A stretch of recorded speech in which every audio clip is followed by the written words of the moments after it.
After a difficult day one, MotoGP resumes for the second of 3 days here at the Sepang International Circuit. Another 8 hours ahead of us then. We welcome you to pre-season testing in 2025. Hello everybody and welcome to day 2 then of the Sepang test in 2025, and it really has been a very bizarre couple of days already. Starting off with the world champion Jorge Martin having a nasty accident yesterday in the opening hours of the day's test. He has sadly been now flying back to Spain for more work. A press release was issued yesterday saying Jorge Martin has been diagnosed with a right hand fracture and fractures in his left foot. He has undergone a CT scan and MRI, both of which were negative for any injuries. He will stay in hospital overnight, and tomorrow he'll fly back to Europe to undergo surgery on both his right hand and his left foot. Also injured as well for another test day, it seems as well, is Fabio Di Giannantonio and Raul Fernandez. So it's not been the greatest start. 3 riders injured already before we even get going. And of course the season starting in 3 weeks' time. It's a lot of pressure and work to get going, especially for Martin, who now moves to a completely different manufacturer as well, with Aprilia from Ducati. Let's see what's going to happen there. Lorenzo Salvadori is in today at Aprilia in place of in case of Jorge Martin, and Michele Pirro is in his place of Fabio Di Giannantonio as well. So, yeah. It's been an interesting couple of days coming through as well. Di Giannantonio is sidelined as well, so we've had 3 already. He has been diagnosed with a left collarbone fracture following his Turn 5 crash, and he's flying back tonight to go under surgery as well. So Raul Fernandez is also out of the Sepang test with a broken hand, which requires surgery.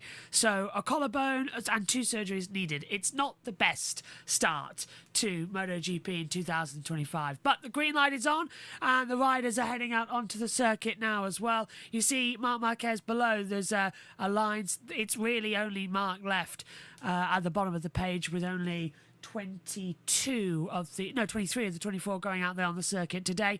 Morbidelli's out there, so is Rins, Bagnaia, and it looks like bsky as well is in that first sector. So at least they're doing a couple of things out there as well. We'll bring you up to date with all the information from trackside throughout this broadcast as well. We're also going to try and find the correct graphic for the blog to keep you up to date with all the news, views and opinion for 2025's pre-season testing. Now though, however, we're going to send it back. When we left you yesterday, what we tend to do is we play the commentaries from last year as background noise. Feel free to mute and just keep the timings on. If you see my face pop up, you know I'm talking about something important. But now, for the next 45 minutes, let's take a back step and go and finish the Catalan round at the Circuit de Barcelona Catalunya with myself in the commentary box. Let's go back to round 6 of the 2024 season. Here we go then, it's time for the Catalan Grand Prix of MotoGP in 2024. All eyes on who can improve, who's got the best bike down towards the fearsome first corner. 871 metres down to that braking zone as well. Aleix Espargaro's on pole position. Bagnaia and Raul Fernandez have the front row. Row 2 sees Binder, Acosta and Di Giannantonio. Row 3, Martin, Rins and Miller. Row 4, Morbidelli, Bastianini and Vinales. Row 5, Alex Marquez, Marc Marquez and Oliveira. Row 6, bsky, Quartararo, Zarco. Row 7, Augusto Fernandez, Nakagami and Mir. Row 8, Marini and Stefan Bradl takes us down to the 23. The engines rev and away we go on the formation lap here at the Circuit de Barcelona Catalunya as well. Some new facilities, a new pit complex as well. Track temperature still through the roof as well. Everything's still waiting to see what we're going to have.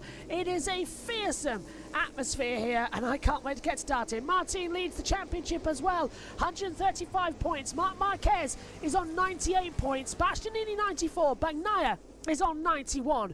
Moving further down as well, Vinales has 83 as well. Acosta has 80. Binder 67. Aleix Espargaro 63. Di Giannantonio 51. Bezzecchi 37. Alex Marquez 33. Miller 27. Quartararo 25.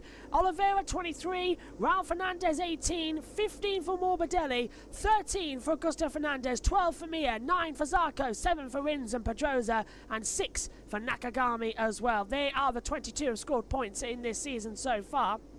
Starting from pole position though, Aleix Espargaro, what is he going to feel down towards that first corner? And by the way, if you're wondering why it's waistcoat and white shirt, it's because as soon as this is over, I'm off to the Monaco Grand Prix to start that show as well. There goes the timing tower.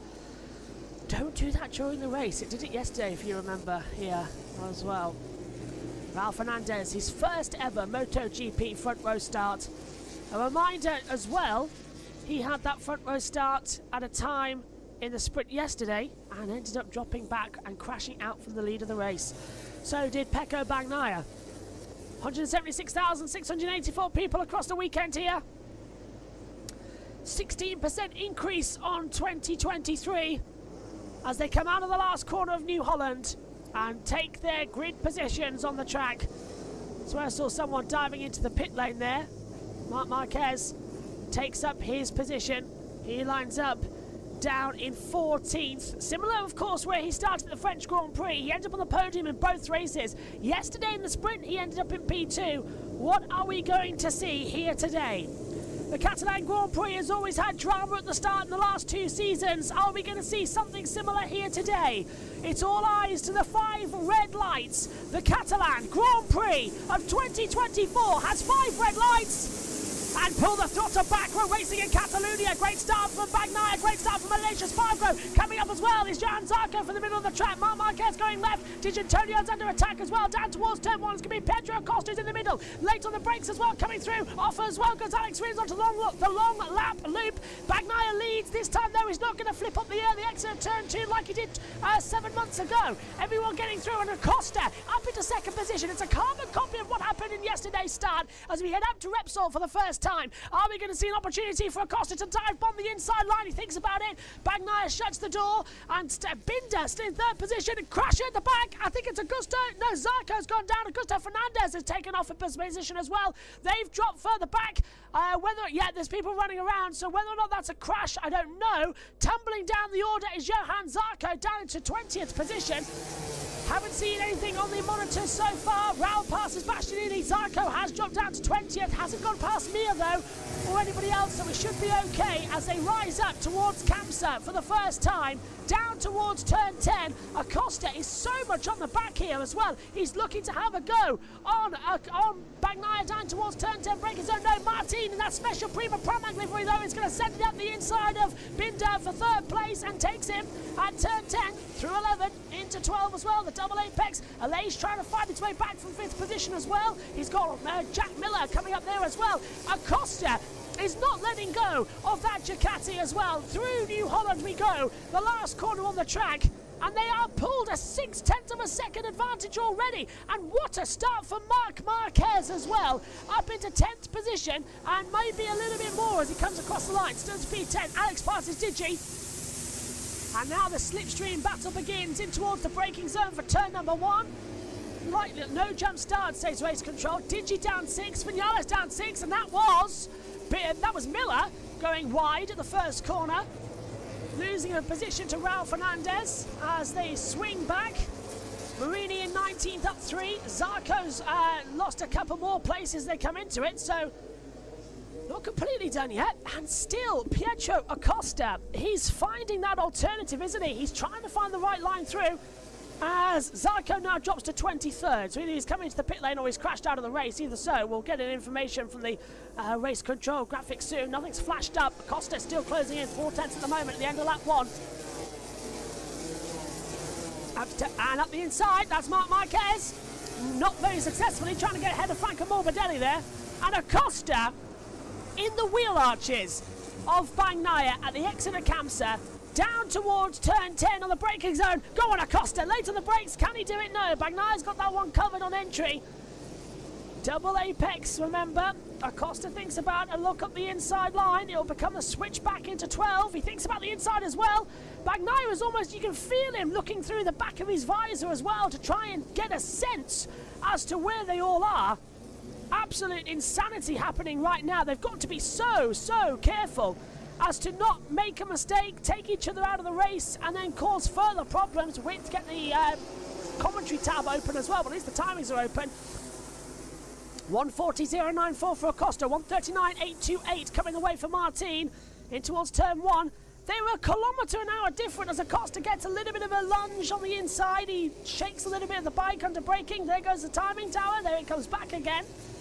So at least it's not that bad of a jump still. It's been having problems all weekend. So did Formula E actually this morning as well in their race at Shanghai. So actually they're saying it's dual fastest laps for Acosta and Martin. 139 though, 0.828. So Martin definitely has the fastest lap according to the timing screen. Into Seat at turn 5, downhill braking. So this is where we saw Ralph crash yesterday. We saw an accident for Bagnaia in the sprint race as well. But and side by side, Marc Marquez getting ahead, and a nice move on both Alex Marquez and Enea Bastianini. Up into 9th position then goes Marc, getting the advantage through as they need to. And there goes Pedro Acosta at turn 10. Acosta takes the lead at the Catalan Grand Prix, but Bagnaia fights back and almost takes him off the track. Oh, what brilliant racing. There's a yellow flag. Someone's down the deck. Is that Franco Morbidelli? No, it's Jack Miller. Jack Miller has crashed out on the Catalan Grand Prix down at turn 10. Well, there's a story for you as well about whether or not he'll be kept with that team. So the top 3 battling together as they come across the line. Ryder okay, I'm being told. I saw him with a hand up though, so hopefully he is okay. And look at this. Martin's come out of nowhere in the braking zone, but he backs out of it massively early as well. But Bagnaia and Acosta last off the late breakers into that first corner. They do not want to miss a second. And this is bringing Aleix back into the battle. And touch and go for Raul Fernandez, actually. Whether or not he's there, yellow flag still out sector 3 and 4. I hope Jack's okay. Well, it was a bit of a nasty knockdown. It's not nice to do turn 10 either. Acosta, so there's no, and green flags are out, so that's good news. Acosta still looking through on the inside line, down at turn 5 now at Seat. Can't get that manoeuvre done. He's trying to go up and over as well and just rise over the crest. Kamsa is a good exit point if you carry enough speed to get the run down to turn 10. He's going to know that though. Miller's, yeah, he's been cleared and he's rider okay, I'm being told, on the race control chat here, so that's okay. 3 wide into the braking zone. Martin's going to go for a move here on Pedro Acosta at turn 10. This time he makes it stick. Acosta down into 3rd place then. 1-2 in the title then. Going to fight 1-2 in the race. Oh, big twitch from Acosta. Getting caught in the aero wash of Martin's bike there. Superior tyre techniques as well coming through.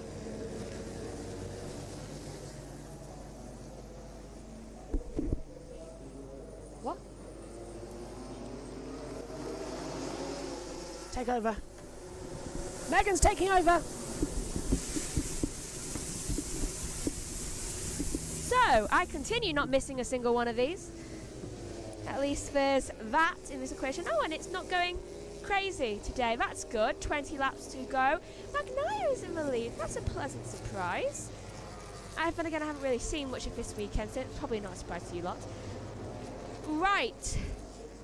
Currently we're looking at the battle for 5th between Espargaro and Raul Fernandez. Raul Fernandez is in a battle for 5th. Wow, he's doing well this weekend. Acosta is currently in 3rd place. Currently, there's a battle going on for 9th. Bastianini just passed his Alex Marquez further down the field. Zarco passed his... Who is that? Yeah, it's Bradle. I thought it was. Right. a little bit on the curbs there. That was... Don't know what's happening here on this timing screen right here. I'm gonna go with it. Right. Oh, and Martin has just taken away first place from Bagnaia. Bagnaia down into second. That was, I believe, a move from the inside. I'm not sure. I was looking at the time screen because it decided to go haywire, just as I say that. And again, hopefully Josh will fix that quickly. I think he probably should have taken my phone. And it keeps popping up with Miller crashed out, even though he's already crashed out. Okay, that's... Right, so currently the top 5 are... Oh, Fernandez got into 5th.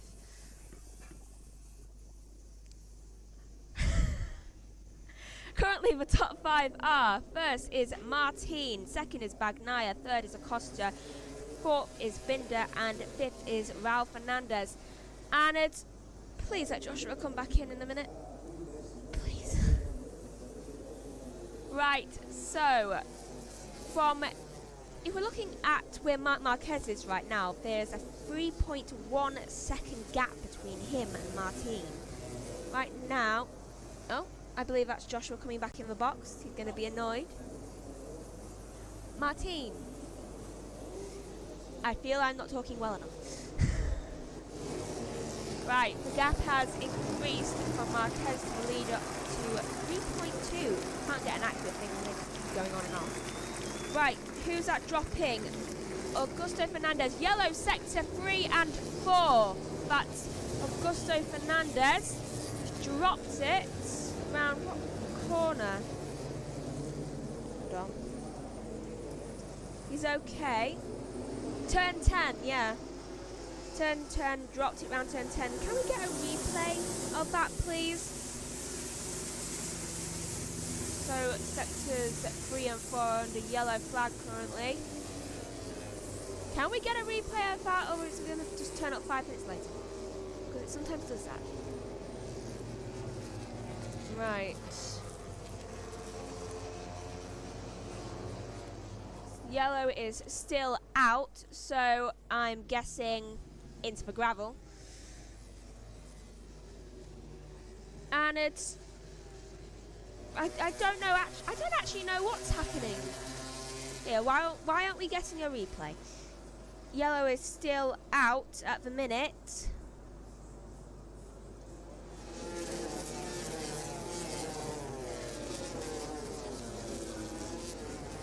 I couldn't completely hear that, so the yellow has just gone in for the crash. I'm guessing they must have got the bike off now. So I'm guessing maybe a high side into the gravel. I'm not sure because we haven't got the replay yet. I would love to see the replay though. Rider is okay though. Apparently there was too much going on at the front to show the replay. Well, there's not much going on at the front anymore. And I say that, yes, with there only being a 6/10 gap between Acosta and Bagnaia, Acosta's going to second. I am missing way too much of this. Why is Bagnaia slowly falling? There is a 700th gap between Martin and Acosta right now. Could this be Acosta's first win? Yeah, if he keeps his tyres, he might be able to win this. And going out again. Gap. Yep, Aleix is going back up the orders. Just got past Raul Fernandez. And Martin has been taken away the fastest that time and given it to Pedro Acosta, who is now on a 2/10 gap between him and Martin, with the fastest that time of a 1:39.664, and I have no clue what's going on right now since I am meant to be in the box, so I'm guessing there's still issues with it, which is honestly not good, but I'm not there. Right, Acosta is creeping closer and closer. It's now a 3/10 gap. I know that's further away, but they are going around a corner, so basically take away like 2/10, and that's basically it. 17 laps to go, and I'm pretty sure I've been covering the same lap as Joshua. Right. The gap between Acosta and Bagnaia has increased to almost a second, so I'm guessing that is Bagnaia losing time. The gap now increased to a second, and the gap between Martin and Acosta is now 1/10. What? So, 16 laps to go in this one. Thanks, Megan. Sorry about that, everyone. We lost action in the main commentary box, but now we're back now. Martin leads, Acosta second, Bagnaia and Binder still fighting out. But look at this from Acosta, trying to win his very first Grand Prix. Martin trying to do what he did unsuccessfully yesterday and get it back. Who's the faster of that group? That's funny. I heard the commentary in the background. Did you? Yeah, I'm hearing the commentary for the first time this weekend. I don't know why. Just looking further down as well. But terrible weekend. Down place. There we go. The bus mixer was wrong. So, here we go then. So, 16 laps to go then. Martin leads from Acosta, Bagnaia, Binder, Aleix, Raul, Morbidelli, Marc Marquez, Alex Marquez, Bastianini. That's your top 10 at the moment as they come into it. Yeah, hello everyone. Sorry I was running around so crazy on that one. The main box went blue, so we didn't have any TV pictures, but they've sorted it. I've sorted it now, thankfully. So can Martin hold on? It's lap 9 of 24. There's a long way to go in this race, and remember, the rubber tyres on these, they degrade incredibly quickly, so we have to save them throughout the entirety of the race, and one mistake and you're out the running. Look at what's happened to Bagnaia again, dropped a second back across it. Aleix Espargaro and Binder still having a bit of a run around as well as they come into it. And again, I'm just what Martin sees behind him when he looks behind. Yeah, we've opened up that battle camera now on the TV monitor, thankfully, so we can actually see what's happening. Can Acosta get ahead? Is he ever? Oh, and there goes the timing monitors. Oh, they're back again. Well, at least they're being honest and they're not just going wibbly for their sake of it as well. Acosta's getting awfully close as well. Try and look through on the inside line. Nothing there. Just being so gentle as well with the throttle. So this is going to be another give and tow throughout this one. They're not going to... Oh, hang on a minute. What's happened? Binder's passed Aleix Espargaro. So Binder's passed Aleix. Coming into the braking zone. There we go. Binder at Kamsa. Round the outside. Lovely move there. Aleix can do nothing about it, unfortunately. Completely vulnerable into the braking zone. Acosta still looking through on the inside line. Everyone rising it just gently as well. Oh, there's a bit of speck of dust there as well. Now, if this is normal MotoGP, which sometimes it is, sometimes it isn't, what we would expect to see would be Martin to crash out of the race. If you joined us yesterday, 3 times the leader fell out from the front. And there go the timing towers, and there they come back again. And Augusto Fernandez crashed right okay. I take it that's what I missed when I was away. Yeah? Yeah. I'm not confirmed. That green screen up there. And Aleix gets back ahead of Brad Binder into the braking zone for turn number 1. 14 to go, and it's turning into quite a stereotypical Catalan Grand Prix now, unfortunately. Oh, up the inside, that's Raul Fernandez on the track house, forcing Binder wide at turn 3. Lovely bit of racing there for the man who started 3rd on the grid. He's back up to 5th now. Bagnaia still holding on for 3rd position, but the gap is a second back. And yeah, there's Martin leading with Acosta in second. Come on, Pietro. It should have been the Spanish Grand Prix, your first win. Can you do it 2 rounds later in round 6 here at Catalonia? It's incredibly early because MotoGP has taken Formula 1's date, and Formula 1 have taken MotoGP's date in late June for the racing. So that's why Catalonia is earlier than expected. This will become the Catalan Grand Prix, the main attraction for this. Oh, no! Pedro Acosta crashes out of the Catalan Grand Prix at turn 10. And he was riding so perfect, and until that moment, he's going to get caught in the wash of Martin. The front's going to buckle an entry, and down he goes. Oh! You can't believe it. You really can't. He's got going again, but he's in 19th place, and now Martin leads by a country mile to Bagnaia. Gap 1.2 seconds, and any hope of him winning his first Grand Prix goes out. Would have done what he did in France in Moto2 last year. Crash in the race, and in France, win the race in the next one. Oh, Acosta. That one hurts. It does. He's an alien. He's a new alien coming into MotoGP. And it's just taking him too long a time to get used to the series. But we see the best crashing as well. Mark crashed. Bagnaia crashed. The front is so easy to buckle these days, and especially at this circuit where you're constantly downhill braking. As soon as you ride off the throttle it goes. Mark is through. So that's Marc Marquez making his way up into 5th position, passing Brad Binder. 13 laps to go. The Marc Marquez fans applauding that one as they come to. As the action continues to smooth up here.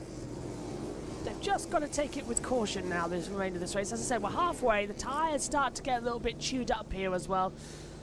It's where we start seeing the main issues. So don't make mistakes. I wonder if Martin's going to buckle under the pressure, though. We've seen him do that so far this year, haven't we?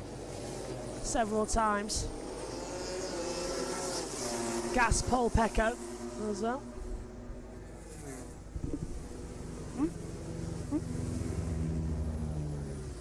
Yeah, as Ian Birch behind the green screen there saying it's keeping heat in the left-hand side of the tyre at this circuit. That is the main problem because it's mainly a right-hand circuit, so the left gets colder quicker. As the green screen has a little bit of a jump. There we go. And there goes the timing tower. And here comes back the timing tower now. Yeah, rider okay, thankfully, on the monitor. Let's just check in with the guys doing the Monaco Grand Prix on the main channel. Make sure they're all okay. Looks like they are. So yeah, with the Monaco Grand Prix live on JBMotorsports 1. Their pre-show is live now, and we'll be straight there after this. Quick off for MotoGP. This is a replay down at turn 10. What do we want? Oh, that's Acosta dropping out, yeah. From the drone camera. Watch the front. So as soon as he turns in, he'll get the apex, but then he gets caught in the wash of Martin coming up. And, yeah, this unsettles the aero. This is why we don't need aeros at the front.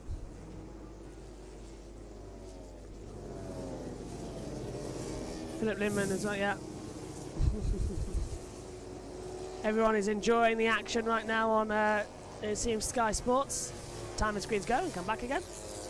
How long to go? 12 laps. Long lap penalty for Enea Bastianini has been given due to a shortcut at turn 2. So that's going to be Bastianini then getting served, and that's going to destroy the rest of his race. He was in P9, so he's still inside the points. He might drop to 13th if he's lucky. Bagnaia's moved within inside a second now, actually, as well.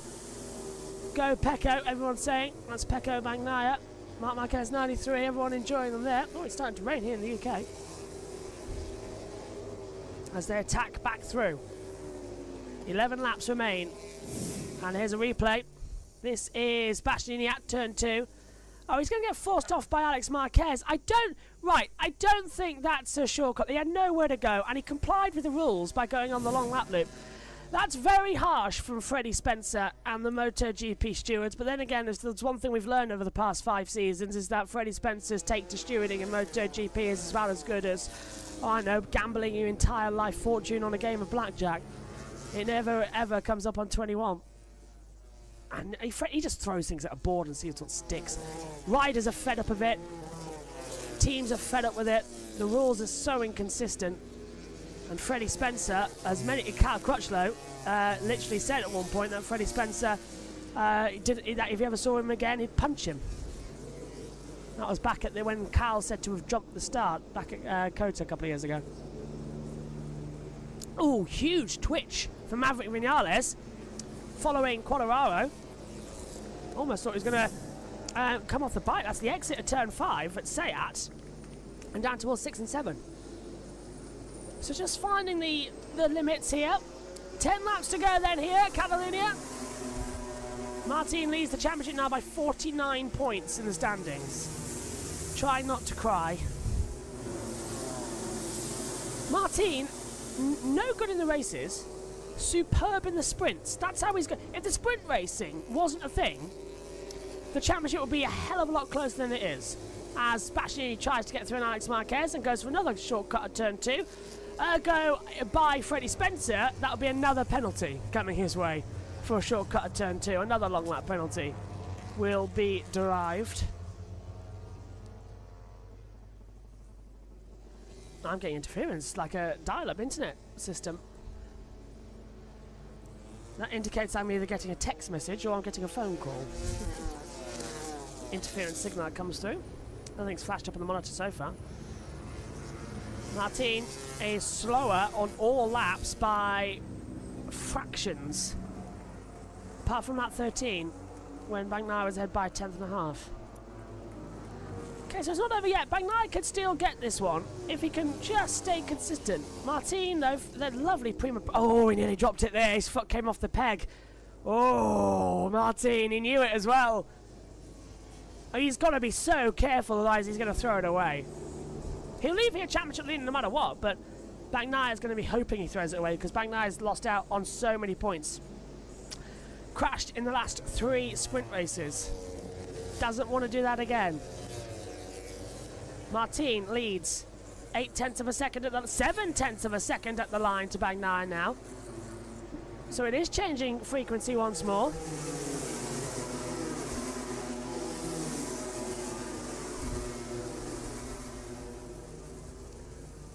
Marc Marquez 2.5 back now to Raul into turn 1. Now the Grand Prix starts to take what is a normal Catalan route where it just all goes silent.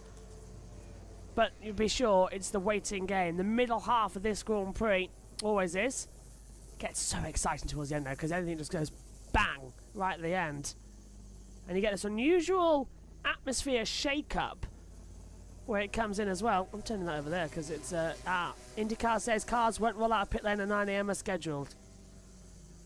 So, the Indy 500 already looks like we're going to have some rain delays if you're joining us in a couple of hours' time for that one on the main channel. So the Indy 500 looks like we're going to be a long delay period for that, but don't worry, we've got a pre-show. And Grid have said that we can borrow their pre-show as well, which is about an hour, so we'll be fine. For time and action, we're doing some other things as well. Martin and Bagnaia now in the same camera frame from the helicopter cam. That we finally actually get to see on board, which is nice because that helicopter camera is available all throughout the race. It follows the leaders so that we can always know where they are. And it's a good battle for deciding who's side by side than the track side cameras we get now. Speaking of which, there's Ralph Fernandez in the track house being caught down by Marc Marquez into the New Holland, the last corner. Marc's trying to regain a podium place here as well to see... Marc, if he gets qualifying sorted out, Marc is going to win a race, and I bet you it'll be the German Grand Prix at the Sachsenring in July. Same day. Oh, and Martin nearly went off the track there as well. At turn 1 and 2, just drifted it wide. Bagnaia's closed in now to half a second with that small mistake as Enea Bastianini sends it up the inside of Fabio Di Gianantonio for 9th place. Track limits warning has been given for Enea Bastianini as a reminder. So it is fingers crossed at the moment. Timing towers come and go again. That's twice in 30 seconds that they've glitched. There we go, back they are. 8 to go. Everything's silenced now on the side of the track. They turn the mics off. There we go. This was all a bit quiet from my side. LH Spargo in third position, holding off. Failed to comply with the long lap penalty. It's now a double long lap penalty for Mineo Bastianini. So the team must have protested. Bastianini's ignored it, and now he's got to do it twice. So that's Bastianini's race done. And if he ignores that, it's a black flag. So Ducati and the FIM as well, along with Bastianini, are fighting that one hard. Meantime, the race leaders closing in. Martin and Bagnaia into the last corners. Just keeping it calm. Back on the power at the exit. Right, now we've got the race on that we wanted with 7 laps to go. Gap at the line is 0.3 of a second. Martin versus Bagnaia for the first time in 2024 is what we've been waiting for. As Marc Marquez makes a move on the inside line and gets ahead of Raul Fernandez in towards the first corner. The track house didn't stand a chance there, unfortunately. This is better. 16.333 in that first sector for Bagnaia, improving dramatically. Gap is still 3.5 tenths. Aleix is 7 seconds back in this battle right now with himself, Marc Marquez and Raul Fernandez. Here's the leaders again. Prima Pramac have signed a new extension deal until the end of 2030. So this is their anniversary edition to celebrate it as well. The new livery, that's a one-off this weekend. Paint scheme, you might have seen the paint, the homemade paint artists in the garages. We talked about them in practice earlier on in the weekend, if you were with us for that. Similar to what's happening now. And Bagnaia is closing Martin in. I'm expecting one of them to drop it. It's just standard, what we've seen in MotoGP so far. Has Crash.com just not done that? Yeah, oh, hello a minute. There's a crash. Sections 3 and 4. That's turn 10. Morbidelli from P6 is out. Franco Morbidelli has crashed out of the Catalan Grand Prix at turn 10. And Bagnaia is closer than ever on the run down towards turn number 1. He's in the slipstream of that Ducati. The Prima Pramac Ducati, of course. It's still a 24 bike. They have the factory lead. Just who's going to blink first? It's so alarming as well. The yellow flag start. We still haven't seen actually why that accident occurred. Ah, here we go. We've got the blog with 6 to go. Well, that took time, didn't it? And they're 3 laps behind. Yeah, that kind of makes up for it, doesn't it?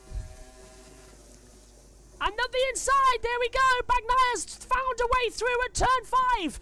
Bagnaia up the inside, gets the lead of the race away from Jorge Martin. He was shaping that one up through turn 4. Lunges down at 5. He caught Martin by surprise. Caught me by surprise as well, actually, how quickly that came up about. And Pecco Bagnaia takes the lead of the Catalan Grand Prix. And now has Martin saved enough tyre temperature in order to keep up with him. Gap is already at 2.5 tenths of a second. The fight is on then. Who's going to dance first? Sweeping in to turn 12. Bagnaia twitching. Martin has saved the tyres, you can tell. There's Pecco Bagnaia's partner watching on, his sister there as well. Gigi Dall'Igna sat in the chair, Davide Tardozzi laughing about it. Either way, it's good news. The Prima Pramac guys do not look happy. 5 to go, and a fight for the lead. Well, Marc Marquez is second in the championship, but he's not going to get any points at all here, so he's in 4th place. He might get a podium out of it. He's going to try on the inside of Aleix Spargo down towards turn number 1. Aleix covers him off. 38 thousandths he crossed the line though, so it wasn't actually that bad of a line. 8 seconds the gap. Marquez counted down 5 laps, so it's between Bagnaia and Martin for the race win here. Marquez going for 3rd. Aleix, though, wants a podium in his home race. He wants a nice caveat to what he got yesterday in the sprint of a victory. Timing towers again, glitched. And then they come back through. More. Oh, okay, there we go, they're back now. was about to say Morbidelli crashed out, but it wasn't him.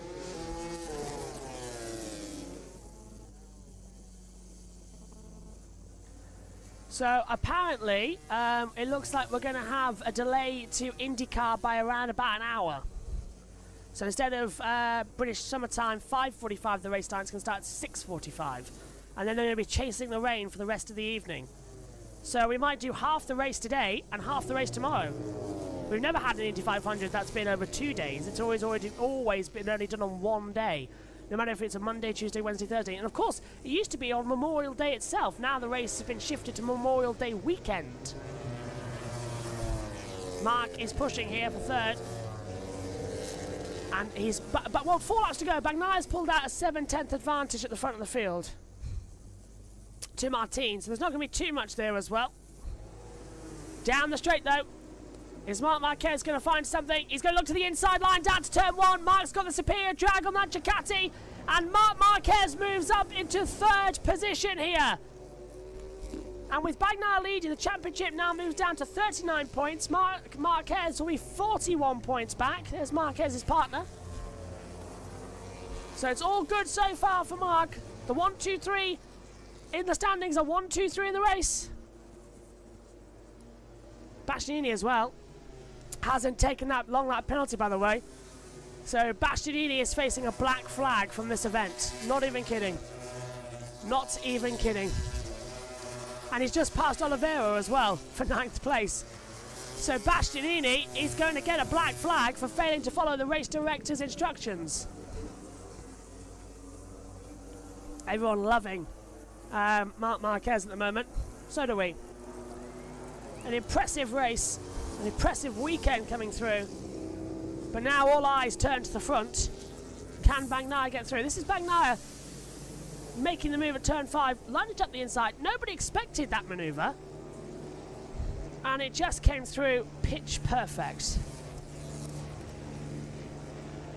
Fantastic. Pecco won't make the same mistake twice. He won't. Yeah, he led the sprint race yesterday, crashed out. He's not going to do that today. He's staying cool and calm. 3 laps to go. He's got Martin behind him, but Martin's staying 7/10 back. He's not changing any of the speeds. He's not doing anything differently. Pedro Acosta's been given a track limits warning as Aleix Espargaro tries to fight back on Marc Marquez down to turn 1. Not going to pay off there. In fact, they both really run wide. Just made the apex.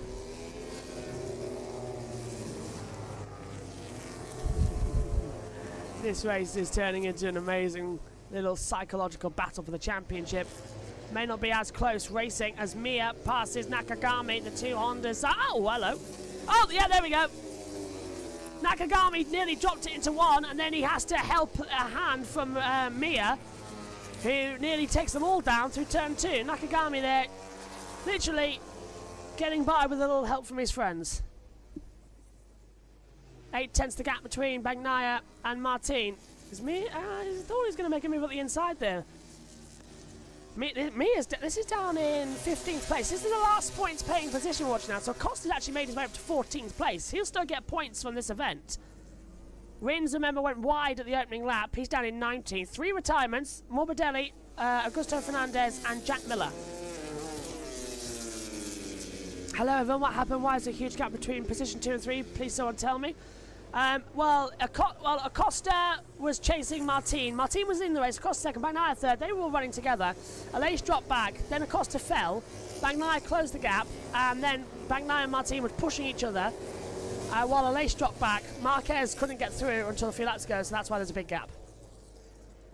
So just natural racing gaps with slower riders holding up the rest of the field. Penultimate lap is Alex Marquez, going to get through for Digi in 6th.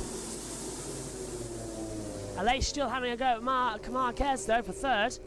Bagnaia's pulled the gap out now to a full 2nd. It's only going to be Bagnaia's 3rd win of the season in the opening 6 races. Yes, that's half the season, but it's going to mean that he's still not the championship leader because technically we've had 12 races because of the 6 sprints as well, counting for half points. It already feels like such a long season. It's one of the longest in MotoGP history. Wish that timing tower would sort itself out though. Keeps glitching like crazy. It's what, 4 times in the last second? Bagnaia leads by 1.2 seconds now to Martin. Yeah, Pecco is gone. He's checked out the front. Saved those medium front, medium rear. Marc Marquez is on medium front, soft rear. So I wonder if that's why he had better grip later in the race. The tyres was sinking into this hot asphalt circuit. Timing tower still glitching. It's a watch along. I can't show any video. I get in trouble for this enough. With Dorna. Imagine if I get in trouble showing the timing screen from Dorna. Imagine if I actually showed the video footage. My. Last lap then here for the Catalan Grand Prix. Pretty standard and entertaining at the start. The sprint race definitely better than the Grand Prix. But then again, that always is the case at these types of circuits. The Grand Prix once again shown us that Ducati have the dominating power for the long hauls. Martin's going to lead by 39 points in the championship. Marc Marquez and Aleix Espargaro proving that you can have a close race here. They are fighting for third. 82 thousandths of a second, still closing it in. Is that timing screen going to behave for the last lap?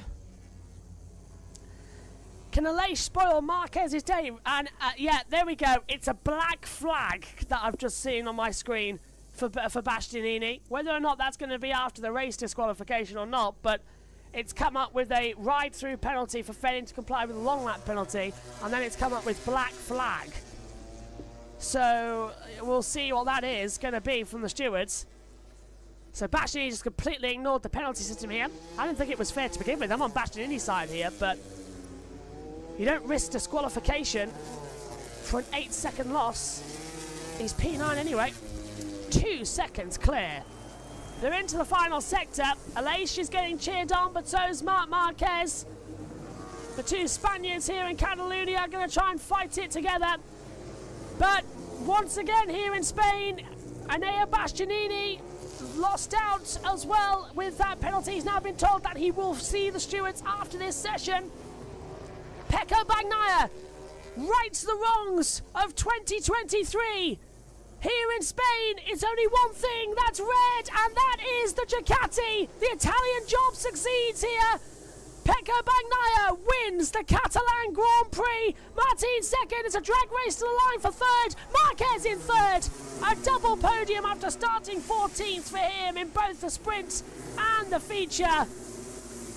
The flag is out for Aleix in 4th, Digi 5th, Raul 6th, Alex Marquez 7th, Binder 8th, Bastianini takes 9th, Quartararo in 10th, Pedro Acosta gets the last in 14th, and Nakagami point in 15th, and Mir in 16th. Third win of the season for Pecco Bagnaia. Half of the races have been his, but he's still 39 points back in the World Championship. Martin picks up another 20 and dominates. But it's back to winning ways for Pecco Bagnaia. He's done the Spanish double, won the Spanish Grand Prix at Jerez, wins the Catalan Grand Prix here at the Circuit de Barcelona Catalunya. Will he win in Aragon and will he win in Valencia later on in the season? Fantastic race. Gigi Dell'Igno congratulating the team. Davide Tardozzi was somewhere in there, but he's so small you can't see him when he gets lost in the crowd. Absolutely fantastic. There we go with Martin celebrating a second place. So we're going to wrap up here with the race results and go off for Formula 1. Bagnaia, Martin, Marc Marquez 1, 2, 3. Bastianini gets a 32-second penalty for failing to comply with a ride-through penalty. So he now drops to last place. Wow. 32 seconds, that puts him last overall. Insanity. So Bagnaia, Martin, Marc Marquez, Aleix Espargaro, Digi, Raul, Marc, Alex Marquez, Binder, Bastianini, Quartararo, the top 10.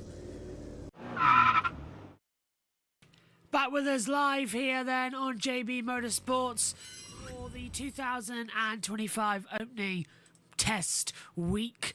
It's day 2, and the only thing that's happened in the past hour is we've had a very interesting sort of accident for Pedro Costa coming out of turn 5, just a small little crash, and he's gone down on the deck. That is all.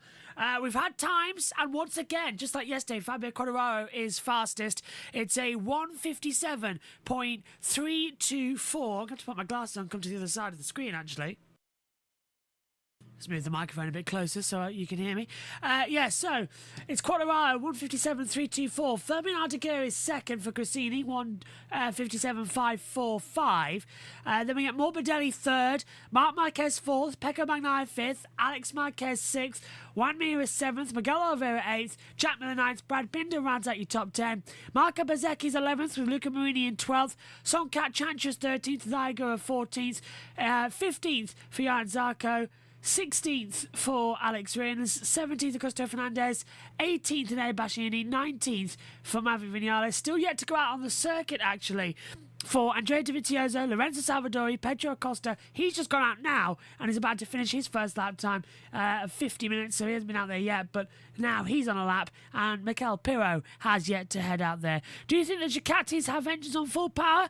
Absolutely, at the moment they do not. They're not going to turn it up just yet. They're going to wait as long as possible on that one. Simon Patterson, a friend of our, friend of the channel, obviously, friend of mine, coming in here as well, respected journalist for therace.com.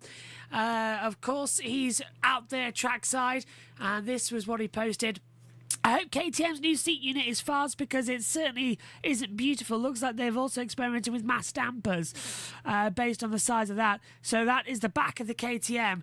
It is a bit weird, isn't it, as well, with the amount of aero updates we've got. On the final day, so tomorrow, we are going to have a load of technical analysis. We're going to have a sort of touch screen with a digital pad on that we're going to analyse all the sort of bits and show you what has changed and really highlight them for you. So that's coming tomorrow with the touch screen. But just to give you an update now, look, so loads of aero updates on the back of the bike as well for the KTM. It looks a bit like cobbled together, with a bit of, it looks like something a 9-year-old would stick on the back of his bike to make it look like it's a, like a Hellbird bike or something or other. It doesn't look very pretty at the back there either.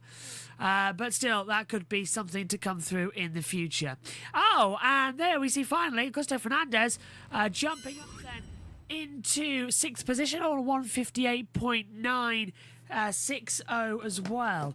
So a lot of interest still in the week coming up to this, because this today is sort of the push point. This is where they're going to have to really go and get on with the longevity of the bike, get on with as many race simulations as they can do, so they get the full data for the 25 bikes. So today's very crucial, and as many of you have pointed out, there is actually rain in the air.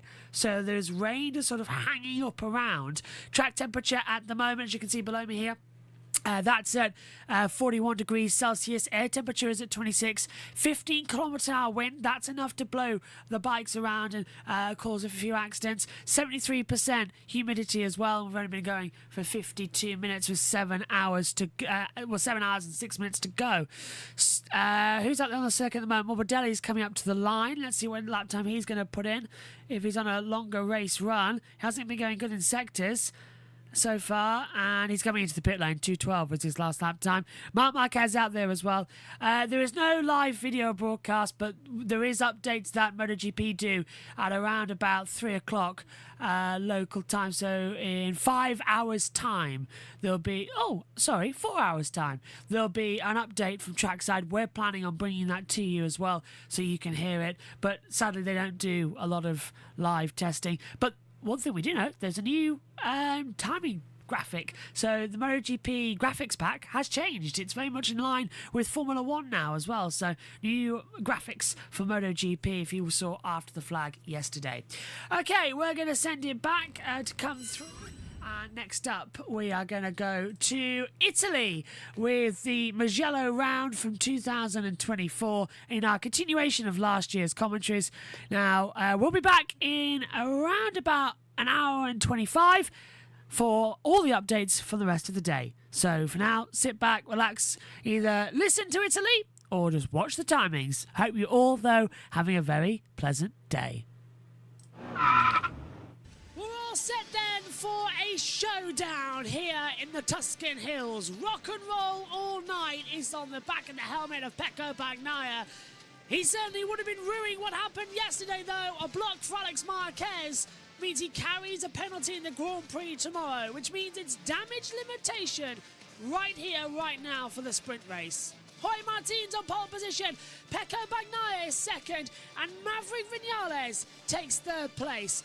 Marc Marquez, followed by Enea Bastianini and Franco Morbidelli, Pedro Acosta, Alex Marquez, Aleix Espargaro, Alex Rins, Miguel Oliveira, Ralph Fernandez, Brad Binder, Fabio Di Giannantonio, and Fabio Quartararo, Marco Bezzecchi, Juan Mir, Jan Zarco, Jack Miller, Gustav Fernandez, Paul Espargaro, Lorenzo Salvadori, Takiki Nakagami, and Luca Marini is how it all works out.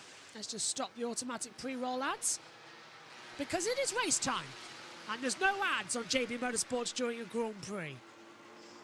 There's pre-roll ads, there's ads in the pre and post shows, but when it's time for the session, there's no adverts, because that's just cruel. So, just an update for you as well on Moto E. Lukas Tulovic is conscious, and he is being taken to hospital for evaluation. We're now going to have the very unusual situation of race 1 has been rescheduled, but we're going to have race 2 at the normal time. That's going to be at 3 British summer time, 4 over there in Italy. But then at 5:35 British summer time, 6:35 over there in Italy, European time, the rescheduled Moto E race 1 will air. So me and Josh T are going to bounce backwards and forwards with the commentary team for IndyCar as well. All set then. Martin on 155 points. He leads the championship by 39 to Pecco Bagnaia as they come through Acquabiata as well.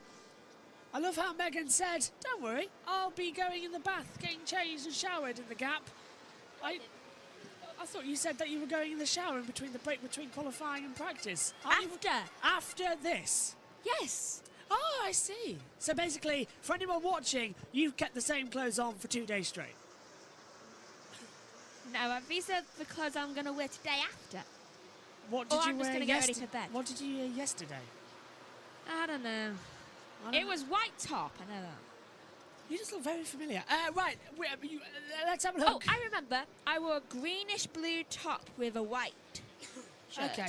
Hello to Rukin, and SHT says, we were just mentioning earlier in practice about Acosta, and he has been announced to join the Red Bull KTM factory team next season. The first domino has fallen in the market. Brent expected one. Yeah, he's now taking over. So Pedro Acosta will race for the factory team. He's taking over that of Jack Miller in the factory team. What are you pointing at? Stalled. And did it again. Martin lines up on the grid. We'll watch him then with great interest as we come down. Who do you think is going to win this one then? I'm going to hope for Marquez. Because then at least if he doesn't win tomorrow, he's won something this weekend. Green flag at the back. 11 laps of the Tuscan Hills here in Mugello then. It's all eyes to the lights here. 5 lights activate. And it's pulled the throttle back, and we go racing in Mugello. It's a great start for Martin, but again, Bagnaia gets the great launch. Look at that from Pedro Acosta, coming around the outside as well, down towards turn 1. Look at the jump as well that Marc Marquez has made. Up into 3rd position, now 4th place as well. And is it me, or is it Ducati 1-2? Bagnaia leads Bastianini from Martin down to 3rd position as we come into turn 3 and Luco into 4. Oliveira drops back, so does Ralph Fernandez. Great start for Marc Marquez, though, back up into 5th position as well. Right to the back of the superb starting Brad Binder. How about that for Binder? Neither of the factory KTMs could get into Q2, but Binder once again is the stormer start on that KTM as we head down to Casanova. Do they usually put it down a lap? Yeah. I was just like, is there a glitch? But everyone seems to be improving massively. And look at Martin trying to go up the inside, and that could be out of 1 and 2, and front wheel touches the rear tyre of Bastianini and Acquabiata, and neither of them have gone down. 9 times out of 10 you do that, you are down on the deck as Marquez takes 3rd place. Binder swamps back, and I think there's been contact somewhere. No, they've all gone through cleanly. I think the cameraman was expecting something. Storming start here in Mugello. The Tuscan fans loving this one as well, and Pedro Acosta goes up into 6th position. There he is on the inside. Big twitch though from Maverick Vinales. it looks like Martin has managed to get past Bastianini, and further down the field, I saw another change around. I think it was Salvadori getting passed by Zarco. Look at Marc Marquez right in the back of Binder as they come out of the final corner. As well, Binder twitching ever so slightly. Now it's the long drag over 850 metres down towards the first corner. Marquez pulls to the inside line. Binder's almost pushing him on the grass. They're side by side across the pit lane line. Marquez has the inside line under braking. Marquez moves up into fourth position as well. Meantime in the front, Martin and Bastianini were closing down so hard as well as they close in again. Binder, 9 places on the start. Now 8. Stormer start from him. Do you know who I'm quite impressed with right now? Zarco. He's managing to make his way back up the field quite nicely. Actually, come to think of it, both of his team... Wait. Yeah. Nakagami is too. Both the cars which have the white on here. Lou says poor start from Rins, dropped to 17th from 11th on the grid. SSG really poor start from Rins, as you say. Poor start from Miguel Oliveira. Bezecchi passes Quartararo. Yeah, Oliveira's dropped down to 16th place as well. He was in both of the... He started 11th on the field as well. So really bad start from him as well. Wow. Raul Fernandez, he started... 12th. Yeah, 12th. okay, so he's about where he started actually. Raul's just sort of stayed exactly where he is as they come through. Out down towards the I hairpin. think someone's Oliveira and down. Quartararo. Oliveira both yellow flag in sector 3, and they've come together. Quartararo, and that's over the bike. So has he been hit by Miguel Oliveira? I want to see that. They've both gone down together. Quartararo seemed out of breath. Yeah, so that was a biggie for them to both there. And Quartararo was opposite the bike of Oliveira. The bike of Oliveira's behind him. I want to see that because I'm quite interested to see how that happened, and just as we started speaking about them. Yeah, Pedro Costa trying to go through on the inside of Brad Binder as they come out the last corner down towards turn 1 once again then as well. Has this KTM got the slipstream? So teammates in 2025 will do battle into turn 1. Acosta gets the slipstream battle. He goes on the inside. This is the battle for second. This is Bastianini getting ahead of Martin. They've gone too deep. Martin hits him and it's down. Martin hits him. Martin hits him. I don't believe it. Martin hits Bastianini out of the race. Bastianini should be able to get that bike restarted. Oh yeah, that should be fine. But that was Martin literally kicking Bastianini out of the way. Let's see that. I wanted the other one. So Bastianini goes up the inside line. Martin comes back at him. They come together. And I wonder if that's going to be a penalty for Martin. Bastianini's rejoined the race because Martin went for a gap. Do you remember, they gave a penalty to Bagnaia when he did that to Marc Marquez back in Portugal. Exactly. I still really want to see Quartararo and Oliveira's clash. I do too, because they're now out of the race, both of them together. Bastianini's restarted. And they're both fine, by the way. And this is Pedro Acosta. So these are the two teammates next year, remember. Binder's staying with the factory team. Acosta's joining him as his teammate. Miller's dropping down, and that's a great run from Acosta. Round the outside at turn 7. He can't get the run, but he's cutting backwards and forwards on Binder. Binder doesn't know which side to cover. Acosta can ride this motorcycle like it's a 4-wheel car. D'Antonio passes Aleix Spargo for 8th place. Still pushing hard as they come through as well. Where is this replay? I can't quite tell. They're staying with the battle as we come down out of Biondetti 2 onto the inside, and Acosta goes through the last corner. Instant involvement Bastianini and Martin is currently under investigation by the stewards, and Pedro Acosta moves up superbly on the inside line of the last corner, and now Binder's got the slipstream, and here comes Franco Morbidelli as well across the line, but Acosta has the advantage. Binder's not going to let it go though. He pulls to the inside line under braking for turn number 1. Is he going to back out of it? Yes, he does. Acosta brilliantly defends the inside line, and Morbidelli goes in a little bit too hard. He does. Round, what corner is this? This is turn 2 and 3. This is Luco into Lorenzo. Right, keeping steady. Mark seems to be trying to be patient, I think. Bastianini's out of the race. He's back into the pit lane, and there Bastianini is out of the race. Mark seems to be being patient. You can see him looking for any weaknesses Martin might have going around corners, because obviously before he was looking at Bastianini's weaknesses, but now he's got to completely reevaluate things. And don't forget as well, Mark is in an unusual position. The last 2 sprint races and Grand Prix, he started 14th on the grid, made it back up to second in all 4 races. So he should be good. Yeah, so now he's got a chance at the front. What do you make of this again? We pay Martin, from other angle. that cutback wasn't needed from Martin. That's his fault. He's gone for a gap. Yeah. Oh, here's from behind. It's a racer's instinct, but I don't know. He could have easily avoided that. Yeah. The stewards will give Martin a penalty for that one. Meantime, that's Morbidelli. Binder's dropped to 6. Morbidelli's jumped ahead of him, and now Vignale's coming in as well. I think Zarco's just passed Nakagami. Well, this race is turning into a bit of an interesting one, isn't it?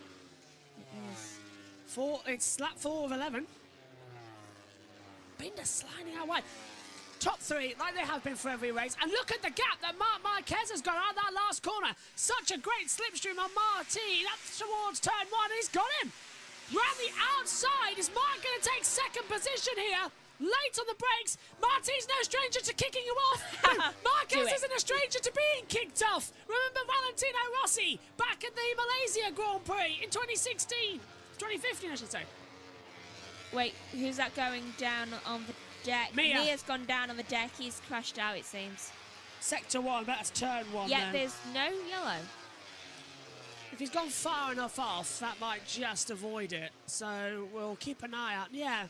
He's back. He's picked up. I reckon he's lost it, gone wide through the gravel, and picked it back up. And somehow managed to keep it up. Yeah.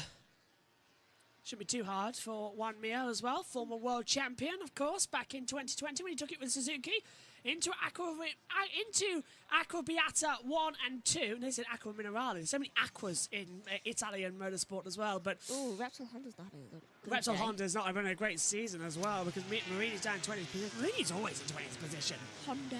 Yeah, Honda. Then again, Zarco and Nakagami are having a way better day as well. They really are. Over the hill and far away, Marc Marquez comes to play. He's right on the back of Jorge Martin to Biodati 1 and 2. He's going to make a move here down towards turn 1.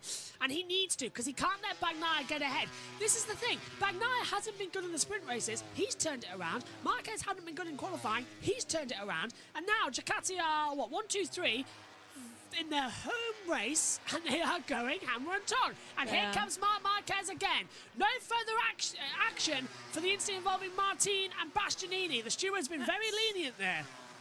That's surprising. Marquez to the inside line this time of Martin down to turn 1. He's going to run it in deep, holds the inside line. Martin tried to cut back.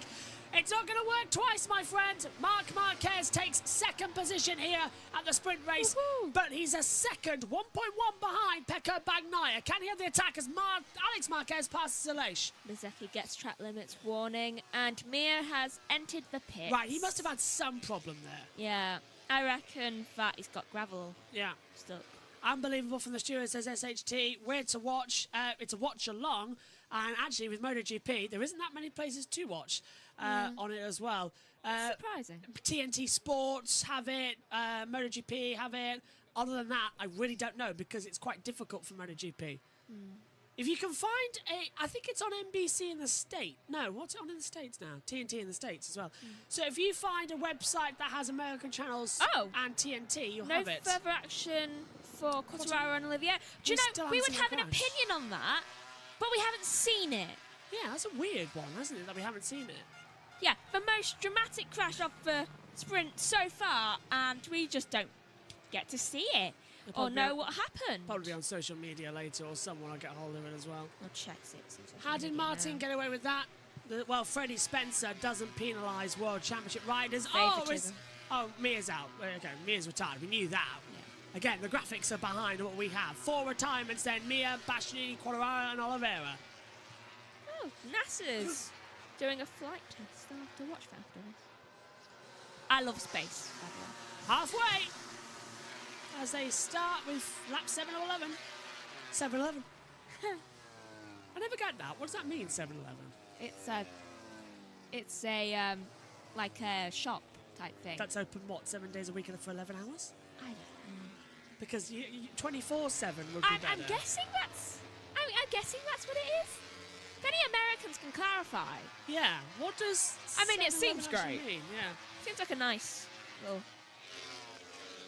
shop. I'm sure it's bigger. We don't have it, you see. I think we know our equivalent. Co-op, probably. Yeah.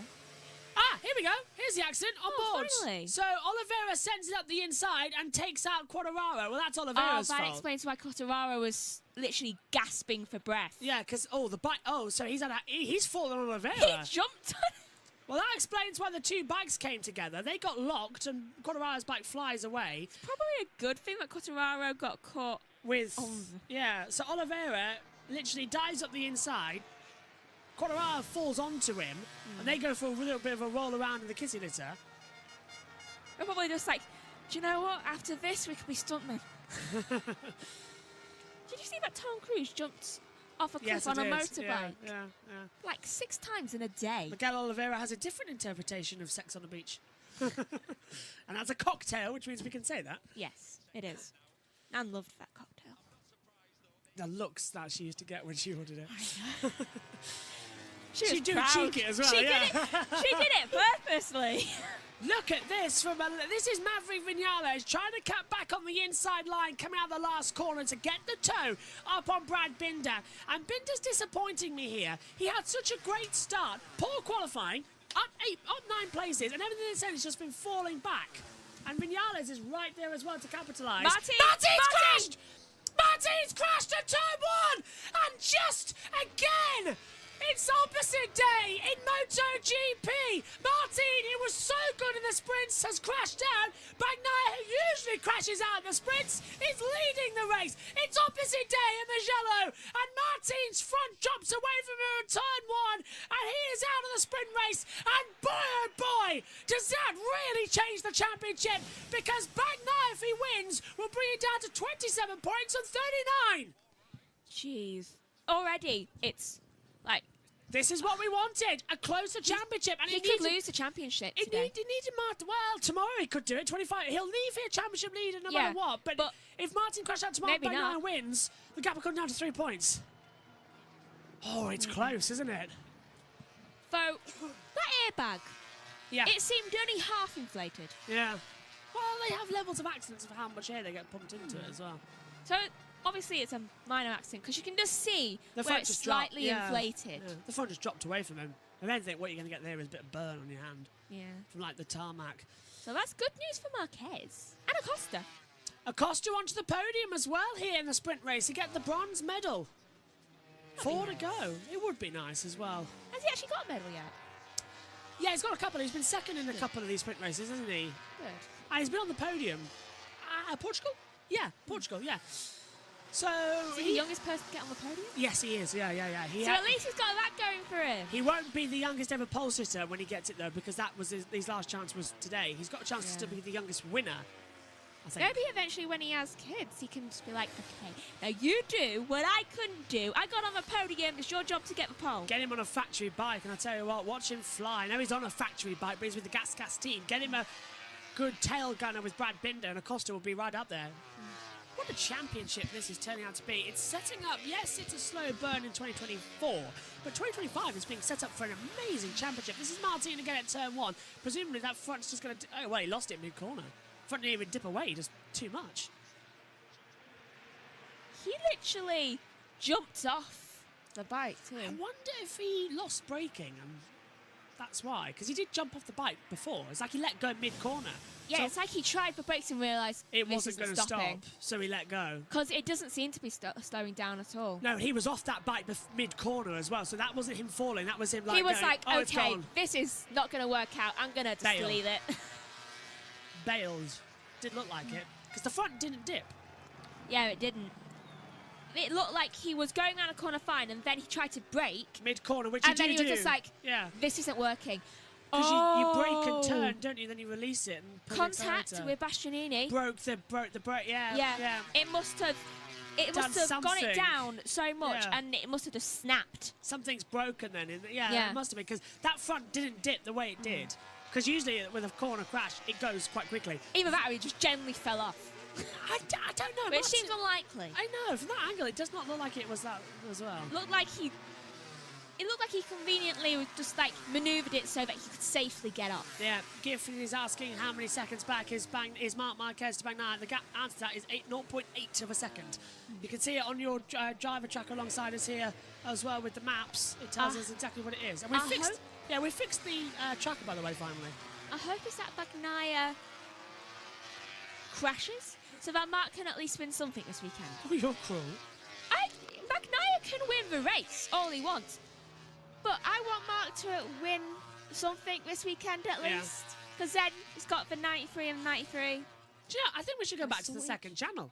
31,000 in the sprint race, 1,768. But Maybe we should. But more concurrent viewers then on JB2. 414 watching live. Thanks everyone for tuning in as well. We appreciate being back on the main channel as I come into it. Woohoo! JB2 though, just don't know what happened in Catalonia for that one. That was... It's not the first time either. Can Mark get ahead of Bagnaia? No, it's not the first time. Can he get ahead? Can he find something? And can he have the gumption to get it? That's what I want. And again, I kind of want Bagnaia to win the sprint so that he closes the title up. I didn't like the fact that Martin was running away with it by just the fact that he was good at sprint racing. Because that's not a world championship. He was rubbish in the... he's been rubbish in the races. He has been rubbish in the races. Martin's only been good in the sprint races. Yes. And well, that's not going to really work out for him today. It's opposite day. And Mark is now a second away, so it looks like Bagnaia will win. Yeah, unless it's a crash. One to go. It looks like they're all holding station. Marc Marquez is again going to be a bridesmaid in 2024. 3 sprint races in a row. He's going to be in second place. Well, it's opposite year. Yeah, it really is, isn't it? Look at this battle further back. That's Maverick in 5th, and Dijantonio's going to have a go at Binder around the outside towards turn... No, he's cut to the inside of turn 1. Alex Marquez just behind him. So what we're seeing is everyone's done medium front, soft rear. It's not working. The tyres go off quite late in the race. So I expect tomorrow everyone medium front, medium rear. Yeah, probably. To do another distance in this race. Maybe hard front, medium rear. There's a battle going on for 12th right now between Miller and Rins. That's the last points paying position as well in this sprint race as well. 1 point between them. So it would mean a lot if Rins could get it, especially after what he did in qualifying. But he did drop back actually where he started. It's a weird one, this one. It's a good thing it's the last lap because I'm really hungry. It's all right. Thanks to the rescheduled MotoE and that lot. When am I going to have time to cook today? I've got like 30 minutes where I can do some cooking. Yeah, and it took you 20 minutes to cook the other thing. Actually, no, it took you 16. No, I've got to do the chopping and all that lot. And then I'm going to switch... I can do that. Yeah, but... No, I'm going to do it. It's fine. And then I'm going to switch it on at 6:15 and let it cook. We should probably pay attention. It is the last lap. Yeah, well, it's 1.3 seconds at the moment. The Italians are cheering on Pecco, who's going to win again here on Italian soil. The #1 champion is going to be #1 again, and for the first time in a while, he's going to take a sprint race. There's Jorge Martin. He will lick his wounds and know tomorrow that he will have the opportunity to lead again from pole position. But for Pecco Bagnaia, it was literally redemption. He needed to win here and close down the points. Pecco Bagnaia wins the Italian Grand Prix sprint race. He's done what he needed to do. Damage limitation for Bagnaia, considering that in the race tomorrow, he'll have a 3-place grid penalty and start from 5th. Amber Argolia, the singer in Italy, who represented them at the Eurovision Song Contest. And look at that, the gap now down to 27 points. Oh, yeah! What did I think of that song? Because I still have the list. So Martin leads on 155 points as well. Bagnaia 128. Marquez 132. I liked that song. Bagnaia wins. Marc Marquez 2nd. Pedro Costa in 3rd. I rated all the songs in the Eurovision to see whether I liked them or not. I liked that song. Miller picked up the last point in 12th. Ah. Good for him. He managed to keep Rins off his back. Oh, it's going to be a weird day, this one. Careful. Alex nearly crashing into Bagnaia there. Well, Bagnaia was literally driving with literally nothing. Bagnaia's first sprint win since the 2023 Austrian Grand Prix. That's a while ago. Told you, he's been terrible in the sprints. It's opposite day. It is. It really is. Now, I'm going to go because... Well, we're going to sign off now, so you may as well stay here while we go through the results. Okay, be quick about it because I'm really hungry. Don't worry. Here's the result. Then Bagnaia victorious in the sprint from Marc Marquez second, Pedro Acosta's third, Franco Morbidelli's fourth, Maverick Vinales fifth, Brad Binder sixth, Fabio Di Giannantonio is in seventh, eighth for Alex Marquez, ninth Aleix Espargaro, and 10th for Raul Fernandez. Right, 11th is Bezzecchi, 12th was Miller, 13th Rins, Paulo Espargaro is in 14th, 15th is Zarco, Nagami is in 16th, 17th is Augusto Fernandez, 18th is Salvadori, 19th is Marini, and then out was Martin, Mia, Bastianini, Quartararo and Oliveira. Well, you should be able to message me on Twitter. My Twitter's not privatised, as far as I know. Message requests. Yeah, you can message me on Twitter. It's open. Biggles. To come into it. Championship changes over. So, Megan, what did you make of that one? I thought it was very nice and crashy. Here's Martin's crash again at turn 1. The front does buckle. Nice. Oh, it throws him off the bike as well. Right, I'm leaving. Cheers, Megs. Well, we're going to sign off now anyway as well to come into it. Actually, Megan, you can go. See you later. Bye-bye. To come into it, not at all. My Twitter DMs are open. They should be open anyway. If not, get me on Instagram. They're definitely open on Instagram. At Joshua Birch 99 on Instagram. Same handle as it is on Twitter. Biggles, if you're on Instagram as well. So, same handle on Twitter and Instagram. Nice to have some comparison. In fact, I think it's the same handle everywhere. So, definitely get hold of me. Emails currently haven't got access to my email at the moment, so don't go to that one. To come into it. So, an exciting race. Martin, crashed out, unfortunately, as well, from that one. Such an interesting race. Martin did crash out. He finished this race 20th overall, but an RT next to his name, you can see alongside me. So, coverage details for the rest of the day. Live now is the practice session for IndyCar. Their second practice, JT taking you through that one. We'll be back at 3:10 for MotoE Race 2. And then again at 5:35 British Summer Time for MotoE Race 1, Part 2, the resumption of the race that was red flagged earlier on as well. 5:15 IndyCar qualifying for Detroit. We'll swap it over as well. Thanks for your company then here. What a day we have had. Join us later for MotoE Race 2. Bagnaia, absolutely, damage limitation. Finally, again, wins a Tissot Sprint. Ready for battle to commence. MotoGP is awesome around Mugello. This majestic Autodromo Internazionale di Mugello yesterday hosted a fantastic sprint race. Will it host a fantastic Grand Prix? It's certainly got the precedent to. Pole position to Jorge Martin. Second for Maverick Vinales. Marc Marquez lines up third on the grid. Enea Bastianini is fourth. A three-place grid penalty for Pecco Bagnaia puts him fifth. Franco Morbidelli is sixth. Pedro Acosta puts him seventh. Alex Marquez eighth. Aleix Espargaro ninth. Alex Rins is 10th. Miguel Oliveira 11th. Raul Fernandez 12th. Brad Binder goes 13th. Fabio Di Giannantonio 14th. Fabio Quartararo 15th. Bezzecchi 16th. Mia 17th. Zarco 18th. Miller 19th, Augusto Fernandez 20th, Paulo Espargaro 21st, Lorenzo Salvadori 22nd, Takiki Nakagami 23rd, and Luca Marini is 24th.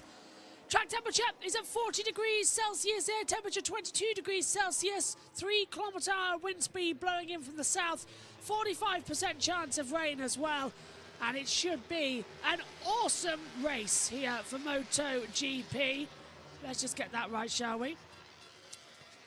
I have fought with a bin and won. And now either a fly or something that stings. It didn't sting me, though it looked aggressive. Hi. Hi, How I are got you? it out the box. My hands now hurt after doing those potatoes. Potatoes hurt. Whoever tells you they don't is a lie.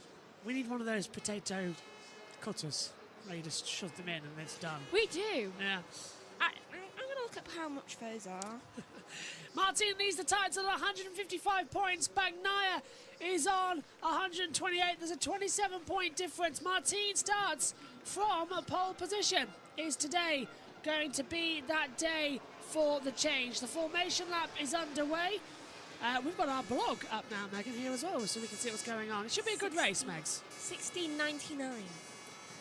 Is that all for freedom? Yes.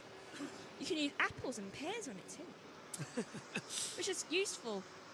You should tell Uncle Keith he likes to peel his apples. Going up the apples and pears is what we're going to see today. What do you think's going to happen in this race? Everyone, as I said, medium front, soft rear. 3 crashes. Look at this. 1 week ago, Bagnaia took Ducati's 92nd win in MotoGP. Stoner, using the 27, got the 27th as well.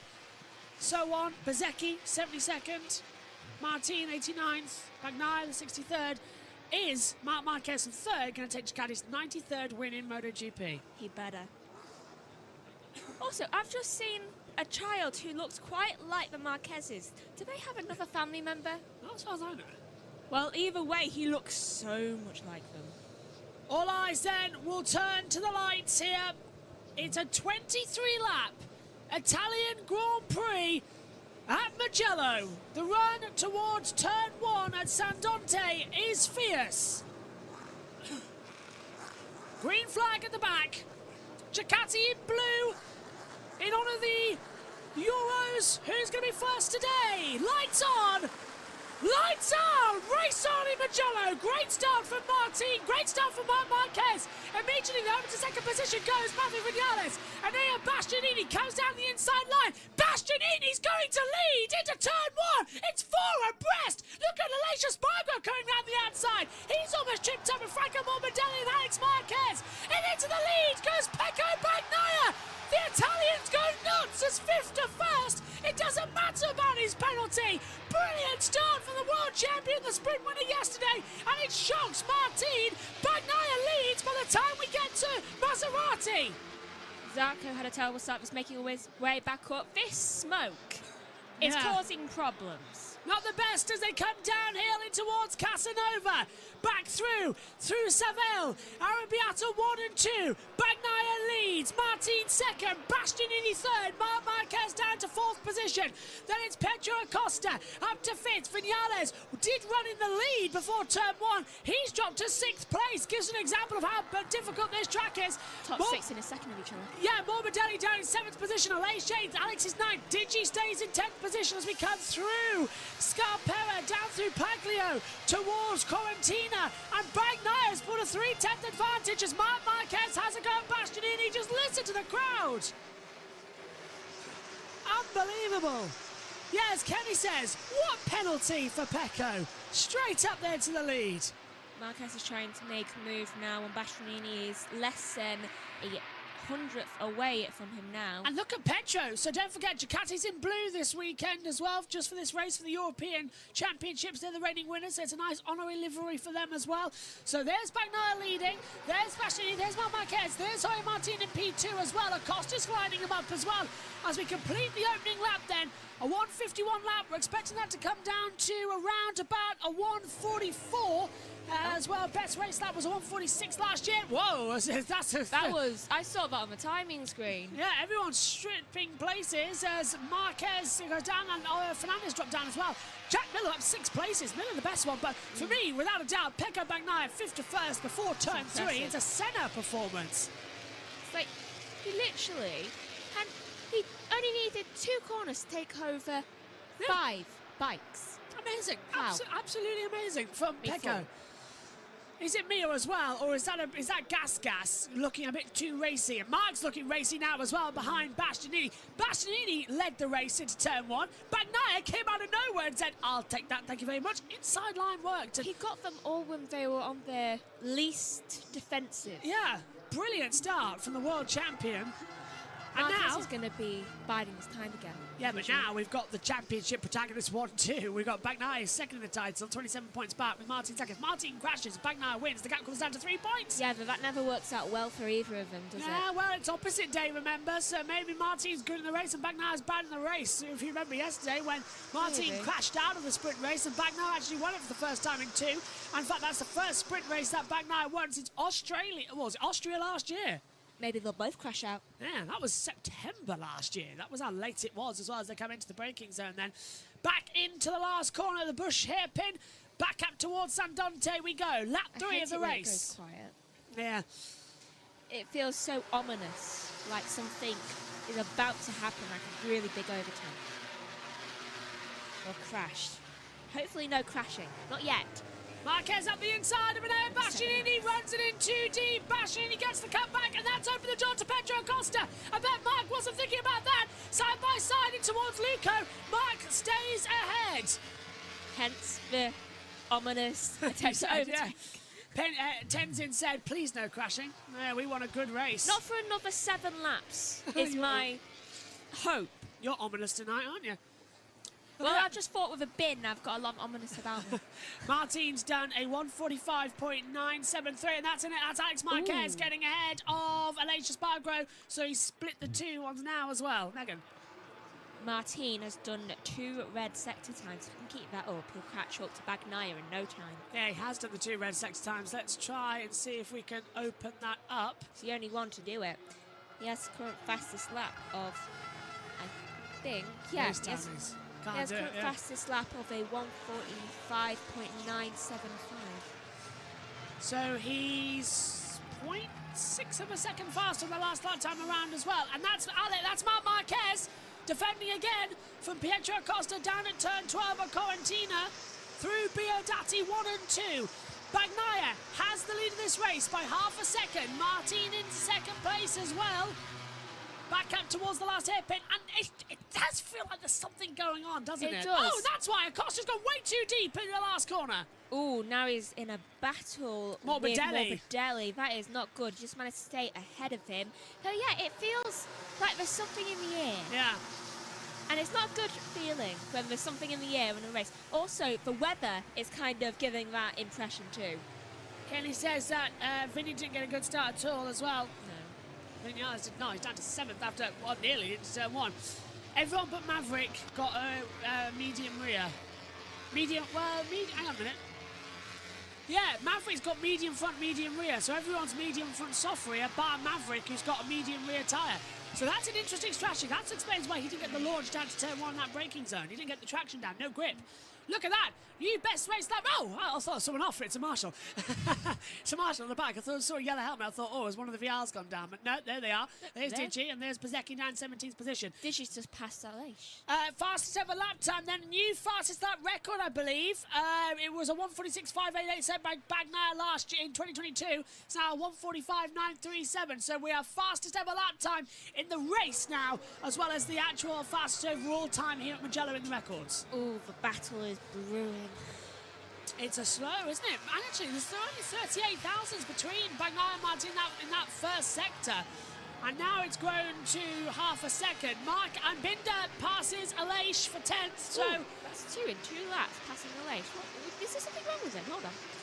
I don't think there's something wrong with Aleix. Bagnaia's got middle sector times improving like crazy. He's the only one who's not improving. Well, Bastianini's not improving, though he's got other priorities right now. Yeah, Bastianini's got to defend from Marc Marquez. And look at that. Look how close Mark is coming out the last corner as well. He's properly giving it his all. So Pecco switched to the soft rear tyre. He was originally going to use a medium rear. That's interesting. So on the grid, he swapped to the soft rear tyre when he saw what everyone else was doing. Dropping. Who was? Fernandez, Augusto. Oh, don't tell me Augusto Fernandez. Yeah, he is dropping. He's passed by... Well, Mia's passed him. Is he... And Zarco... Is he okay? I could just have run it deep into 1. Yeah, I think he's gone wide. Yeah, he's gone wide at 1. Thankfully, no sign of yellows. Moving. He's still moving, so I think he's just gone really wide. Miller's passed Bezecchi. I just saw on the time screen, yeah. Oh, hang on a minute. How did Bezecchi get up that order so quick? Why? That's Miller dropped down the order. Quartararo's passed Miller, and then Bezecchi passed Miller, and then Miller repassed him. Bezecchi is quite close to Miller, so I think it was a mixture. They've all 3 side by side through the back half. Is it me, or has the track got a bit darker? It was sunshine a minute ago. Yeah, it has got darker. The weather is reflecting things. Right, what's this we're spotting here? This is Fernandez is all the way down now. He's stopped. This is Bashed. Yeah, I think he's out. It must be some sort of tech problem. Or is he still going? He's going now. No, Augusto Fernandez. What is wrong with him? I think he's got a tech issue. I think Augusto Fernandez got a tech issue. You watch. He's actually in 12th place, and we just don't know. Timing having that glitch. No, I think Augusto Fernandez on that Gas Tech 3 KTM bike, don't forget, factory KTM. I think he's got a tech problem. The clouds have come over. Marc Marquez practiced a flag to flag this morning in case it becomes needed. 45% chance of rain, it says on our monitors up here in the commentary box. You can see the same thing. And look at sunshine coming through the bush. Maybe it's just a really, really heavy cloud coming there. We are in the valley. Now it's yeah. down. So one part of the track's fine. The rest of it's in. You almost need floodlights to see what's going on down there into turn 1. So really confusing cloud cover as now it's bright sunshine again to turn 1. The start straight is almost covered in darkness, but no sign of any rain. Look at that, Bagnaia again, 1:45.770, fastest lap of the race. Just keeps beating his own times. Laughing how the interval on the timing tower always says 0.05 instead of 0.5 in the first sector. Yeah, it's getting weird. Fernandez does have a problem then. Yeah, he's entered for pits. So Augusto Fernandez becomes our first retirement of this race. Hopefully you can see him down there on the bottom of the timing tower. 24 doesn't really fit in on an 80 zoom, so yeah, it's not that greatest MotoGP stuff as well. Next week it's 22, so we should be okay. There he is.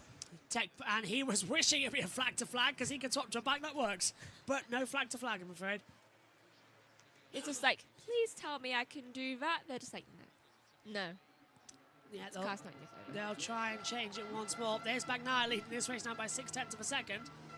So the predicted race pace and the actual race pace are the same. Bagnaia is matching what he did in the sprint race to what he's doing in the race pace, a 1:45.9. Well, that explains why he's, what is that, 0.6 ahead? Yeah. I am tired. So he's hopped on that new livery Ducati and gone, yeah, we've got it, it's fine. And Martin, who's back on the normal Prima Pramac livery this weekend, is going, right, I'm on the attack back. Ducatis sweep the top 4, and it's Acosta in the 5th place in that KTM. How much longer does that change, though, as we exit the last corner and head down once again to San Dante? Damn, that was a fast lap, says Kenny. It really is a fast lap out here. Lap 7 of 23. 17 laps to go. Bezzecchi, I think, has just overtaken Miller. Are we going to... Yeah. Yeah, there it is. Tenzin says lap 7 is coming. Let's see about your prediction, Megan. And down goes Mia, I believe. Yeah, Mia's crashed. Yeah, one Mia has crashed out at turn 1. Don't doubt Megan's power. 7 laps. Yeah. 7 laps. That's our first crasher. Tenzin says, wow. And there he is at turn 1 at San Dante. Juan Mir is out of the race, and he's our first crasher, just as Megan predicted on lap 7 of this race. That's scarily good. Joe, the lottery numbers. Well, Fernandez has already retired for the race. I said 3 cars would be out. 3 bikes. I mean, bikes. Who's the 3rd then? I don't know. That's scarily good predicting from Megan, to be fair, I've got to admit. Bagnaia leads 0.7 of a second to Martin, and then Bastianini's closing in as well as Marc Marquez. Yellow flags have been withdrawn. We're back to the green flag running as they'll attack back. Sometimes my power works, sometimes it does not. Today, it is being nicer. Yeah, you said lap, To me. You said lap 7. You got to lap 7. And then And our right first crasher. Right as lap 7. I think the front buckled on him. Look at that type of accident, because he was just down on the deck, so... Thinking about it, must have been like that. Fernandez passes Rins, and you know which Fernandez it is because the other one's out. Look at this from Bastianini looking on Jorge Martin towards turn 1. Raul passes Alex Rins back, so that changed it. That's good, 'cause Megan needs to calm down with that. Never. Aren't I doing IndyCar later? Yes. I mean, poor Scott McLaughlin. Yeah. IndyCar, by the way, is at warm-up is at 2:30 p.m. British Summer Time. Detroit Grand Prix from 5 p.m. British Summer Time. Then after that, 8:30 p.m. British Summer Time. NASCAR Worldwide Technology Raceway.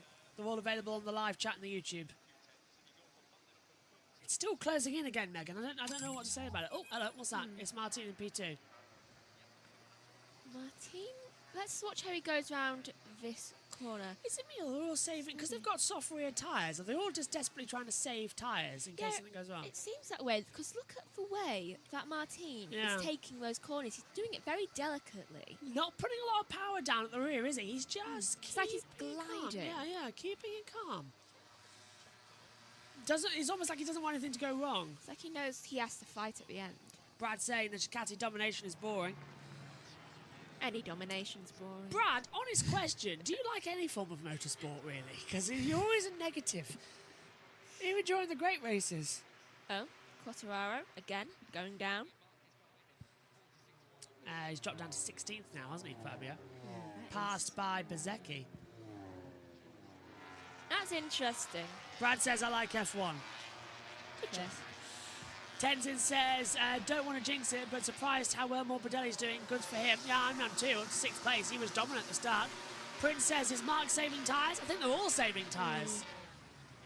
I honestly think they are, because all about Vinales, who's now catching up to this battle. Vinales thinks he has nothing to lose. Or medium front, medium rear. He's got the grip to do it, but... That's the way he approaches things, I've noticed. He approaches things like, I don't have anything to lose. Watch Bagnaia at the start from 5th on the grid, Megan. Talk us through it when the lights go out. Right. Now. Bagnaia Now. gets a very good start and just... Oh, that was so close. That was Mark cutting him off. Yeah, and weirdly, that worked in his favour.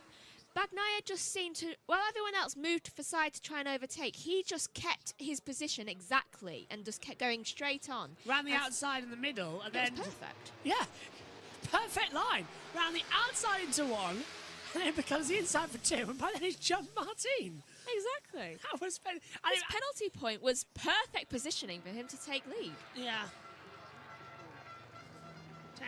Kenny says to Tenzin, he had a good sprint too, he did. Mark Marquez fans in as well. And Matt says, F1 says, talk about boring dominance as well in F1. Hey, Max is beginning to lose a little bit there. Especially at places beginning with M. And Montreal is next. Yes. Can't wait for Monza. I know, the Italians are going nuts if it's a 1-2. Speaking of Italians at the Italian Grand Prix, here's Mugello. Wait a minute, I just realised something. Ferrari are the only team this year to actually have both of their drivers be winners. Yeah. Which is weird, isn't it? Yeah. Here we go. And they fired one of them. Though now, he is literally the want of every single team. Way to go Apart on from top. McLaren. Yeah. Oh, Mark's a bit late on the brakes there into 1. Is that going to open the door to Pedro Costa? Do you see how much Mark had to sort of lift the bike back up after Sandonte? Yeah, we did. Brad says, do you think Red Bull will struggle in Canada and dominate Spain? I think they're going to struggle in Canada, definitely. And I think in Spain, from what we saw last year, Spain could be tricky for them because it's a constant battle race. And I don't think they've got the pace anymore. We don't happen to be in Madrid for Spain, do we? No, Barcelona. So Ah, shame. Madrid's in 26, I think. Or is it 25? I don't know. Is this the last year for Barcelona? Or is it next year? Next year's the last year for Barcelona. It's 2026, I think, we go to Madrid. Then we shall wait for their lack of dominance there. By 2026, with the new regulations. And No Adrian Newey. Yeah. The downfall of Red Bull has already begun. Newey has already signed a Ferrari flag. I thought so. I've seen it. Back to the MotoGP action right now as well. Funny thing is, someone said in Italy that's a contract. It is, yeah. Now, we've got this annoying situation going on right now where because everyone's chosen, apart from Mavi Vinales, so spare me from that, but because everybody has chosen the soft rear tyre, it can't do the entire race distance. So they're having to save tyres, which is something we don't often see in MotoGP, saving the tyres. Nakagami's crashed. Biadetti won. Says rider okay. Is he the third? Oh, he's off at turn 12. He is the third retirement, yeah. Second crusher. So Nakagami's down at turn 12 at Correntino. Okay, now we just need no one else to... Usually changing colours on an Italian bike isn't actually a great look. Red to blue. So let's see. But Mark Marquez is meant to make history. I've got a funny Follow the joke about pattern. that later. Yeah. I'll tell you Mark's starting to come back here. Don't count him out. Mark is going to be in the fight. If anything, it's an Air Bastianini who's the anomaly here. He's been up and down all season, but the last 3 races, it's been Bagnaia, Martin, and Marc Marquez involved in the fight. Until Bagnaia threw it away, and Q going nuts in the commentary. It's not unusual. Catalan. Yeah. Max won by 24 seconds in Spain last year. Spain last year was a brilliant race. No mind about Max winning. It was barnstorm because of the pit stops. Oh, yes, the pit stops. There seems to be an issue with Marc Marquez's ride height device. And there's puffs Again? of smoke. Yeah. Are you serious? Yeah. Can't that man catch a break? So Marquez has got a problem with the ride height device. Now, let's take a look. This is coming out the last corner of the Bushane. So let's see if there's a problem. We're riding with him now. Sebastian running in 3rd. So we need an off-board camera here to see what it's like. Coming through the Biodaddy chicane. Personally, I'd like to see from Bastianini's rear view of it. No, we need an off-board camera to see it bouncing around. Let's take a look. So how much does Mark... Is that why Mark had problems the last time around? Maybe. Let's have a look. Here we go. Here. Yeah, can you see him having to kick it off? See how much time he loses coming onto the straight? I love how he got exactly the view that I wanted. Yeah. Well, they're listening to you, Megan. I control the sport. So Marquez has a small problem. Oh, hello. Was that Martin going deep? Yeah, it was. And it caught Marquez's eye as well, actually. Come on, Mark. What have you got? Sunshine coming out here halfway in the Italian Grand Prix. Lap 12 with 12 to go. Out of the 23. Count the last lap, remember? That was Martin just then. Yeah. Did you notice that little wobble? I want to see his tyres. Is his tyres okay? Well, if Martin has blown his rear tyre already, he's not going to get to the end of this race. I think he's just struggling. Is the wind gone up? Yes. Yeah, it's it gone up has. by 2. So that must be what's struggling for him. There's a move on the circuit somewhere. Binder up into 10th place, passes Alicia Spargo. Right. Let's just keep going down. Now we're into the sprint race. So if they've saved their tyres during the start, we should be flat out to the end now. Which Bagnaia is apparently good at, even though... You say that. Well, he was yesterday. I've got a feeling Bagnaia's going to crash. Well, don't say I've just got this weird feeling. I think Martin's going to do it as well. that. What, both of them out? Bastianini wins. No, I think Mark's going to win it. Last lap. Bastianini versus Marc Marquez. There's a tail back at Aragon a few years ago. Aragon's back. Love Aragon. Another Spanish circuit, though. It would be on the last lap, I think, if he overtake. Mark, you can see you can see the bike bouncing up across that line over the crest. So there is a ride height issue. 11 to go. Second half of the race now. He'll be fine. I mean, he's dealt with a lot worse. He has. We're now longer than the sprint race was yesterday, by the way. We're now into the proper Grand Prix. Bagnaia just holding off from Martin in second, Bastianini in third, 3/10 between them all at the moment. What's the gap between them all? 1.6 seconds between Marc Marquez and Bagnaia. Come on, what have you got? It's actually quite a big gap between Acosta and Marquez. What is it? 1.1. Yeah. It is quite a big gap, to be honest. Here's a replay. This is Bagnaia. Okay. Oh, it's a Brembo brake data. Ooh, see that? Twitching under braking, yeah. I think the wind caught him a bit. He put his leg too far out for too long. Well, where's that wind blowing from? It used to tell us, it doesn't now. South. Yeah. Yeah, but you can see S. I'm pretty sure. SE, now southeast. It tells us now. Look. Right, so the start line's north here, so that's a headwind to one. So that's that. You're Yeah, right. Yeah, it was blowing him back. yeah. So it's a headwind been into one lost. under braking. He lost his balance. Got to really concentrate on these maps. That's Morbidelli under pressure from Vinales over 6th place.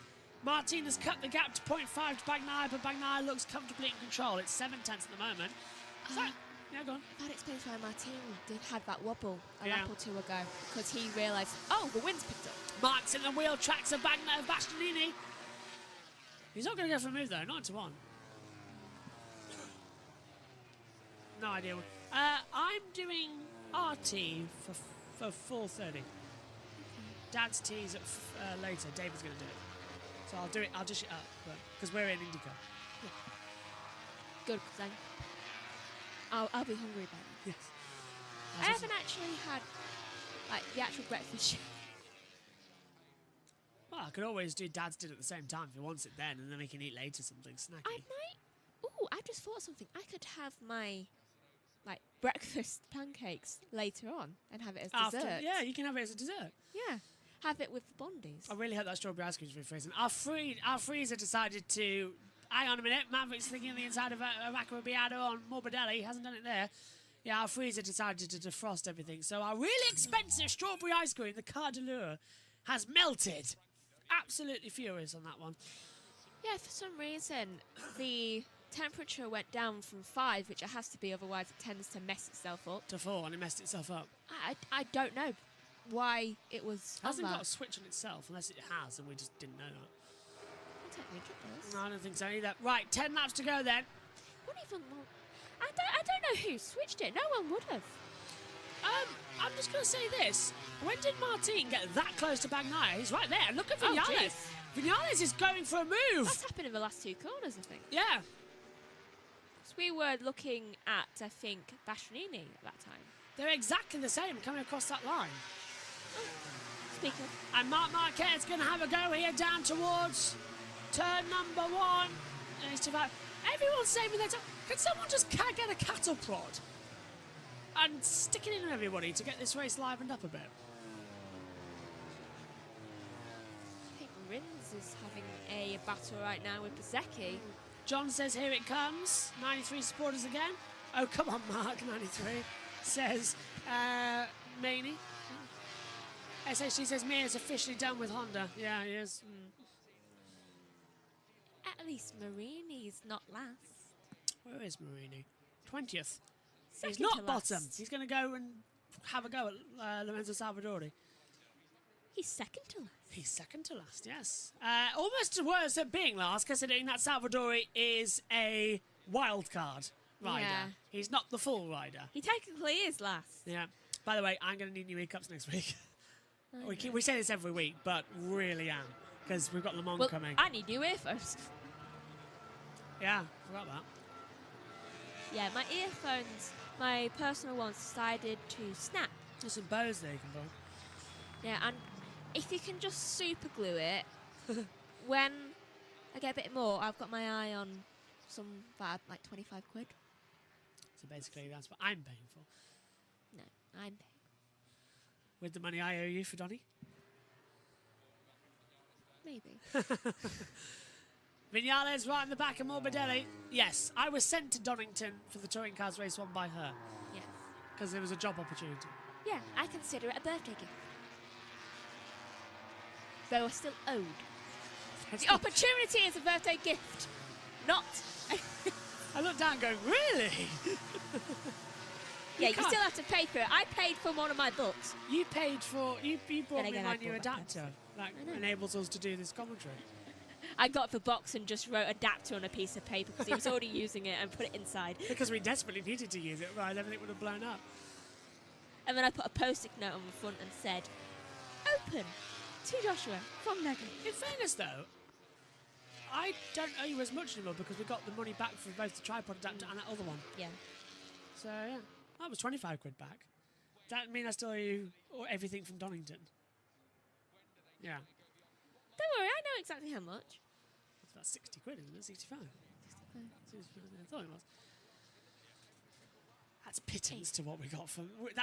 I could pay you back and still have 200 quid from the YouTube ad revenue. Is it me or is the race just starting to bubble? Because Yeah. Mark's closed the gap in.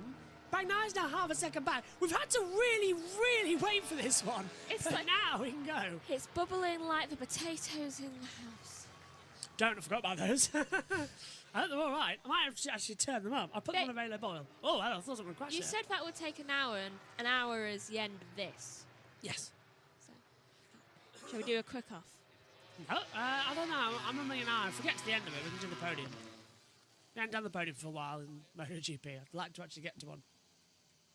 I can turn the potatoes off if you like. Nah, leave them on, they'll be fine. They're on a very low heat. They're not going to be overboiled. Nah. Oh no, the potatoes that we need to mash up are too soft. I like them to be softer as well. Might have done too much though, but you can never have too much mashed potato in a shepherd's pie. Right, are we going to see a battle finally? 7 laps to go. Bagnaia and Martin separated by half a second.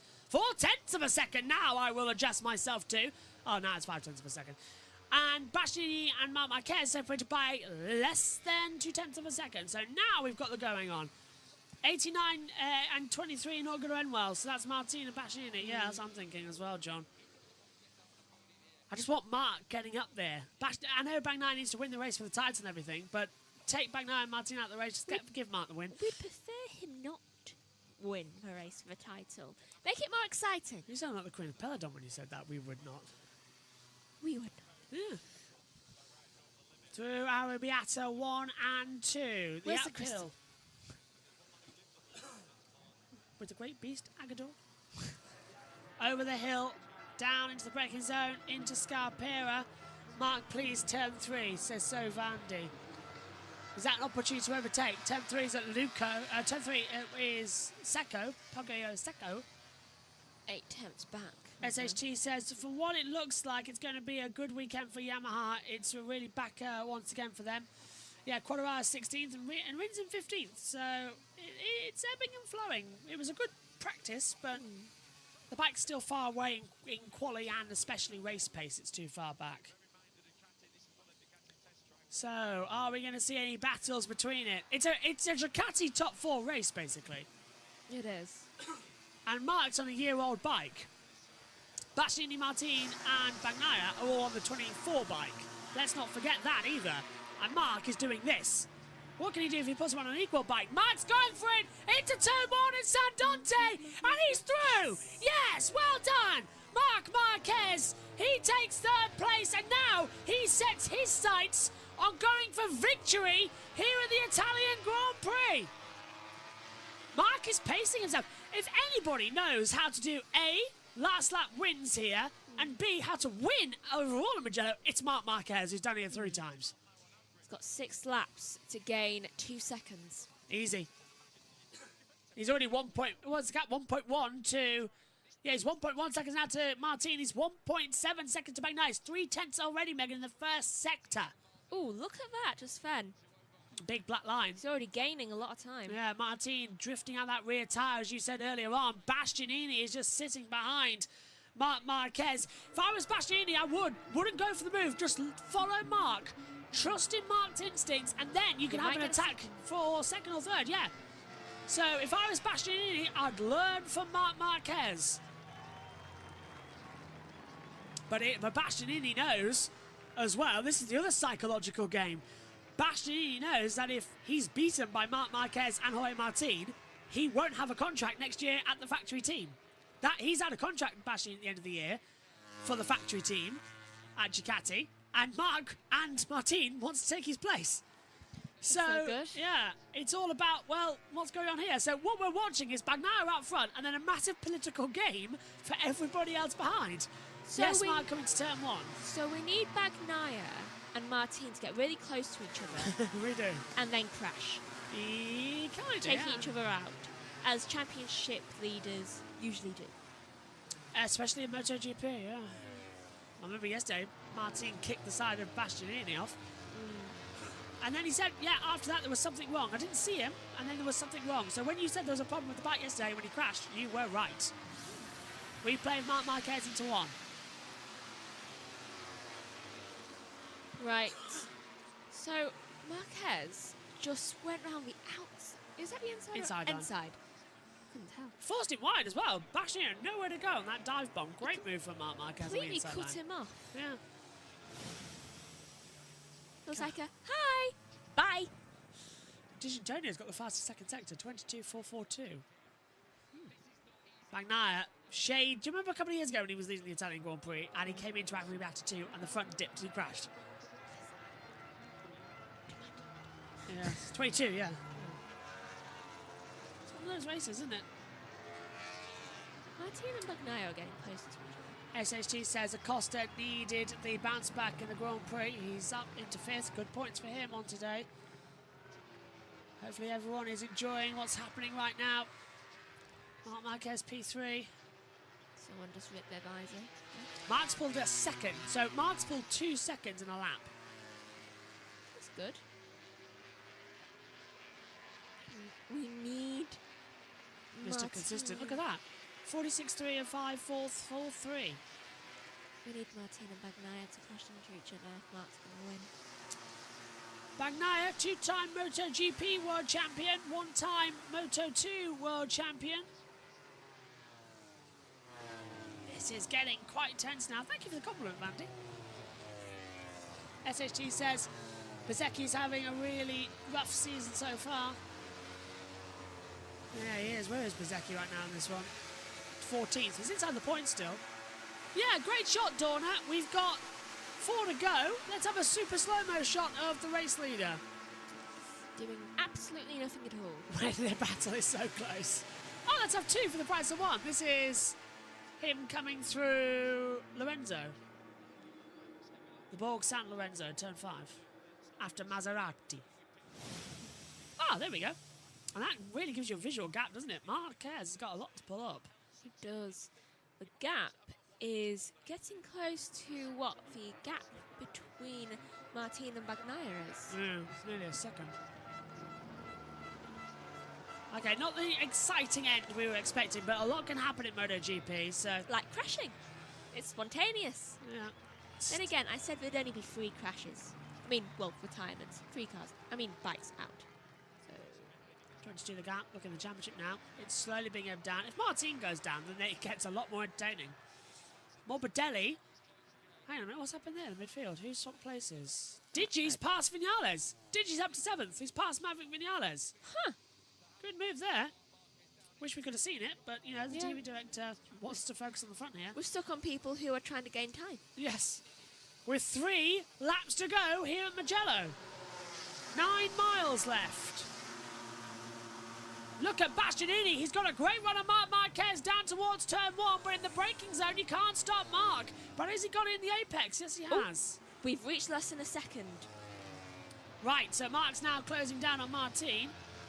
But at the same time, Bagnaia is backing the pace up because Bagnaia and Martin are 5.5 tenths separated. What is happening? Considering 93 has a hand-me-down bike, yeah, this is great from him. What can he do on the actual bike? That's Win. what I want to know, yeah. That's what he would have done. It's closing down. Of course, you can't go from factory to factory anymore in MotoGP. You have to spend a year on the satellite bike if you leave contract. If you're out of contract, you can move, like when Lorenzo moved from Ducati to Honda. If you're out of contract, you can move. But if you break your contract, you can't then go from factory to factory. You have to spend somewhere at a satellite team. That's the rules. So Marc broke his contract with Honda. Ergo, he's on a satellite bike. But Lorenzo, years ago... Is that what happened to Marini? Yeah, yeah. No, Marini was just wanted out and foolishly thought, oh, I'm not going to stay on my brother's team, I'll go rebuild Honda. Oh yeah, that's worked out well for him, hasn't it? Oh, well, look at Marini, who's a star in the past. He's not really got the brain cells at the moment, to, or neither Honda listening to him, really, as well. It's Honda, of course. I'm trying to find out, actually, where he is, Marini. Yeah. Let's see. Is there a Honda in the top 10? No. Is there anyone who is Honda that is in the top 15? No! And that's points-paying positions. What are they? Either 2 of them out and 2 of them low. 2 laps to go.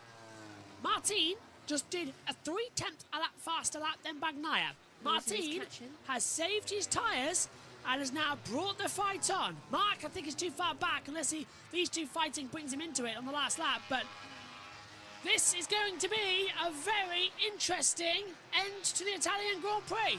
I think that Martin should have done this a lap ago. Yeah, he's gone too late. He's banking on he can get the slipstream. The same decision was made last weekend. Yeah, it was. Didn't work. He's banking and get that slipstream out the last corner, and because it's such a long run to the line, he can drag past. Mark and Bastianini are coming into it. This is getting a very intense end, isn't it? It is. The last lap's going to be fun. 2 Hondas out. 2 Of the are 4. in 19th and 20th. Zarco 19th, Marini 20th. Oh, and Bastianini up the inside! And gets ahead of Marc Marquez! Down on the inside of Scarpera! And Marc is off the podium! The Italians hate Marc Marquez still. They were booing him yesterday in the sprint race, and they love that it's going to be Bastianini up in 3rd place. Well, I suppose his contract's a bit more safe now. Yeah, they keep booing Marc. They booed him yesterday as well. What did Mark ever do? He fighting with Rossi in 2015, 16, whatever it was. He had no choice. I think it was 15, wasn't it? Yeah. He had no choice. It's a race. And then Rossi kicks him off. Only the Italian fans can be angry for something the Italian did. But then again, it was, to be fair, they kept coming to the blows all season long as well. No one ever. But it was 7 years ago to get over it. No one ever yells at Miller for what he does. Last lap, and Bagnaya's responded. He's pulled 8 tenths now to Martin. Now 9 tenths. I think this race is secure. Do you know what's worrying me? Miller has been weirdly well behaved this season, and it's freaking me out. Well, he's past his best, isn't he, Jack Miller, in my opinion. Bashing deserves this podium. He does indeed. So, Vandy says, oh no, Mark. But I tell you what, this has been a dominant performance from a man who needed damage limitation. Started 2nd in the sprint yesterday, won the sprint race, got a penalty for impeding in practice Alex Marquez. Was given 3 places, started 5th, took the lead by the time we got to turn 2.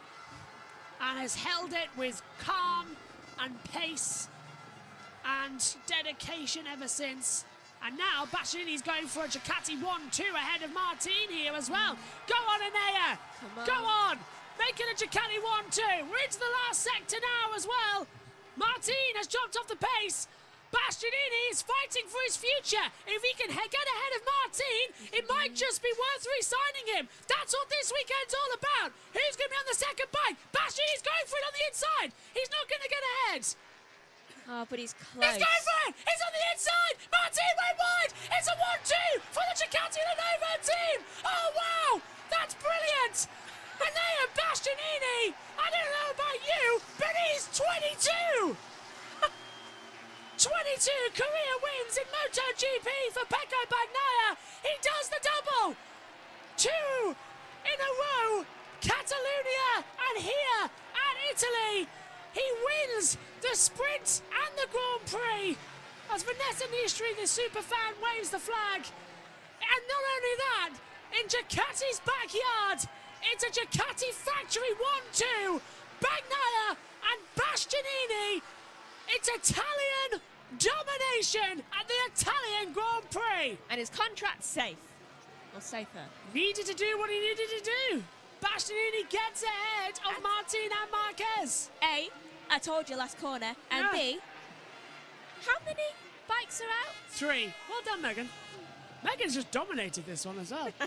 And there is the Italian hero today, says Tenzin. Helen says, whoa, yo, yo, yo. Kenny says, whoa, as well. The last move was a hero move, but Bastianini says Tenzin as well. Rockstar for Pecco Bagnaia. The gap now 18 points in the championship. It's moved down. Kenny says redemption. They can penalise him. They can't stop him winning. 63 wins here in Italy. Oh, yeah. That means that Martin, because Bastianini took his place, 4 more points taken away from him. Yeah, championship just goes down to 18. It's Helping getting his good. teammate. Oh, finally. Trackhouse, that's Ralph Fernandez. Congratulating him. So, the factory Ducati team are 1-2. They won the sprint. They won the Grand Prix. It's a 1-2 as well. The team's happy. The championship, I mean, that's just fantastic. What a last lap move from Anea Bastianini. Kind of saying, you can re-sign me, you know. I can do it. But he needs to be consistent. That's the factor. He does. Wow. kind of knew that Mark would be able to do this. Back-to-back wins for Bagnaia as well. He won the Catalan Grand Prix. Now he wins the Italian Grand Prix. And he won the Italian Grand Prix last year as well. So he's doubles all round. That's why I said he's 22. Taylor Swift lyric, hashtag spot the lyric. But look at that. Martin went wide. And just the narrowest of intros. And Bastianini said, I'm going through. That was epic. That's like a callback to yesterday. Just like, yeah. Oh, now it's the shoe on the other foot. Except I'm not going to kick you off. Fantastic. That's revenge, karma and redemption as well going through. 22 wins in MotoGP there for Pecco Bagnaia. It's his 32nd career victory in total across the classes. I can hear a dog barking in the background. That's not right outside the door. No, it's in the thing. What a race. Fantastic. I don't think Pecco knows what to do with it himself, do you? I think he's processing that he might get 2 in a row. Well, three in a row. 3 in a row. 22 and 23 champion. I forgot he was 22. Yeah. Could be the 24 champion as well. He's got 3 world championships though. He won the Moto2 category in 2018. Marc Marquez, how much is he going to be ruining that? He's broken the Ducati cycle. He's not the 93rd winner. What did I tell you? This year is the year for breaking things when it comes to cycles and curses. The Cassini team give him a handshake and say well done. But fourth for Mark, still impressive, but off the podium for the first time in a while actually. Second in so many of the last few races. France, Catalonia, sprint races and the same thing. He's had 5 sprint podiums this year out of the 7 races for Mark. That's quite good dominance. Yeah, it is. Rock stars! Out they go to celebrate with Pecco Bagnaia at the top of Arrabbiata 2. He's only made it to Arrabbiata 2. We're going to be here a long time. That's turn 9. Oh. He's in coasting in the Pecco fan club area. That's what. Hang on, where is he? That is exit of Paglio. That's down to turn 12. So he's at turn 11 and 12. That's where he is. And he's got the actual guitar. Has he got an amp? Are we going to hear some Pecco jazz? Look at the fan. Look at that. Oh, nice to see Marco Simoncelli, the 58, the super sick. Nice to see that he's still remembered here as well as a rockstar moment for Pecco Bagnaia.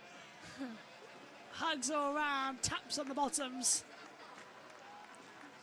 What a race.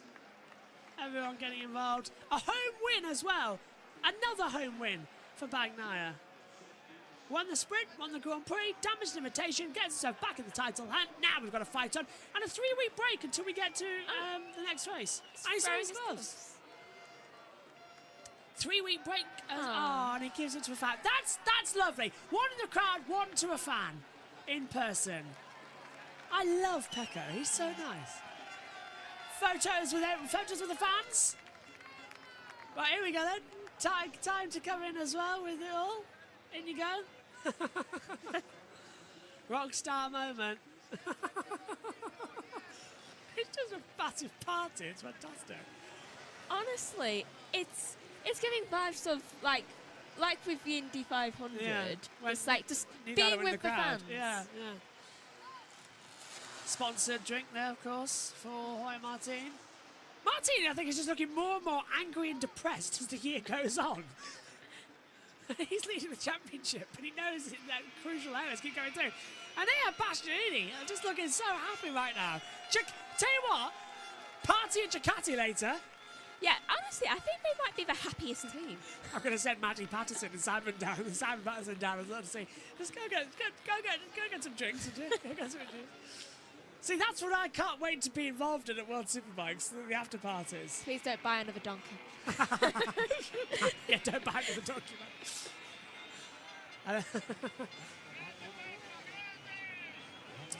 Thing is, though, This time around a mule. we were doing the Australian, I think it was either the Japanese or Australian Grand Prix, maybe even China actually. I think it was the Chinese Grand Prix, and it was 8 a.m. Maddie went live on Instagram, and she just with the donkey. I do have to wonder who takes care of the donkey when they're not there. I mean, all these questions I've got to ask her. Well, I suppose they have someone else taking care of the donkey. Yeah, guy called Joseph. There's the move from Renee Bastianini. Kept the door open, didn't he, with Marc Marquez? Get out of it, he says. Get out of there. Bastianini could have, if he wasn't, he could have won a race. He could have. He was riding for his contract there. Yeah. He knew what Nothing it else. meant. Yeah. If he had let Martin and Marquez go through, it would have been him done at the factory team. That was like a contract save.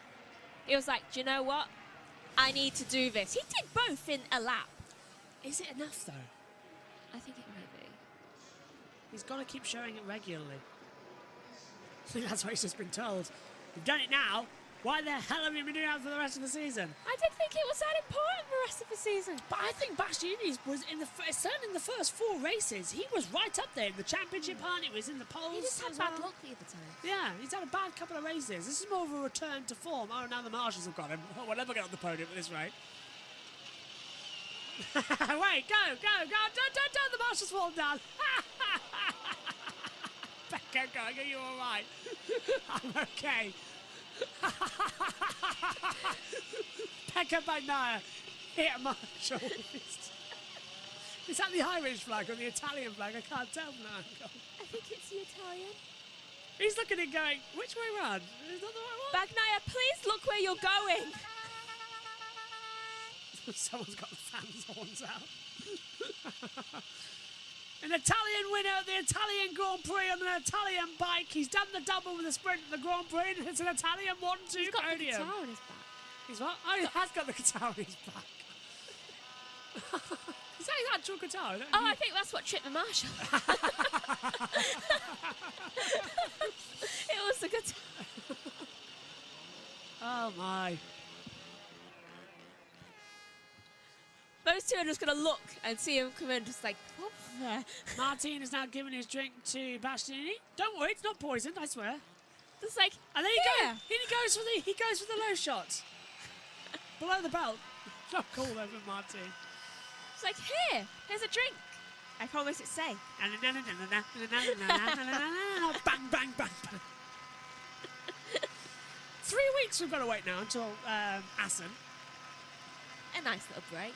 Yeah, then it's 2 races back to back, and then it's the summer break of the 4 weeks. So only 2 races in the next 7 weeks. Everyone's questioning, why is he got a guitar on his back? Where did has he had that all race? how did you win? Well, Playing. he's only bringing it because he knows Martin's going to be there, and he said he wanted an axe fight.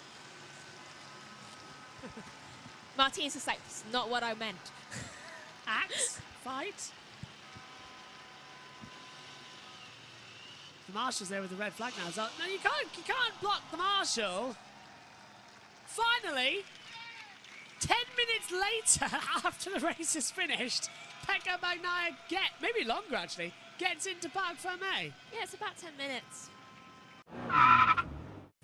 It was wonderful celebrations back then at the Italian Grand Prix with Pecco Bagnaia. I wish I could say that his day is going just the same. Sadly, it isn't. He has had a small accident.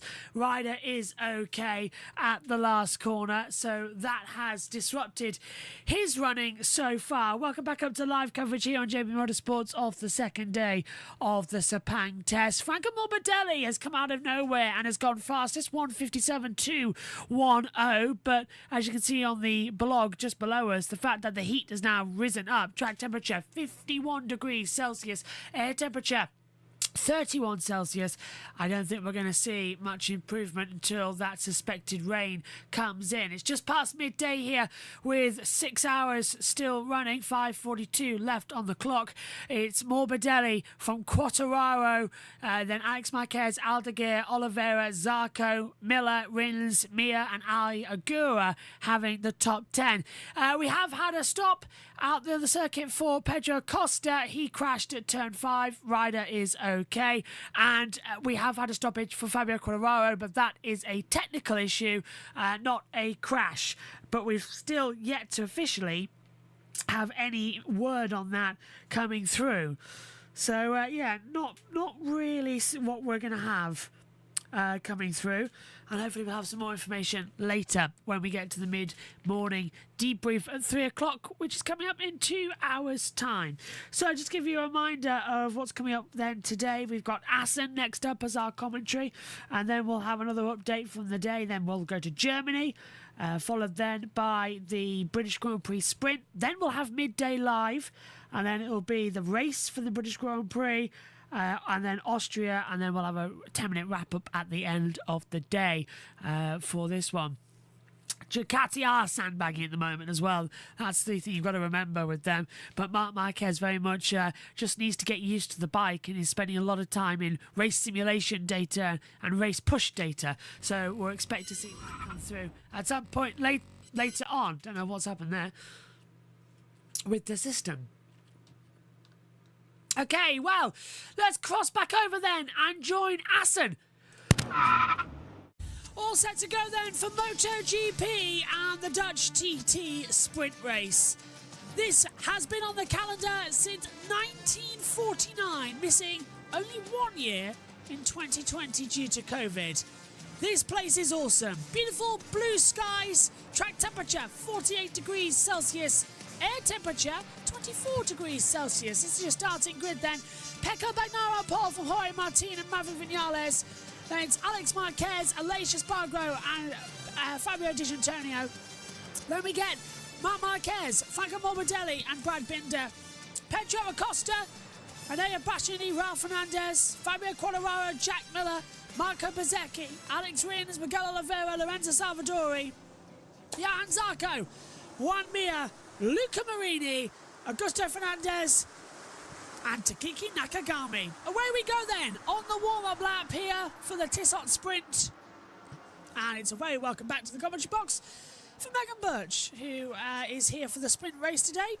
Tomorrow, sadly, she'll be hosting the F1, so won't be seeing the MotoGP action live. We'll be watching it probably back as you always do. Probably, yeah. What a qualifying. Bagnaia on pole for Martin second. And once again, Megan, it's so tight at the front. It is. And the championships are just as tight, with only 18 points separating Martin and Bagnaia. Martin is on 171, Bagnaia 153, 18 points separating them. Marc Marquez is on 136, he's 35 points back. Bastianini on 114, Acosta on 101. Maverick Vinales though on 100, that's the top 6 all on 100s at the moment as well. Yeah, I'm going to change that in a second. So we're all set then as well to come into it. My iPad's still not working with data notes. Megs, what do you think we're going to have here? The sprint, this circuit, as we know in Assen, fast, aggressive, oldest one on the calendar, 1949. We came here. It's been there every year since, bar COVID in 2020. Who do you think is going to favour? Ducati, KTM, Aprilia? They're all so close at the moment. Ducati. Yeah, favourite, Brett. Also, I heard about the Yamaha thing. Prima Pramac now going to Yamaha, yeah. Yeah, for a team that seems to be doing so well, it's a shame that they won't do well next year. Now we have context why Martin didn't want to stay at Prima Pramac and why Marc Marquez had no interest in going there. Yeah, because it's a team which is getting an engine which has been back of the field. Back of the grid. Actually, for the last 2 years, if you think about it. Yes, right about that since he won. It was in 22, he started to drop back. There's the red flag at the front. What happened? Well, when we originally came here to Assen, the race was always on a Saturday. It was a Saturday Grand Prix. Now, we return to that tradition with the Tissot Sprint. We're back from a spring break. It's time to spring into sprinting. Lights out! We're racing in Assen! It's a good start from Pecco Bagnaia. Martin falls in behind. Look at the two Grassinis, Alex Marquez and Marc Marquez, trying to take the two Aprilias of Aleix Espargaro and Maverick Vinales through the kink in turn 1. We're okay. Look at the two Yamahas already dropping back. KTM dropping back through as well. Not Brad Binder though. He's alongside Marc Marquez, almost clips him, drops into the back of clutches of Aleix Espargaro. They're side by side now. Morbidelli in there too. Bastianini's dropped down a few orders. We go to the drone cam, coming out of 4 and 5, down the back straight we go for the first time. It's all in the midfield, but look at Bagnaia and Martin. They are super close together as they come down towards turn 7 and 8. They flick back through. It's such a fast fast, heavy braking on the track. You get it wrong here. Ask Marc Marquez this morning in qualifying. Through 7, into 8 then, and back onto the back stretch. Martin, oh, he nearly lost it there. Did you see that? He just saved it. Martin falling off and holds the bike. Bagnaia has the lead, but Martin can't afford to do that as Oliveira drops behind his teammate.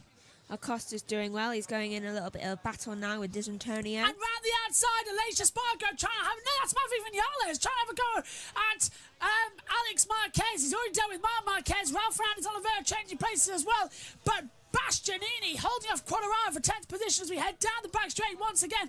Smog from the fans coming in as well. But Bagnaia leads from Martin and Alex Marquez. Right, so the first lap of Tissot Sprint is just about to be completed, and there has been a sizable gap now formed as Bastianini gets past Morbidelli going round turn 1 for 8th position. Good stuff there. Oh, and down and out goes Marc Marquez. Another crash, just as in qualifying.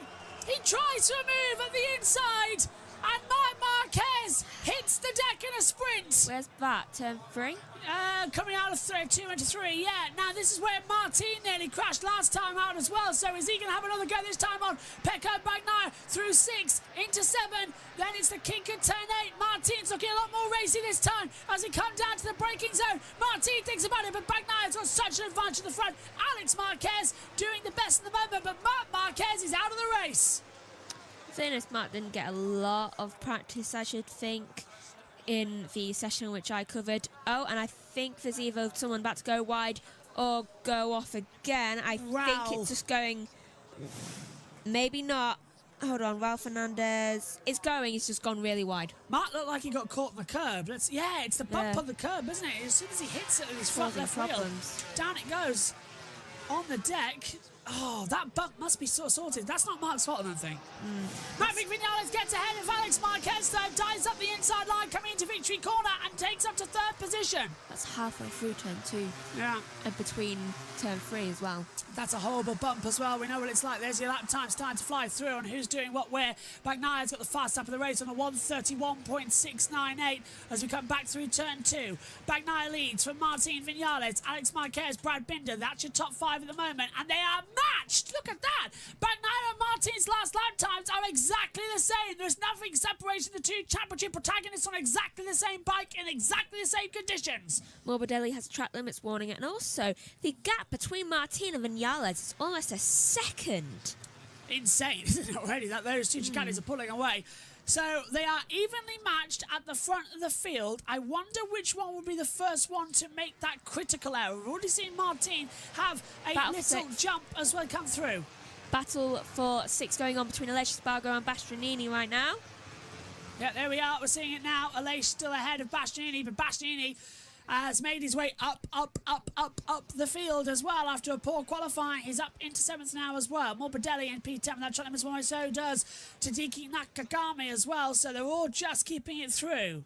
Now, the tyre compounds for this, everyone has gone hard front except Alex Rins, Zarko Nakagami? Mia, and Zarko and Nakagami.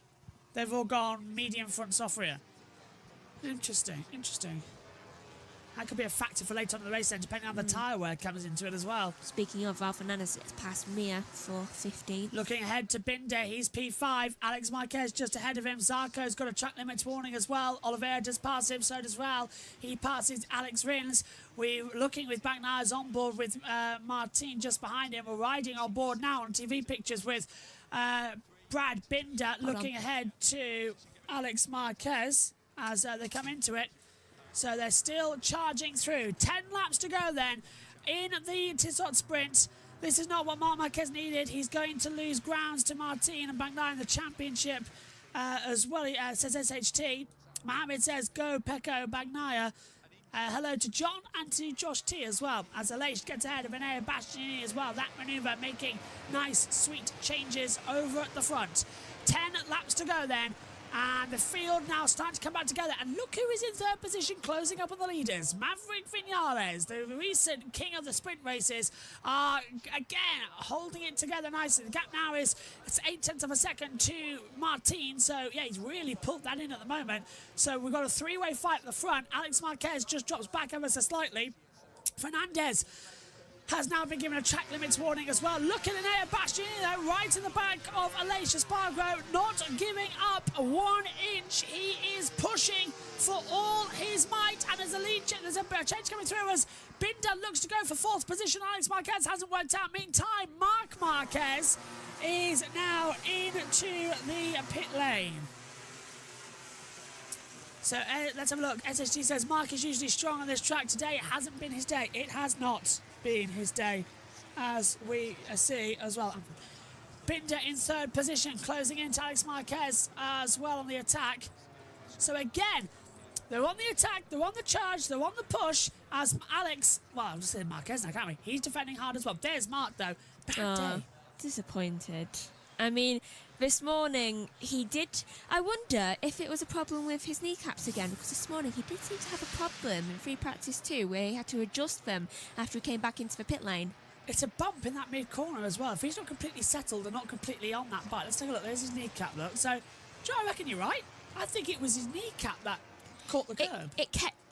dislodging Yeah, this morning. it dislodged this morning on both. The one he caught that on, that was the one he kept having to readjust. Yellow flag, sector 3, and Salvadori's crashed out. Lorenzo Salvadori. Oh, that's Luca Marini who stopped.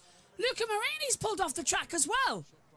So there's 2 retirements in the space of 1 corner. Marini's out and Salvadori's out. I wonder if Marini was the cause. Wait, no, different points of track. Oh, engine's blown. Engine's blown. Look at that. Look, smoke coming out the last corner. Oh. Yeah, he's retired. That's dropped oil then on one of the fastest points of the track.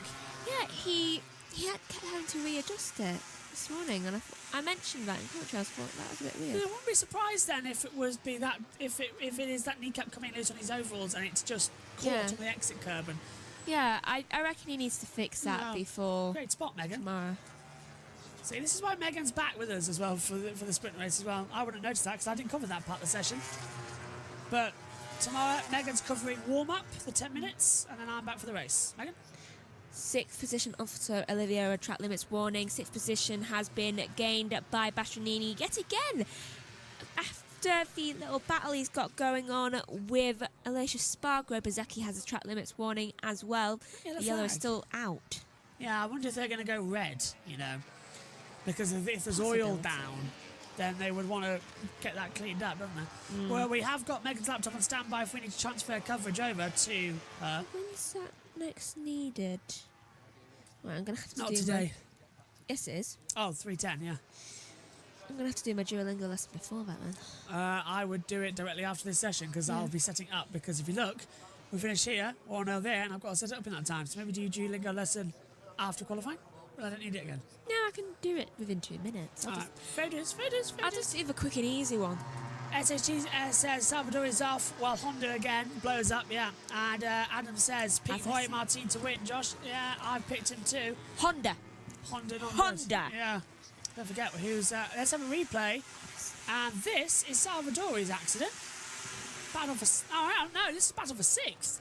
Yeah. That's Bastianini and Alish. And Alish getting through. Sorry, I saw Aprilia because, of course, Salvador is on an Aprilia this weekend, the 3rd Aprilia. Yellow flag is still out in that 3rd sector. A lot of debris, I guess. Well, it's got to be oil. I'm surprised they haven't red flagged it. If they're worried about oil, why haven't they stopped put any the flags out? Yeah, there's no oil flags. There's only a yellow, and it's gone now. Good. They've got it in, man. That's good. Gift says, no, Mark, what happened? He touched a bump on the curb at turn 2. His knee slider that Megan said this morning kept coming loose. Looked like it came loose again, and he caught it, and he went down. Knee slider will be getting the screwdriver treatment later. Actually, that's the way we can get him off. To stab your knee slider. You miss. Ow. But MotoGP... Ooh, that would not be nice. Well, go to the hospital, go down to the medical centre. Oh, it's happened again, has it, sir? Yeah, we get a lot of that here. Phillips screwdriver right into the... Actually, they tend to use flatheads. So it's like a knife going through you. Ooh, can you imagine accidentally popping a kneecap off? because of that. Ow. I'm now not... I'm standing as I hear this. You know what I mean? Look at this then. Binder on the attack. He's got Bastianini directly behind him as well. Again, hard front, soft rear tyre. 7 down, 7 to go. We're halfway there in MotoGP's Tizot Sprint. Just keep pedalling. Just keep pedalling. That's all. You don't want to have a major accident here. 10 to 13 all have track limits warnings, and I'm pretty sure they're the only ones of a track. I don't know what them four are doing. One goes off, they all go off. But it's like, right. Bit like a magnet. You just get pulled off the track. You get caught in the wake. It's just like off you go. It's Morbidelli pulling the magnets. Yeah. Look at Bastianini again. Looking to the inside. This down turn 4 can't get to the inside line of Brad Binder, but it gets a great run out of 5, and then it's down to the kink at turn 6. They're all separate teams as well. None of them are the same team. And they're the same bike though. No. Binder under attack. Bastianini's going for it on the inside line. Didn't get ahead. Binder shuts that door. And Bagnaia, track limits warning. Oh, race leader, track limits warning. What are you pushing for? You literally have no one around you for a second. Lorenzo also went down. Not a good day for Aprilia test riders. Yeah, Lorenzo Salvadori. He was down in. He's out of the race. 3 out, as you can see. Salvador Marini and Marc Marquez. Can I just say? That's the official, yeah. Nakagami at the moment is the sergeant of MotoGP. Why are you always at the back? Why are you sergeant always at the back? Why are you both always at the back? Well, sergeant is a sergeant. Oh, you meant sergeant at the back. Oh, I thought you meant army sergeant, because they always march behind the platoon. No! You made 2 references there, and you didn't even realise the other one, yeah. I didn't even realise that one. 5 to go. Battle for 4th brewing. Alex Marquez, Brad Binder, Nea Bastianini, Alex Marquez, Fabio Di Giorgio. Sergeant is actually the sergeant of Yeah, them. he is. But Nakagami's always at the back. Zarco and Nakagami, a.k.a. Albon. If this battle for 4th gets any bigger, we're going to have to... oh, maybe not. Look at that for Bastianini. Sweet and a half move on the inside line of Brad Binder. And he's going to have an attack immediately on Alex Marquez. Bastianini has got that adrenaline shot that he had back at Mugello a month ago. And he is attacking yellow flag sector 1. And Rins is out. Yeah, I thought there was something of when Nakagami actually managed to pass Rins. I thought, SH2's a quick typer. Yeah, there's Rins. wow. Yeah. That was like a millisecond. Turn 5. So that's at the cutback hairpin, so that's easy to do. I see Alex has borrowed the magnet off of Morbidelli. That's Raul Fernandez on the 25 has now on the track house in 15th place has now been given a track limits warning. So that's 10, 11, 12, 13, 15. So what we need is Jack Miller to get a track limits warning, and we've got the whole lot in the last as well. Remember, points only go down to 12th, so that's a Miller, cost. of course he's going to get one. And look at Bastianini. He's on the back then of Alex Marquez. Can he make a move on the inside line coming into victory corner? He takes about it. He's done it. Fabulous move. Fantastic manoeuvre for Matteo Bastianini. That was perfection. Rins has rejoined.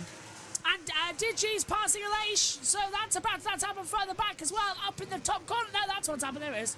Aleix has gone wide at turn 1. It's like he just opened the door for them completely. I was wondering why the timing screen was there. And Alex Marquez, track limits warning. They're going to have to watch this in the race tomorrow. It's only 14 laps tomorrow. It's 26.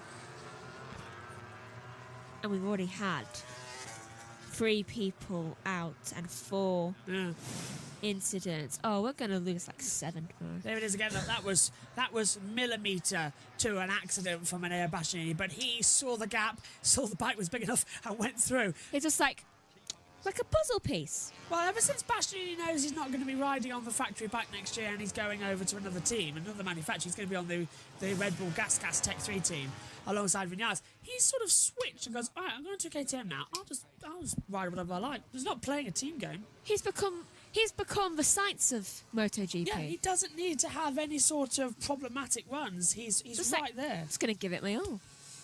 Yeah. As things stand in the championship, though, Martin's going to pick up 9 points from this sprint race as well. But the gap will come down to 15. Getting closer and closer. It is indeed. Adam asked if we would ever go to this, attend the Aston TT. In a heartbeat, Adam. I love this track and I love the TT and the history on it as well. Very jealous about Maddie Patterson being there this weekend though as well. But I'll get my own back by going to Donington. Is it sunny outside? It's getting hotter in here. Yes, I believe it is. And Ralph Fernandez, long lap penalty. Oh, there's the 15 then. That's... He did it worse than all the others. Yeah, more on long lap penalties. So Ralph Fernandez will have to pay the pipe on that one. The long lap is at the exit turn 3 as well. Pedro Costa's having a horrible sprint, says Lou. Yeah, Costa's down 11th. He's still got points though. Points going down to 12. Well, he's caught in the Morbidelli magnet. That whole sort of 10 down magnet. Yeah. Could do with a magnum actually. Vinales, track limits warning. And, Fernandez has actually completed it. Done it this lap as well. That's a surprise and a half. He's probably the only rider who actually thinks, you know what, I've got this, I'm not going to argue, I'm actually going to do it straight away, so then it's to start my way. Yeah, just get on with it, do what you like. Also, did I tell you that tickets have been bought for Donington World Superbikes, so I'll be there. JT will be at the World Superbikes as well, same as me and Maddie. Is that for the Sunday, JT? We're booking, when are we booking ours? Yours. Oh yeah, when are we booking by? Monday? I don't know, you never tell me these things. Yeah, Monday. There you go. All I need is general... Oh, just a Sunday for JT. All I need is general admission. Because I've got that special. Coming in. Oh, long lap penalty for Alex Marquez. Track limits. Wow. Well, how many times do we tell you don't mess with the track limits? And they all go and mess with them every single time. It's like they don't care. Yeah. Points are only available for the top 9 in the sprint, Josh. I was told it was top 12. When did it change to top 9? Probably when I kept losing riders. Probably. It's top 8 in Formula 1 and it's top 12 in the sprint. MotoGP have top 12. And then for the race it's top 15. Yeah. We'll look it up later. I trust SHT. Why am I tired? It's the heat in the box. Something's heated. We're not on fire, are we? We'll find out. Yeah. The way this box has got really hot all of a sudden for the first time all day is slightly alarming. What temperature is it outside? 18 degrees. Yeah, slightly alarming that the box has got so hot. Well, nothing's on fire down here. Unless a bird somehow. Yeah, JT's right. And so is SHT. It does go down to 9th. Oh, well, they've decreased it from last year then. Glad we haven't really talked about the points that much this year as well in terms of the sprint races. Could be this. Yeah, it's the light. It is feeling quite a lot of heat. Jeez, what is that, a radiator? We're getting a new fan, by the way. Have you put your microphone already through this one? Have you done that? I don't actually know, given that's been on the table the entire time. Getting that out of the way. Last lap. And here comes Aleix round the outside of Digitonio. And he can't get him, but Digi gets Alex. And Aleix gets Alex. And Brad gets Alex. Let's all get Alex. That was the national anthem for Marquez when he was younger. Mark comes in. Yes. Yeah.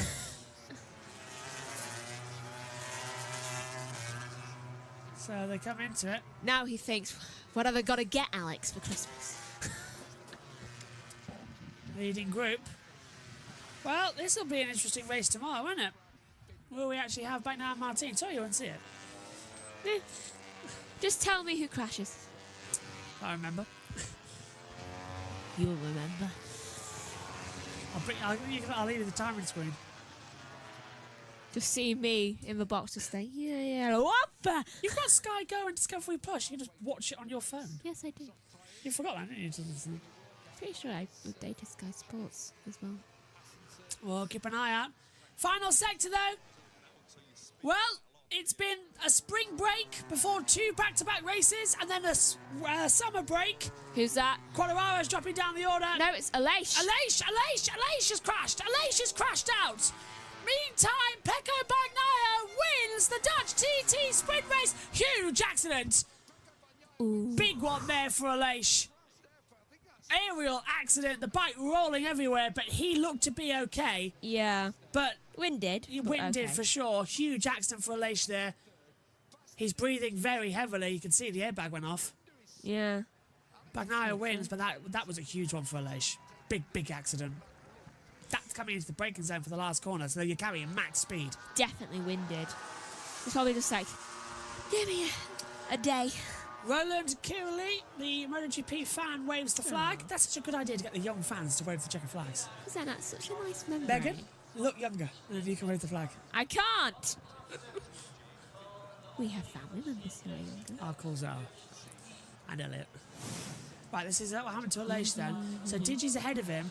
Don't tell me he touches. Oh, he just lost it on the inside. They've been spinning a lot. Yeah, if anything, it was the gravel that Aleix went through that would have done. It would have slowed him down. He just dropped it mid-corner, coming out of turn 12, and the bike flies off, and he goes somersaulting into the gravel. The one thing I've noticed about this track is the fact that when the riders crash, they do spirals, like someone's throwing an American football. It's the gravel here. It launches them. He's up and walking away with assistance. Is he holding his... He's holding his wrists as well. Probably the impact of having to like push down, probably just bruised. Better not be broken. It doesn't seem broken. No, because if Aleix breaks his wrist, it's going to be a while to come back, and it's his last year. Exactly. You may have to do another one. Alex Marquez failing to comply with a long penalty, a 3-second time penalty has been applied. So that drops him behind Quartararo. Why can't he be more like Fernandez? Gets points though. He's taken a 3-second penalty, kept points. It's impressive. Yeah. But if he'd taken a long penalty, he would have lost all the points. So he took the so he's taking, Weighing up the options. Yeah, took the 3 seconds rather than the 8 seconds release for that. True. Clever.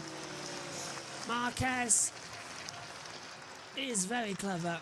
Martino still leads the title, 180 points. That's 2 big crashes for Aleix this weekend already. Yeah, he crashed early on, didn't he, when you were in the box? I think he might have, but I think I might have missed that. I know that Bezzecchi crashed, definitely. Yeah. I think every crash I saw, though, was at, like, turn 7.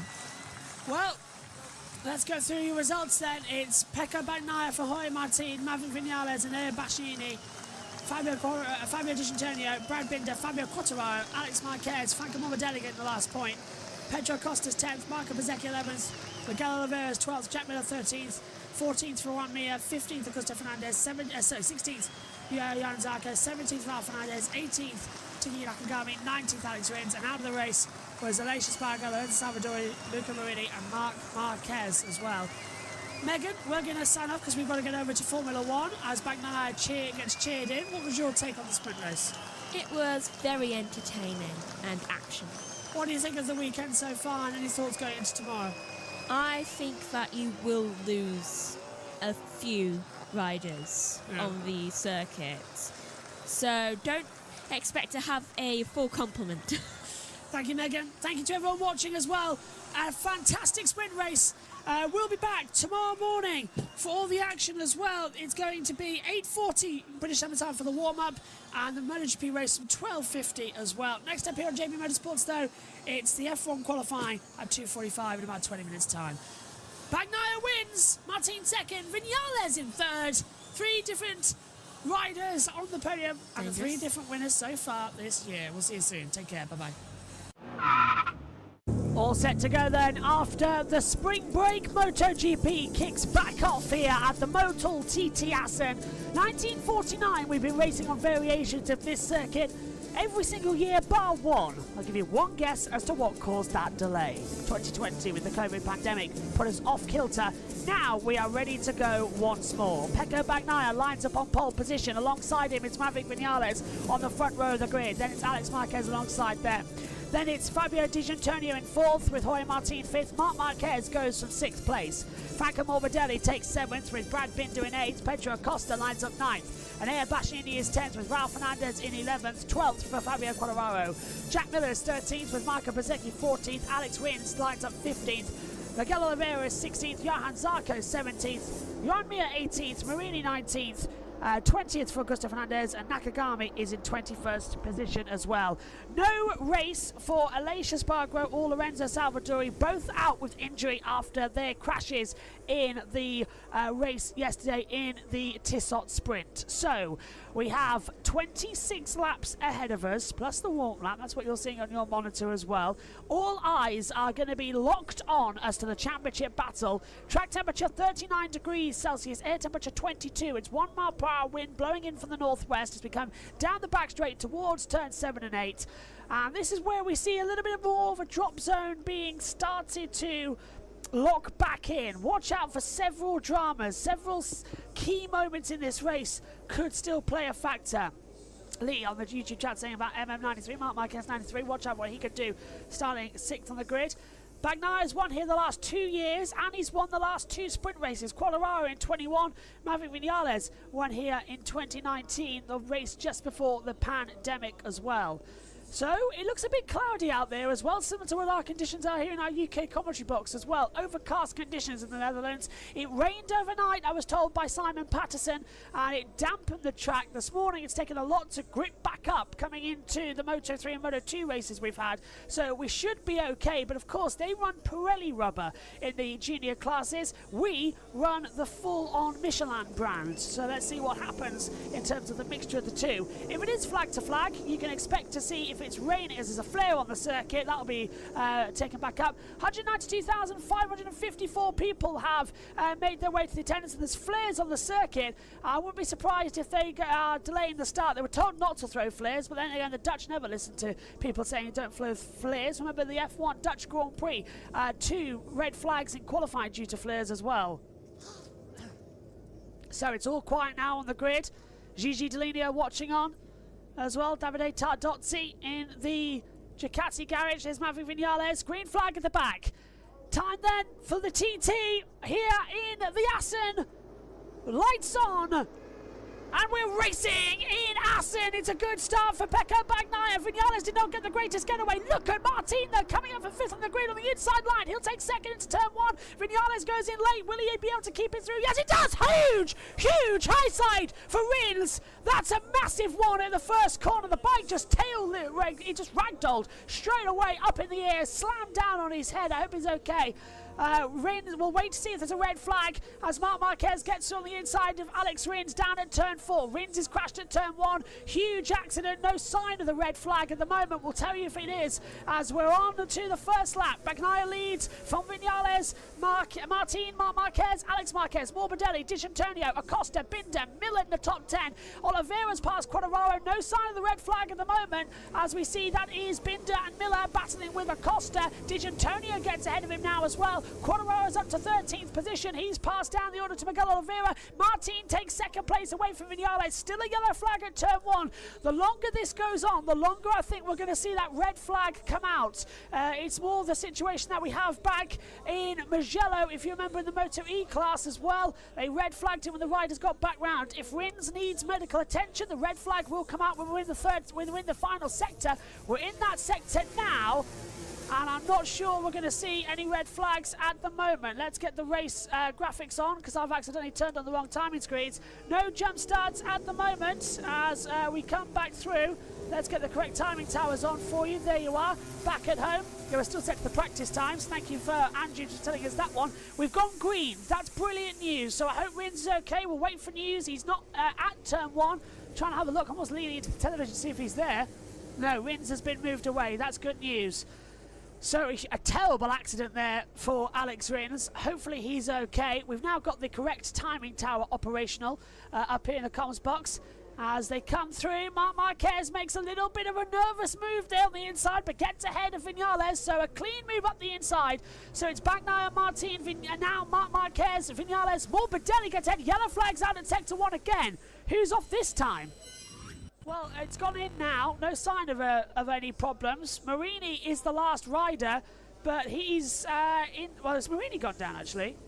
21 seconds back. Marini, I think, has had an issue somewhere on the circuit at sector 1 because he's dropped 21 seconds back to Augusto Fernandez. We're looking now at Pietro Costa having an attack on Alex Marquez for 5th position behind is Brad Binder and Franco Morbidelli. No, it's Di Antonio. Morbidelli has been passed. He's down to 10th position. So Bastianini moves up into 9th. Digi goes up into 8th. Martin then is chasing after Bagnaia. It's a repeat of the sprint race from yesterday. And Vinales this time can have a go at attacking Marc Marquez for a change. That's what he wants to keep an eye on as they come out of Victory Corner, the last part of this circuit. We follow with the drone cam and down across the line. Bagnaia leads with 24 laps to go from Martin, Marc Marquez, Vinales, Acosta.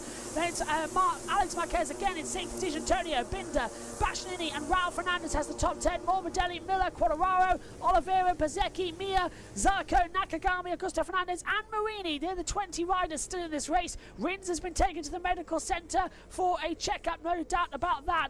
He's got back to the paddock though. Let's take a replay.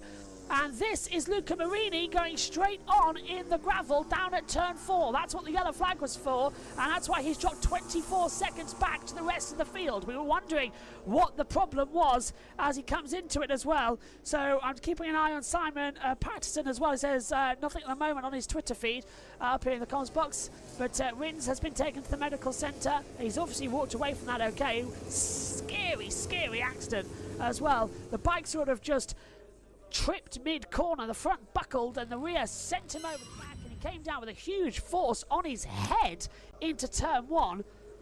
I was for certain they'd red flag the race, but they haven't. There he is. Rins is he's being checked with the medical doctor. Let's take a look at the start again. So that's what must have meant with the information from race control. There's the slide. So mid-corner, the rear steps out at the same time the front buckles. That sort of buckaroos the bike and Rins just got sent up and hits the deck via head first as well. These helmets though are incredibly strong. They're stronger than what we have in Formula 1 as well. These motorcycle helmets, they have to be. As they come back again to start lap 4 of 26, 23 to go. Bagnaia and Martin matching each other, both doing 132.6s, but it's Digi who's got a 132.554. He's got turn 6 at the moment, well P6 at the moment coming through. So Rins is being checked by medical doctors at the circuit, then he'll be transferred to the medical centre. That's information coming up on race control here, up in the box as well. That's good news that he looks to be okay. The concussion protocols might not be the best here, but the medical staff are still good. Bezzecchi's out! Marco Bezzecchi's out! Now, where's that happened? There's Digi, so Bezzecchi's back. He's rider okay on our timing screen, but Bezzecchi has crashed out. The rider who has announced he is going to Aprilia next year to partner that of Jorge Martin. He has now crashed at turn 5, but he's rejoined. He's got it going again, but the oil... oh, there's a lot of oil being kicked out there. So is this a high side moment? Oh, no, he's just dropped the front. Simple as. He's into turn 5. Downhill. Left-hand hairpin, first gear, just drop the front, the rear steps out, and nothing you can do about that one. But I think he's damaged an oil line because there's a lot of blue smoke coming from back out the other side of the engine, and you can't refire these bikes. It takes an enormous time to refire them manually, and he did it quite quickly, so that tells me that the engine was still running when he pulled the bike up as well. So Bagnaia leads by 0.6 of a second. Martin's closing him in now. Hard front, medium rear for Bagnaia. Martin with a medium front, medium rear as Digi goes up the inside of Pedro Acosta, takes 5th position away there as well. And Pedro's going to come straight back at him as well, down towards turn 1. Acosta's not going to let that one go. He doesn't want to lose any ground in this race. Digi has the braking power out the outside into that first corner. So looking at the sector times at the moment, anyone improving? Not that much, actually. Marini. Oh, Marc Marquez has been given a track limits warning. So that is a he's done it 3 times. You get a warning. Do it again. You get a long lap penalty. Do it a further time, and you will get the black flag from the event. There's the track limits warning from Mark coming up on the dashboard from the race control. We've got it on our messages first here, though. And this is Digi looking straight ahead. We're riding with Pedro Acosta in 6th position. Digi's ahead in 5th. 60-degree lean angle. 3rd gear coming out of turn 7 and 8. Down towards turn 9. This is where we had a lot of gravel in practice. I think practice 2 yesterday morning. It red flagged the session. because we had continual riders dropping it, as Megan was telling us in the commentary. Megan's going to be here in 5 minutes, relieving me for about 2 laps while I'm going to switch on the F1 pre-show. Marc Marquez under attack now as well from Maverick Vinales. That Aprilia looking very fast. He's on hard front, medium rear, the same as Marc Marquez, so they're quite level there. You can tell on your timing tower alongside us who's got what tyre in as well. Bagnaia pulled a second to Martin. Gap 1.070 of a second. So, yeah, not too much of a difference there. I'm surprised about that one. I was expecting more high drama than what we've had. Umbrellas up. It's not raining in the Netherlands. It's warm in Austria. So that's a misleading tweet that we just got sent through as well. The Austrian Grand Prix for Formula 1 coming up straight after this MotoGP race as well. So you can take a look into that pre-show starting in 5 minutes time. So as soon as I'm done here, leaving, going over to Formula 1 as well in Austria. We'll be at the Red Bull Ring in August for MotoGP. It's getting a bit misty out there as well. Mark's looking slightly misty. Just check on the other monitor to see if it's okay. Yeah, it is looking a bit misty out there as well. Digi's in this battle for third then. So we've got the lead group where Bagnaia has pulled 1.1 seconds to Martin. Then it's 1.2 gap before Marquez, Vinales and Digi Antonio running 3.45. Then it's a small gap of 6/10 to Pedro Acosta. Bezzecchi has come into the pit lane. Well, no shock there then. Marco Bezzecchi looks like he is out of the race, unfortunately, as well in that VR46 team. Look at Mark making small errors. There is Bezzecchi into the pit lane. Through turn 10. 12 and 13 coming up. Trying to keep an eye on everything. Digi's going for the move on the inside of Maverick Vinales coming into victory corner. He's got it perfectly lined up, but that Aprilia gets such a grunt out of that last corner. He's going to come along the inside line. Digi just gives him a little bit of a nudge. Nothing too bad through the first corner. Digi moves up into 4th position. So they are improving on times. This is a better situation out here at the moment. Bagnaia leads. 20 laps to go then here. 1 lap 7 of 26. And the gap now, oh, hello. First sector for Bagnaia is the 30.5. Martin, 30.3. He's brought that gap now down to 9/10 of a second. And Juan Mir has crashed out. Rider okay. From 15th in the field, Juan Mir has crashed. He said, now I bet that's at turn 4 and 5. The same situation we're seeing so many go through. Here he is on the monitor. Is it turn 4 or 5? Which one is it? He's not telling us, but he's rider okay for Juan Mir. And there he is on the circuit. He's okay. Turn 4. That's just going to be a simple front dropped away from him and he just skidded out. You can tell the bike's not entirely damaged. So if he can get that restarted, he'll fall in. No, he's out. I've got RT on my timing screen, so he's out too. So 3 retirements in this race. 18 left. And if we lose a further 3, everybody gets points in the Grand Prix. 20 to go, about to go 19. Is that, what was that? Flying around in the bottom half of the track there. Was that a paper bag? It is a paper bag. I thought it was a marshal or something, or that recovering something, and they should have had a yellow flag, but there wasn't one. So it's a paper bag getting in the way.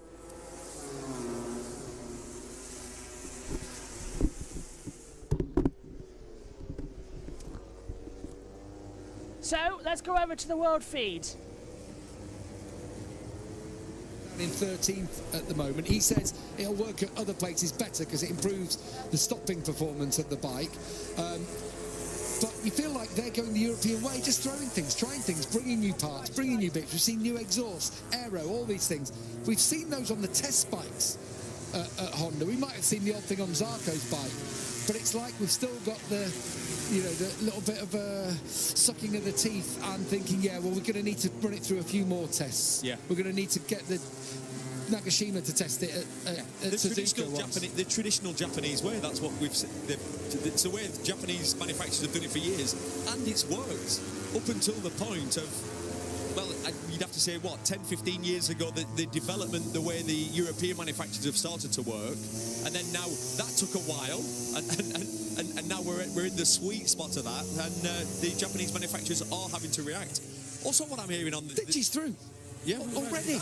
Digi's gone through on Marc Marquez and Maverick Vinales now, and he is up into 3rd place. But Marc is being, well, I think he's riding wide, so Vinales, and now Acosta's on the back of them too. Interesting. Well, Acosta does have a soft rear tyre in that bike, so does Brad Binder. It's something that the KTM seem like they might be able to run, but you've got to feel like perhaps there's a couple of people like Vinales, like Marquez, might have a bit more pace. Are they saving something? Or? Yeah, I would have to agree, because I was just about to say, I can't remember the last time a 23 Ducati passed Mark. So Fabio Di Giannantonio's on the same bike as him. You'd have to think there's still 18 laps to go, that Mark is, let's say, what we call is riding to a lap time, doing a certain pace, knowing that he can keep that consistently throughout the race, as opposed to, let's say, burning the rear tyre out. But he did say top 5 was his best bet for the race today. I'm so impressed, though, by Fabio Di Giannantonio, showing just what he's capable of. He's in the podium positions ahead of Marc Marquez. Is it a mistake here? It's going to be, I'm guessing.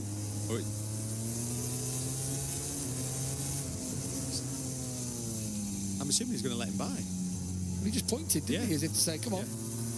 Yeah. Had he done something? Had he transgressed? Had something happened? I thought so. He must have. Interesting one. Maybe, yeah, I don't know. We need to see a bit more, don't we? It's hard to tell from one little sequence. At the front, Bagnaia leads by 0.9 from Martin. He's just trading lap times with Martin at the moment. Vinales needs to work out a way of being a little bit, it's going to sound silly, being a little bit further back on Marquez, so that when he actually gets the run down to here, he has a little bit more, because he looks like he's getting too close around 10 and 11, and then actually the run's not happening because he keeps getting a wobble on. Yeah, getting buffeted where you need that momentum. Still 17 to go. Bagnaia from Martin, and then Digi 2 points, getting too close around 10 and 11, and then actually the run's not happening because he keeps getting a wobble on. Yeah, getting buffeted where you need that momentum. Still 17 to go.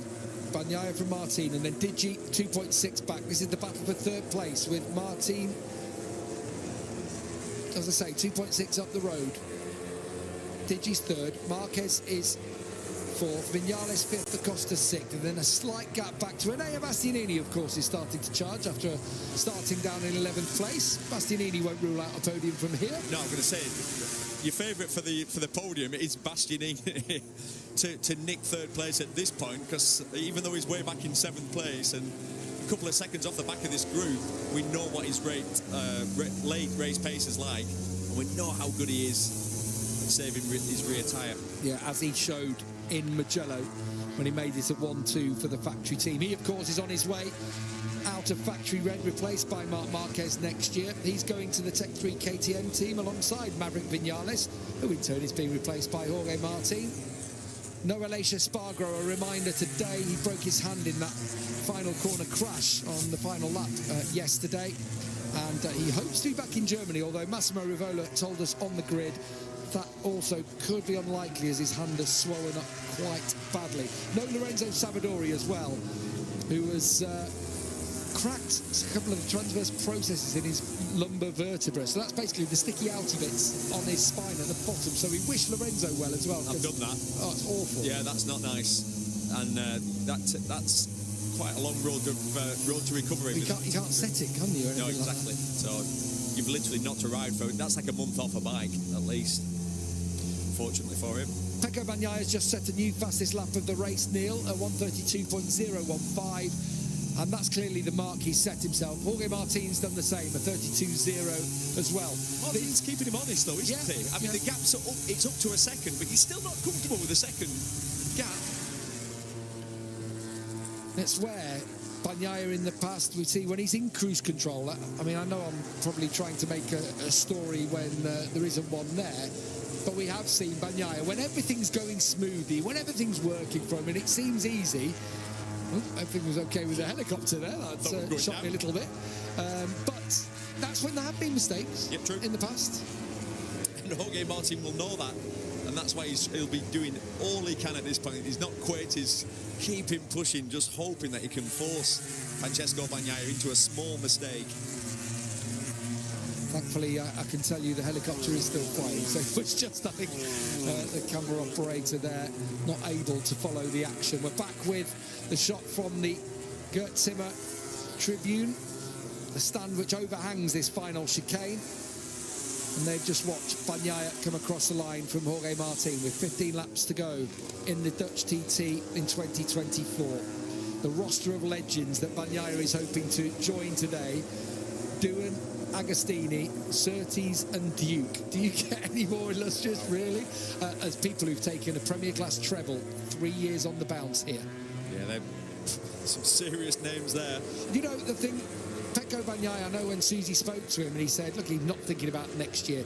But one thing, I'm sure the way they'll have tried to sell in to Marc Marquez being his teammate is, come on, Pecco, I know even if you win a third World Championship today, people are still going to, I know, we know exactly what people are still going to say. Yeah, but it's not the best bike, anything.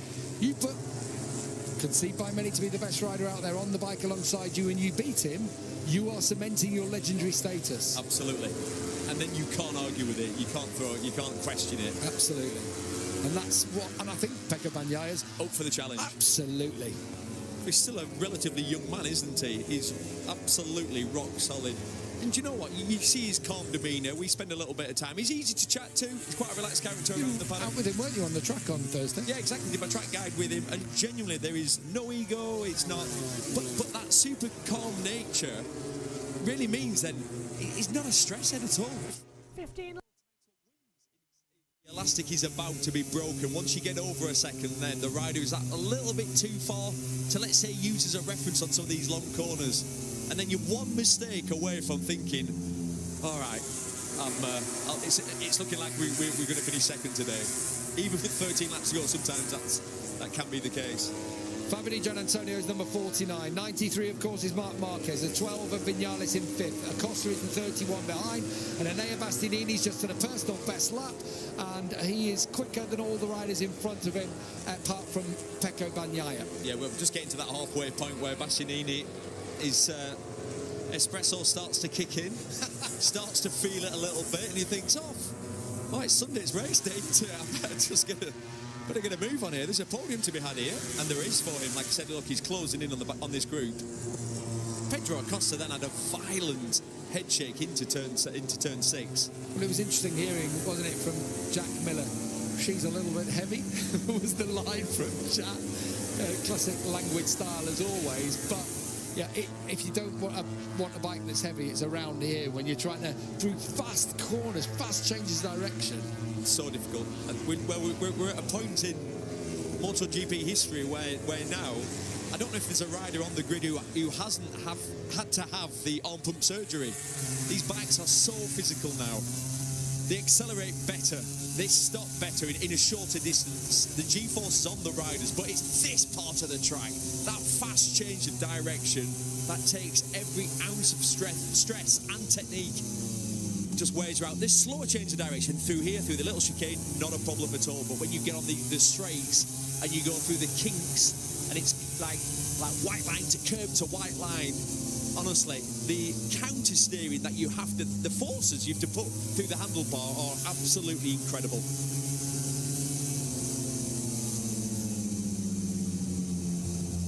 On board with Marc Marquez, looking at the rear of Fabio Di Giannantonio. The gap at the front, 1.4. The gap to this duo then is 3.9 seconds. They're in the final podium position. Well, Di Giannantonio is. Marquez wants it. Viñales behind him wants it. And Acosta and Bastianini now lurking. Yeah, and again, Bastianini was quicker than the 4 riders in front of him. Maybe happy if I unmuted coming into it as well. So yeah, Oliveira with the track limits warning. Well, Fernandez track limits warning as well. So that's both of the both of the track houses having it. 12 to go. Depending on where we've been around, let's just go through it as well. Bagnaia leads 1.7 seconds to Martin. Di Giannantonio, Marc Marquez, Viñales takes in 5th position as well. So we'll close up there and keep an eye on all of the action going forward. Tyre choice, remember, to hard front, medium rear for Viñales. Martin having that advantage at the front. Oliveira's now been given a long lap penalty. So Oliveira has now been penalised due to exceeding the track limit. So it's a long lap penalty for Miguel Oliveira. He's down in 14th position as well, so that's going to drop him outside of the points paying positions as well. He's in a battle with Augusto Fernandez, who's in 15th position as well. So 11 laps to go. 1.6 seconds now the gap for Bagnaia to Martin. 3.7 seconds back. So 3.9 now goes Martin to Di Giannantonio as well. A lot of smog still in the air. Marc Marquez closing in on the back of Di Giannantonio. Martin's pulled 4 seconds now to the rest of the field. So again, not going to be too much of a disadvantage throughout this race. A little bit of a wiggle there from Di Giannantonio. Just being nice and calm. They don't want to have any problems for it as well. And they don't want to have any issues coming into the mix. And there Bastianini running in for 7th place as well. Costa in 6th, closing in. So they got 1.8 seconds as well, Bagnaia and Martin, as they exit the last corners. 11 laps to go. Oh, Costa ever so slightly off kilter. Across the line we go then. 10 laps to go. 88 with a long lap penalty being confirmed at the top of the screen. 1.7 seconds Bagnaia to Martin now as well, so that gap just remaining exactly how it is. And now MotoGP does what it does best and stays in its status quo. Nothing going to happen or change in the next 7 laps, so they're all saving their tyres, so no one's going to risk going over the limit and losing out. So we will be keeping an eye on it. I suppose it's the best way to hold it all down. But it's a good situation that's developing out there at the front of the field right now. 1.7 seconds out the field. And we turn back in again. Digi running in 3rd, Marquez 4th, Vinales 5th, Acosta in 6th position. So they're all going to hold it together. Let's have a replay. That's Oliveira taking his long lap penalty. Slightly more predictable. Oh, he's got through the gravel. Well, if he's penalised once, he's penalised twice. Strange mistake there. 8 to go. And I'll go cheer myself up with a good Formula 1 race. I say good, Max Verstappen will probably win every single second. Battle though for 3rd. Di Giannantonio is doing well. Let's give him respect there on the VR46 bike. Mark is challenging. Maverick in there too. Mark just can't do anything about it. Ducati, domination 1, 2, 3, and it's 3 different teams as well. It's the factory, the Ducati, Prima Pramac, and the VR46s as well. Nakagami has been given a track limits warning as well, so he's going to lose out a few tenths there on the back of the circuit.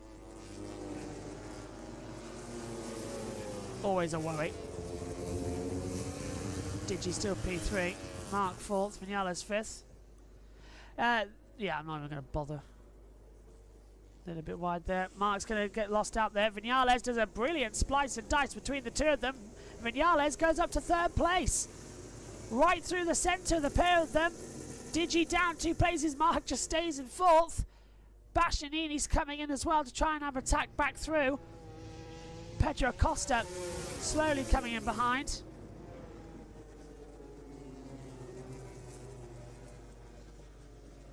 Yeah, 8 to go. Bastianini has a chance of getting onto the podium, but it'll be small. We've got a great exit there again to Di Giannantonio. Pulls to the inside and through goes Bastianini. Nice move on that inside line, downhill and towards turn number 1. So a smooth, controlled run is keeping it together. Mark still on that inside line. Just can't get the grip at the exit. He's struggling. Vinales back onto the podium. Oliveira's completed his long lap penalty. He went through the gravel the first time. I mean, it's giving him penalties the second time is way too harsh. Oliveira's now 17th, by the way. Marini is the only rider below him, and Marini crashed out of the race earlier on as well. 7 to go. That one lap was so long as well. Come on, guys. Speed up. It's one of the long. It's a long circuit here in Assen, actually. One of the longest on the calendar year. Bastianini in 5th place. Digi down in 6th for Costa 7th. Is there a replay? This is how Maverick got the 2 into 1. Mark takes the inside line. Digi goes wide, makes a small error. Maverick just sends it through on the inside line. A very nice move. And now Mark is under attack from Enea Bastianini. Still can't find the proper way through. Tries to slipstream. Bastianini's going for it. Mark covers him off. You're not going to get through that easily. Not on that part of the circuit, sorry. Over the line we go. Back towards turn number 1. Bastianini's on the inside line. Mark, that's contact! Mark gets sent off the track. Bastianini's going to be getting a warning flag for that one, but Mark's now under attack from Fabio Di Gianantonio. Acosta coming in there as well. There's some small changes around there on the circuit, and Mark's been passed by Digi as well up the inside. So the mood changes once again here. Mark's having an attack back on Digi for 5th. Oh, he's tried that slice manoeuvre before early on in the year. It didn't work out. Digi's been caught out there, and Acosta goes back through. Gap in the championship now. Martin will be on 200 points. Bagnaia will be 10 points back. Would have reduced it by a total of 10 in this one. It's not too bad, I suppose, to keep up with it. Into the braking zone then. A few little changes around. 5 to go. It's one of those weekends. So Bagnaia leads by 1.888 seconds to Martin. Don't think he's going to close that down. Martin's tyres have gone. It's a very stereotypical MotoGP race, unfortunately, as well. Not exactly been the most entertaining.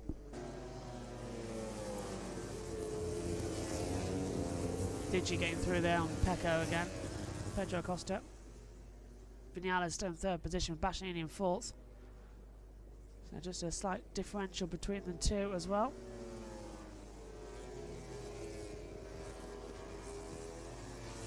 Slightly out the back there. I think Martin's on his grid walk now. Over there in Spielberg. I'll be joining him in about 5 laps time as well.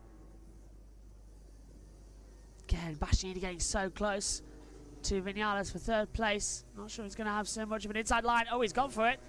Last of the late breakers, and Bastianini goes through a Maverick Vinales. Sweet move on the inside.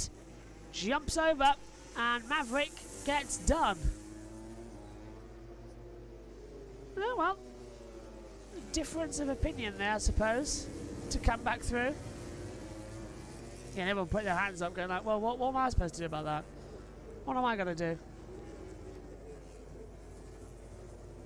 Too many differentials at the moment. A lot more action plans to maintain as well at the front. 4 to go. And this is... oh, that's Bastianini under investigation for forcing Mark off the track. Seems to be about right.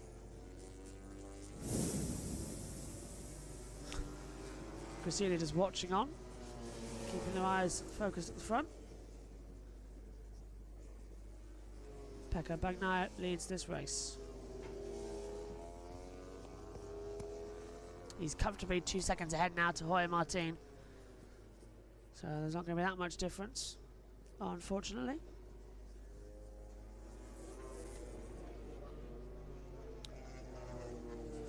Martin's 6 seconds back now over the rest of the field. So, yeah, that's it. The gap between Martin and Bastianini is 6.431 seconds. Marc Marquez holding off for 5th position, not having too much to do. Looks like it's going to be predictably Pecco to win for a 3rd straight year here in Assen. The Cathedral of Speed.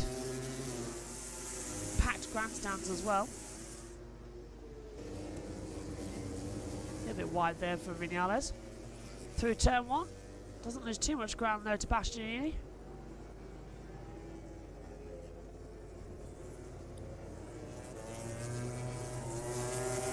Into turn 4 and 5. Holds that line. Al Fernandez in P10 at the moment. Marc Marquez P5. Zarco 15th. Situation still improving slightly here. Bastianini still holding back on Vinales. Can't really get through. Bastianini holding back to Vinales. what are we, 46 minutes into the broadcast. Well, there's the recording now, I suppose. 2 to go at the moment. Bagnaia making a comeback in this championship as well. Think about how far back Martin was, but then he made mistakes in Spain. He keeps on making these errors, and it's costing him more and more and more. Martin's been given a track limits warning as well in second position, but he won't do it again in the next lap. If he does it on the last lap, it loses 3 seconds. He's 5 seconds ahead of Bastianini anyway, so it doesn't change a second.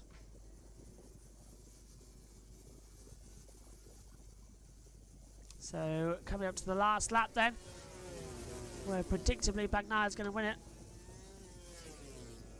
Here he is, across the line. There's the track limits warning for Martin. Final lap. Vinales too with the track limits warning in 4th place. It happened a lot yesterday in the sprint race. Final lap then here in MotoGP's Dutch TT.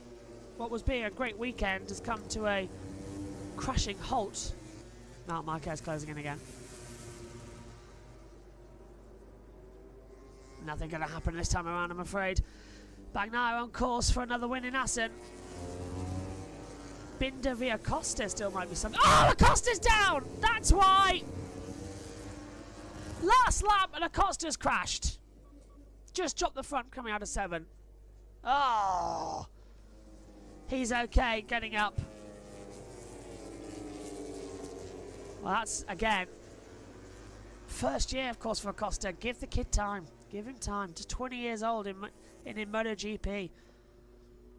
Give him time, he'll be okay. Final sector, the flares go off. Well, he has a flare for dramatics, but it's going to be 3 wins in a row in Assen for Pecco Bagnaia. Oh yeah, sure, Dorna, let's not watch, you know, the lad. For God's sake. They didn't even show the checkered flag moment. Pecco Bagnaia wins. I just wish we could have seen it. Martin 2nd, Bastianini 3rd. Marc Marquez is 4th, Vinales 5th, Di Giannantonio 6th, Binder 7th, Alex Marquez 8th, Ralph Fernandez 9th, Morbidelli 10th, Miller 11th, Quartararo 12th, Zarco 13th, Augusto Fernandez 14th, Oliveira's 15th, Nakagami 16th. So Nakagami the only one without points in this championship. Marini 17th, but 24 seconds down. Then it's Acosta out, Mir, Bezzecchi, and Rins. Sure, let's see a replay of what happened. Vinales dived on the inside of Di Giannantonio. Mark gets 4th, ditched down the order. That was worth cutting away from the race-winning moment. That's all because Maverick made the mistake. Mark dived through on the inside. Yeah, let's show the correct replay, shall we? Congratulations, though, to Bagnaia. Fantastic weekend from him. Sprint and win. Martin 2nd, the gap in the championship down to 10 points. Bastianini in 3rd.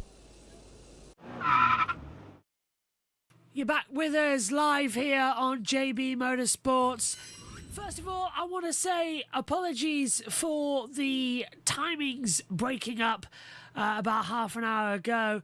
It wasn't our fault. The system's glitched and it required a restart of our broadcast software of OBS in order to get it sorted. So, yes.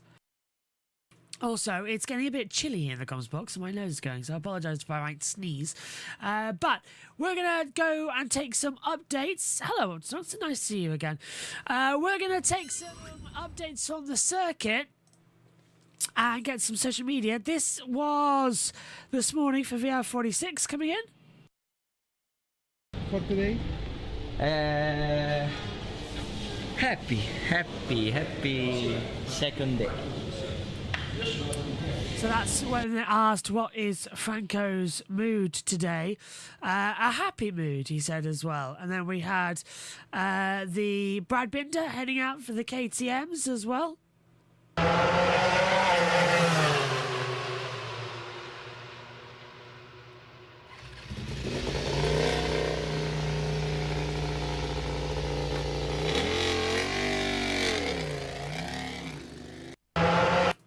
Wonderful sound as well for Brad to head out there. Not much has happened. This is the Ducati Corsa, so this one is going to be Pecco Bagnaia when he went out there. This is with the 25 bike.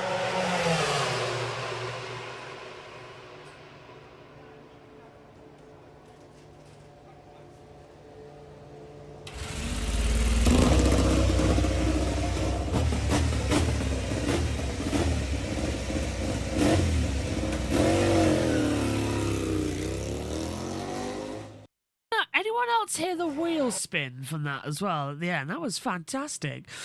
Then we get Pedro Costa, who did crash, but went back out for his second run of the day early on.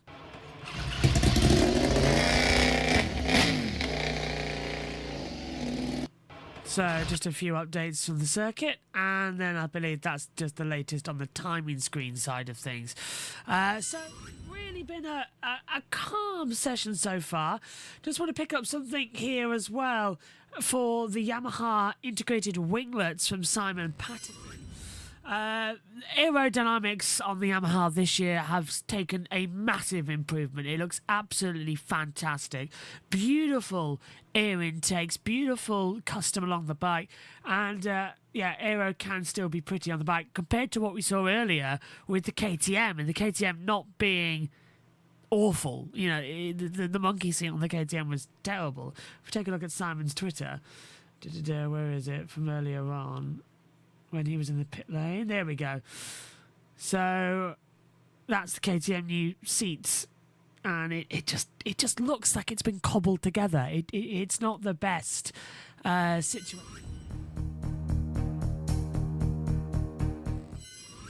Sorry, I pressed the wrong button. Yeah, so it's not the best situation out in force, so they've got to improve it. Just trying to see if there's any more videos of something that we need to see from the hashtags. I keep pressing the wrong button. I do apologise from that one. Wait is almost over. I think we've caught up, in fairness, with it all. There's not much that's been happening. If you're wondering what happened with Fabio Quartararo, he's had a technical failure, so that's why he was struggling out there. But other than that, it's been a calm session. Still nothing from Dovizioso heading out there in the Yamaha test bike. They haven't gone through, which was a surprise. But Salvadori's been out there doing 11 laps now, and he's last on the board at the moment in the Aprilia, replacing Jorge Martin in the session. Okay, hello everybody watching. So we are going to switch it back now as well to another race. This time it's going to be what was after Germany. It's the British. No, where are we? Oh no, it is Germany. We're going to head over to Germany now, and they're round 9 of the championship. And on the other side of that, we'll have another update for you as well. Take care. We'll see you in a bit, and we'll pass back over now to round 9 of the 2024 season, the German Grand Prix at the Sachsenring. Here we go then for MotoGP in 2024 at the Sachsenring in Germany. All bikes are on the grid and everything is to play for. Really can't wait to see what we're going to have here today for what should be a very exciting race. Joshua Birch and Megan Birch in a very cramped commentary box situation right now as well with a green screen. Here's your grid then. Jorge Martin on pole position. Alongside him on the front row of the grid is Jorge Martin from Miguel Oliveira, Ralph Fernandez. Then it's Pecco Bagnaia, Alex Marquez, Franco Morbidelli. Then we get in Maverick Vinales, Fabio Di Giannantonio, Enea Bastianini, Pedro Costa completes the top 10. Brad Binder then followed in as well. Brad Binder followed in by Marco Bezzecchi, Marc Marquez, Fabio Quartararo, Augusto Fernandez, Jack Miller, Takiki Nakagami, Luca Marini, Jan Zarco, Jan Mir, Stefan Bardon, Remy Gardner, the 22 riders in this race so far. Not going to be 23. We have lost Aleix Espargaro after his broken hand injury. Megan, he tried to race in practice 1, didn't work out, so he's backed out for the weekend. He did back out from the weekend, which honestly I think is the right decision, because he would have only aggravated it further, and then he just would have had more recovery time needed, and then he just would not have been very effective in a lot of things. How good's your eyesight? Do you want to read the questions from Twitch? Because I cannot read them. But Martin on 200 points, Bagnaia on 190, 10 points between them. They line up first and fourth on the grid as well. It's going to be a very interesting race ahead of us as we come into it. Don't worry, we're back in our main box tomorrow for the German Grand Prix. Megan? Better eyesight. Let's have a look. Sparky says yes. Silent one at the end of Tissot. So it's Tissot. Oh, is it Tissot? Mark Marcus for the win. We've been saying we got told it was Tissot by What everyone. did they say on the thing? Tissot. Oh, it was a Tissot sprint. I'll go with Tissot sprint to be fair. I thought they Tissot. Yeah. By the way, I'm getting told not to everything. Still on the safety car in Formula 2. Blimey, their race is having a long one as well. So Tissot sprint. Well, we'll change to Tissot. For the win. Mark Marcus. Yeah. Anything? I hope so. He needs to at least win one thing this weekend. I feel like Murray Walker and James Hunt right now as well. Does that mean I can just Pull the lead. pull No. the lead out of your hands and it just land in my hands and all of a sudden I lead? No, because then I'll just bring my fist back and that whole thing. Anyway, the green screen. If you want it, we'll have to use the shoulder system a bit much in this one.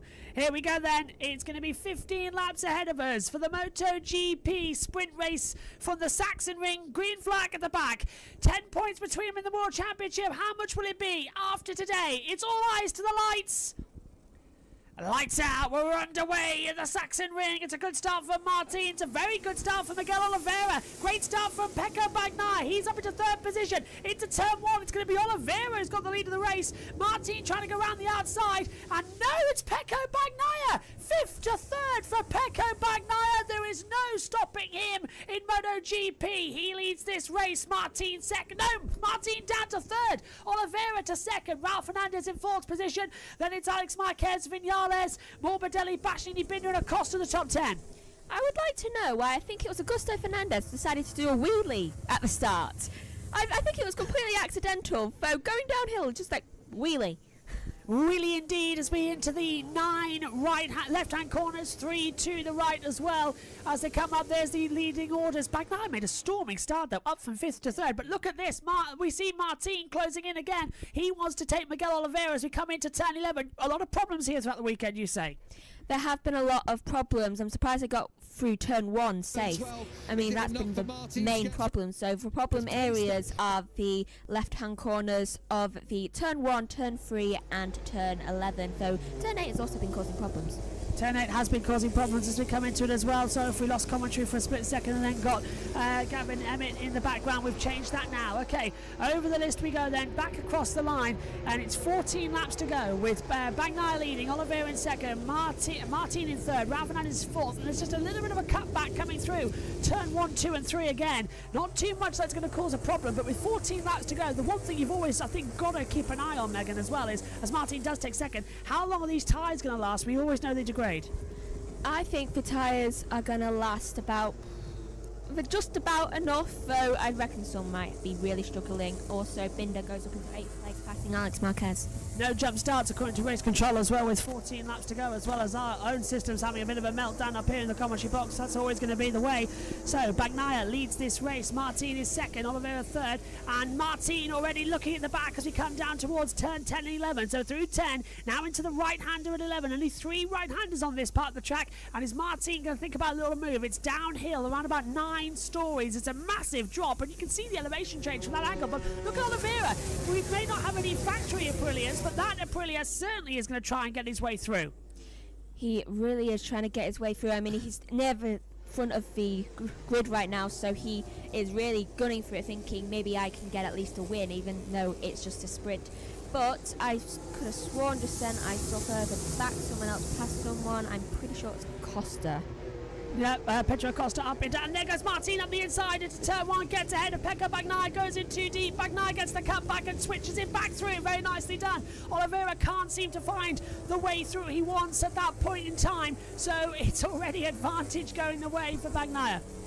It is, and it's Bagnaia has there's a 10th between them both, so Oliveira is 3 tenths back it seems, and but the closest people on the field are, oh my god, the 2 Marquezes are together on the field. Please do not break the other one's hand. Really surprised about... Oh, Martin's taking the lead. Look at that. He's gone back up the inside line, coming at turn 9 and practically barging his way through on Bagnaia. And that's going to allow Oliveira to try and have a look round the outside as well. Down to turn 11, not going to pay through. Oliveira can't get through that part of the track, although he wanted to. And look at Bagnaia now. Pulls to the inside line down to turn 12. Martin can't get the cut back on the inside, but look at that. Coming out of nowhere, Maverick Vinales. 2 crashes so far this weekend. He dies up the inside, and Oliveira's been mugged. Ralph Fernandez has been mugged, not only by Vinales, but by Bastianini too. And Oliveira mugs Bagnaia. It was 3 abreast, and Bastianini gets put down quite a lot, but so does Ralph Fernandez, going into 6th position, getting passed by 3 people. 3 people into turn 1. Bastianini gets ahead of Vinales as well. Look at Oliveira at the front of the bike, twitching away like crazy as we come into turn 2. Then it's the right-hander at turn 3. Martin leads. Oliveira in 2nd. Bagnaia 3rd. Bastianini 4th. Vinales up to 5th as they continue to close through and continue on attacking. It's exactly what they wanted to do, exactly what they wanted to find. But I think this is actually getting quite good, because if Martin and Oliveira fight at the front, Bagnaia can just save his tyres and save his breath. They're all on hard front, medium, soft rear, apart from Zarco and Nakagami, who are on mediums. According to that timing screen that we've had to look at, you've gone to an ad break over there on the TV screens. Yep, and it's further down the field. Quartararo passes D'Antonio for, what was that, 14th position. Bagnaia has a track limits warning, and D'Antonio repasses Quartararo, so they're in the middle of a battle right now, and I'm surprised no one's crashed. Yeah, I'm surprised no one's crashed as well, actually, at this stage of the Grand Prix, well, the sprint race at least. What lap are we on now? I can't quite tell on the monitor. Lap 4:15 with 12 to go. There is Brad Binder. There's Franco Morbidelli going on the inside line of Ralph Fernandez and makes it stick, so the Aprilias have speed at one part of the track, but not all of it as well as it comes through. Sure, okay. My jaw's kind of a bit achy. I think because, like, I keep clenching my jaw so much. It's that problem that was affecting me yesterday. Still going to close up though as we come into it. Look at Marc Marquez closing ahead. He's in 8th position. Big change there on the thing. Miller has been passed by Acosta. Marini has a track limits warning. So even though we're not in our usual commentary box, you can guarantee we've still got our same equipment, and it's actually nice having you here for once. Green screen needs to be... We need another camera just there, because then that would have been fine. Yeah, because I keep looking up like that, and it's like not there. We're over here. There. So as we come back through, still loads of noise in the background. It's not exactly what we like to hear. Oliveira did that. Now, if you've just come back from an ad break, Martin leads Oliveira 2nd. Bagnaia is in 3rd position with Bastianini 4th and Vinales in 5th position. If you're watching on JBMotorsports Twitch, there was an ad break that we couldn't stop. Yes, there was. I mean, it didn't even come up on here as an ad, but another one not for another 15 minutes, so that takes us to the end. Yeah, that's fine for us, which is what I was hoping for. We sacrificed one to get a bigger one, basically. Otherwise, it would have been every 5 minutes, and we would have run out snoozing for the F1 qualifying later on. And that also looks good, by the way. Another yellow flag if you're in the F2 race. That's going to be that's on JBMotorsports 2 at the moment. Over the line we go. 10 to go. I don't know about you, Megan. My knees have already gone because we're kneeling in the commentary box, not standing. Yeah, it is a little bit annoying and a little bit painful. I keep just wanting to sit down. So, further down the field for 10th position, Alex Marquez gets passed by Acosta for 10th position and gaining fast quite a lot on Binder. Only 3/10 between the two of them. Yeah, look at the front though as well, because there's 4 tenths separating Martin to Bagnaia, and Bagnaia is going to try and hold it through as well, and he's going to try everything he possibly can to keep it through. He does not want to lose his advantage that he's got at the moment, where it's basically a first come first serve. Marquez almost looked like he was off the bike there as well. The way the rear, look, he's done it again though. Every curb he hits, it's like his right leg just keeps coming off the the clutch foot peg as well. It does seem like that, and I am actually genuinely surprised that no one has crashed at all. He's done it now. Immediately Acosta gets passed by Marquez for a minute, making me think, has he been crashed? Yeah, Alex up into 10th position, Pedro down into 11th at the moment as well as they come into it. 10 to go, that's a wide moment for Franco Morbidelli, and there goes Marc Marquez on the inside line of Ralph Fernandez for 7th position in towards the last corner at turn 14. He's going to hug the inside line, and he's left it completely up to Ralph Fernandez if they wanted to have an accident or not. Jeez. I would have picked yeah. I would have picked yeah as well. There's the bats at the front, though, in the other camera angle that we're seeing up here in the box, so it's still closing in a little bit more as they try and have action. Oh, Marquez gone too deep. Yep, he's gone too deep. Though he just manages, I think, to get his place back now from Raul Fernandez. Yeah, so it's closing. This is ridiculous. Can we go back to having headsets, please? We're passing an ice cream cone around. It does feel like we're passing an ice cream cone. Can you imagine if it was a lip mic as well? That means our all that lot, the spit and saliva. How did Murray and James manage it for so long? Why do you think they kept kicking the microphone from one of everyone's feet? Especially Murray Walker, the amount of spitter that ends up on those lip mics as well. I would know. We're sharing a handheld mic, which is, an SM58 with a sound shield on, and that's annoying as well. I can't imagine handling over. Oh, I would not like that. Anyway. Just to annoy you. Just to annoy you. I thought you genuinely wanted to say something, so I was giving you the microphone. Sorry, so win today, yesterday in the band. Hang on a minute, I can't read that. I need to bring it closer to me on the laptop I screen. could have read that. Oh, well, go on then. Win today, yesterday is a bad day for Portugal. Oh, the Euro match. Yes. Yes. My English, but that's fine, it's perfect. That's fine. Sparky says as well, it doesn't look like Acosta's going to break Marc Marquez's record today yet. He's trying to be the youngest ever winner. It doesn't look like he's going to do it today, sadly, as well, which I think is a big disappointment. Oh, hello, I thought Bagnaia went down there. The way he changed direction so quickly into turn 3. Oh, but he could. There could be something dramatic happening in the race, and everyone else who's above him just... The top 10. Yeah, just goes down. There's a lot of overtakes going on right now. Oh, well, that's going to be fantastic news, isn't it? Yeah. We'll deal with that later. And it's okay. I think I saw. Here's a replay of one of the overtakes battle. Morbidelli. This is the battle for 5th. Morbidelli getting ahead of Vinales. Further down the field, Raul gets passed by Binder for 9th place, which takes him away from Marc Marquez. And it's. Look out Acosta for Bezzecchi because he's about 800 back. Where? 800 back. 800 tenths back from Bezzecchi. Yeah. Right, okay, I was wondering what was going on there. It feels very cluttered. Well, I'm trying to get you closer into the commentary box as well. It does feel cluttered, doesn't it? It's not the best commentary box setup we've got. No, it is not.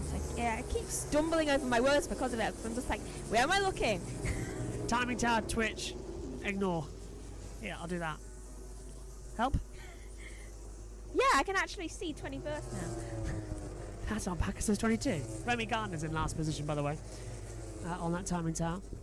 I can see Gardner there. On the massive timing tower. Yeah. Well, we're not in this commentary box tomorrow. Well, actually, you're in the green screen tomorrow morning for warm-up, but that's it. Yeah. I thought I heard someone go down there in my headphones as well. I didn't actually think there was one. I'll go down on the screen. Don't know who it was, though. Well, Brado's dropped down 21st. Nakagami's in 20th. No one. It's Pedro Acosta and Marco Bezzecchi were the two that was changing. That's who we were looking at. Oh, hello. What happened there? I don't know. Whole timing screen just sort of changed around. 7 laps to go. This is annoying. 7 laps to go and it's annoying. Yes. It's annoying, especially since I keep getting hit in the face. Well, I don't know where you are. Oh, this will be one. JT's going to love this from a blooper reel, isn't it? The time that Megan and Joshua were squeezed into a commentary box smaller than a broom cupboard with a green screen behind us and having to share a microphone. It sounds like hell. It does. Yeah, it's not the best, is it? So, 6 to go. Come on, Martin. Hurry up and win this so we can get out of here because our knees are killing us because we're on the floor. It's coming through. Usually one of us is sat here with a chair. Yeah. Why don't we have a chair? Because we could not have fit it in. We need a stool. No, we couldn't. This is the only way we could fit 2 of us in, by kneeling down. We could have had if we only had that little stool thing, the stepping thing. Do you remember it? The blue and orange top. Yeah, we could have sat on that. That was my band chair. It was my chair to my drum set. Yeah. Known as the stepping thing. That was the stepping thing, wasn't it? Yeah. Anyway. Why don't we give everything just the name thing at the end if we don't know what it exactly is? No idea. Look at Morbidelli and Vinales. They're closing up together in the top 6 as well.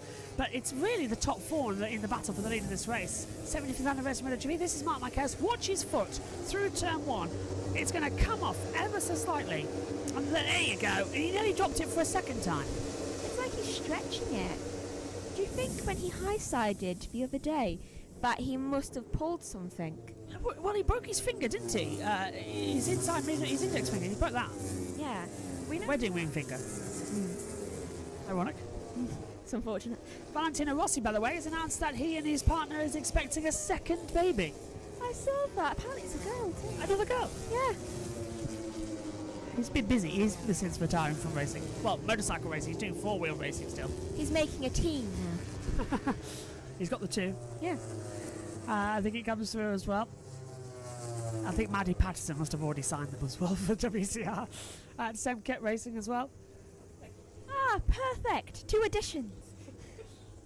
Maddie just goes around collecting riders like General Grievous connects. I like them. That's what I was thinking. Just like another addition to my collection. Hi Maddie, if you're watching. See you at Donny in a week's time. Donington, not Doncaster. Just put something on.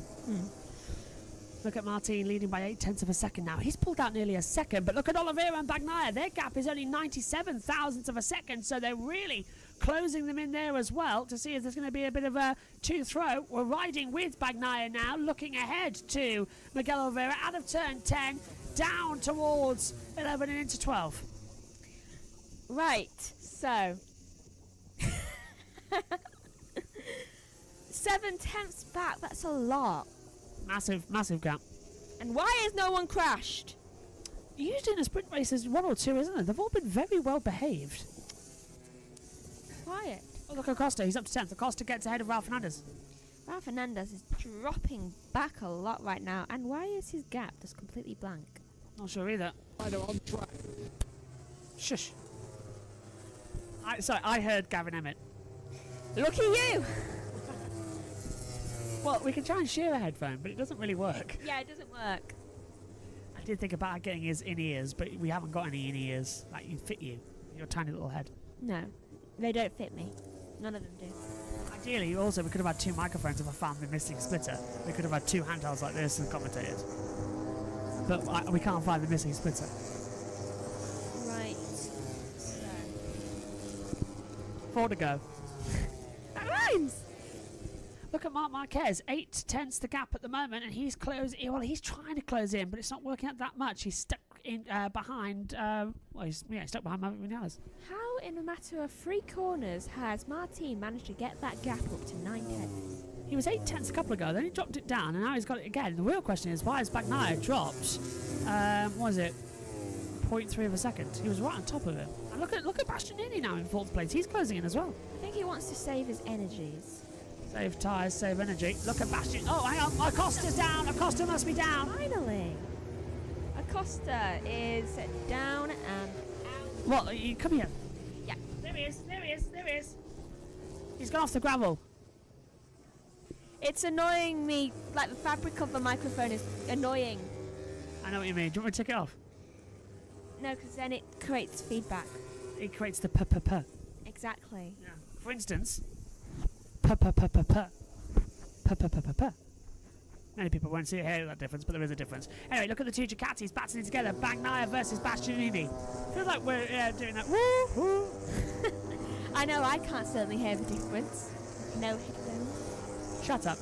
As it comes to it, you wanted the Canadian Grand Prix with no headphones on. Did I? Yeah, last year you had a headache. Oh, I know that. Remember the whole reason that we've had to buy a headphone voice thing? Yeah, now I have toothache. British Grand Prix qualifying coming up soon, and she's in it. Yeah. She's right about that. That's interfering. Gonna move that over here. Look at Morbidelli on the back. So, hang on, that's Morbidelli with Marc Marquez in 7th. So it's a battle, yeah, it's a Morbidelli via Vinales and Marc Marquez, right? By the way, Acosta's dropped down to 22nd position after that run through the gravel at turn 12. That is unfortunate, though it's good for Gardner. Great for Gardner not to finish in last position. Remy Gardner back in the championship. Son, of course, of Wayne Gardner, legendary motorcycle racer. Remy's also a Moto2 champion, let's not forget. He is a world champion as my ankle begins to cramp up. Yeah, this is cool. 2 more laps, Megan, 2 more laps. Coincidentally, there's 2 more laps left in Formula 2 as well. Yes, and Miller passes D'Antonio for 12th position. Wow, this is really bad for my teeth. Well, look at Bsky. He set a personal best middle sector to 17.940, so he's going to be closing in on that one as well. They're still trying their best to launch it forward, to make sure that there's not really an attitude, but there's a gumption before it. Martin looks like he's going to win this sprint race. If he does, he'll increase the gap of the championship to 15 points, which is basically just a crash and a third for Bagnaia tomorrow. Further down the field, Bradl passes Mir for 19th position, and the only person seeming to improve in anything is Bsky in Sector 1. This is why we don't give you a handheld mic. You forget that you've got to move your head with your hand. So you went over there and we can't hear you. My mind just goes to there.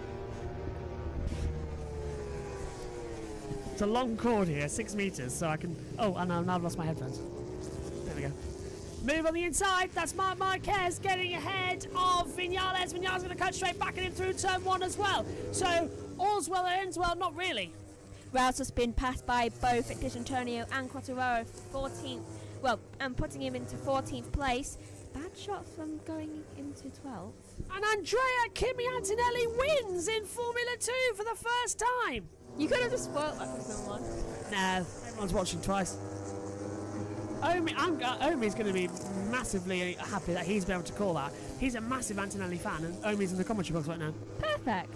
Omi is also commentating on the Formula 3 race later on because I'm out and you're in the box in the pit lane. Saying nothing, controlling things. Yeah, and if there's anything that you want to say, you can.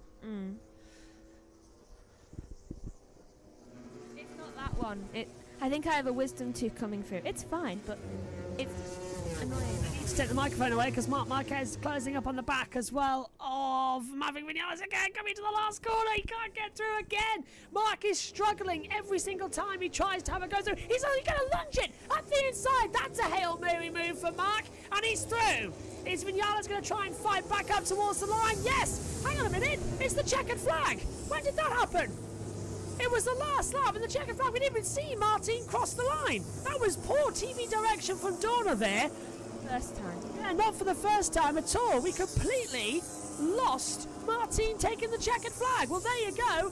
Checkered flag. The sprint race is over. Not much work from Dorna there. And race victory goes to Jorge Martin. He picks up the 12 points. The gap now in the championship is to 15. Oliveira in second, and Pecco Bagnaia takes third. What a race, Megan. It really was, and the only crash, surprisingly, was Acosta, and he didn't even leave the race. Well, that was a bit of a surprise, and we're going to sign off. Megan, could you run through the results while I go and make sure F2 is okay? I know, we're fine. Read us through this quick.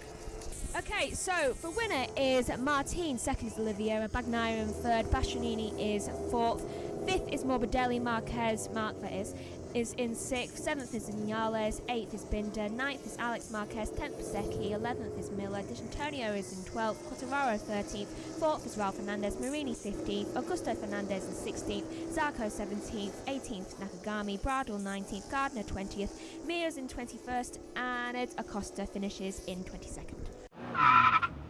We're back! Yeah! For MotoGP, and we're not that close together anymore. We can move! Hello! Hey.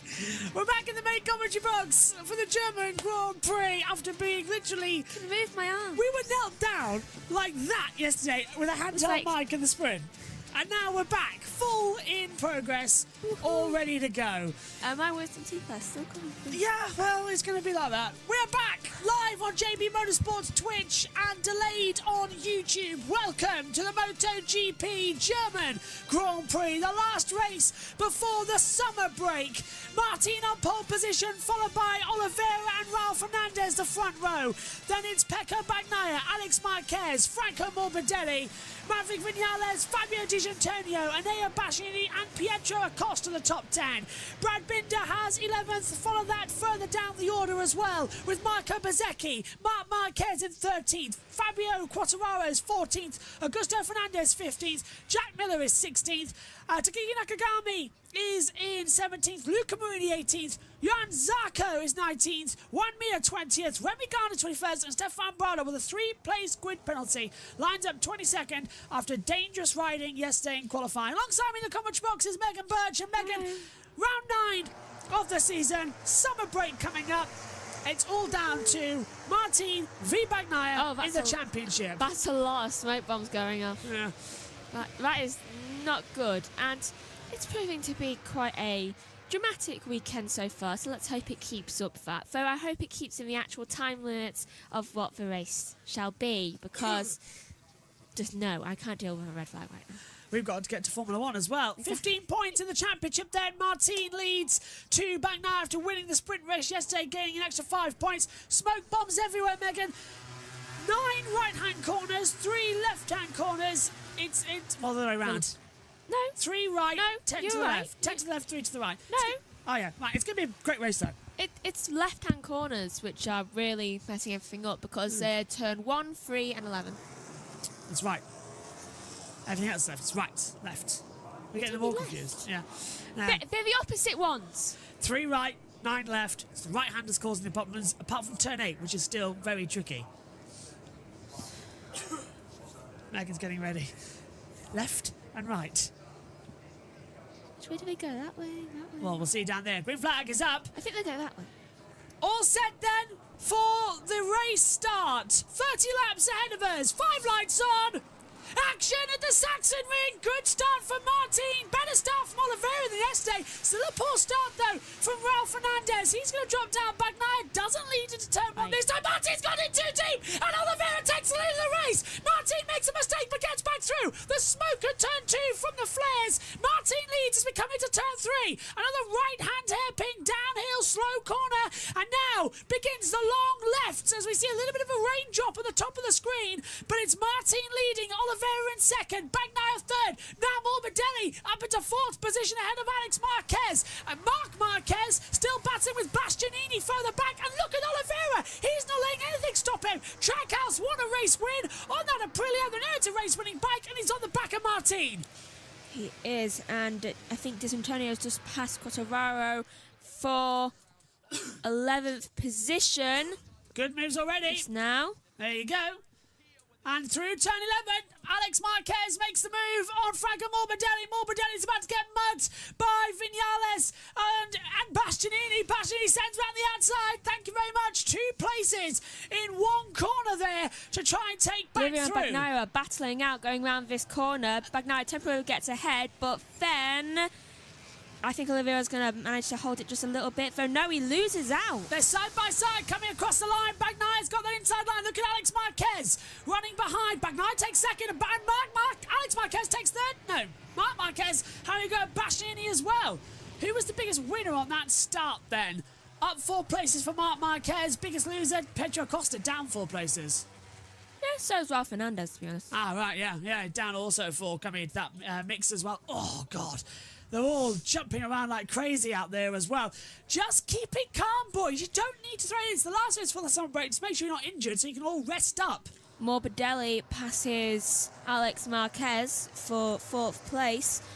And some of them already got injured. Marc Marquez is was trying to make his way round Bastianini right now, going round, I don't know what corner this is. That's in turn 8, 9, coming into 10. Bastianini gets forced out, Mark goes through. Now we're coming downhill. There's turn 10, and now we're into turn 11. The switch to the right after being left for so long. From turn 4 all the way to turn 10, your left-hand corners. Then you suddenly go right, the tyre goes, are you sure? I've got no temperature in me. So it's such a knife edge, but that's what we love about the Saxon Ring. Up the inside, Bagnaia's going for the lead in turn 14, and he's going to take it away from Martin. Martin, the 2 championship protagonists, are battling out at the front of the field. There'll be 10 points between them once again if this changes up as we come into turn 1. And look at Morbidelli for the first time this year. He's looking racy, takes 3rd position. Now, for the first time this year, he can play wingman to his teammate. We haven't seen that yet for Morbidelli in 24. We haven't, have we? I mean, this is like a first for Martin, because he's just like looking behind, just like, my teammate. It's my teammate. I've got a teammate this year. Just like, I'm not alone.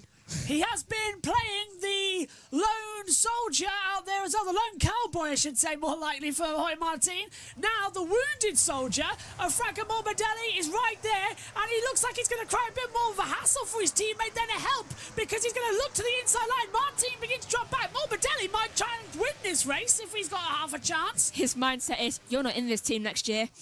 He's not. That's a point, yeah. Martin's and Morbidelli's yet to sign actually as well. On for another couple of years. I think he has put the pen to the paper. It's waiting to be 100% locked down. Alex Marquez in 5th position as well, just closing in. He's behind Oliveira. Still, this is a very close race. It's going to be lap 4 soon with 27 to go. Look at Martin. He's right in the back. And this already is a fascinating German Grand Prix. They are all keeping together so much. Do you remember a couple of years ago, Bagnaia was leading this race and he crashed from the lead. So it's not unheard of. Morbidelli is faster by 0.3 of a second than Bagnaia as we come down to turn 1. Cool track conditions are helping as well. Oh, look at that! Morbidelli's around the outside, having a go at Martin. It's a 1, didn't work out, and now they all filter into 2, single file. Acosta is about to get passed, but it looks like by a bunch of people. And Quartararo jumps to 14th as well. Bezzecchi just went up straight. Yeah, so now begins the long left, and you've got to maintain a lean angle of 53 degrees as they come through as well. It's a long slog on the left-hand side. This is just as challenging as going right again. That's why we all love the Sachsenring. It is quite challenging. Ow, that hurts. Megan's jaw really helped, not her with wisdom tooth coming through as they continue to ride in. I already have 2 of them, but this side I haven't. Yeah, British Grand Prix day as well, not the best time to have fun. Have a cup of tea before the race. You get an hour off, or 55 minutes or so. A cup of tea did help a few days ago. Bring one into the com box as well later on, that might help as well. Anyway, back to the action on the circuit, because this race is hotter than a knife through butter. Because, look at that, Marc Marquez has now joined the party. He is 1.2 seconds off the back, and he's pulled in with Ralph Fernandez. So the entire field separated by 7 seconds. The top 8, well, let's include Bastianini in that actually as well, because he's 1.5 seconds off, so he's still in this little mix. Bagnaia somehow still the fastest down the straight, but Brad Binder, we haven't talked about him much this weekend, and I certainly haven't. He's coming back into 10th position, so he's too finding his rhythm and finding his guile out there. This race is just, I don't want to say to and fro, but it's such an interesting challenge for the riders, this track. It is, because so many of them have gone down during practice, and they did so much during, well, did a little bit during qualifying, but not nearly as much as in practice. They did have a bit more oomph. Yeah, oomph to them. But they were quite good during the, what now is the Tissot sprint, yeah. The Tissot sprint. I was told it was Tissot, but apparently the T is silence, it's Tissot. Apparently. News to us after 2 years. There, that's a brilliant move at turn 11. Alex Marquez faking a move to the left, then diving at the inside line on the right to get ahead of Miguel Oliveira. Oliveira down to 5th, Alex up into 4th position. Do you think any of them will crash? I've got a feeling that someone will go down, because this level of racing is not durable. Someone will go down. You can't be in such a ham-fisted fight for so long and not go down. It's that type of race. Look at that, Bagnaia rear sliding out. Oliveira sending up the inside turn 1 and making a move on Alex Marquez. Meantime, look at that from Ralph Fernandez diving up the inside of Bastianini. Alex Marquez is battling with Ralph Fernandez's teammate Miguel Oliveira, and he has kept 4th position as we come round turn 3. So Trackhouse proving that they're a force to be reckoned with. As we take a look at a replay on the side of a monitor. Yeah, this is what I picked out, forgot to mention. Look at Franco Morbidelli having a bit of a slide, but then Marc Marquez sending up the inside of Ralph Fernandez, and a sweet move on the inside for 8th position. So that's up to 7th now for Marc Marquez. 25 laps to go of the race now, and it's 30 laps today, isn't it? Yeah, longer than the sprint was even yesterday. I mean, it's surprising because we usually get like 24 laps for a race, but no. One of the longest of the season at 30. It's because it's such a short track here as well. We're just doing 1:20s, and it's so fast. So look at that. Morbidelli is surprisingly keeping himself in. This is the first time we've seen Morbidelli competitive on the Ducati. He crashed pre-season, of course, really heavily. If it wasn't for Marc Marquez and Alex Marquez helping him, he would have probably been out for the entire season. So Morbidelli, no testing on this bike. It's taking him 9 races, but he's going to have a go, and he's inside of his teammate down to turn 1. Meantime as well, Martin's having a go at the race lead on the inside turn 1. That's going to run them both wide. Bagnaia goes in too deep, but Martin takes the lead of the German Grand Prix. But now, look at Bagnaia. He is not letting this one go. The gap back to 20 points now in the championship. As this is crucial. It's 10 points on the line between these two going into the summer break. And Bagnaia wants to win. It's quite close. I mean, wait, now it's 20. Yeah, well, it's 10 points if Bagnaia's in the lead, 20 points if Martin's in the lead, because... Bagnaia in the lead means it's more possibility of drama. Well, there's 5 points between 1 and 2 in race. Like Drop her! Vinales has crashed. Maverick's crashed. And that's not good because he was injured anyway. No, he's just gone through the gravel. Oh. He's not crashed and gone down. He's rally crossed it. Oh, it's just, it's unbelievable. Somebody called Julia because that is speedway racing. He's not even last. That's brilliant. He's managed to not even be last. He is 18th. He went off the track coming through turn 8, rally crossed through the as well, and he's through the gravel. Go back on. That is speedway style racing. That is impressive. Well, somebody called Julia because she's covering that as well this weekend. I don't know. I don't think Maddie's on site this weekend. I think she's getting ready for Donington. I haven't actually texted this weekend because we haven't had time. So. Do you know who I'm impressed with? Who? Acosta. Yeah, where is he? 10th. Yeah, not too bad from Pedro. Especially where he started. Oh, Franco Morbidelli just trying to look around the outside of Bagnaia towards turn number 1. It didn't pay off that manoeuvre. He nearly clipped his front end to Bagnaia's rear tyre through turn 3. The right-hander, and then left again through 4, 5, 6, 7, 8, 9, and 10. You are on your left side for about 30 seconds, actually. And Bagnaia made a mistake. Morbidelli's going to try and capitalise on that. Bagnaia went too wide, so had to sort of readjust himself, coming down the hill through turn 8. And Morbidelli is eyes wide open. He's going to try and slip through to get into second position. Do you know what's also interesting? The fact that Marc Marquez is currently in 6th, but he is not for Marquez right now, who has a possibility of leading the race. That would be Alex Marquez, who is currently in 4th position and gaining quite nicely on Morbidelli. He's closing it now. Look, we can see it visibly closing now on Franco Morbidelli as we come in towards turn 12. The last two corners, 13 and 14, then on this circuit. Oliveira, too, in 5th position, is holding off quite nicely. I think it is down to Marc Marquez now, isn't it? It's that gap, the top 6, all closing back up to try and have an attack for a charge forward. Speaking of, there they are, the top 6. Over the hill and far away, Morbidelli comes to play and dives up the inside of Bagnaia, and that is second position for Franco Morbidelli. Prima Pramac 1-2 here in Germany. Could this be a win? It could be, but Martin would want the points. So what would Morbidelli? I think Morbidelli would go, you're not Leo next year. But then again, Morbidelli, I don't think he's staying because don't forget, next year he left Yamaha to go to Ducati, and next year the Prima Pramac team is coming Yamaha.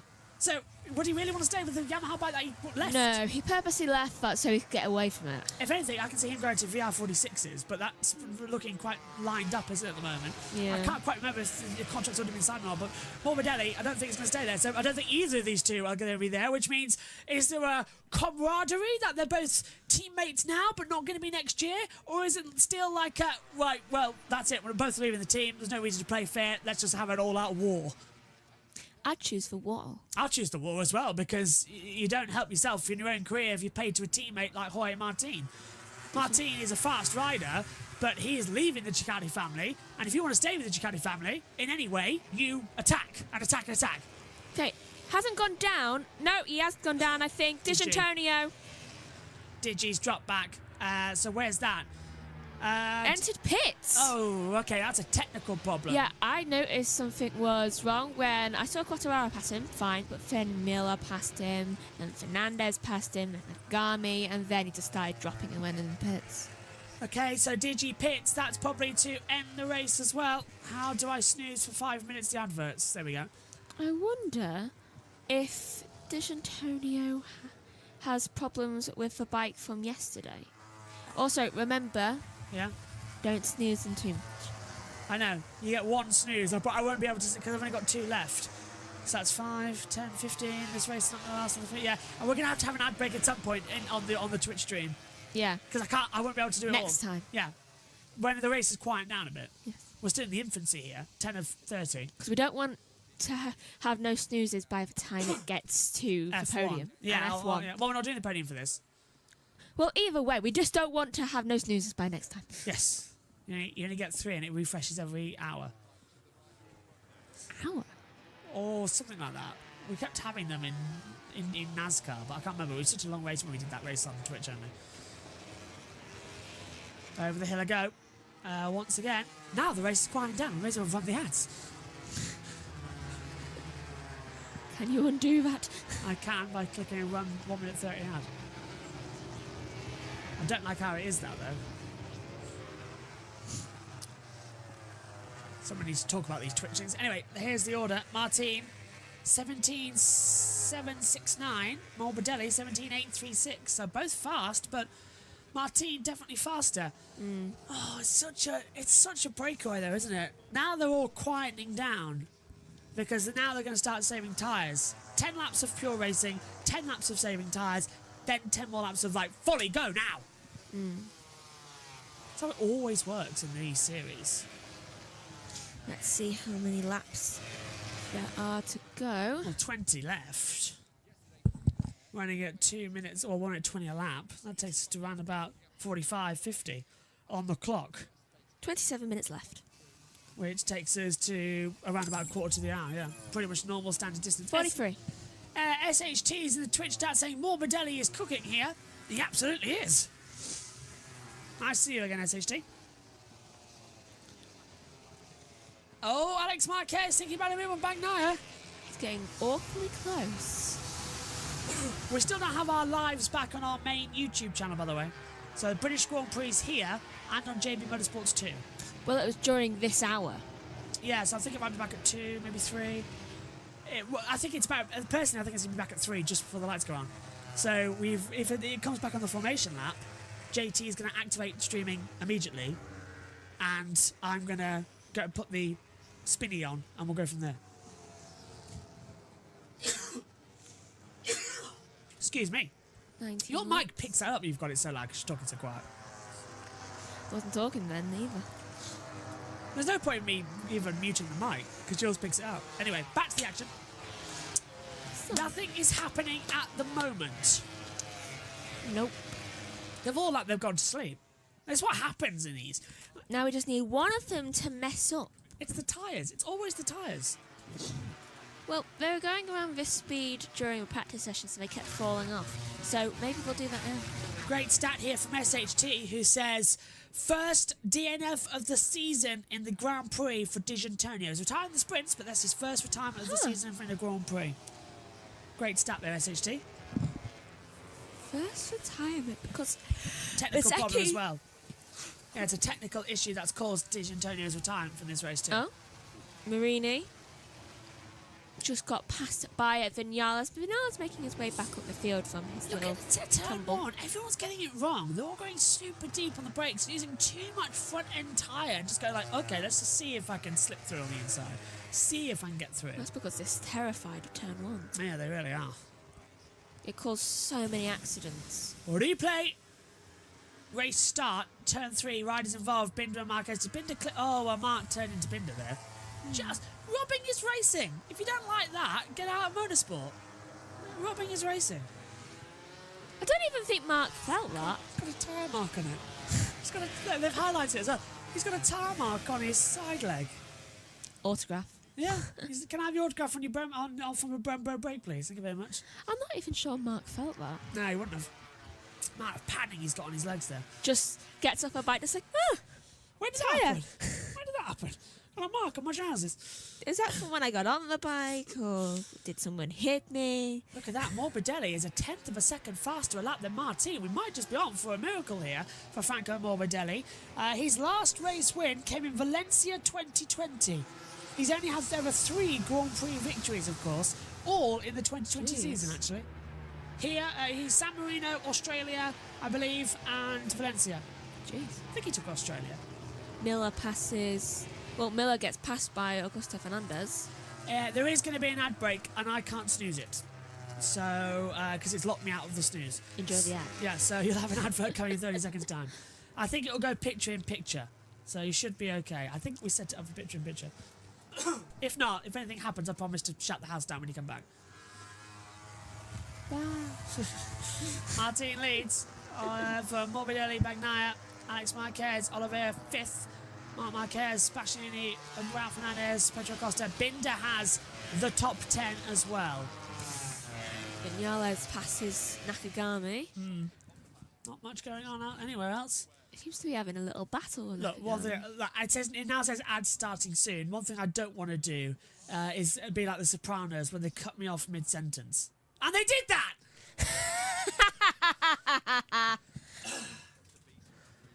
I timed that to perfection, to be fair, but they actually cut me off mid-sentence. Like, mid-sent... They actually do it. We'll have to go back and look at that later. Because they actually mid-sent... off. Jess says, me being turbo allows me to skip ads. Oh, brilliant. So, the people still viewing, hello. If you have turbo. For those who are watching this back, how do you like for funny cut-off? Do you know, there is actually a possibility on the YouTube we can manually place ads during the video. On YouTube. I might just go put one in there just for fun. Like when we upload the video later and premiere it. It's like, Yeah, mid-sent. and then come back, tense. Yeah. Oh, the comedy time. That's made, do you know, that's actually made me a bit happy. Turbo or subscribers. Oh, brilliant. Little move there. Bagnaia trying to have attack on Franco Morbidelli. Look, there's only 26 seconds left. Bagnaia, if we could just wait a little bit to make the overtake, I'll be eternally grateful. He's on the back of it, coming through to turn 11. You know what I just thought, right? Is he going to go for a move? No. Go on. You know what I just thought? Every time I hear eternally grateful. He's going for it. Bagnaia, I don't like you anymore. He's taken Morbidelli for second place. So I'm going to have to now re-say that again in about 3 seconds time. But Morbidelli's fighting back on the inside line. Marc Marquez has passed Oliveira for 5th place. Now it's brother against brother. Welcome back. If you were not a subscriber or a Turbo member and you had to suffer with an outbreak, all you've missed is the fact that Bagnaia went to the inside line and got ahead of Franco Morbidelli. Now Miguel Oliveira is closing in on Marc Marquez as well. Back after Marquez had just passed him back. You know what I think whenever I hear eternally grateful. Yeah, I say it like that. Yeah. Yeah. Toy Story is forever stuck in my head. You saved them? Well, let's adopt them, Daddy. Oh, now I want to watch. I can't wait for Manzara and Elliot watching. Oh, Toy Story 2 is better than Toy Story 1. Agreed. Although I keep, you are a toy. I like the cars on. You are a toy car. That's funny. You are a sad little convertible and you have my pity. Look at that. Marc Marquez's dad happy with his boy making the move on Oliveira down there. Meantime, here comes Alex having a go at Franco Morbidelli inside line at turn 12. He twitched out of 11. Alex is holding no fear and he has re-signed with the Grassini team for next season, so he's staying. He likes the team and he is happy to stay on board. Now, the next time Mark overtakes someone, his dad's going to get a little bit like, do I say yay or you can get him? Are you saying boo or boo ones? It's like, which son do I support here? Well, they're both on the same team. He's just annoyed that next year he's going to have to spend time between 2 garages again. This year it's been like it was in 2020. You just stay in 1 garage for the whole weekend. It's like, can't you boys just stay in the same garage? It's like, no. It's like, I'm just glad we didn't have a third. Christmas dinner's going to be interesting again next year. Marc Marquez there probably with a 9th World Championship trophy, and Alex just sat there quietly cutting the turkey angrily. Just like, did you win anything this year? Don't you talk to me again. Takes out his 2 Moto2 trophies and Moto3 World Championships. I'm first rider. I won a team. Who do you have? Pecco? Yeah. It's like, next year really is. Yeah, he walks away just stabbing the fork into the turkey. there's like, and here he comes on the inside. That's Alex making a move on Morbidelli at turn 12, and he's through.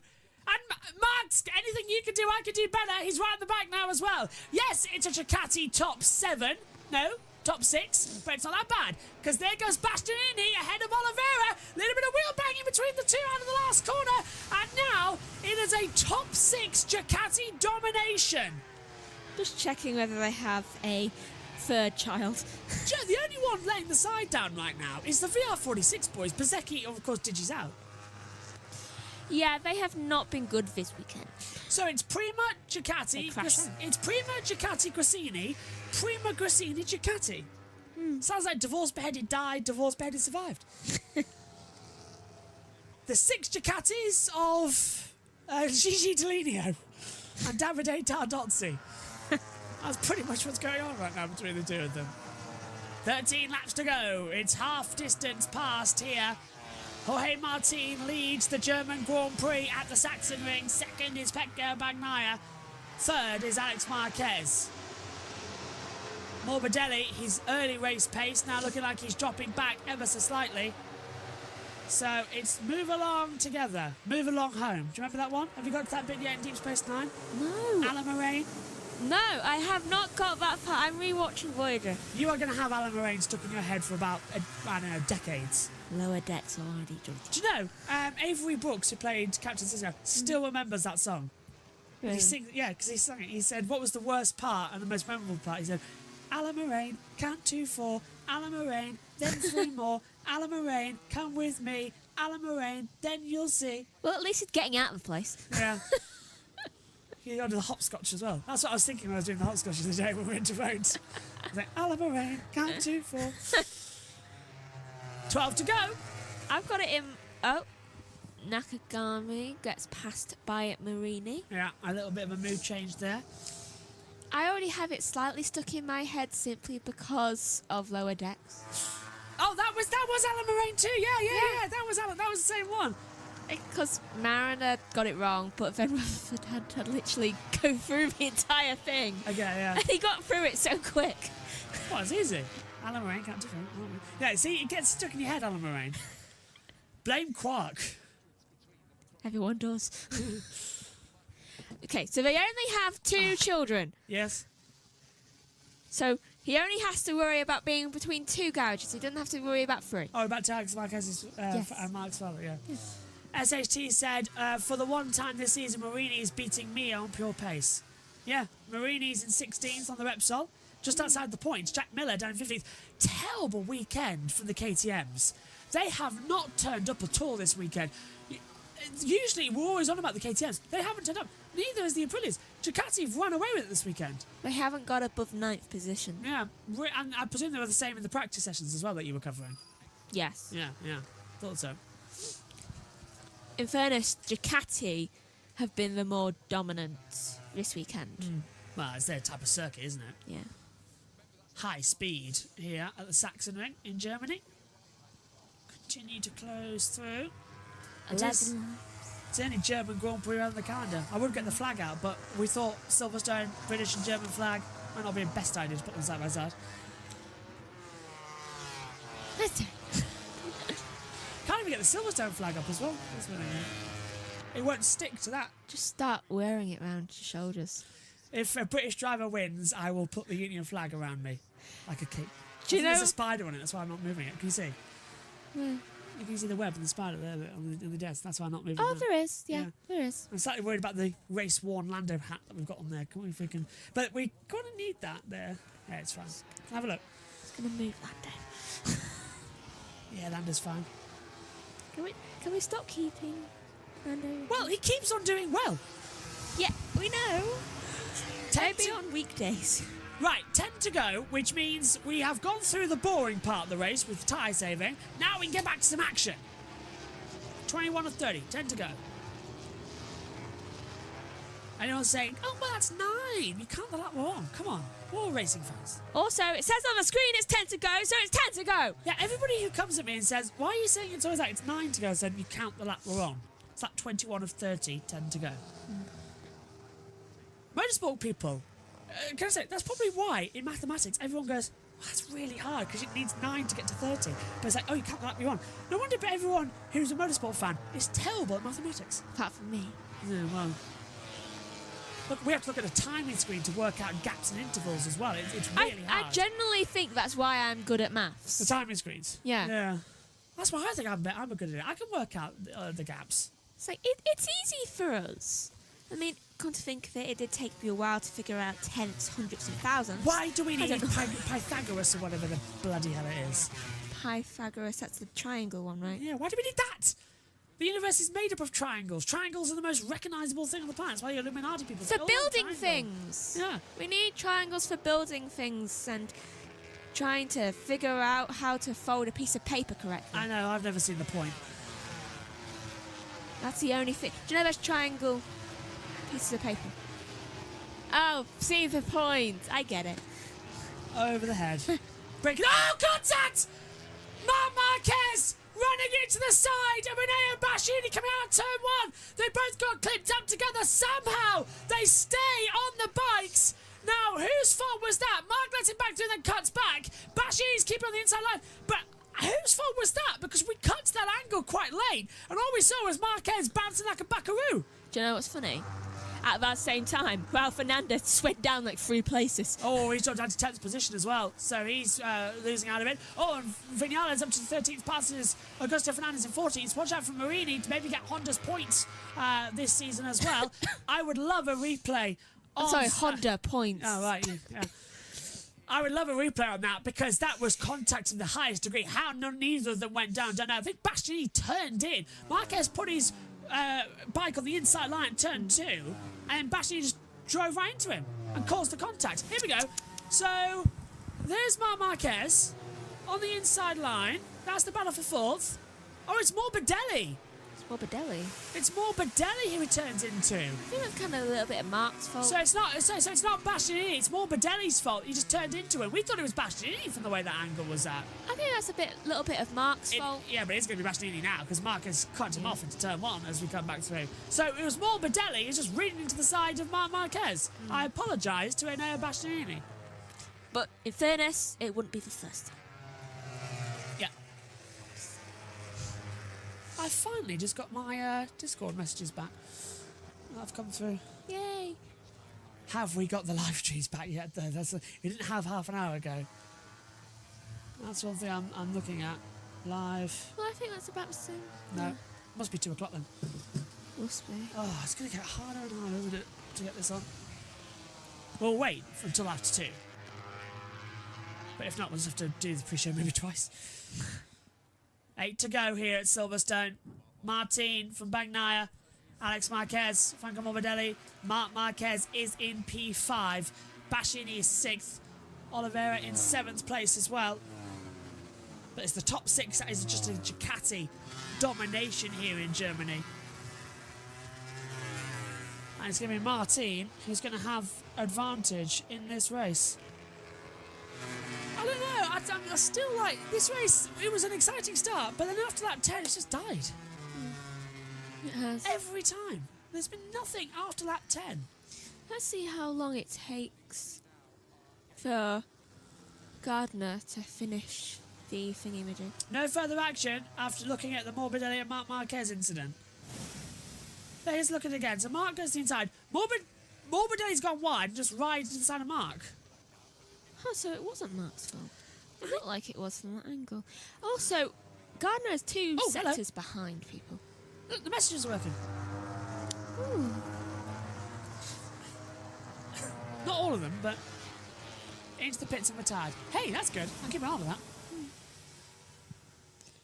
That's one screen at least working so far up here in the comment box that we get a bit more information for. Martin leads by 0.8 of a second to Bagnaia. So finally, this little battle is heating back up here in Germany. This is what we want to see. Can Bagnaia take a win and reduce that gap in the championship down to just 10 points in standings? Or are we going to be stuck with a little bit more? The gumption comes through. The racing continues. Lap 25 of 30. 6 to go here at Saxon. Morbidelli dropping back now again. Here comes Marc Marquez. Right, so Marc is looking, it seems to go. Okay, he keeps staring at the left-hand side of Morbidelli's bike, so I'm guessing he's going to try and go round since it's mainly left-hand corners. Ooh. So I'm guessing he's going to try and go around a right-hand corner and go around the outside. At least that's how I Max would do it. Verstappen has a new floor after Q1. Probably wise. No, well, shouldn't that be a penalty then? It's a major change. Yeah. FIA need to get working what is penalty and what isn't. FIA rules don't apply to Max Verstappen, like we saw when he got no further action in a pit lane incident with Lando Norris, when it really should have been a penalty. You were saying about Ralph Fernandez and Pedro Acosta. Look how close Acosta got in the battle for 8th at the inside. That's quite nice. Getting ahead of Miguel Oliveira. And then Oliveira, clipped his part of his front. Rear winglet gone for Pedro Acosta there. And Marc Marquez has going to dive at the inside line and get ahead of Franco Morbidelli this time. Morbidelli does know he's there, gives him just about enough room. Marc goes through. I knew he was going to go on the left. Yeah. Of course he is. Bastianini's going to go on the inside line to the right, and he'll squeeze through ahead. No, Morbidelli's trying to fight back late to the brakes. Marc just kept staring at that angle, and I just thought, it's like he's staring longingly at it. It's a massive surprise. The gap. It's going to be 20 points in the World Championship right now, despite the fact that Bagnaia and Martin first and second. Bagnaia needs to win for it to be 10 points again. So he needs to just nullify this weekend. If Bagnaia wins this race, it's nullified this race because it came in as 10 points, it loses 10 points. Imagine if I keep doing that. Oh no, Bagnaia needs to get his act together in the championship if he wants to fight between it. Again, it's between these two. And Martin this year isn't going to hold anything back. He wants to be world champion and go to Aprilia. Gas. Take 3. No. Martin wants to go to Aprilia as champion. That was a great save by Marc, says SHT. Morbidelli is not giving any Fs in this race. I'm in absolute agreement with you there, my friend. As Bastianini's going to go at the inside of Morbidelli this time. Yeah, you're right. Morbidelli nearly took him out again, and he's got the switchback up towards the last corner at turn 14. Oh, a little bit of a jump there from Bastianini. That's going to put my Morbidelli back up the inside and ready for the Texas two-step because through he goes again. Bastianini gets back ahead and goes up into 5th position. Morbidelli, right in his wheel tracks, looks to the inside line, goes late to the brakes in towards turn 1. Bastianini gives him enough room as well. There's going to be contact between the two if they're not careful. Through goes Morbidelli. Bastianini retreats to lick his wounds once more. Alex is in 3rd. Take a minute to process that. At least we're going to get one mark out of the podium. Now you know why I've snoozed, because we get 5 more minutes now, then we get another snooze, which is another 5 minutes, which gives us the end of the race, correct? Yes. Yeah. So we'll be out of snoozes. But you're welcome. Because otherwise we lose a lap. And I don't like being ITV. Right, race on. Bastianini's rear tyres sliding around. They've all got hard front medium rears, so no one's gone for a medium front medium rear because they knew what type of track this is. Bastianini trying suicide for a move by looking to the inside line of the fastest corner of the track at turn 11. I would have taken them both out. It would have. Also, I think in practice they all chose something with a medium on for the front, and that did not work out well for me. SSG says it's been a quiet one. Since we saw Morbidelli being this aggressive. Also, it's been quite a while since we saw Morbidelli being this aggressive like he was in 2020. Absolutely agree with you there. It's nice to see Morbidelli getting back into the swing of his old self after his pre-season accident and quite poor couple of years, it must be said, with Yamaha. There's your leaders in the top corner in the opened up box. Martin to Bagnaia. Dorna actually got criticised yesterday. Oh no, shocker. Because they didn't show Martin cross the line. They breached guidelines. International sporting guidelines. You must show the winner of the race. Not the first time they've done it. No, but they keep getting in trouble. And they got their final warning yesterday. Oh dear. Which is why that box is open now. You might be noticing. Because you have to show the winner of a sporting event because of betting rules. They're going to do it again. Because it's not the first time. Because of betting and gambling rules, you have to show the actual finish at the line, otherwise they can contest it, saying that we didn't see it. Morbidelli and Bastianini are still battling together. They're still side by side. Morbidelli back ahead of Bastianini, but we're watching Marc Marquez and Alex Marquez. There we go. Look at these two battling it out. Morbidelli back ahead for 5th position. Bastianini's really flying in right now, trying his best, and is just chunks to position everywhere, isn't it? And he's through on the inside turn 12. Does Morbidelli know he's there? He does now, and Bastianini goes through with awesome speed. Morbidelli gets back in the slipstream, down towards turn number 1. Wow, crash! Bagnaia! Martin's out! He's done it again, just like in Barcelona!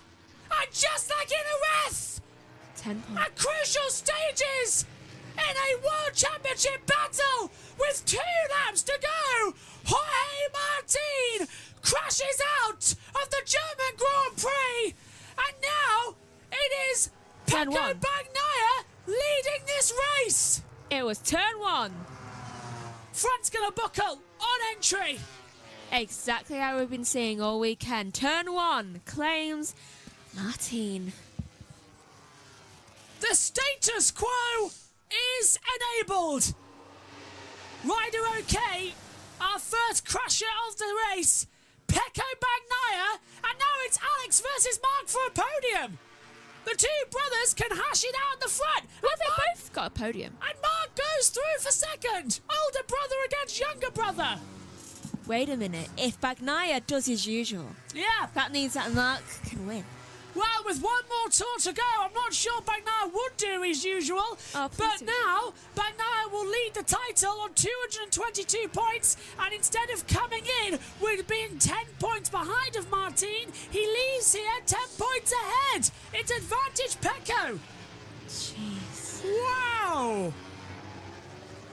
What a... I bet Bagnaia is smiling. I said, this is what Martin always does. He throws it away. He's so...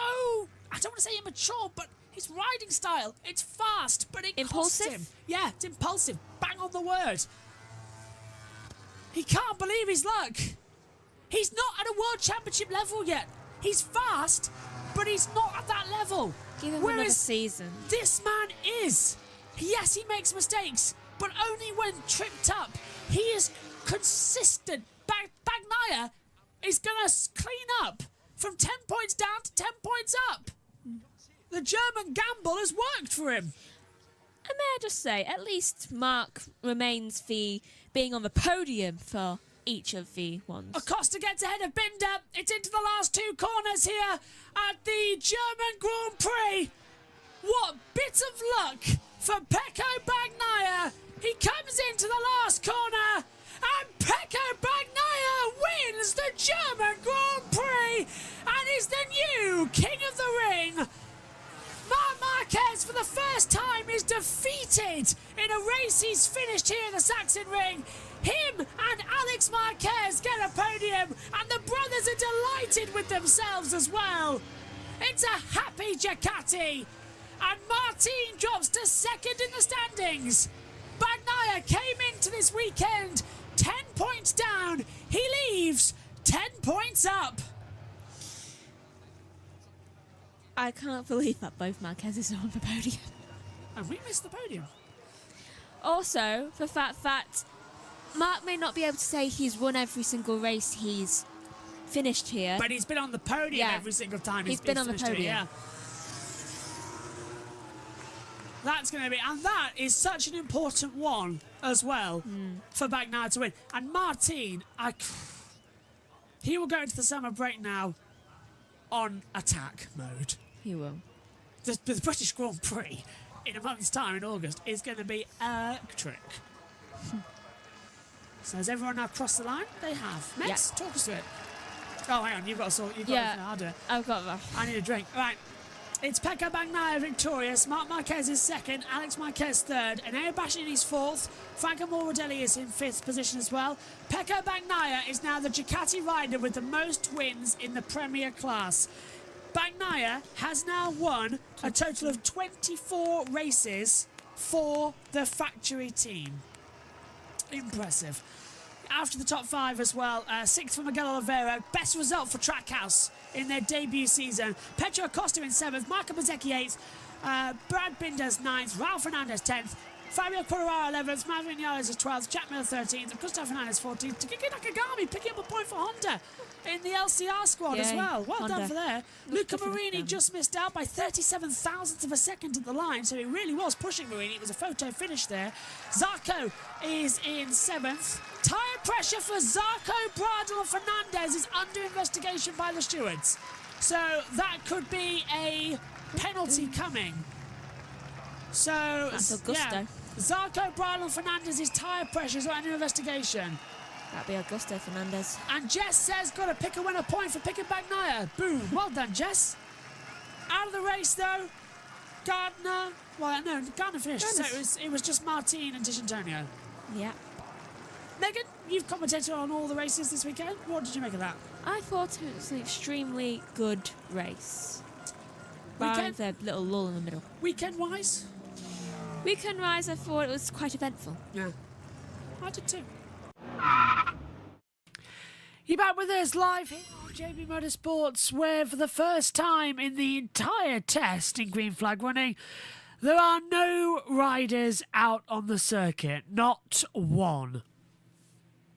No idea what is going on. There is a rain coming in, a little bit of a rainstorm. We're going to show you in a minute Simon Patterson's social media, because he's been out trackside and you can really see what's happening out there. So we're just loading that up for you to show sort of the rain cloud that's coming in over the circuit. And it is, I believe, about to be here. I'm just getting one more thing. Here we go. So this is from Simon Patterson. No, hang on a minute. We've got a problem with that graphic. So this is from Simon Patterson. And you can tell that is what is hanging over Sepang right now. Thank you, by the way, Simon. Hope you're having a great time over there, mate. But that is what is hanging over Sepang, Malaysia right now. A rain cloud that is just waiting to just open up. And nobody wants to be out there on the circuit right now. Track temperature, 57 degrees Celsius. Air temperature, 34 Celsius. So, and the wind speed at 6 kilometres as well. There's almost no point being out there at the moment in order to get anything running. It's a kind of weird, counterproductive situation we've found ourselves in. We're going to now have a look at some MotoGP social medias. Just getting them loaded up as well. And opening up the audio and pressing the microphones because we've got time. Here we go, look. So, Jorge Martin ruled out of the test. Fabio Di Antonio ruled out of the test. This is things we already knew coming in. Quartararo beats Marc Marquez by 0.051. Martin ruled out day one. Then it was today's with, you can follow it free. And here, finally, is the audio.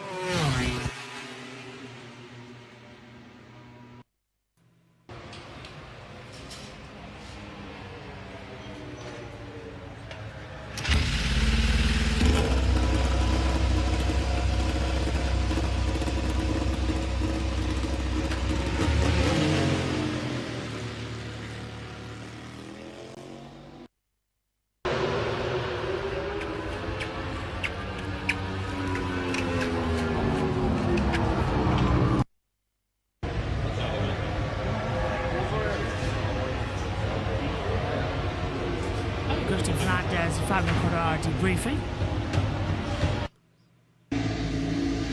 Brad Binder coming out of the pit lane.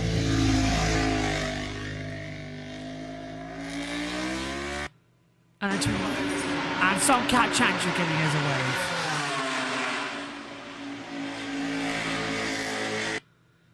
And that's it for now. Nothing else going on the circuit. All the riders are still in there. The midday report is coming your way soon, so we'll have that to fall back on. But for the next 25 minutes, we're going to head back to round 10 of the season, the British Grand Prix at Silverstone and the sprint race. And then on the other side, we'll hand over to Dorna and the World Feed for the midday report. 75 years ago on the Isle of Man, MotoGP got started. Now we celebrate 75 years of anniversaries here at Silverstone. Welcome to Saturday and Sprint Day here at the most famous race circuit in the world. Once again, your starting grid Alicia Spargo, Pecco Bagnaia and Enea Bastianini. Second row sees Jorge Martin, Alex Marquez, Brad Binder. Then it's Marc Marquez alongside Maverick Vinales and Pietro Acosta. Fabio Di Gianantonio, Jet Miller, Marco Bezzecchi. Then followed by Franco Morbidelli, Raul Fernandez, Miguel Oliveira. Johan Zarco, Augusto Fernandez and Fabio Quartararo. Luca Marini, Juan Mir and Takiki Nakagami. And then Remy Gardner lines up in 22nd position. The warm-up lap is underway and they rev off around this Silverstone circuit. We're back on the national straight, now to the international as well. Gavin Emmett, Michael Laverty and Neil Hodgson are on the World Feed commentary. Neil Hodgson, of course, still hardly got a voice. We'll be hearing some of the TNT guys later on, but alongside me in the commentary box once again for the sprint race today is Megan Birch. Megan, qualifying earlier on, Alicia Spargo taking pole. No one else being able to get a lap time in with Maverick Vinales crashing. Maverick starts 8th, but how fast really is that Aprilia? Can it contend with Bagnaia, Bastianini, Martin and Alex Marquez right behind them? I mean, it's hopeful that it will, but for some reason my mind keeps going to the fact that I think he'll end up 4th. But by turn 1? How's that who knows? Well, I keep an eye on Brad Binder. The KTM up in 6th place looks to be quite strong. And it's getting a good getaway every now and then. We know that the KTM gets the launch off it as well. Hello to Mark. Hello to Towel, who says hi there watching from South Africa. Welcome, welcome. Welcome, everybody. This will be a good race as gift. I don't recognise that country's flag. Megan, you do probably. I'll hand over to you. I do not, actually. I don't either. Do you know, usually I do. It's a nice flag. It's a lovely flag, though, isn't it? It's like a teal green going into it as well. From Kenya, from Brian, hello as well to Go 25. That's going to be Raul Fernandez. He starts 14th on the grid as well. Silverstone's got so much history, Megan. There's still a few empty grandstands around here, just 60,000 coming in. But we're expecting a good race, even if the fans aren't really around here. Yeah, exactly. Besides, it's 51% rain. Yeah. Chance. And it's Silverstone, that could change in any second as well. Just to give you an idea, by the way, of what's happening in terms of air temperature. We've got air temperature 21, track temperature 37. That's all in Celsius.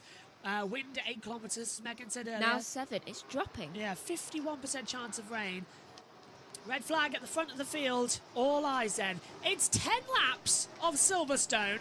Around about 25 minutes in total. And the Visit Las Vegas still been left for the Formula One there as well. It's the Monster Energy British Grand Prix, the Tissot Sprint. All the cameras are out, all getting ready to go.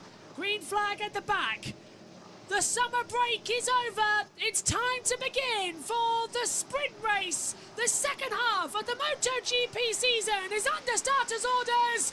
And pull the throttle back. It's up goes Marc Marquez. Great start from Aleix. Bastianini's come through, but he's let Bagnaia into turn 1. Into Abbey 3 wide. And it's Bagnaia leading. Aleix drops down to second. Oh, contact in the back. There's 2 riders off. And it's Juan Mir and Nakagami could be. We'll wait for confirmation as they come through. That could be Miller's one of them. Yellow flags out. Marco Bezzecchi and Franco Morbidelli are the 2 riders who have gone down at Abbey. That's Alex Marquez making contact. No sign of the red flag. Martin leads. Alicia Spargo second. Bagnaia's dropped down into 4th position as they come through the loop down the Wellington Straight in towards Brooklands. Martin leads. Alicia Spargo second. Bastianini 3rd. Bagnaia 4th. And coming up is Brad Binder as well. No sign of the red flag at the moment, Megan, but it was a hard one at Abbey. And it could be a red and flag. Here it is. Helping up, it seems that's Morbidelli being helped up.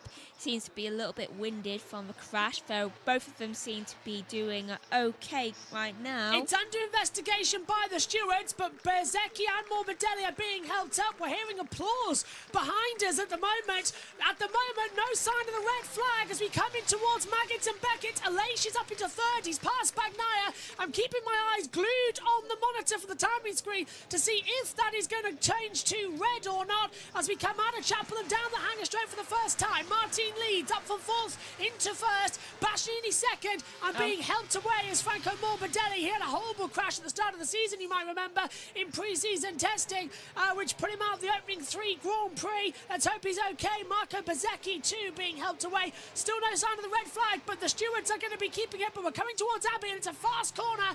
I would be... well, if it's going to be red, it'll have to be red soon because they're going to go across that line. At least one lap will be completed, though, with 9 to go at the Tizzo sprint. Martin leads, Bastianini, Aleix Espargaro goes across the line. Yellow flags, but I can't see any marshals in the firing line. No, there isn't. Alex Marquez passes D'Antonio for 8th position. And I think further down the field, we saw Raul Fernandez pass or either get passed by... well, one of the Hondas. And there goes Pietro Acosta up the inside of Brad Binder at turn 3. Oh, contact! And firing winglets out from Brad Binder. And Acosta, really, you very rarely see that. And he's retaken Mark and Paul. That was fantastic. Acosta moves on to 5th, but Mark Marquez isn't on that slide. He dives back through on the inside line down the Wellington Straight into Brooklands. Acosta keeps through, but Binder, his side pod with all the winglets attached to the bike, Just exploded. Acosta probably got a cut arm from that. I would be very surprised if he hasn't. Alex will probably be grateful that he was behind them at the time. And Alex gets ahead of D'Antonio down at the that was coming through on the inside of Luffield into Woodcote now towards Cobb's Corner. Mark Marquez in 5th. Acosta back down to 6th position as well. But Garner went wide. Bastianini's right up there behind Hoy Martin. And Alex goes through on the inside. Goes a bit too deep. That allows Binder back through at Cobb's Corner.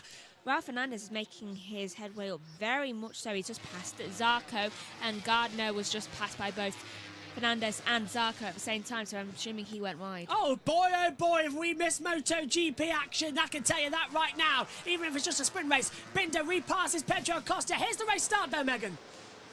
Right, so it was a brilliant start from Aleix Espargaro, though it was an even better start by Bastianini, personally, I I think. wonder who they got that from.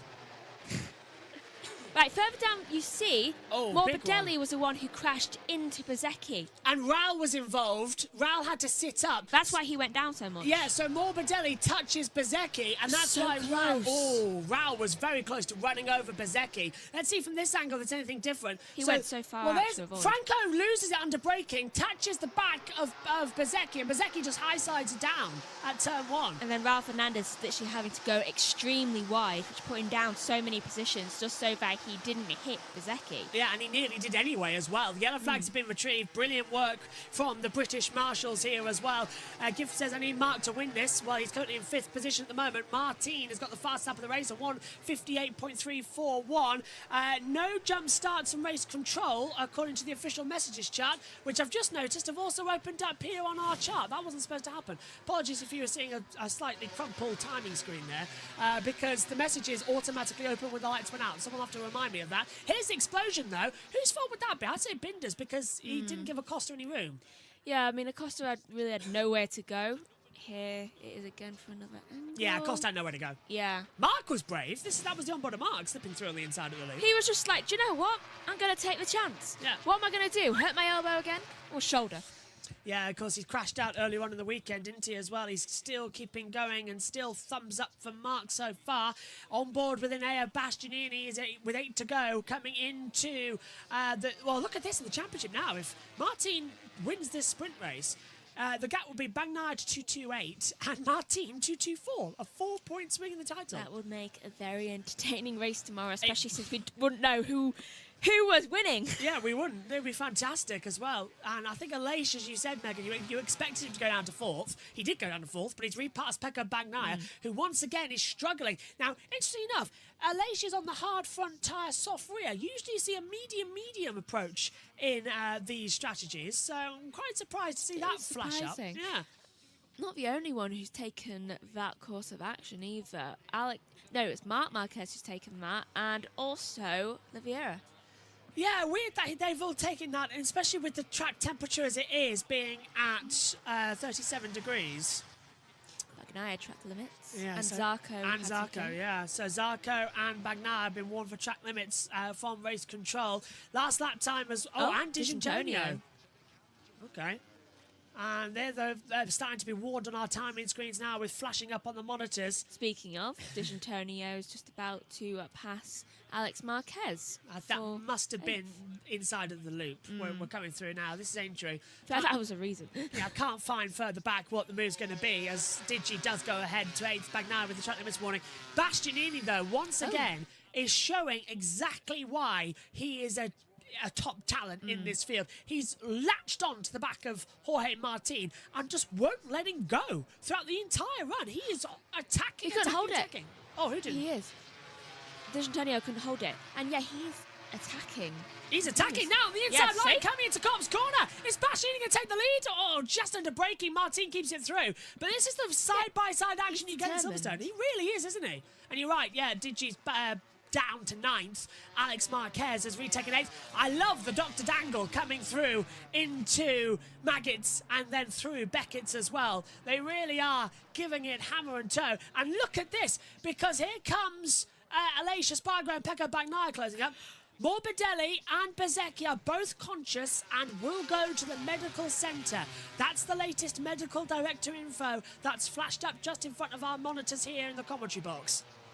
Acosta has track limits warning, so I'm glad they're both okay. I mean, Bezzecchi must be really shaken up. I mean, I don't know exactly what the injury was for Morbidelli, though he did seem to be like, I think Limping. Yeah, he seemed to just be like really trying to catch his breath. So I'm guessing either the airbag went off, and it's like it's really knocked him, or maybe he accidentally landed on his bike. Bagnaia's in a 1:58.260. He's got the fastest lap of the sprint so far. 20 riders left in this race. I would be very surprised if either Bezzecchi or Morbidelli were allowed to continue in tomorrow's Grand Prix, judging by that accident. So we'll keep an eye on it. And Bagnaia is going through on the inside line, trying to go. He's down! He's down! He's binned it! He has gone! Bagnaia and Davide Tardozzi. You don't need to be a sign language expert to see what swear word he just put out there when he turned his back to the camera. And Martin now leads the championship by 2 points if it stays as it is. Unbelievable. Well, Bagnaia is back. He has binned it down at the loop, and it was such a simple mistake. He just dropped the front. He wasn't... Okay, if you see here, it was literally one of the easiest corners for them to do. Slowest corner on the track, and the simplest of mistakes. Watch on board, turns in, it just goes. It's almost like the suspension fails on him. I think it might have. Must have been some issue. Don't forget, Ducati started today with 2 bikes on fire, with Bastianini's first bike engine exploding, and the same goes for Franco Morbidelli. Nakagami's dropped down to 19th place as well now. So Pecco Bagnaia is out, and just like in Germany a month ago, where Martin crashed out and the championship swung the way of Pecco Bagnaia, Bagnaia crashes out in the Tissot sprint, and the championship swings back the way of Jorge Martin. They've yet to actually do battle on track this year. They've just been capitalising on each other's failures. They've been battling other people, more like. And including an Bastianini and Aleix Espargaro. We have a 3-way fight for the Tissot sprint here as we come into Vale, then Club, the last of the 18 turns at Silverstone. Across the line, we're halfway there in the sprint race, and it's a 3-way fight between Martin, Bastianini and Aleix Espargaro thirds. Marc Marquez is now 2 seconds back in 4th, with Binder 5th, Acosta 6th, Alex Marquez 7th, and then in the final points paying position, it's Fabio Di Gianantonio in 8th place. Jack Miller is 9th with Vinales 10th. Oliveira's 11th. Quartararo 12th. Augusto Fernandez 13th. Ralph Fernandez back up to 14th place now. Marini ahead of Zarco, Mia, Garner, Nakagami. That's your runners. Out of the race is Pecco Bagnaia, Marco Bezzecchi and Franco Morbidelli. And as I said that, there was a move on track as well, because I think Miller got ahead of Oliveira. Yes, he did. And official information is that Alex Marquez has a track limits warning. And that means that 3 Ducatis are out now. Yes, 3 of the 8 Ducatis are out. Down to 5. Down to just the 5, and Nakagami passes Gardner. That little battle's raging on throughout this weekend. But look at Enea Bastianini as we come down the national straight. He's going for it on the inside of Cobb's corner. And Enea Bastianini, can he keep the inside line? No. Martin gets the undercut and retakes the lead. But they're side by side coming into Maggots and Beckett. That's not an overtaking opportunity. That would have crashed. They would have crashed just then if they had. But I was seeing Barry Sheene and Kenny Roberts. That was that type of action between the two of them. Unbelievable. And Aleix Espargaro is closing in now as well. Out of Chapel, down the hanger straight we go. Bastianini will have the toe. It's the same type of bike, of course. They're both on the factory 24 bike. He pulls to the inside line. Martin can't go defensive this time. And through into the lead goes Enea Bastianini. And here comes Aleix Espargaro on the tail end of this little fight. fantastic! Martin's back to the inside line, under braking for Vale. He can't do it. Bastianini leads, Martin second, and Aleix third. Oh, we've missed this. This is what it should all be about. It is what it should be about. Oh my.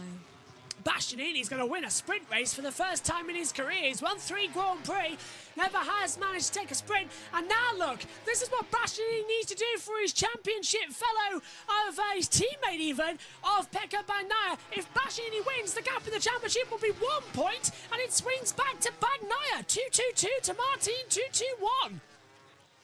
Oh, this race. D'Antonio has a long lap penalty, so he's going to lose that 8th place position and it'll go to Vinales. And that has to be taken down at the exit of Luffield on the outside, same part as the British Superbikes. So you'll see the green line if you're watching along with us on television pictures, just there. That's the long lap loop they have to take in this category as they again turn. It's a long lap loop around Luffield. You don't, in Formula 1, you don't see it that slow. D'Antonio has taken said long lap penalty as we come up across the national start straight once again. And in towards Copse Corner we go. And is it me or is Aleix closing a little bit too quickly on Martin? It might be an option here. He is closing quite rapidly. It's a good day for the Aprilias, it seems. I am enjoying this. I've missed this. The German Grand Prix was exciting. This is absolutely fantastic. It is. And the gap now between them is 4 tenths. Digi has completed his long lap penalty, but it was due to track limits, it says on the official messaging screen up here in the commentary box. Yeah, I like how we've got an official messaging screen now. It's actually fixed itself better since the German Grand Prix. You can go back and see D'Antonio passes Oliveira for 10th position. That's crucial for points as well. Now, I think Martin's saving tyres here, don't you? How much is he lifting off? I think so, yes, but he's just trying to keep ahead. Also, Cotterara has just got a track limits warning. Holds that back once again as we come into Abbey for the 8th time. 3 laps to go here at Silverstone in the Tissot sprint. And is Aleix trying to close back in again on the inside line? I'm getting like camera flare, are you? Yeah, a few times I thought it was raining. Yeah, I thought it was. It keeps flashing. I thought my eyes were going for a second. It's involving Morbidelli and Bezzecchi to be reviewed after the race. Well, naturally, they can't review it now. It was Morbidelli. If anything, if Morbidelli does race tomorrow, he'll receive a grid penalty for it. So we'll keep an eye on what that turns out to be. It was the bike. Yeah. It couldn't have been and definitely wasn't his fault. So it's a situation that has to sort of be interned there and kept upon. There's Marc Marquez then running in 4th position. Martin. I can't see out one of my eyes properly. That's a bit weird. Oh, that's strange. Martin has a track limits warning. Oh, really? Yeah. Okay. He's got one. Trying to defend, likely. That light's been reflected poorly in my eye on something, and it's like I've been thinking. Well, you don't have to be anywhere near it. I have to change my shirt as well, actually. Now, there's Alex. I can't even see who's Alex closing in. I'm sorry, Pedro Acosta. So he's flying through with 3 laps to go of the British Grand Prix. Tissot sprint. Oh, did he get through there? Did Alex get through on Acosta? He was very close towards the exit as well. I can't see if he got a runaround. Oh, do you know what? He seems to be getting a few of them. He's close to it. He's a 10.5 away from passing, and I've just seen a change on the screen. Yeah. Someone's down. Someone's crashed. Who's crashed? That's Marc Marquez. Marc Marquez has crashed, and it is down at... Is that Vale? Yeah, no. Yeah, it's Vale. It's crashed at Vale. Yeah, but he's back on the bike, but he's beached it. You'd think a 9-time world champion could do that. An 8-time world champion. Also, Aleix gets track limits warning. How's he done it? Turns in, and the front's going to dip. Yeah. Oh. Bye-bye. So that's Marc Marquez out at turn 16 once again. He's rejoined the race. Oh, so he has managed to get it out of the gravel trap. That's good at least. Can't keep doing that. Marc can't keep doing that. Look, he's annoyed at himself. Punching the aero screen. 2 to go. I think he needs more practice. Live championship, Bagnaia by a point to Martin. I'm really struggling here. It's like I'm only seeing half the screen right now. It's like I'm missing things. Is it like something's like a film covering your eye? Yeah. Yeah, I get that sometimes. Just keep rubbing your eye. Actually, if I put my hand over to block that light, I can actually see a little bit better. I think it's the light on something on the glasses reflecting poorly. So it's like, it's just a little bit of a problem there. I can't see. Like, I'm looking at the 2 to go, and it's not actually saying 2 to go to me. It's like, I can barely see the 2. Take my glasses off, it's a bit easy. I might just take the glass off for a bit. Yeah. Okay, so Enea bashing in by 0.8 of a second as they close in again. If I missed something here, everybody, I do apologise. The Fredster says no one takes 9 times for a champs for Valentino Rossi. Agostini has more championships. I think he's got 13 compared to Valentino Rossi. Yeah. 13? Rossi's not the most successful MotoGP rider in history. It might shock you to know that. It's the most well-known. Agostini. Yeah, it's Agostini. Jeez. Yeah. 15 for Agostini. Thank you. 13 Premier Class, 2 elsewhere. Did this man ever stop? He was a very, very talented rider, Agostini. Last lap then of the Tissot sprint. Bashi by Martin Aleix. 0.8 at the moment, the gap. I'm really having to concentrate right now. This is actually quite interesting. That was like me. Maybe it's because of the movie yesterday. Yes, possibly. Messing with your eyes, because they messed with my eyes for ages after that. I was just like, I cannot see the words. Yeah. Miller in 8th, Vinales in 7th, Alex Marquez in 6th position. My God, it's really bizarre this to come through. Into the braking zone for Brooklands then, keeping it through. If I close one eye, no, it's both eyes, okay. Hey, at least Gardner's not going to be last. Cassini is on gravel. Yeah, at the moment they are. Marquez has entered the pits. Ah, that's out of the race then. He must have smashed something on the central console. Miller passes Vinales for 7th position. Yep, and that's going to change up a bit more. But I think rider of this sprint race, without a doubt, is Enea Bastianini. Fantastic skill, and he's done his team proud. He may not be in the Riders' Championship, but he has certainly helped out his teammate. With Bagnaia crashing out, the gap would have been swung the way to Martin by 4.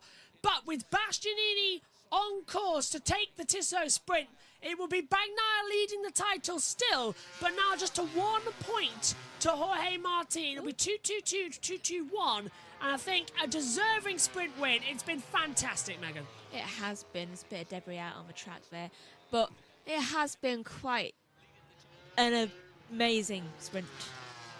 Medium front, soft rear, that's the tyre strategy that works. He comes out of Vale into club corner, and Enea Bastianini performs a sprint masterclass and wins the Tissot sprint at Silverstone in fine fashion. His first sprint race victory.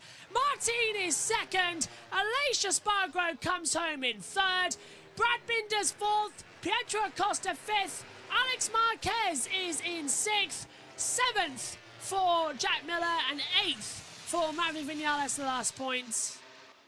And then, if you take us through the rest. Where are we again? 9 down. Right, so 9th is D'Antonio, 10th is Oliveira, 11th is Quattuaro, 12th is Raul Fernandez, 13th is Augusto Fernandez, because that's not complicated. 14th is Zarco, Marini is 15th, 16th is Mir, Nakagami is 17th, 18th is Gardner, and then out is Marquez, Bagnaia, Bezzecchi, and Morbidelli. What a sprint! Megan, your thoughts on it? I thought it was quite good and very impressive from Bastianini, and at least one member of the team won. Thoughts going into the British Grand Prix tomorrow when we do this for 20 laps, not just 10? Bastianini is going to be definitely one to look out for. What about Mark and Bagnaia? Can they come back into it? If they don't crash out first, yes. You're back with us live here on JB Motorsports, where we've had around about an hour and 20 of no riders out there on the circuit. Now, thankfully, we have actually got a rider out there, Alex Marquez, doing some lap times. It is not raining yet. 62% humidity. Ground temperature now at 49 Celsius, air temperature 32, still partially cloudy. And as you saw from the photo I showed you 24 minutes ago from Simon Patterson, there is rain clouds in the air. But it's enough talking from me, because finally it's time to go trackside and hear from actual Dorna live people and bring you the latest updates as well. Here we go then. It's time for the Midday Live. Jack Apple. Clearly not just yet, because the systems have gone wrong again. Right, here we go. It's time now for the Midday Report with Dorna.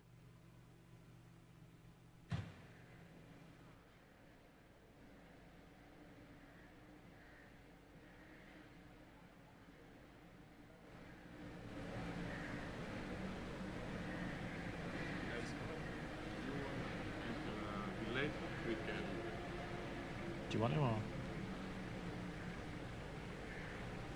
Sepang test day 2 is well underway. Welcome back once again, Lewis Sotheby and Jack Appleyard, ready to bring you the very latest from day 2 here at the Sepang test. And I guess we need to start with some events that kind of missed us at the end of day 1. If you're joining us on After the Flag yesterday, of course, we were bringing you the latest information and reaction from what happened, where we told you that 2 riders were now going to miss the rest of the Sepang test due to injury. No sooner had we gone off the air, Jack, that number grew to 3. Yeah, unfortunately, Fabio Di Gianantonio, on the day that he returned from a lengthy absence after surgery on that injured shoulder, rather unfortunate events. After the checkered flag during the practice start session, in between turns 4 and 5, Fabio pulled a wheelie, and then as the front end came down with the brakes having lost some temperature, he touched them, the front end folded, he went down and he's broken his collarbone, and he's currently en route back to Europe. He's going to miss the remainder of this test.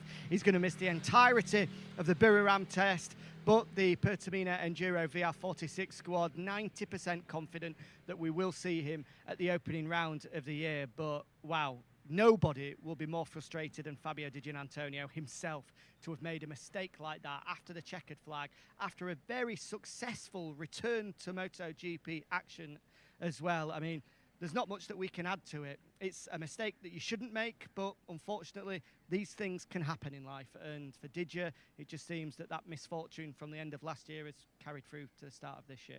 Yeah, ultimately, anytime you're on these bikes, there is risk attached to it. A very peculiar incident, but one that Fabio Di Gianantonio for sure will be regretful of. You could see just around us the clouds starting to roll in here in Sepang. We're a little bit nervous here as we're stood outside in the paddock. I feel like there might be a frenzy of activity out on circuit soon, Jack, with the potential for rain coming in the next hour or two. Yeah, lunchtime has pretty much just finished with the chorus of a MotoGP machine exiting pit lane, and there's still a lot of work to be done for a lot of teams, none more so than a man we're going to speak to in a second, the new technical director down at Aprilia, Fabiano Sterlachini. I mean, what a entrance back into life as a MotoGP technical director it has been for Fabiano. I'm sure came you wanted Jorge to do, everything you wanted Marco to do, and Fabiano inside 14 laps. I imagine that that plan changed yesterday. Yeah, absolutely. Unfortunately, you can imagine that is a big shame that we didn't have the opportunity to what is our path, no? To ramp up, building the confidence between the team, rider and bike altogether. Unfortunately, we had this issue that can happen in our world. Yeah, absolutely. And I'm sure you're giving your best to Jorge to hopefully return for the Buriram test in, around a week's time.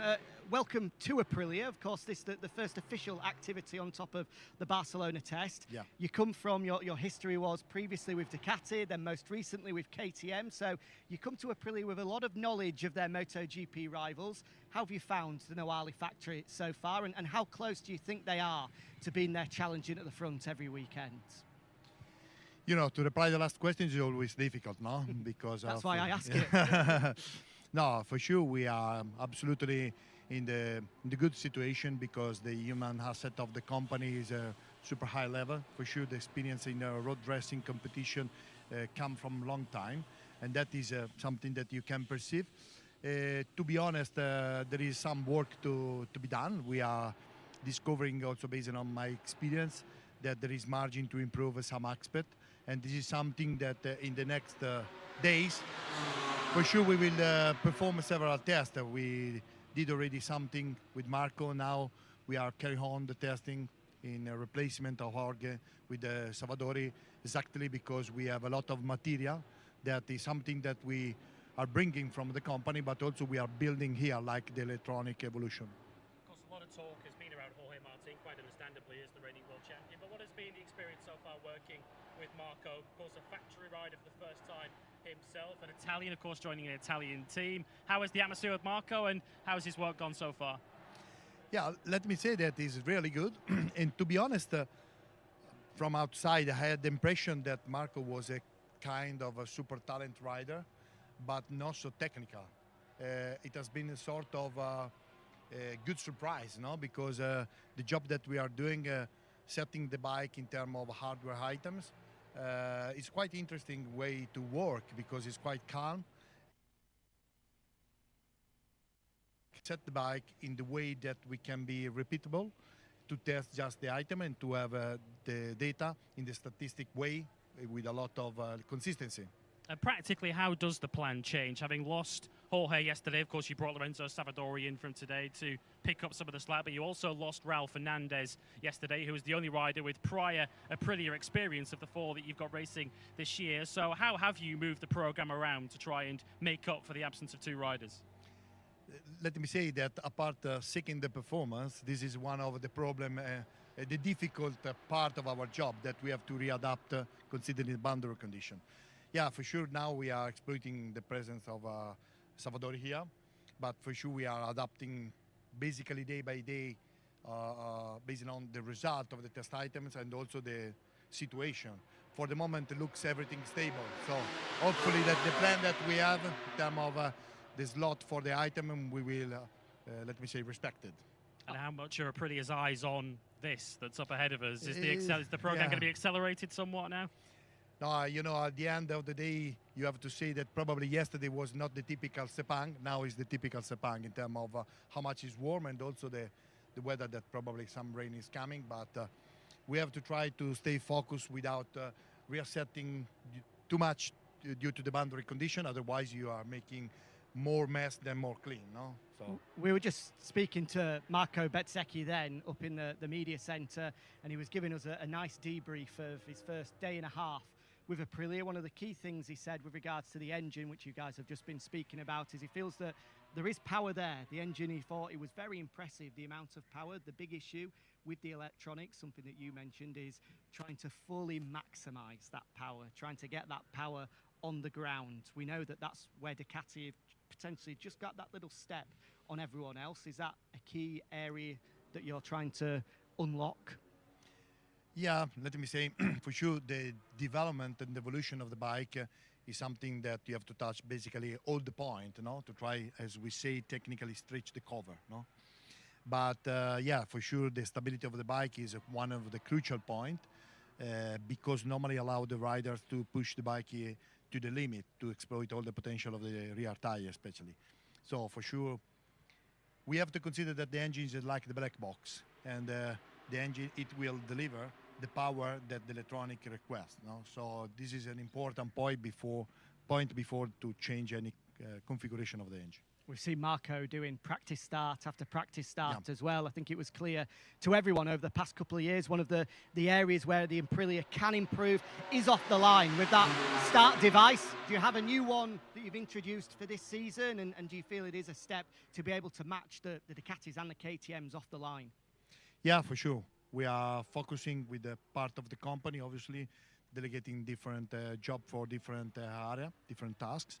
For sure, the starting is an important point because we saw, especially in the new generation of the MotoGP, with the new tire, with aerodynamics, with the power, if you start in the back, you can have normally difficult race. You have to have the difficult race due to the overheating of the front tire.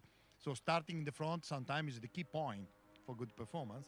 So for sure, we are focusing quite a lot to find something to improve our performance in starting.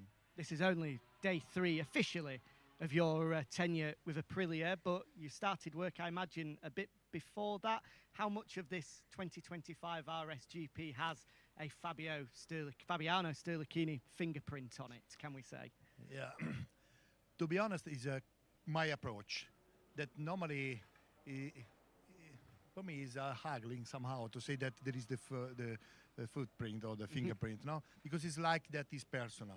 Okay. At the end, the company is a big number of people because we are speaking more than 150 people, and it's the contribution of all the people that they are working in the project.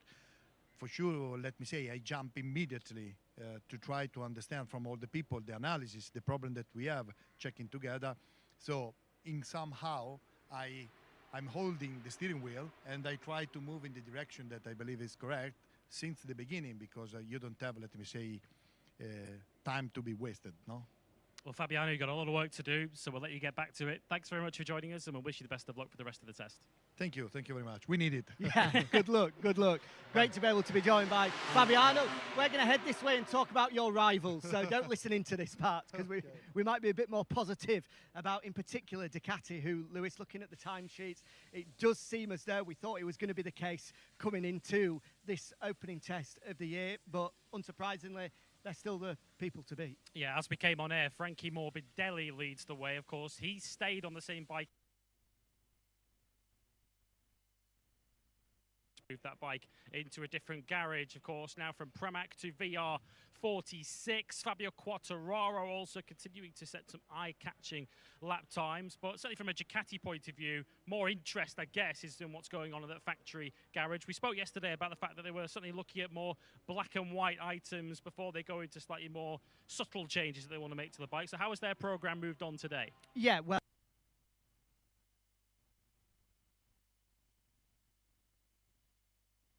his comments were very, very interesting, saying that now I understand why Ducati has the best bike on the grid, because halfway through the day, even going into the last couple of hours, seems they're having mic problems as well a lot.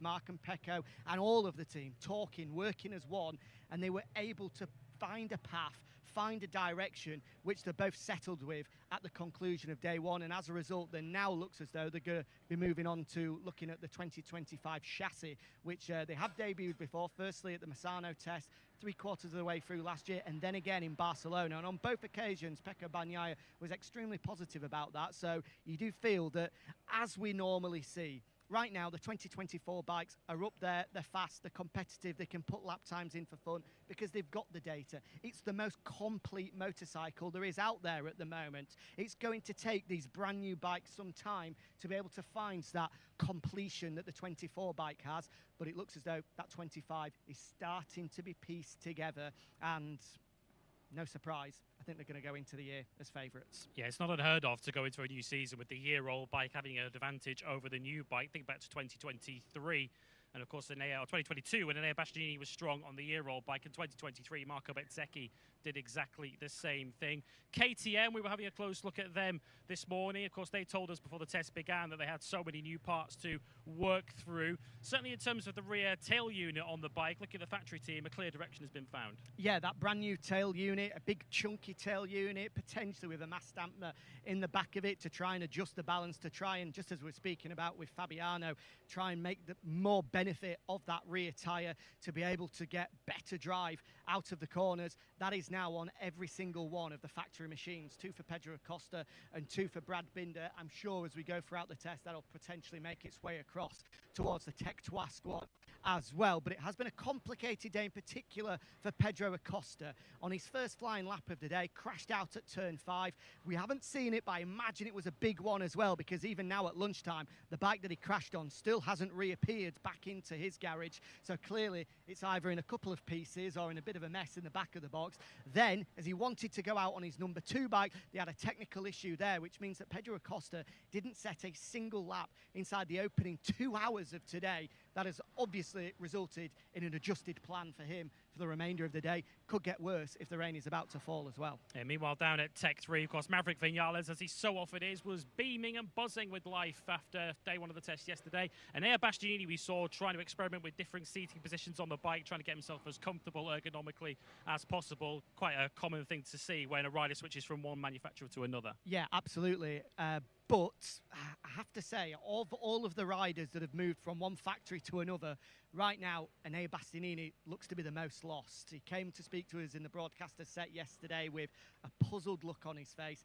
It's been a struggle so far. We're only 2 days into it, a lot of time still to pass, but right now, Ea Bastianini is certainly feeling the less adapted, if that's a word, of all of the riders that have moved across to new factories at this current moment. But as a couple of members from Tech 2 said earlier, and people that know him pretty well from Ducati previously as well, Ea is a feeling kind of rider. He has to have everything 100%. He's got to feel at one with the bike before he's then able to push to his maximum. And that's potentially what we've seen over the past couple of years. When everything's right, when everything's in line, just like here in 2023, nobody can beat him. But it's making sure that happens on a more regular basis. Speaking of riders who've moved one manufacturer to another, we've seen the first sign of a sprint simulation today. It came from Jack Miller, who of course has switched across to the Prima Pramac Yamaha. It compared pretty similarly to the sprint he did here on the KTM back in October. Slower though by a few seconds than Fabio Quartararo's sprint, the best Yamaha sprint that we saw last year. But from a Yamaha point of view, Fabio Quartararo again is up inside the top three. He's down to a low 157 now. At what point do we give ourselves permission to be maybe not excited, but optimistic that a step has been made at Yamaha? Right now, I have to say, I was a bit cautious yesterday, knowing that they'd had 3 days experience on everyone else to get set up, but they've gone out, they've taken another step in terms of lap times, and it's not just me, a couple of people from walking up and down in pit lane, the first thing that they're all saying is, Yamaha are not doing too bad, are they? Because they're all quick. 4 riders inside the top 10 at this current moment.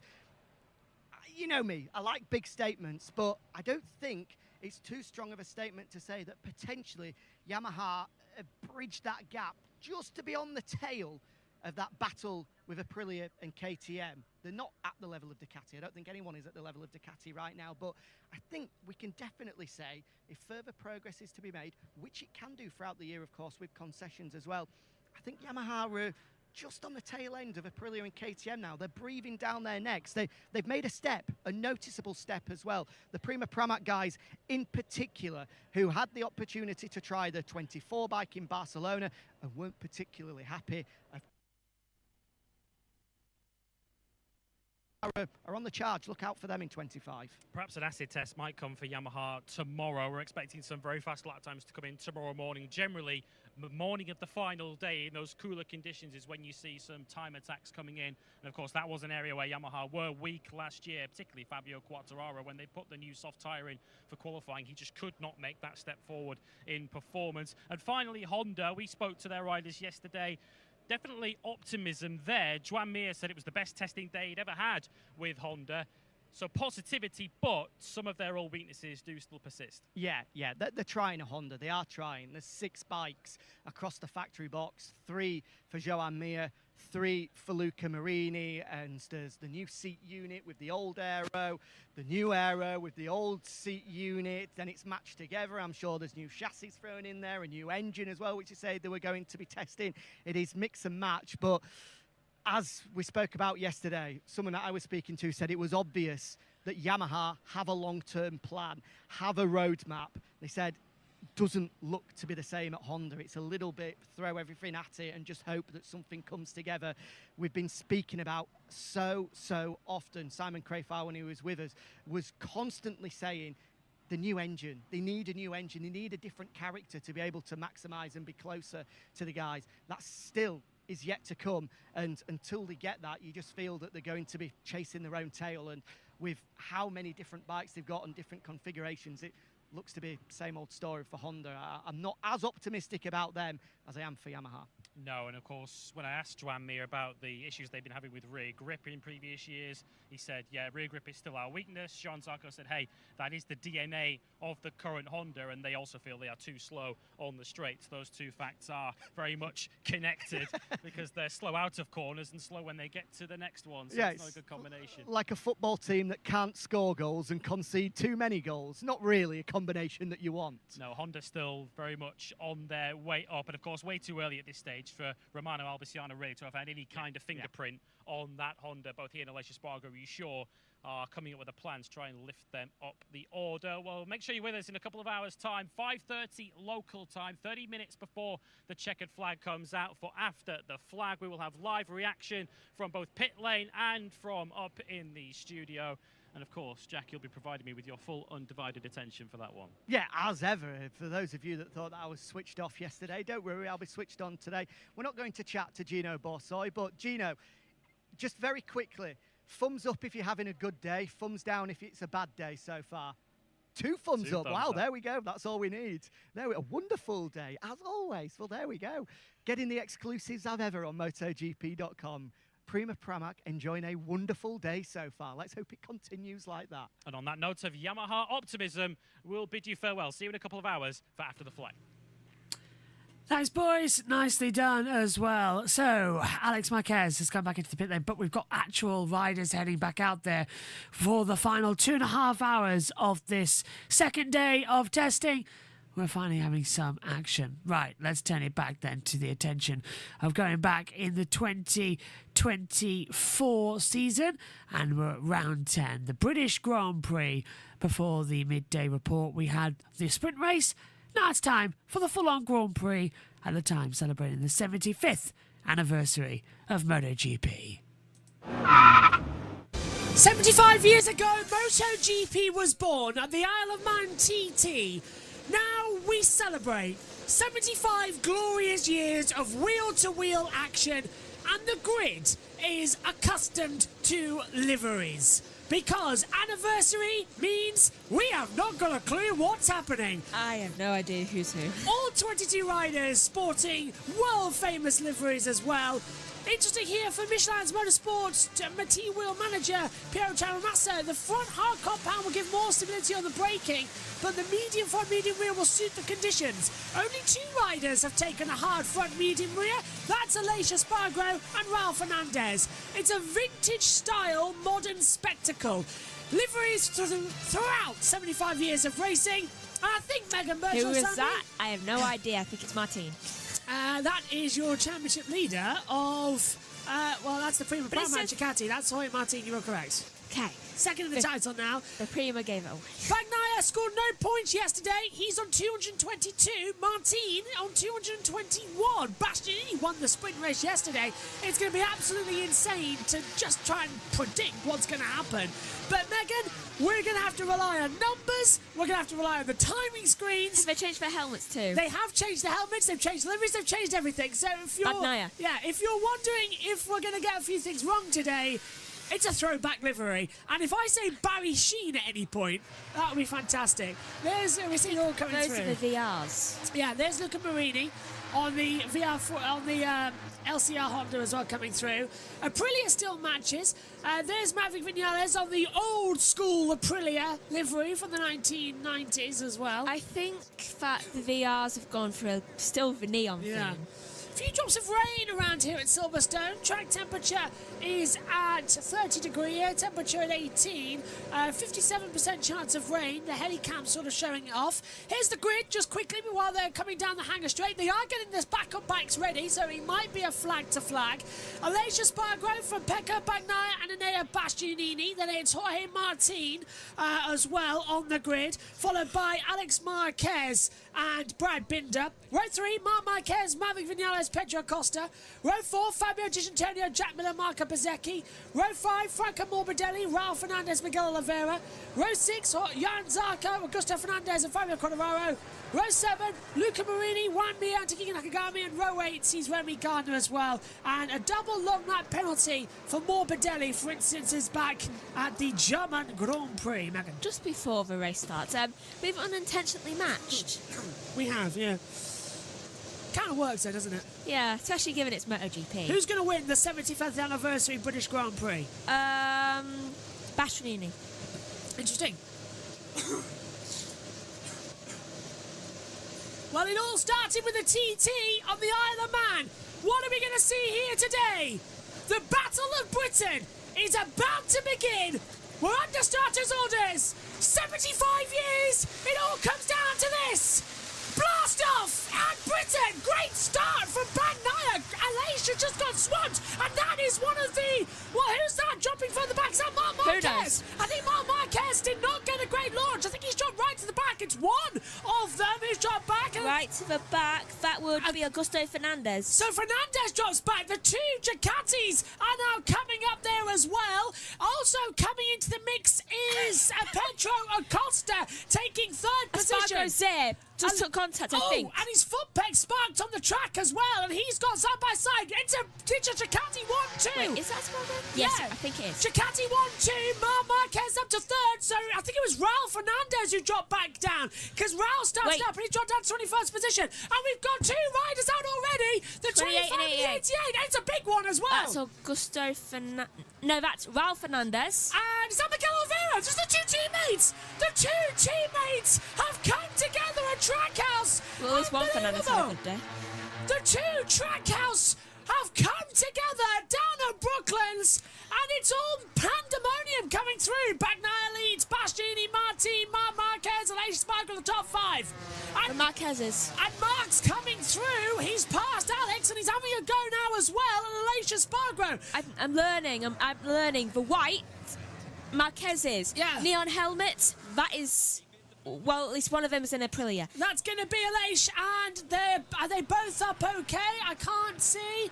No sign of the red flag at the moment here at Silverstone as we continue down towards Stowe. So, look at Acosta. Binder has stopped with technical issues. So Brad's out as well on the KTM. 3 retirements already here at the British Grand Prix. This is lap 1. This is lap 1 as we come in towards Vale. Martin up into 3rd position, then Acosta's dropped down to 8th position, and out goes Fabio Quartararo. Has Quartararo gone down? He's just dropped down 5 places. Morbidelli has just got a long lap penalty. Yeah, that's double long lap penalty for him. That's from the German Grand Prix. Yeah, Quartararo's dropped down to 13th place now as well. I think he's still going. He's taken the line, but he's at a moment. He's lost 5 places as Aleix looks on the inside of Jorge Martin coming down into turn 3. And further back, Alex Marquez goes for an attack on Aleix. Well, yeah, we assume it is. No, what? That is Bezzecchi. No, that's Di Antonio. Yeah, that's Digi. So that's Acosta coming through on the white. I'm learning. KTM. Yeah, that's the gas. I'm learning at quick pace. And those are the Ganeshi. Then we've got... Do you know, they should have run these all weekend long, so we would have got... Because now, hang on a minute, who's just gone wide there? Is that Bagnaia or Bastianini? That is Bastianini. He's gone wide, and that's allowed Martin through as well. And that's going to allow Aleix to come back through on the inside line. We are really learning at breakneck speed this. Ducati do not have black on the back. Yeah. Though Martins for the Prima Pramex, they are black on the back but are red. Yeah, just to make things even more confusing, because I thought at one point we've got 3 Ducatis at the front. We do, but not technically the same one. Yeah. Right, look at Bastianini. He's right in the back of Martin. Aleix is just there too. Then it comes Marc ahead of Alex to come in towards Maggotts and Beckett's. Acosta, Di Antonio, Miller, Vinales, Morbidelli, Bezzecchi, Quartararo, Marini, Zarco, Mir, Fernandez, Augusto, that is, Gardner, Nakagami, and then out Oliviera, Fernandez, Raul, that is, and Brad Binder. Aspirin, please. This is going to get headachy. I've already got a migraine. This is not great. As they come through, on board with Marc Marquez. As Aleix ties up the inside at Stowe, he's going to go a little bit too wide. Can Marquez get the inside line? No, he cannot. Bastianini just manages to keep it all together, but about to make a move, it seems, but backed out quite quickly, it seems. Bagnaia is flying away. Can we just stabilise for a few minutes, please? It's getting... It's getting more and more energetic as this race goes on. Right, coming through. Oh, move about to be made. Oh, Leish is going to get past him very soon. Leish trying to have a go at Marc Marquez as he comes out. He's got him. He's got him under break. Where did that happen? I didn't even see that. The camera's coming, and he's going to have an attack this time as well. Bastianini. Oh, Bastianini, he's through. It's a third. But can he hold it? Yes. Is Mark going to go through a Bastianini at the same time? Too close. Whoa. Oh, he hit his shoulder. He did. Mark gave him some rubbing his racing there on the Grassini with the wonderful throwback livery. You can see it on his shoulder.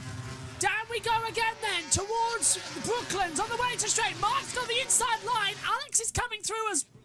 No, nowhere there. Bezzecchi passes Morbidelli. Oh, wow. Nightmare ending for Trackhouse Racing, says SHT. Hello to Towers, says hi over there from South Africa. Hello to Mark as well. Yeah, so both of the Trackhouse are out. They're okay. Binder's out too. 3 retirements already.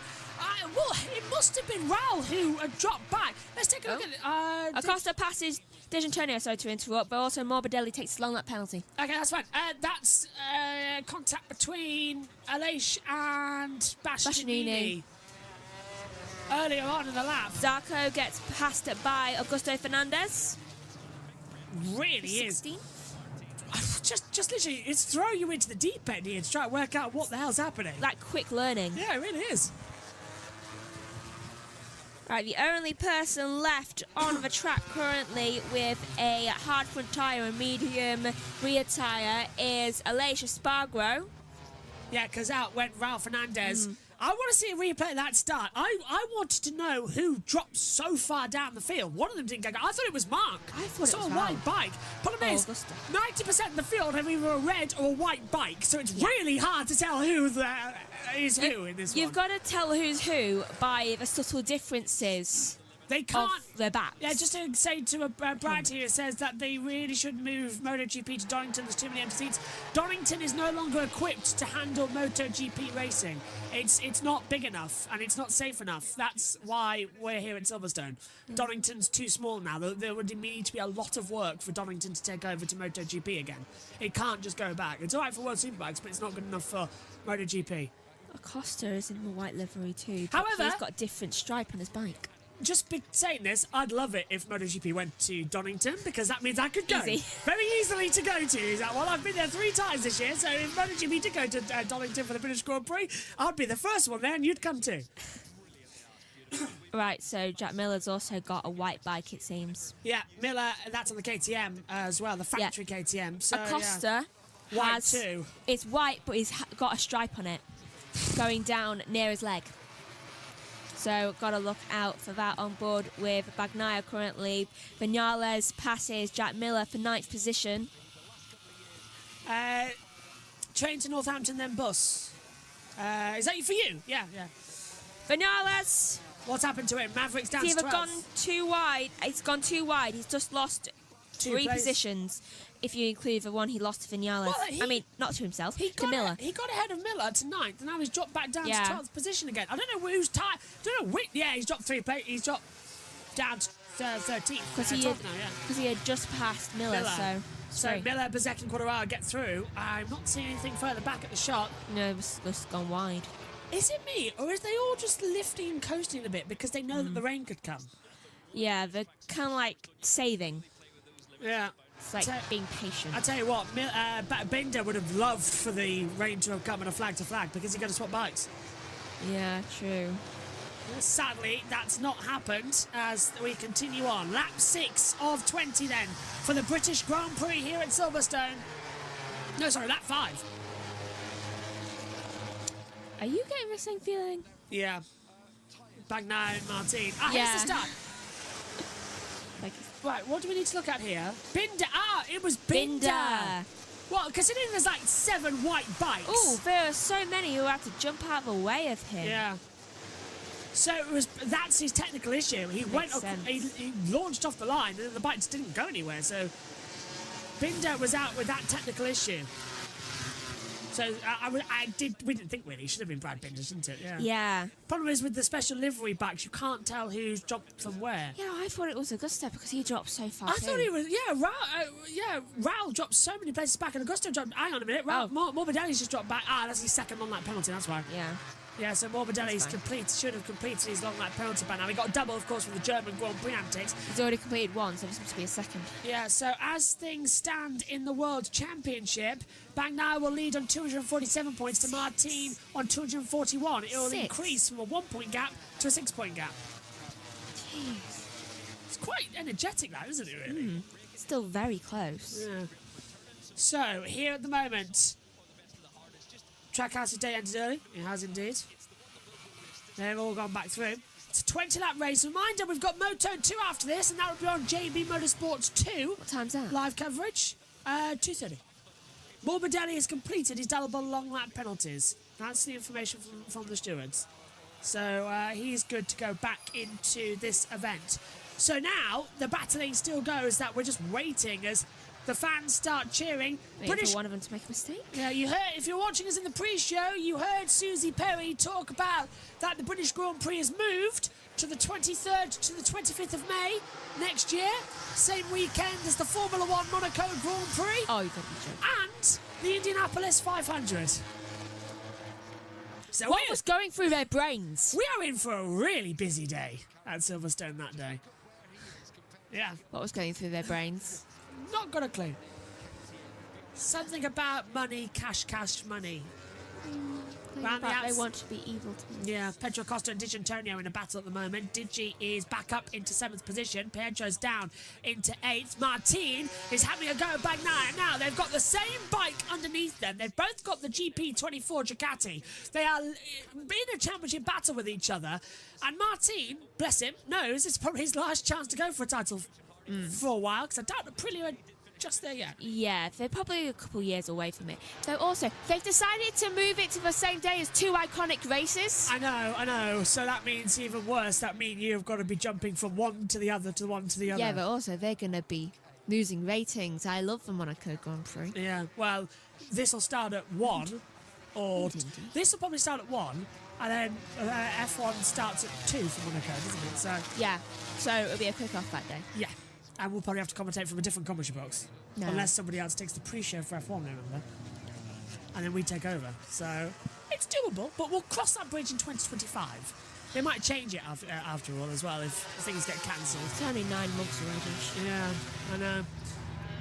Not long for Silverstone then, as we come into it again. Silverstone has MotoGP until the end of 2026, if anybody was wondering. To go on to our conversation earlier on, as right now, a lot of empty seats. That is the thing here. There's a lot of empty seats around Silverstone. It does feel a bit less. Although it is huge, this venue. It is twice the size of the Saxon ring that we are at in the German Grand Prix. Yeah. And it's bigger than Donington as well. It's huge, this place. It's a 2-minute lap time, for God's sake.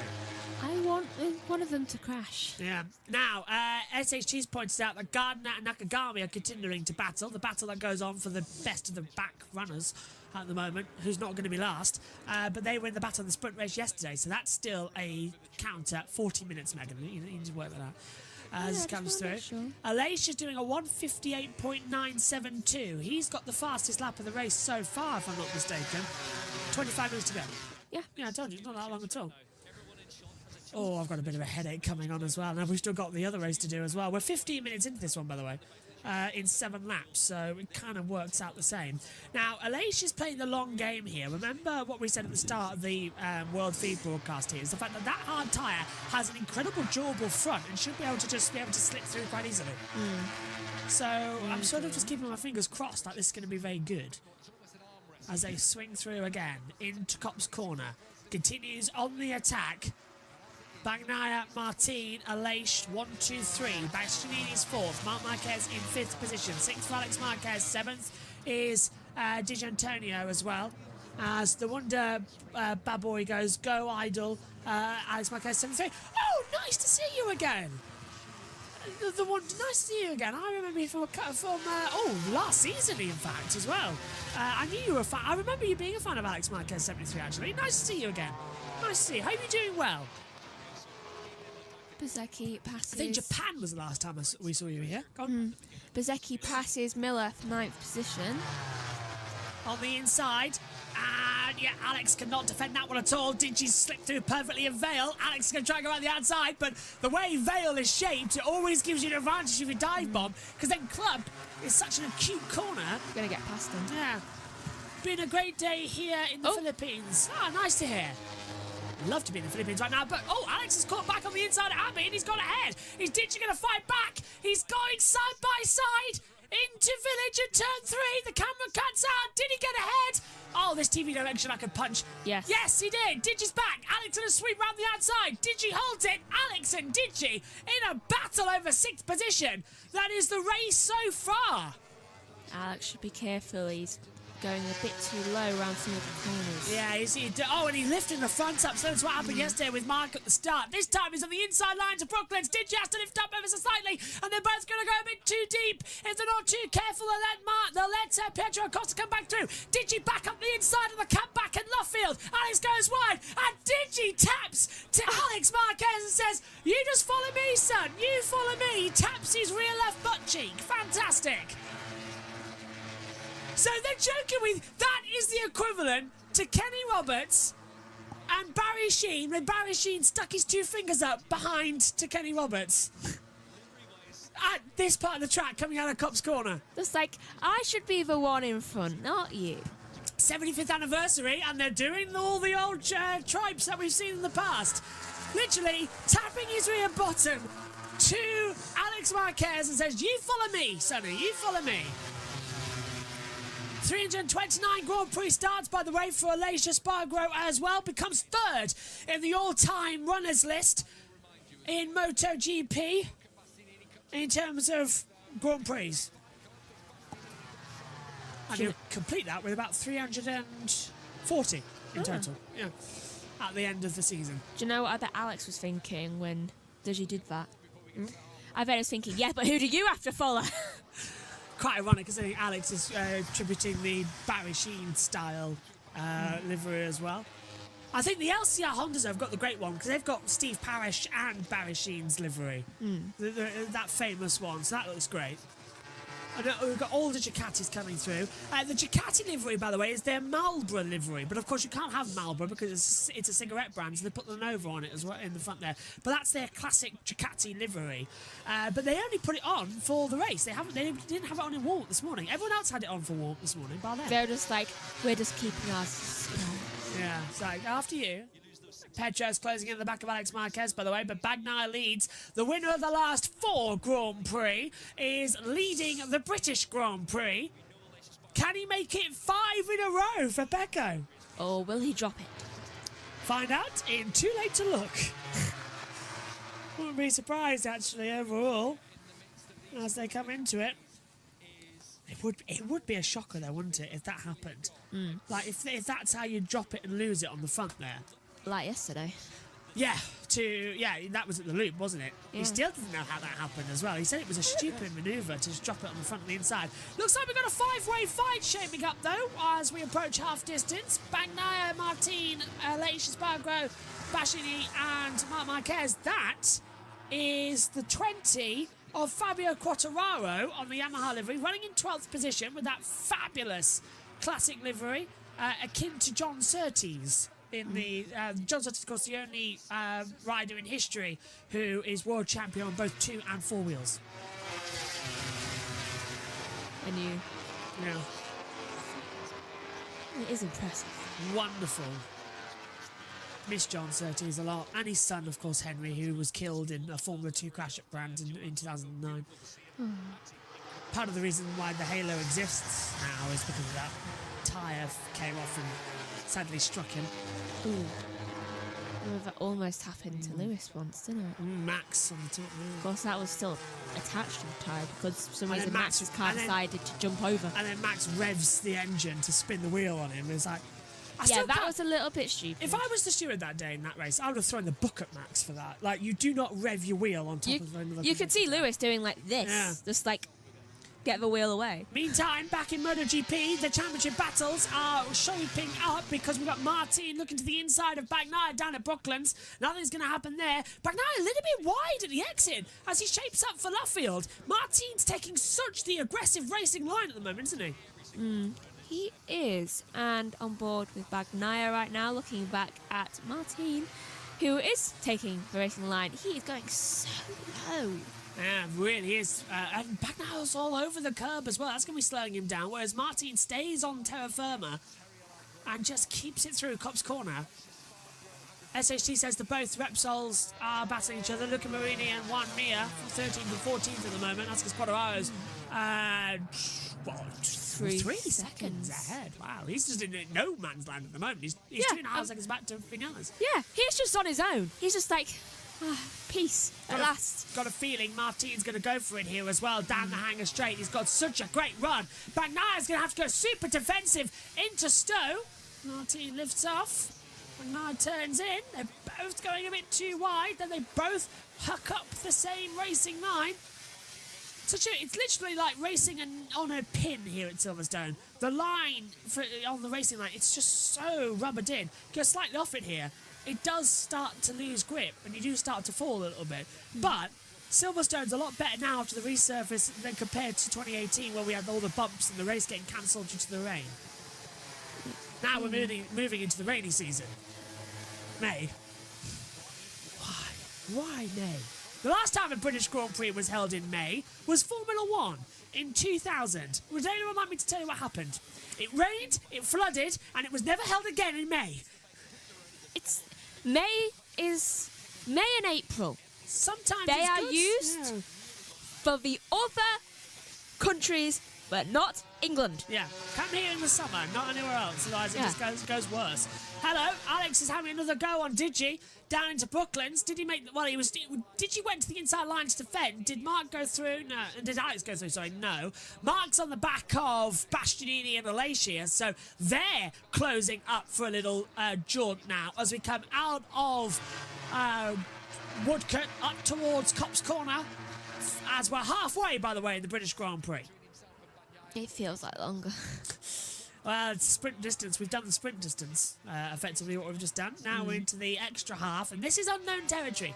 Yesterday everyone went soft front, soft rear, and now everyone's saying medium front, medium rear. Apart from Alace, who's got that hard front tyre, is that going to be the key factor? He might have it. Might do. Hope he does. Should do. Could do. That's the question. Down the hanger straight we come once more. Martin is literally... It's like super glue. And look at it there, Bastianini's going to the inside line to get ahead of Alacia Spargo. Does not make the move stick down into Stowe, but Alacia goes too deep, and Bastianini sails through into third place. Beautiful move. He might have it. If he does, that'll be a sprint and a Grand Prix win. He's never won a sprint race before. Yesterday was the first time he won a sprint, and it was his fourth time being a victor in any event. He's won 3 races so far. 5 races so far in his career. As in Bastianini in MotoGP, 11 overall. It was 5 in MotoGP, it's 3 in Moto2 and 3 in Moto3. That's why I was thinking it was 3s yesterday in the commentary. But yeah, he's won 5. Threes, doesn't he? Look at Martins on the inside line coming into Village, and Bagnaia has to lift up, and Martin takes the lead. Bagnaia's going to try and swoop back round the outside of the loop. He's not going to do it there. Best way, shape yourself up for the exit at Aintree, exactly like he's doing, and get a great launch down the Wellington Straight towards Brooklands. And now the 2 championship rivals are duking it out as we come down into the braking zone. Martin leads the title by 4 points now, 246 to 242 to Bagnaia. And Mia has entered the pit lane. Oh. So out goes Juan Mia. Well, that's a disappointment. Massive disappointment, actually, as well. Now, if Marc Marquez gets ahead of Alacia Spargo here, the top 4 in the title will be the top 4 in the race. Oh, please let that happen. I mean, I want Alacia to do well, but also I love that continuity. Yeah, SSG says Juan Mia's dropped down. He's dead last night. He must have a technical issue with his box. Benny Ben said, thanks guys from North Carolina, the US. Pleasure to have you as well, watching along with us as well, and all of you tuning in. 9 to go here at Silverstone, and everybody inside the top 5 starting to close up. The gap is 1.875 separating the top 5 here. I mean, the Moto3 race that happened earlier on, that was on JBMotorsports 2. That was very close at the line, between 7 7 riders, separated by half a tenth of a second. And Moto 2 is coming up after MotoGP. That's going to be live on JB Motorsports 2. And if you're watching us on our Twitch channel as well, just stay where you are because we'll have everything today. And then I think everyone's just going to go to bed after. Yes, because my headache is just about going, but it's still at the back. So, and I've just got used to these liveries as well as we come over the line. 8 to go then here at Silverstone. Martin now your new race leader to Bagnaia in second. Then it's half a second to Bastianini, 7/10 to Elation and Mark. So they're all just closing up a bit. Come on. Spargo is catching Bastianini. Slowly but surely. Oh, and he's gone wide on the outside. That was a very risky move from Bagnaia at the loop. Didn't work out. Martin shuts the door at entry, and here comes Enea Bastianini. 3 Grand Prix 24 Ducatis are now in the battle. He's going to go for it on Bagnaia. And So Bagnaia has to close. defend from his own teammate now. He's just like, do you know what? We're not going to be in the same team next year. I have to pledge my bet somewhere. But we've got 3 Grand Prix 24 bike Ducatis in a battle at Silverstone. Martin and Bagnaia are championship leaders. Bastianini's third, but like 50 points back from these two. Juan Mir has retired, and I thought Bastianini was going to go for it at the inside there a cop's corner. He did not. Just like, not yet. Not yet. And 2 tenths behind Bastianini is from Bagnaia, and only 4 tenths behind Martin.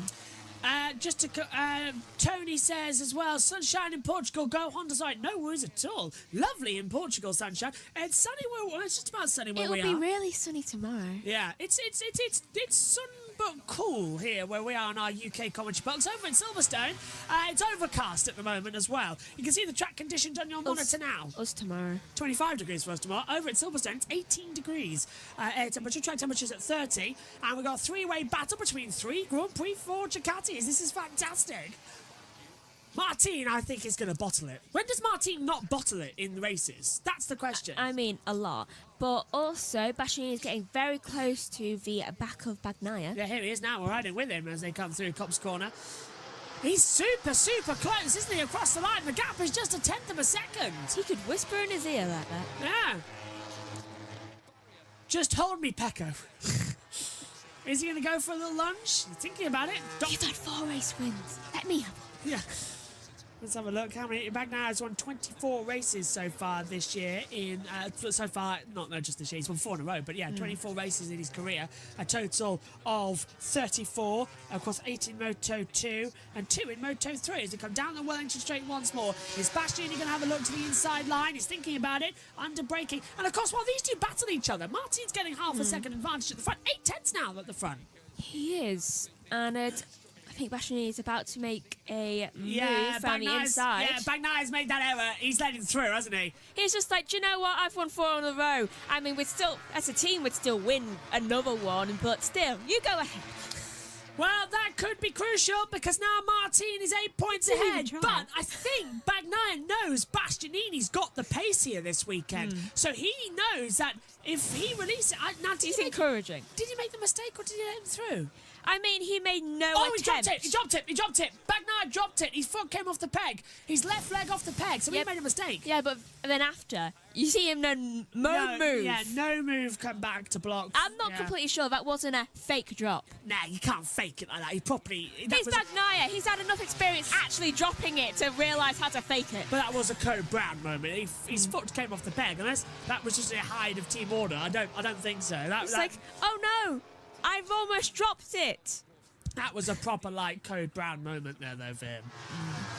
Martin leads this race. Bastianini now second. Bagnaia now third. Martin will now take the lead of 8 points in the championship battle away from Bagnaia. So this is just a weekend to forget in many respects for Pecco. He nearly did drop it again, though, at another slow corner.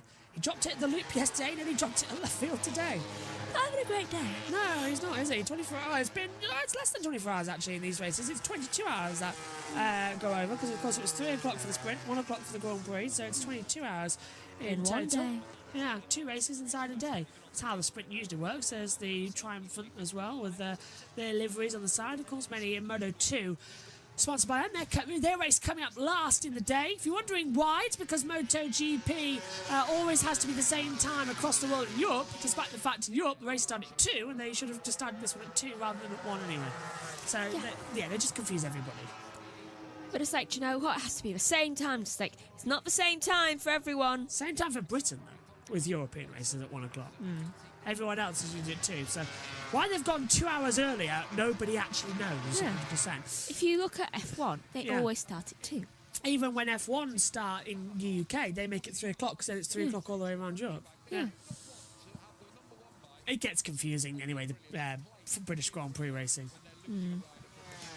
Is Mark going to have a go at Alacia? I never like the times when it comes to when it's any British Grand Prix thing. I'm just like, do you know what?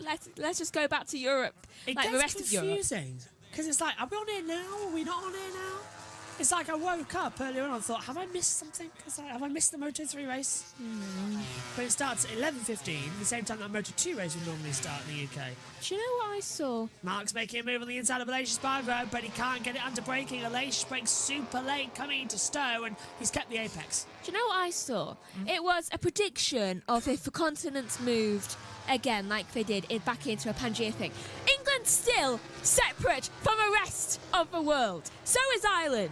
Apparently, we just don't want to be anywhere near any of the other countries because literally, just like UK, just like avoiding. We're still an island. With the riots going on at the moment, which you would, I'd agree with, we don't deserve to be anywhere near it because of some idiots deciding rioting about something that wasn't even the case. Honestly, I just don't follow. Happened close to Hull, actually. It happened close to here, didn't it? It was in Hull.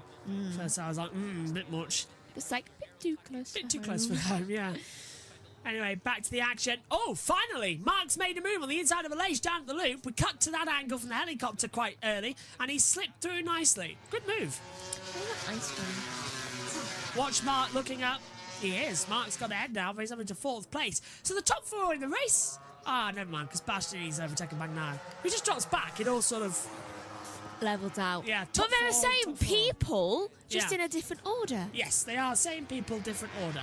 Martin, though, starting to lose a little bit more time out here on the circuit at the moment. Bastianini now is half a second behind, and he's closing him in as a bit of sunshine starts to break through at Copse Corner here at Silverstone. Quartararo is no longer lonely. Why? He's just passed Vinales for 11th. Yay! Woohoo! Former teammates, of course. Yeah. But now he's got... What's happened to Maverick Vinales?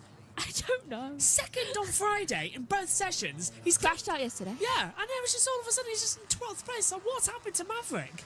He's completely lost the pace. And Martin, and even Alacia, hard front not seeming to be the bet. It's not coming in. There's only 5 to go. It's 4 after this. He's staying up watching the Olympics. Yeah. Yeah. Where are we up to now? 10 goals, something like that for UK? I don't know. China are leading. They are. Under braking then into Vale. I've got a feeling this is Bastianini's weekend to do a double, you know. I really do. He is closing up ever so surely on Jorge Martin. We have 34. 10 gold, 10 silver, 14 bronze. We're 5th right now. Oh, wow, that's good. China's 1st, US 2nd. Into Abbey. I was just about to say, but we're not getting a chance to. The Hamilton Straight, of course, is the start of the straight here at Silverstone. A 9-time British Grand Prix winner now, Lewis Hamilton. Most of... there's a fly in here again. It's gone out again now. Most of any rider and racer. No one has won any one race across it here at Silverstone 9 times. Lewis is the only one. 7 even was the record. 8 was matching Schumacher and Clark. Clark won 8 times at a track once. This is looking good. Crowd figures are out. This is from Simon Patterson, of course. Our mate here at the channel. Him and Maddie have been trackside. Crowd figures are out. Pre-weekend, 36,313. Saturday, so that was on Thursday. That was the Day of Champions. That was Friday, of course. Saturday, 39,025. Here today, trackside, 42,529. Total is 117,867 people across the weekend. Significantly down on last year. Better than the year before, but still a long way off a decade ago when the racing was here in 2014. That was at 138,000 Biggest ever was 2011 at 150. No, it was 2013, 159,000. That epic race in 2013 where Marc Marquez and Jorge Lorenzo went side by side across the line. Great British Grand Prix, that one in 2013. I remember it well. I was in the commentary box, and I think at that time it was still with BBC, so it was Steve Parish and Charlie Cox who were in the background of my ears. I miss those two. I really do. I want to grab them back on our commentary. Get Steve Parish and Charlie Cox to come on a commentary with us. That would be even better. 3 to go here in Silverstone. It's become a 2-horse race. Bagnaya's dropped 2 seconds back to the leaders now. It's Martin versus Bastianini, the sprint race part 2, as we come into turn 3 at Village. And Bastianini is just absolutely monstering down on Jorge Martin. He is going to have him, not only for breakfast, he's going to have him for every meal of the day at this rate. Good. He's still fasting him up. There we go. Down the Wellington Straight towards Brooklands. He's going to look for that move on the inside line. Just thinking about it.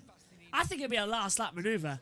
Probably. But this is Silverstone. If we get a side-by-side at the line, that would make it one of the best ones. It's shaping up to be another classic finish here.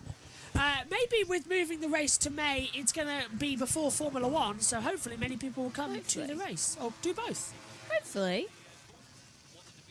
Do you want my honest opinion? What? Moving back to the other start line, you got more atmosphere there. You do have a lot of atmosphere there. Also had a lot more sun that year as they come up. Yeah, it's weird seeing Cops Grandstand completely empty. Even World Endurance Championship, you know, I can hear.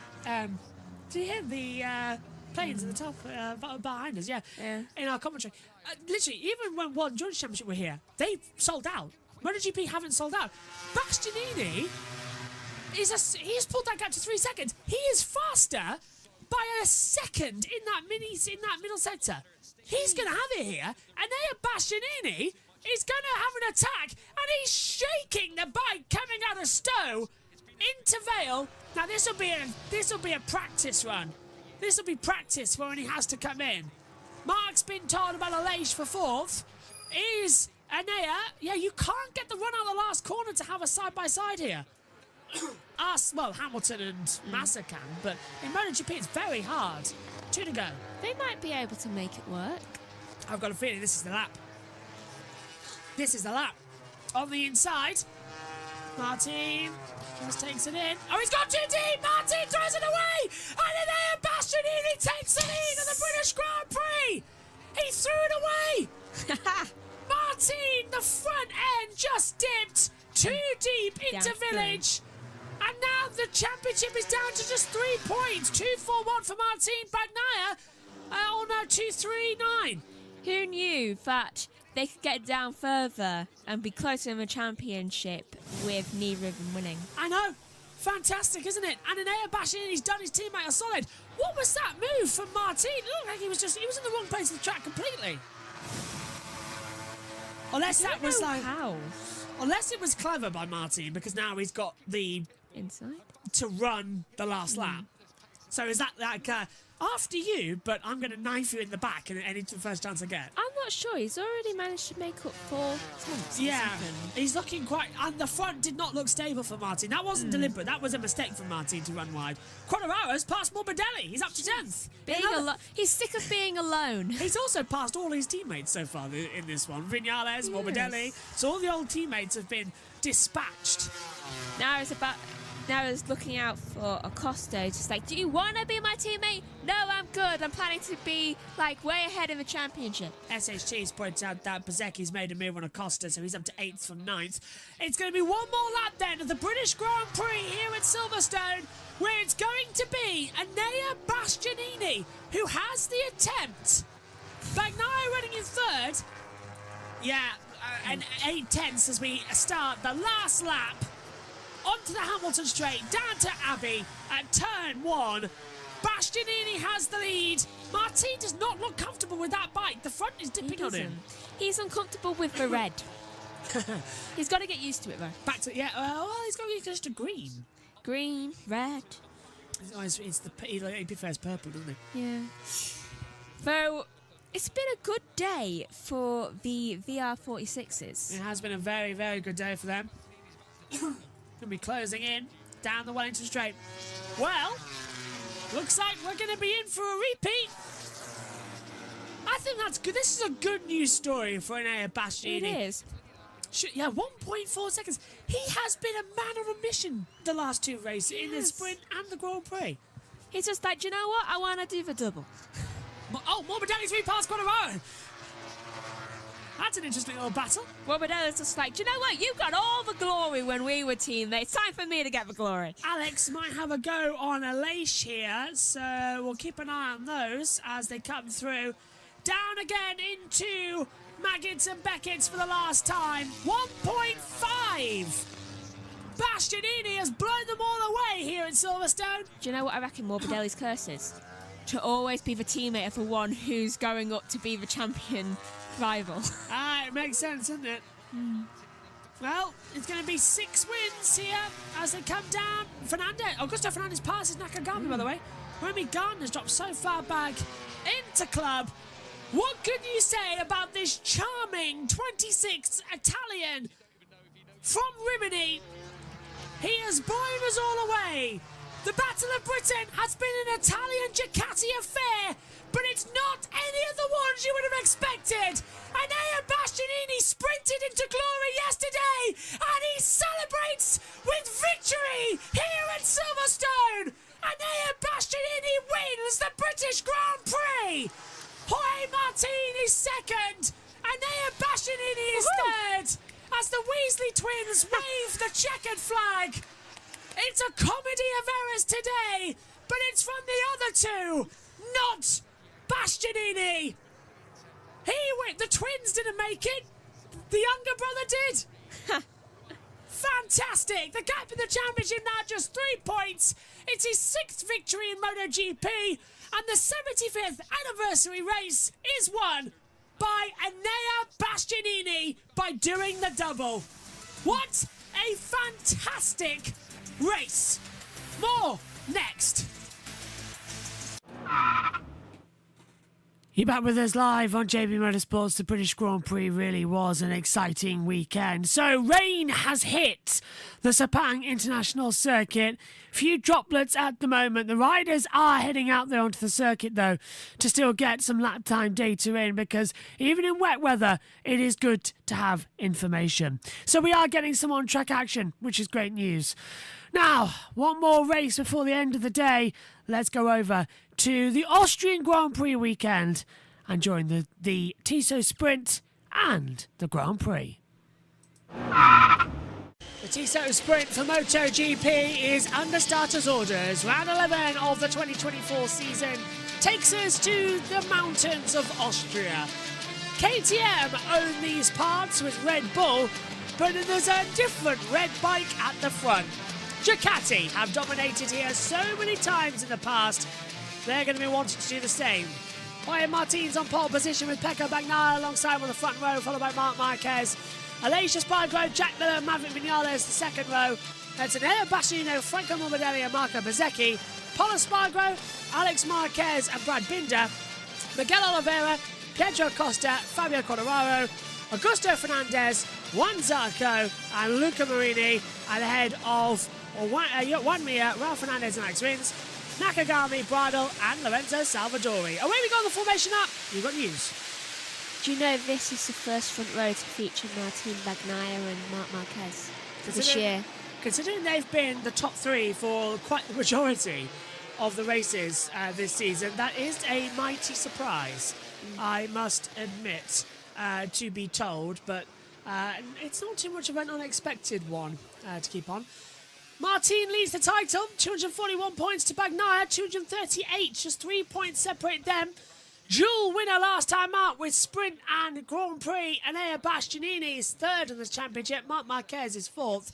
And there is a real chance that today's race is going to be Ducati. Outside chance, Aleix Espargaro, Jack Miller, do they stand it? They've been quick, but... They can try for it. I mean, I'd really love for Paul to get it. Yeah. I'd also love for him to one day, like in any sport, just get pole position. because it'll be funny. Pole has pole. Pole has pole. Yeah, that'd be nice to see. He's had a couple of pole positions in the past as well. Let's not forget as well, Jorge Martin, though, has got pole position here as well. His lap time of a 1:29.654 put him onto pole. Second, actually, was a 1:29.872, so 2/10 down. Went Franco Morbidelli in second place as well. Is that qualifying 2 or practice 2? That's FP1. Sorry about that. The computer's glitched out on us on our timing stats here. It was a 1:27.748 for Martin's pole lap time. Fastest ever lap time around this circuit. And Bagnaia was a 10th and a half down, 1:27.8. But this is still going to be the crucial point. It's never turn 1 here. Always 2A and 2B, or not 2B. That is the question, Megan. To be or not to be a crash. Well, we're in the mountains of Austria. The noise will rev up as well. Red flag at the front, green flag at the back. 14 laps ahead of us for the Tissot sprint here. Eyes to the lights. Bagnaia will try a perfect launch. Red lights on. And pull the throttle back. We go racing in MotoGP. Bad start from Miller. He's fumbled it already. Goes back. Great for pole. Comes through. Great for pole, yeah, straight up there. Into 6th position. Marc Marquez tried to go around the outside to get the lead. Hasn't worked out. Bagnaia using that middle lane start. He's up into the lead of the race as we come into 2A and 2B for the first time. Alex Marquez getting a bit to us. Crash. He goes off, and there goes Alex Marquez down. Well, that was predictable, wasn't it? Oh, he can still get up. Yeah, he can get up. He's not going to be completely out of the race. He can continue. And at the inside, Martin Remus gets past on Pecco Bagnaia. Marc Marquez trying to come down the hill to Socha's Gold we go. And Bagnaia pulling to the inside line. Martin's going to try and hold the outside line. And yet rejoin the race has Alex Marquez into Socha's Gold. And it's status quo at the front now as Martin retakes the lead. Wins, loses 2 places to Mir and Salvadori. I saw that coming, didn't we? That's the problem. Oh, and Mir's just lost some places. Yeah, we're riding on board with Jorge Martin. And the top 3 staying together. Acosta's been passed by Miguel Oliveira as well. So Oliveira up to 11th. Look at Marc Marquez. Year-old bike, but he's jumping around. Look at Pecco and Martin. Pecco's going to go on the inside into Jochen Rindt. And he's passed Martin. Martin's going to come back through. They nearly made contact. And Martin back into the lead. And Marc Marquez should know a thing or two about this. It's the first time he's ridden at the Red Bull Ring on a Ducati. And he's lost a couple of races by that turn 10 exit power. Look at Bagnaia trying to send out the inside, the rear of the bike, kicking out everywhere. Martin looks completely at home, and Marc Marquez waiting to pick up the pieces. Martin gets a little bit of a wheelie. Bagnaia tries to send it round the outside into 2A. Martin goes a bit too wide and has to cut the corner.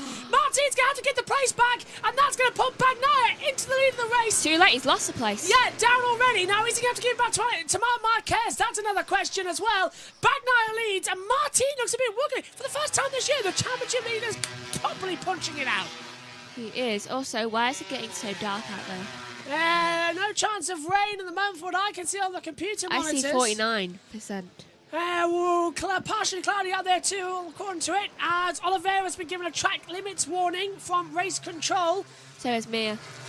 Okay, and Marc Marquez again closing in. They've already put out 9/10 of a second to Aleix Espargaro, who is in 4th position. Right, so track limits getting awarded now. And who's that? Bsky loses place to Quartararo. Yes. Weird. Quartararo's in 10th minute, though. Yeah, now he's dropped down to 12th, so he's lost 2 places. Oliveira and Acosta goes through, yeah. Where is Quartararo on the time screen? Yeah, Bsky and him are battling. Marc Marquez has got a nice little run here on Jorge Martin as they come out of turn 10. Uphill to turn 1 at Niki Lauda curve. Is he going to look to the inside line? He's thinking about it. Turn 9 and 10 named after named after Austrian world champions Jochen Rindt and Niki Lauda.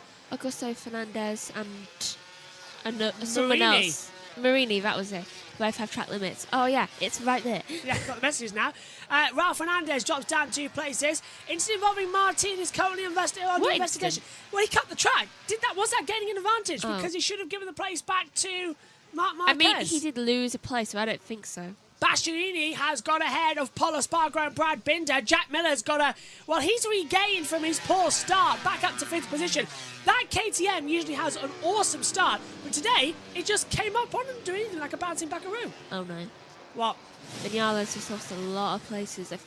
Let's hope he doesn't have a problem. Cut in the corner, definitely. Yeah, but he lost. He never really gained any time. No, he definitely lost a place to Bagnaia. Look, he stops it all on the front brake. The rear hasn't stopped at all. So as soon as he's stopped the rear, he stopped the front brake, but the rear's still spinning around at, well, what would be about 120 mile an hour. And as soon as that comes down, you can't stop. It's going to go straight off the track. He did well actually not to crash it. I don't think they should do anything. In we go to turn 10. Red Bull Mobile up towards the line. Aleix Espargaro's closing in on this little battle as well. He's not letting this go. The Aprilia could be holding something here. 11 laps to go. Lap 4 of 14. Vinales gets ahead of Raul Fernandez. That's not confusing at all because then they're getting close to Augusto Fernandez as well. Into 2A and 2B. There's a nasty bump on the entry to 2B. That's catching a few of them out. It's sort of like a little dip.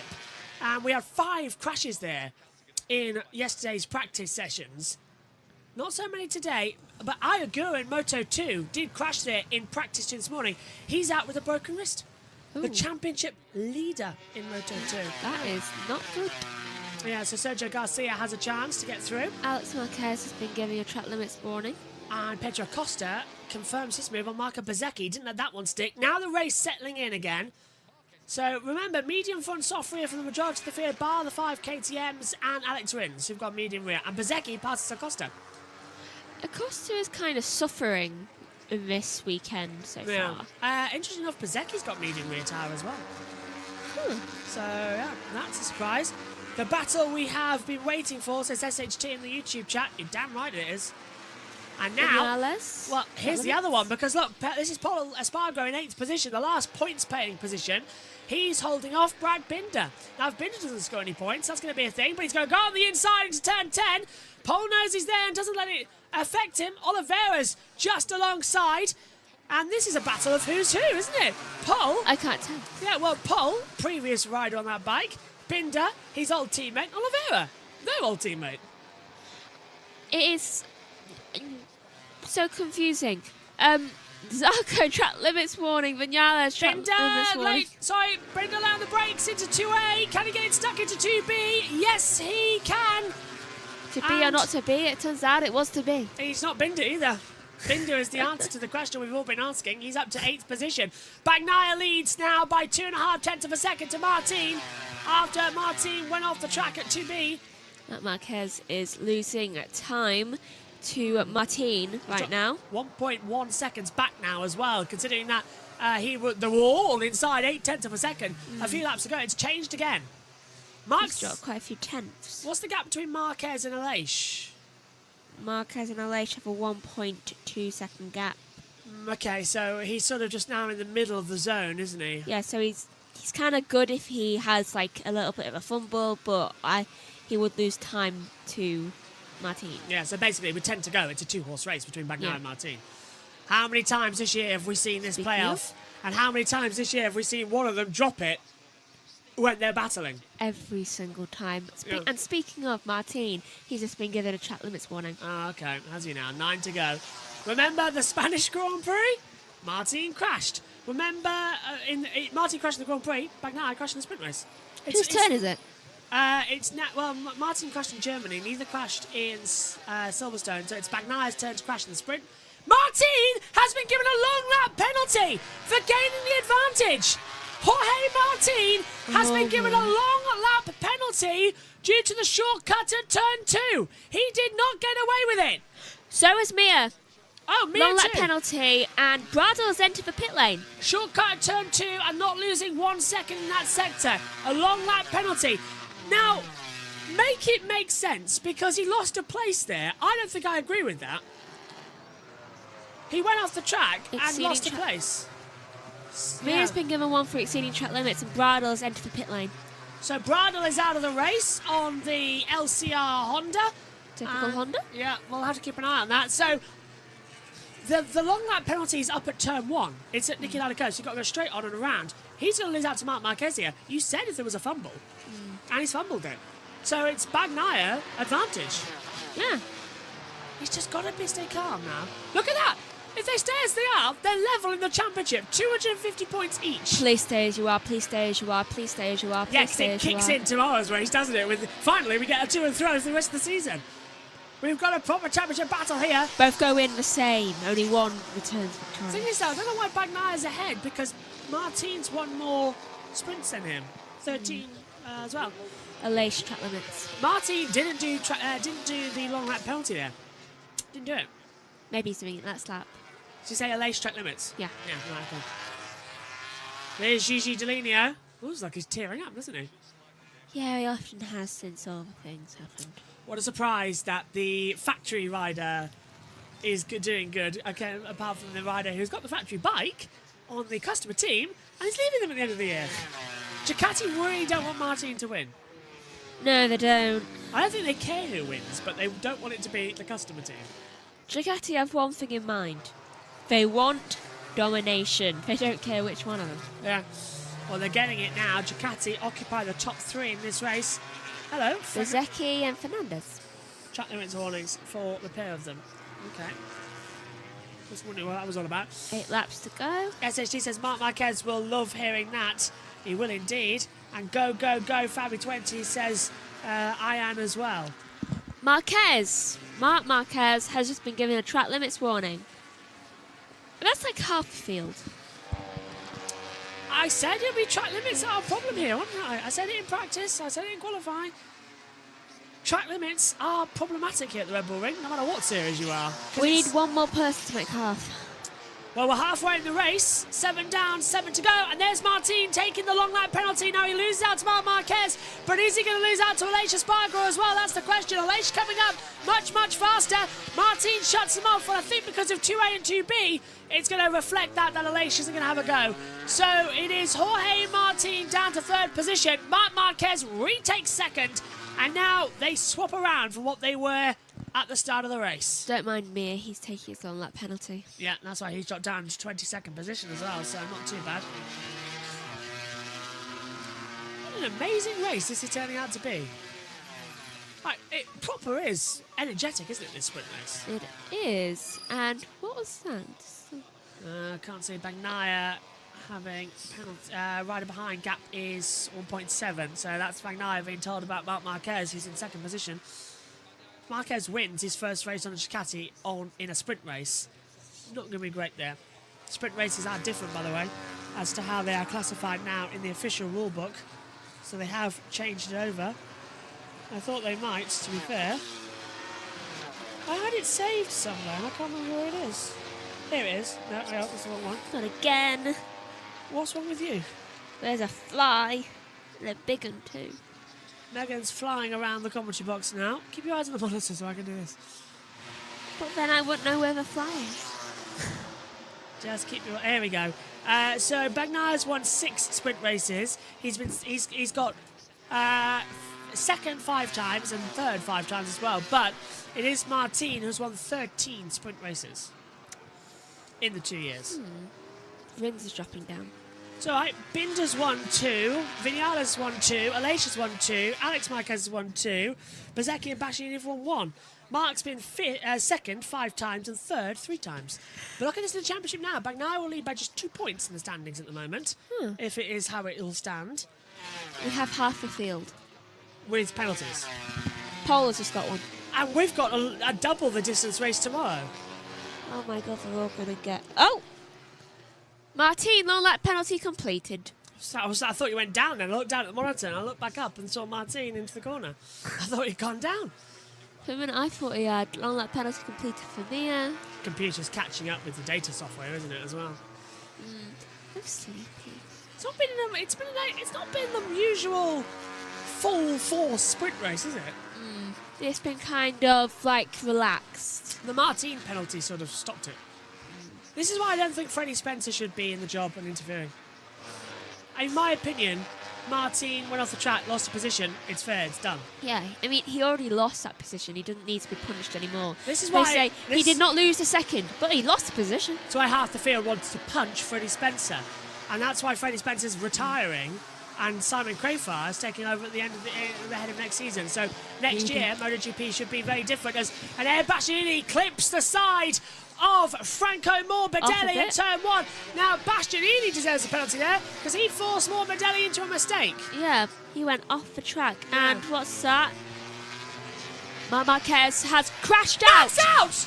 Mark is out! Rider okay, but he is out. And we're on a replay of Bastianini and Morbidelli. That's not the replay I want to There see. he is! Marc Marquez, he's dropped the front, coming uphill, and he's going the wrong way down the track.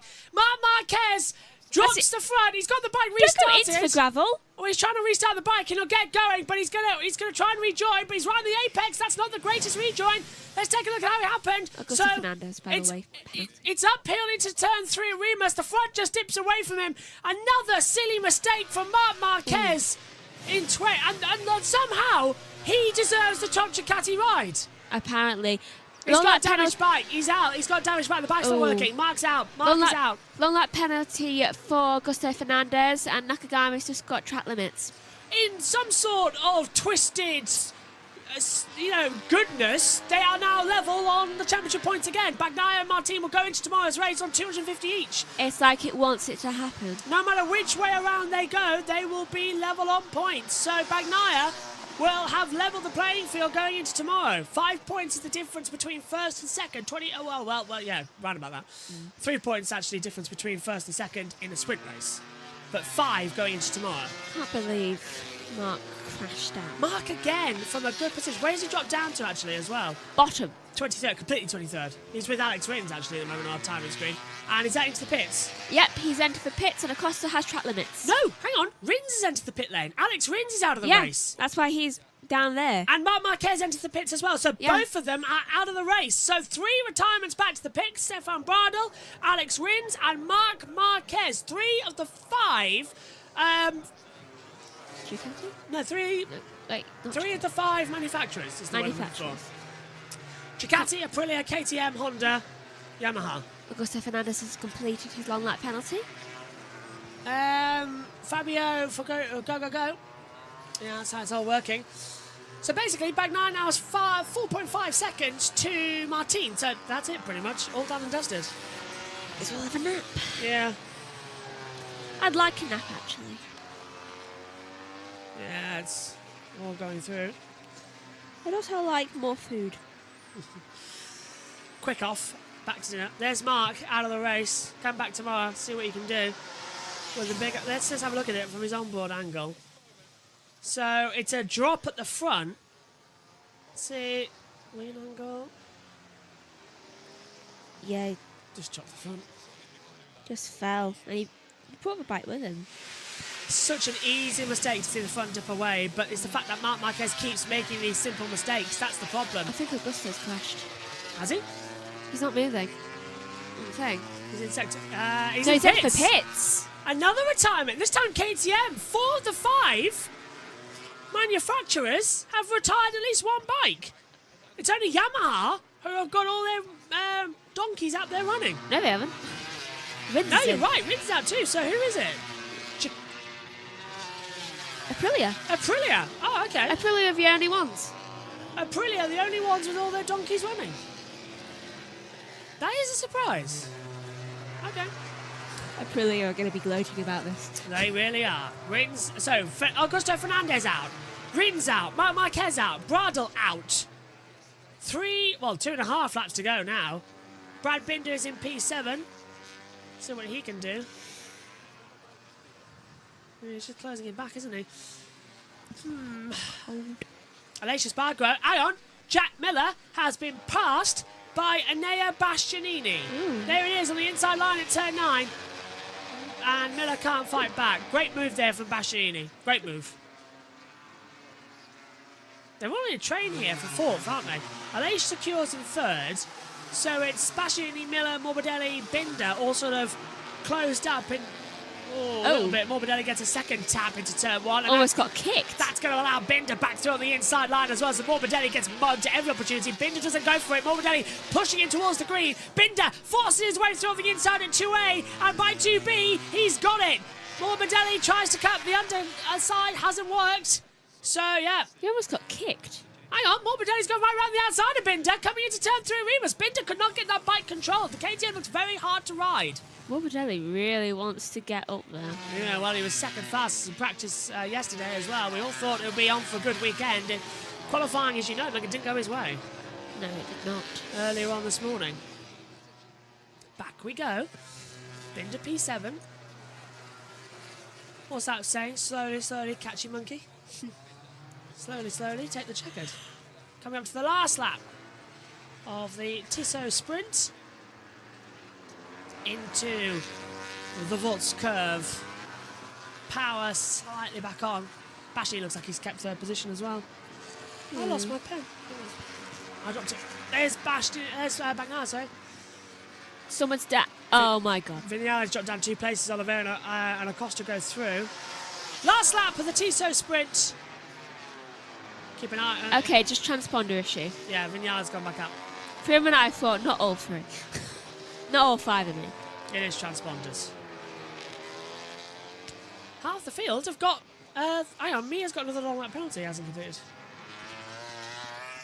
According to the timer screen, he's got a penalty. Ooh. Salvadori gets passed by Marini. And let's count how many of the field has penalties. 1, 2, 3, 4, 5, 6, 7, 8, 9, 10, 11, 12, 13. And the rest are out. 13 out of 24. Actually, I'm pretty sure there's So more. like 52%. There's more than that too. Yeah. I'm just seeing the ones that are out. Over 50% of the field have penalties. Yup. Yeah.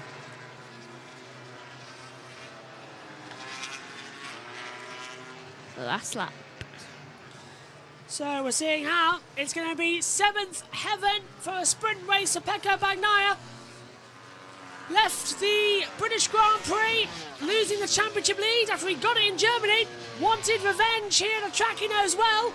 He's got off to the best possible start. A Saturday sprint in the Styrian Mountains goes his way. 7th sprint win heaven for Pecco Bagnaia at the Red Bull Ring. 250 points apiece. All square going in to the Grand Prix tomorrow with Martin in second. Alicia Spargo gets the bronze medal. Once again out there on the field. It's Alicia's third medal. He's never been second in the sprint. Interesting. The flag waved by Valentino Meyer, the lucky MotoGP fan. Binder's got a track limits warning. Binder gets track limits warning as well, okay. Bastiani's 4th, Miller 5th, Morbidelli 6th, Binder 7th, Bezzecchi 8th, Paul Spargo 9th, Acosta in 10th, Vinales 11th, Quartararo 12th, Oliveira 13th, Raul Fernandez 14th, Zarco 15th, 16th for Nakagami, 17th for Marini, 18th Salvadori, 19th Mia, 20th Alex Marquez. Out of the race, Augusto Fernandez, Rins, Marc Marquez and Stefan Bradl. Megan Bagnaia wins for 7th time. Level points. Level points. Second half of the season kicking off. It's all game now, isn't it, for tomorrow? It is, and I really like that. Yeah. Who's going to win it? Who's going to take the advantage? Martin, I'm sticking with Martin. Thing is, though, if Martin crashes now and Bagnaia wins, that's a 25-point gap already. But it's the same now for Martin. So the tension's risen massively. Win. Yeah. Winner takes all. Winner takes all. A big throw in the championship. We'll be back on JB Motorsports 2 in around about 45 minutes for the action for Moto E, their second race. But from us all here, we'll see you tomorrow for the Grand Prix of MotoGP's Austrian race. And Alicia's happy in his last year to get a podium, 7 points. But 12 for Bagnaia, 250, not out. Right, I've just jumped in live for a second just to sort this out because I'm looking at it live. I'm going to say hello. I am here. I'm sat here like I have been all night long. I want to get a couple of things clear. One, Marc Marquez has stopped with a technical issue at turn 2. That's all. He hasn't crashed. He hasn't gone down. He hasn't done anything. He's stopped with a technical issue at turn 2. That's all.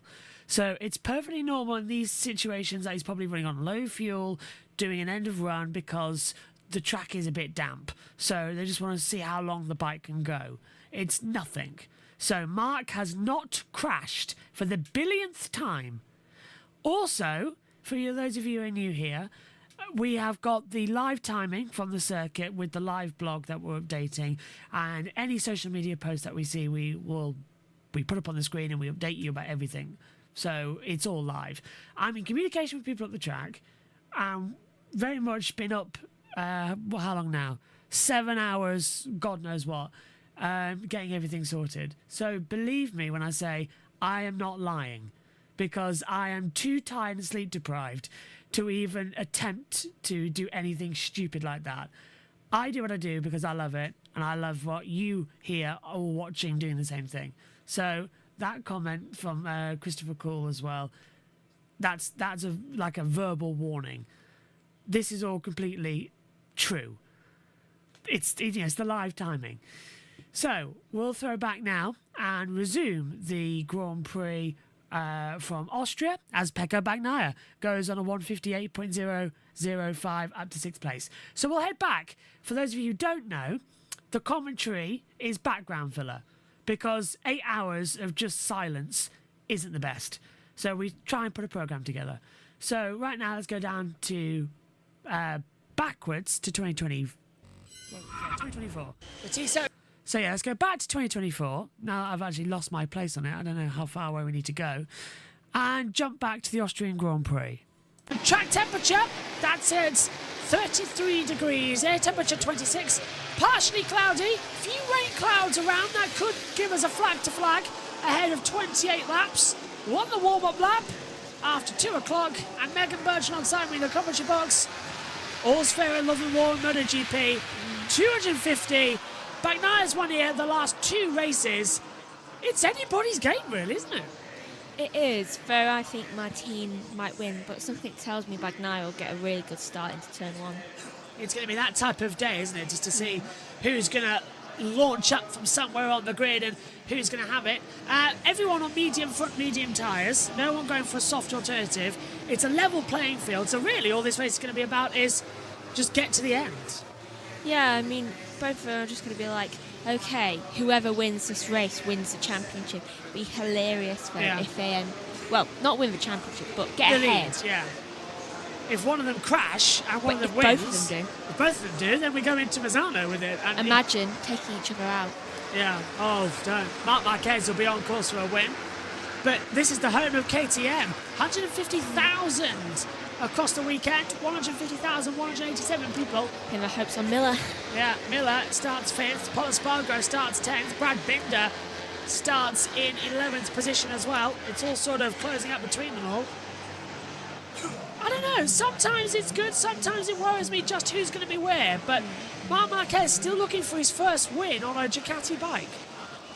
Well, let's hope that he manages to make it a win. But Marc Marquez hasn't won since Mazzano 2021 across any category.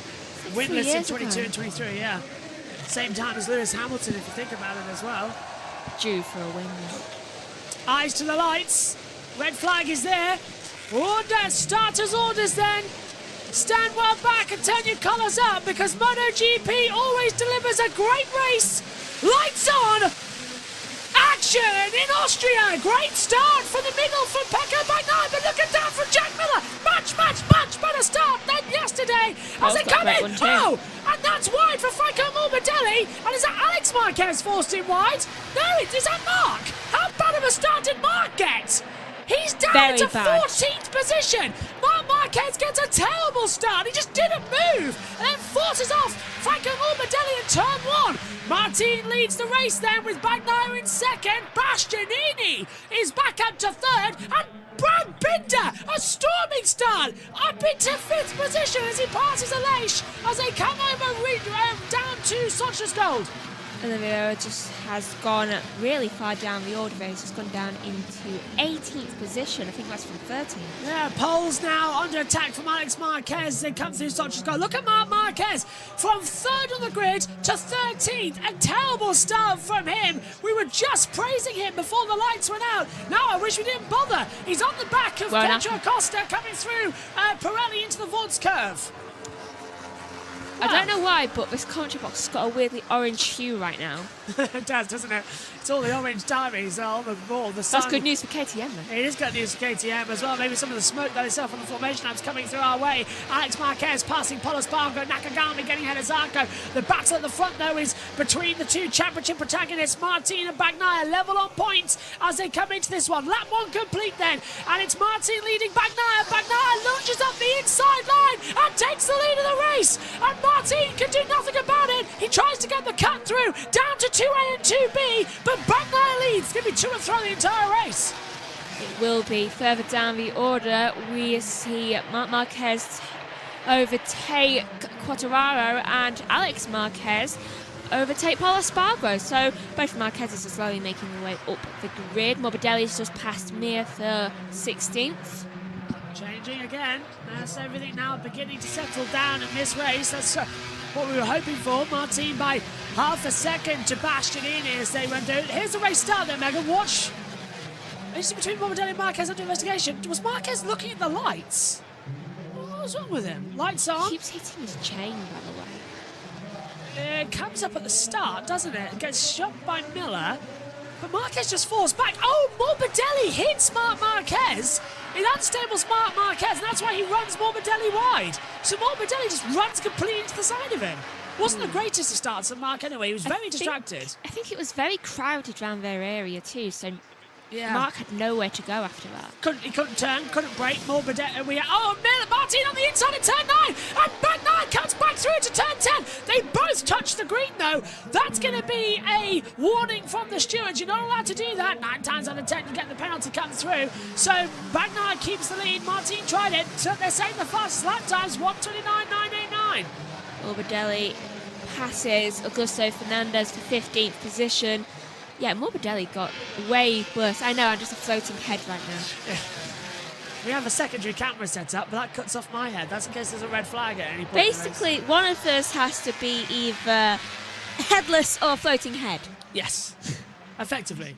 And it's better just to be either floating head. To show you what that camera looks like, it's down here. Hello. See, that's a secondary camera, but it cuts my head off. So we have 2 camera operations in the comms box of MotoGP now because this one doesn't stand up a lot. Down to Socha's goal then in turn 4, the braking zone. Bagnaia has that inside line covered. Martin can do nothing about it.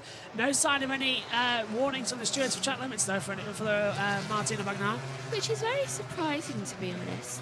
I thought at least one of them by now would have got at least a track limit. Binder passing Miller for 4th. So the 2 KTMs changing places. And where's Pol? Still in 10th position, so Pol's going to come back through.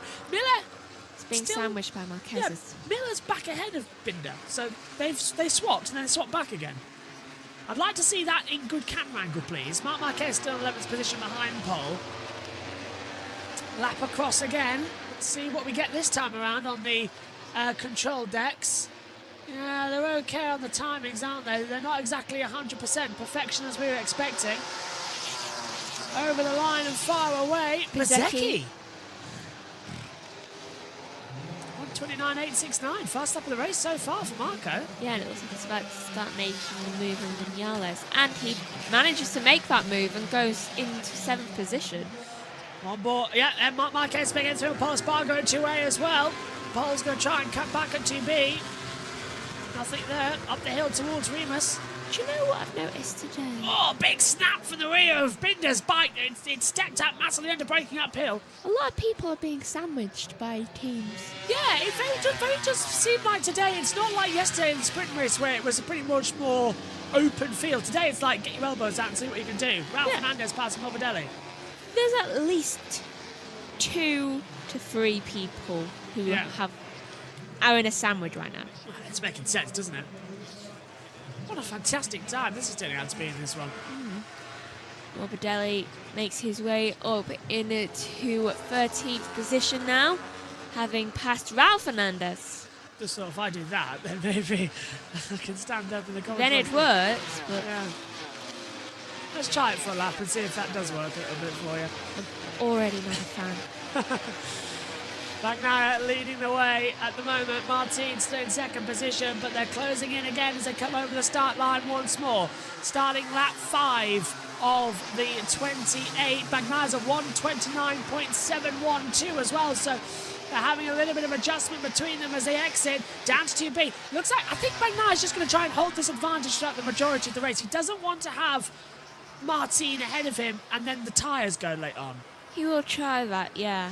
So, a little bit of a battle there going on between Olivier and Augusto Fernandez. They keep swapping between each other. Yeah, they're changing over again. It's this field just starting to smooth out. No one's going to go for an alternative motive. They're just getting it together. So I was expecting a crash bang wallop. We're not having the crash bang wallop we were having. We were having a nice smooth run around. It is a shame, yeah. The two KTMs are having a good run there together. Miller and Binder, 4th and 5th. Bastianini, though, just like at Silverstone, running in 3rd position. Remember him late on in the game, saved his tyres, got through on Bagnaia, got through on Martin, and won the race. In fact, it was Bagnaia who dropped further back in that race as well. He had a terrible start, didn't he? Yeah, he did. Once again, then, just holding it together. So who's setting fast in Sector 3? Bastianini is fast in the top 2. Aleix is quick. Bezecchi. Yeah, they're all starting to improve out there. The Marquezes, Oliveira, Augusto Fernandez, and I think we have a dropper or someone going right. Yeah, we have a dropper, Marini. Marini's gone down. He has stopped in the middle of Sector 4. No or sign. entered the pits. Yeah, could have entered the pit lane. We've got no sign of a yellow flag, have we, on the monitor? The pit lane is about that. It's about the entrance into the last corner, isn't it? Yeah. Yeah, so I think he might have just entered the pits. Yeah, bang on, Megan. Yeah, Marini is into the pit lane and is out of the race. As we see Marc Marquez making a move on the inside line, getting ahead of his brother, Alex, as well. Nicely done. Slipstreamed off the inside. And hang on a minute. That's Bezecchi going on the inside of Aleix Espargaro at Remus and makes that move stick as well. But now we're seeing everyone starting to go. Interesting. Look, the only one, Marc Marquez, by the way, the only one to start on an old, used medium front. Now, how's that working out for him? Well, it says 27 laps old. That can't be correct. That's got to be wrong. There's no way that Marc Marquez's front end tyre is 27 laps old. They're not that stupid to leave that tyre on. He would have no grip. Wait, 27 laps old. I'm sorry, though.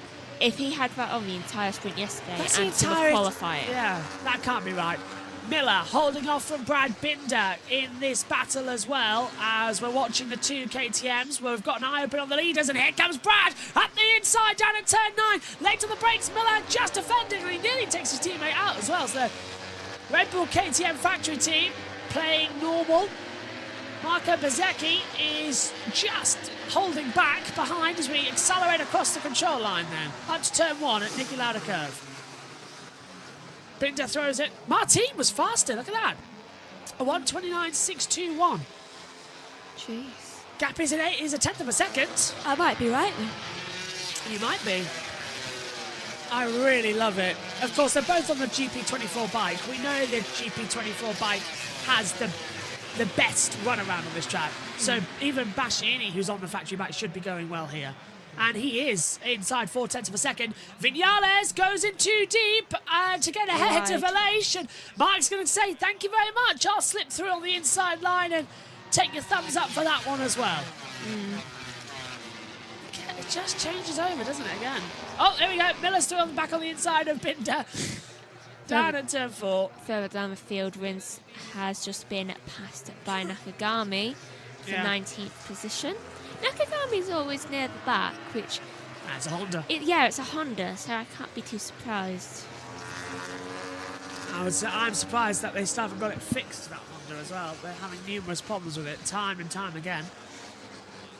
Always have problems with Honda. For those that can't tell, I had a little bit of a grudge against Honda because of what happened with Fernando Alonso. Oh, there goes Bezecchi on the inside, getting ahead of Jack Miller. And Miller back up the inside. Binder has moved up into 4th position, by the way, so they've changed up a little bit as they come over the line. Look at Marco Bezzecchi's got such a great run on the inside in towards turn number 1. Uphill, remember. Miller can't hold him around the outside forever. Oh, Bezzecchi is looking fantastic at the moment.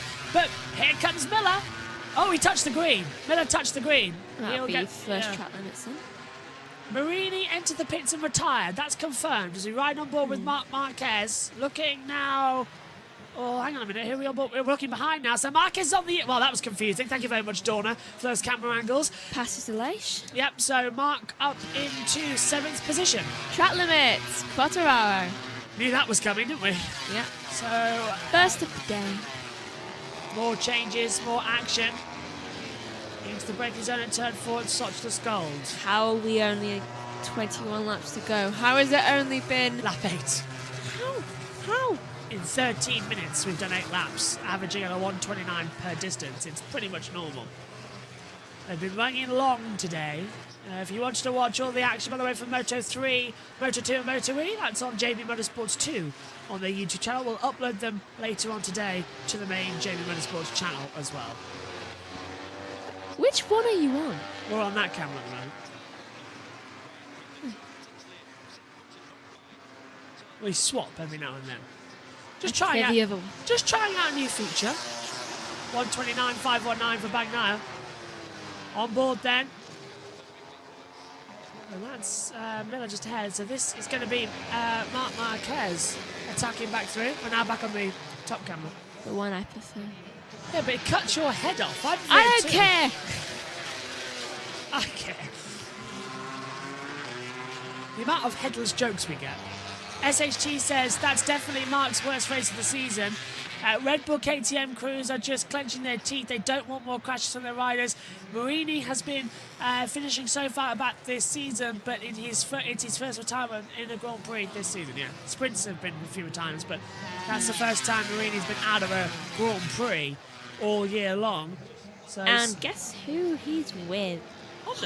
Oliveira past Quartararo. Yeah, look, Oliveira's just making his way slowly up, and track limits warning. Track limits warning for him. I think we know how he's doing it. That didn't work out well for him, did it? Yeah. It's like, I'm moving slowly up the field. You get track limits. Damn it. Yeah. So you move, but you lose time. Miller just ahead. Marc Marquez closing in. It says 0.097 on our timing control tower. Now it's going to be the move. I thought he was going to throw it on the inside of turn 9 there. I really thought Mark had an opportunity. He is looking a bit more Marc Marquez, isn't he? Although he's pushing. He should be on the 24 bike. That I agree on. Because the 23 bike, it's just not working for him. It's too out of it. It is. And though, I must admit, he has made his way up the field quite a lot. Yeah, from where he dropped down to 14th at the start. When he dropped back, in so little time as well. That big black cloud is what I'm looking at with 19 laps to go. That's blowing in just over the circuit. 55. And wind's increasing. Oh, Mark's round the outside and got it all wrong. He tried to have a go on Miller for 6th. It did not work out. Now we've got a Leish coming back through. And Alex trying to get through on Maverick Vinales. Why is it so sprint? Tal says, is there some sabotage in the Grassini garage? No, just Mark just didn't have a great getaway. Mark was very distracted at the start. And it just didn't work out for him. There was something that didn't kick in. It's Mark in a sleep thing. Yeah. Acosta just went down a couple of places. This is Mark's mistake at 2A. Oh, his elbow got touched on the rear tyre of Jack Miller. First the shoulder, now the elbow. Yeah, Marc Marquez just got his right elbow hit on the tyre of Jack Miller. Is that the same? Yeah, same shoulder, same shoulder. Okay, so first the shoulder, now the elbow. What are you going to do next? Wrist? SHT says Acosta is having a rough weekend as well. That is very much true. 3 crashes on Friday, and now he's 15th now with a big rain cloud approaching the circuit. Not good luck for him, it seems. No, we really are in trouble now. If that rain comes in, we'll go to a flag to flag. Do you remember Styria? The same race here a couple of years ago when the rain came for 2 hours to go and everybody dived in and it was like, who was it? Was it Brad Binder who stayed on slicks? Miller's out! Miller's out! Wait, now that must be the first. There he is. He's off at 2A and 2B. Oh, we can easily get back in.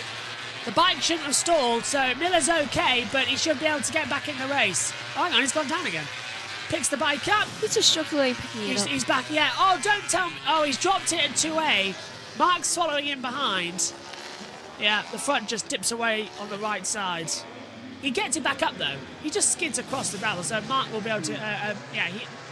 Miller will be able to get back into this one. It's got very dark over here at the moment at the Red Bull Ring. That rain cloud is over the circuit. Miller has officially rejoined this race, but rain is coming here in Spielberg. The juxtaposition, this race is in a valley. You can have sunshine at one part of the track, big rain clouds at the other. You don't need to be a Von Trapp to know that the hills can shift the rain here. Do you know when they filmed that as well, it was raining? You wouldn't think it. Yeah, Julie Andrews said it. Over the hill. 17 laps to go. It's lap 12 of 28. It's going slow this race, isn't it? It really, really is. It always goes... I've noticed races always go slow when I have a stomachache. It's like torture. Oh, we're tired. Yeah. Both. Yeah, all of the above. Don't forget, NASCAR's coming up later on JB Motorsports from Michigan. We've got a camera trackside as well. Phil is trackside for us, so he'll be providing some images and footage from trackside. So that's going to be a new experience for everyone. We're going to put Phil's camera on. He'll go around talking and doing what he likes, and we'll do the commentary. So you'll see everything back at home. Enjoy. It's going to be fun, that one. I need your laptop, by the way, don't forget. 7:30. So about 7:15. Until like 1:30 a.m. That's the cut-off. I'll be reading. Yeah. It's going to be a long night. Long bat in the championship right now, though. Just checking it was Neil Hodgson in the commentary. So Marc Marquez on the back of Marco Bezzecchi for 5th place. Marc has done well to get himself back up. It's flash of an old Marc here, isn't it? Of how good he can close back up to the field and regenerate his energy. And bad start, but maybe he did deliberately just to show us all, look, I can race and I'm a good racer, thank you very much. I don't know what you're on about. Look at me, I can race. Yeah. Please don't hurt your shoulder again. It's going to be one of those. Tal says reason why Jack doesn't have a contract. Rumour is he's off to... well, hang on, maybe change to the other camera to read these out. Rumour is Jack Miller is off to the Pramac team when it becomes Yamaha alongside Miguel Oliveira. We're waiting for a contract there. SHG says that's another Red Bull KTM crash. It is, and you cursed it. You said it earlier on that they wanted them not to have a clean race. This is the flashback of Mark back in Codes 2022. He also has a really bad start in that race. He did have a really bad start in that race as well. Megan, it's getting a good race, isn't it? It is getting a good race so far, and I'm kind of struggling. Cattle prod. No. Yeah, well. It is getting a good race. It's like a crash that actually takes into the gravel. But it's just closing in this one. I'm looking at you, Acosta. It's not too late to see what's going to happen next. As Mark closing in behind Bezzecchi. I'm just having a look and seeing what anyone's saying. Simon's just tweeted saying the gap between Martin and Bagnaia is yo-yoing, but not sure if it's because Bagnaia is fast or because Martin is letting his tyres get some cool air. Could be. And Simon Patterson, who was in the media centre at the Red Bull Ring, he says, just having a look out the window, and there's a storm coming up, and he better get inside quick. On a Star Wars gif. So, Simon, I like what you're thinking here, mate. It's going to start raining. Wow. We're halfway there. Lap 14 of 28. And the Austrian Grand Prix is certainly delivering us a little bit of tension. We could be in for an ending. We're under the rain. And it's just a massive rain cloud. And that's coming into the circuit as well. What's the chance now? And it's got trees above it. Humidity percent has dropped to 48, by the way. We started at 68. So the humidity's dropped. You always say about the humidity dropping is a bad sign. I can't remember whether it's humidity or rising or dropping. I can't remember which. Fabio Quartararo has been given a long lap penalty. Oh, I think I assume. Yeah, track limits. Well, there he goes then. And, oh, hello, that's Marco Bezzecchi going wide. Marc Marquez saying, OK, I'll set it up the inside at turn 6 at Pirelli. Nothing through there. Through the Woods curve. He's closing. Backs out of it. Closes back into the exit. Over the hill, down towards turn 9. And Nicky Lauda curve is an inside manoeuvre. There is literally, I can see the rain clouds coming in. It's a juxtaposition. We've got sunshine on one half of the track, rain in the other. But we're in a valley. This is how quickly it rolls off the mountain. Look at that. Big black clouds strewn across the start-finish straight here as well, as I knock Megan's headphones. Is that the rain?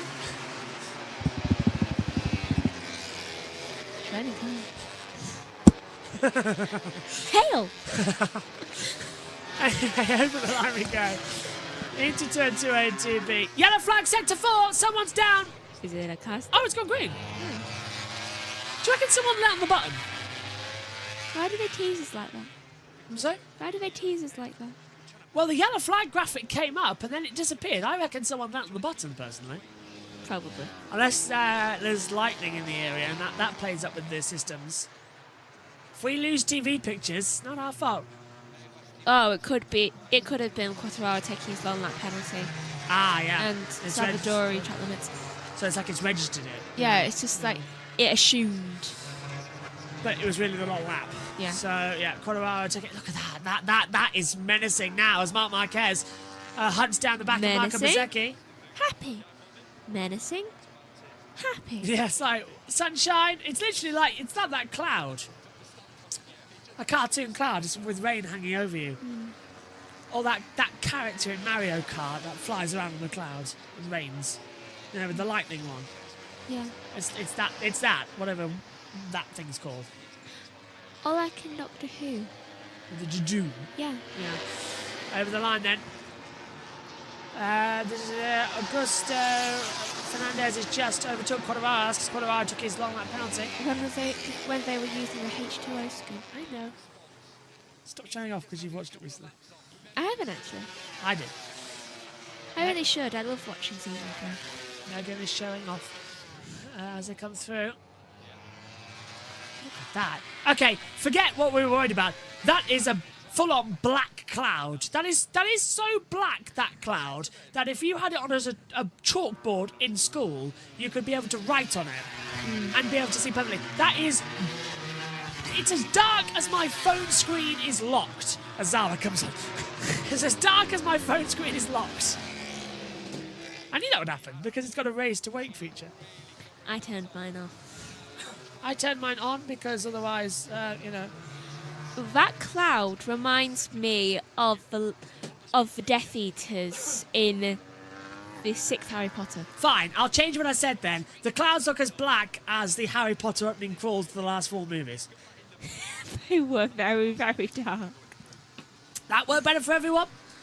I personally love it. Can I just point out that no one has made an overtaking move for actual position in 5 laps?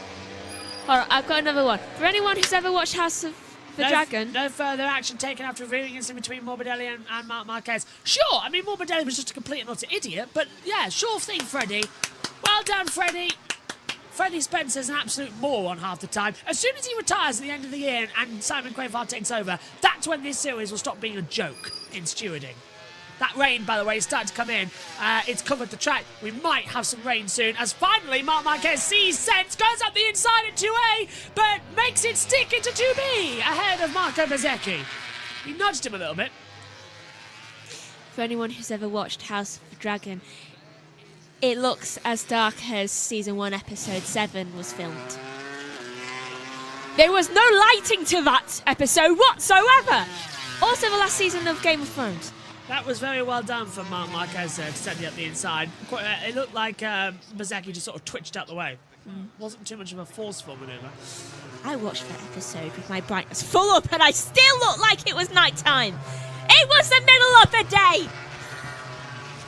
Yeah, loud mic. I know, but it still annoys me. If you've been deafened by Megan and her rants, drop a comment in the YouTube chat. We don't want that many comments. 1984 people watching as well. And yeah, that yeah, and I bet at least one of them agrees with me about that episode. Just turning Megan down. It was slightly on the bus mixer. 11 laps to go. Literally, look, it's sunshine across the start-finish straight. You rise up to turn 1 and you just get greeted with just darkness. It's almost needing fog lights. It's ridiculous how dark it's got here at the Red Bull Ring. Marquez now chasing after Binder. They're still going to be closing in again. They just... hang on, this is good. Look at Maverick Vinales. He's going to pull to the outside line of his teammate, Alicia Spargo. Nothing down to 2B. Kieran said, hello, Kieran. My freaking ears, Todd Flanders. Hello, Kieran. Yeah, see? My freaking ears. Ow, my freaking ears. Yeah. First, the chapter violations was from Colorado. Thank you, Simon. As they come into it, we'll put Megan on mute for a while, sorry. That mean I can nap? No, I'm joking. Look through here as well. Mark Marquez closing in. Oh my goodness me! Lunging up the inside of Brad Binder. It almost looked like he was standing still coming out of Sochler's Gold. Marquez tunes up the inside of him and makes the perfect move up into 4th position. That was tremendous, but Binder looked like he was going so slow. Probably was. He looked like he was standing still. Like, that was absolutely standing still. That was not even a half manoeuvre. That was Binder standing still. And look at Mark Marquez. He's already having to go defensive because Binder's on the fight back. Unbelievable. This is fantastic. The dark clouds are getting more and more over the circuit. Mark says she talks some twaddle, doesn't she? She does. You. What? It's true. It's true. Random conversation to keep the racing going, I suppose. No, I like having random conversations. We all love you having random conversation. But look, now we've got sunshine. So that rain cloud is sort of just hovering over the circuit. Oh, hello. What was that? Franco Morbidelli taking a completely different line through 2A and 2B. Just went way wide and sort of had to stand it up. It did not work out the way we were expecting it to. Downhill then to out. That's Aleix getting back ahead of Maverick Vinales. Vinales tried an inside manoeuvre into turn. Up at turn 3, didn't work out. Down to turn 4. Do you know, I'm optimistic. I think we'll see this race out in the dry. I hope so. We said that though in 2021 at Styria, and it threw it down. I really hope so because I have a bad stomach. Well, they won't red flag the race, will they? We've gone past that now. 2/3 of the race have been completed, so the race doesn't have to be resumed. If we have to red flag, the race will be concluded. Let me see how long this race will be in total. Well, it's a 1 minute 30 lap time, and there goes Vinales on the inside line of Aleix Spargo. Aleix twitches coming into Jochen-Rindt turn 9, and Vinales on the inside goes through. Aleix Spargo tries to come back alongside his teammate, didn't work out. Now Franco Morbidelli fancies a way through on the run-up back to turn 1. Yeah, so about 10 minutes left for the race, and 9 laps, yeah, it's around about the same distance to come into it. Into the braking zone, and Vinales finally does get ahead of Aleix Spargo. That makes sense. That is Miguel Oliveira with a track limits warning, and Raul Fernandez just behind him, his teammates in the 2 track houses, 12th and 13th. Raul's already been confirmed in track house alongside Ayagua, I believe, next year. And of course, we're also going to have Miguel Oliveira expected to be announced in Primo Pramac, which will become Pramac Yamaha next year, alongside Jack Miller. That's the order we're expecting to go through. I must have pointed out, by the way, Megan wasn't supposed to be here this weekend. Yeah. And you've ended up slightly ill, so that's yeah. This is because you've got the same thing as me, and you didn't eat any proper food yesterday because it was a party. I hate food. Not proper food. I had cereal. Yeah, but you didn't have a proper dinner and tea, lunch and dinner. No. Anyway, back to the action. 8 to go. About to become 7 to... No, 8 to go. Bagnaia's pulled out 1.7 seconds, so he'll retake the championship lead that we thought was lost earlier on. What's going on with the graphics today? Did you notice that flashed up from Bagnaia? Yeah, I don't know what that was about. It was like they were foretelling his win. Yeah. It's like, oh yeah, he wins the race. They're calling him already. Into turn 1 we go. Vinales takes a normal tight... That's a tight entry line. again, Aleix can't follow him. Vinales gets such a perfect exit. Sunshine has now come out, by the way. So we've got away with the rain. That's brilliant news. We didn't want that. Slowly drifting now towards turn 4, hasn't it? So it's gone away. Hopefully just going over. It's just flying over the circuit. And it won't do anything. Yeah. Martin, I hope, has saved his tyres for the end of this race. Otherwise, it's going to be a very dull ending. Because I expected this to be like a wheel-to-wheel all race. And no. Why is it like the sprints are more exciting than the Grand Prix at the moment? That's because they don't know what to expect in racing conditions in the sprints. Yeah. But they do now in the races, which kind of ruins it for the races. Oh, here we go. This was Marc Marquez at the line. He's still having that front problem. I don't think you could get his ride height device activated, you know. He's always having trouble with that. Let's have a look at the start. The lights came on. We're highlighting him. Lights on. I don't think Marc Marquez had his ride height device, you know. The way he was fiddling around with the front end of the bike and he was checking the bike to see if it was going up and down or not. He kept trying to move it forward and put it on the brakes. I don't think Marc had the ride height device activated. That explains his poor start because Ducati, of course, great with the ride height. With the rear, it sort of goes down into the start procedure. And then as soon as you release the brake and go, drop the pull the throttle back and all that lot, it slaps back up. That's why you always see the jolt. There was no jolt for Marc. I think the ride height device didn't work. That'll be the second time this year he's had a problem with that. Yeah. Third time, actually. Qatar. At the start of the season, he started in the pit lane, didn't he? Yeah. It didn't work. And then did we have an aborted start? Why did we have an aborted start? I don't remember. I don't remember I either. think stalling on the grid. Yeah. Someone else stalled on the grid, and that was the first aborted start I could ever remember in MotoGP. I think it was Binder. Yeah, Binder stalled. That was it. Binder stalled on the grid. He had to start for the pit lane. Marc got a second chance at the start because he went out on bike 2. Because he couldn't get it started. Yeah. So it's the old bike. The GP23 bike just doesn't work on these layouts. Look at that though from Pecco Bagnaia.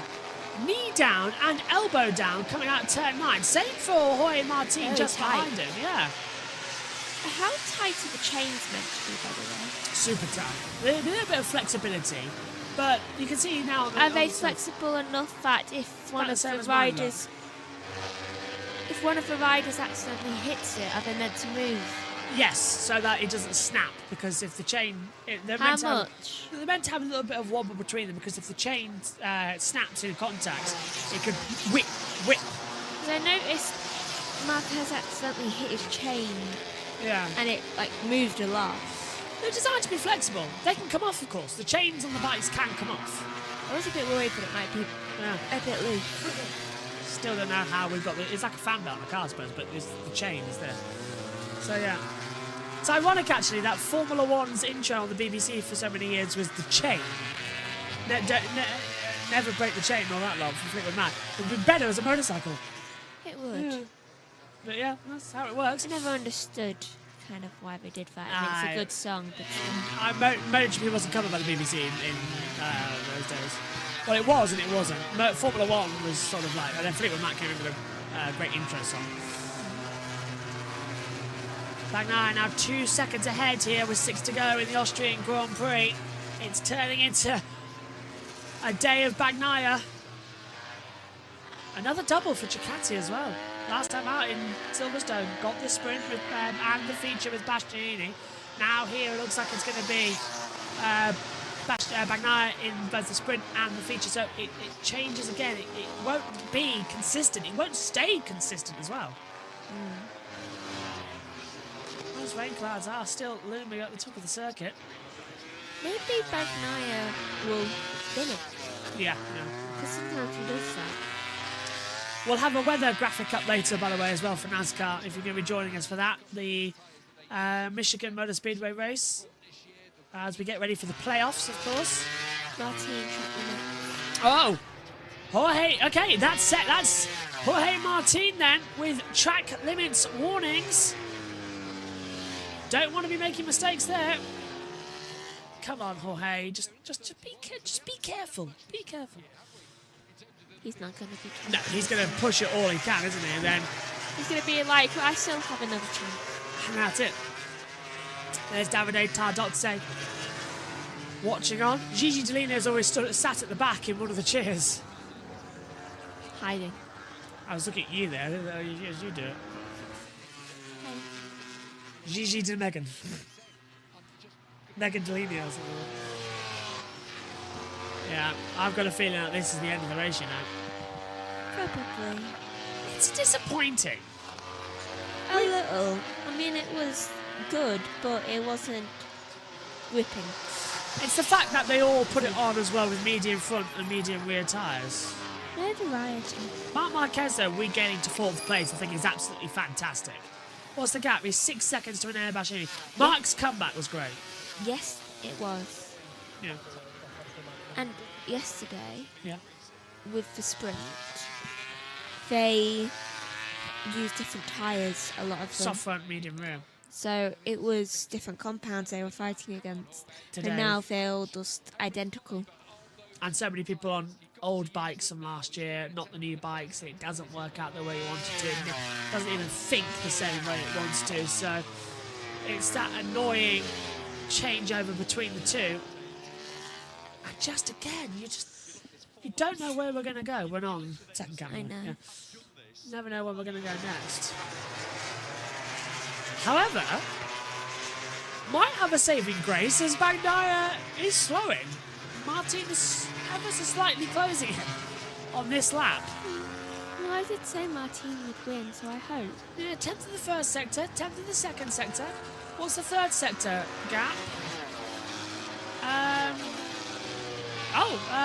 23 thousandths. He's slowly faster. It's about a 10th and a half per lap, which isn't enough.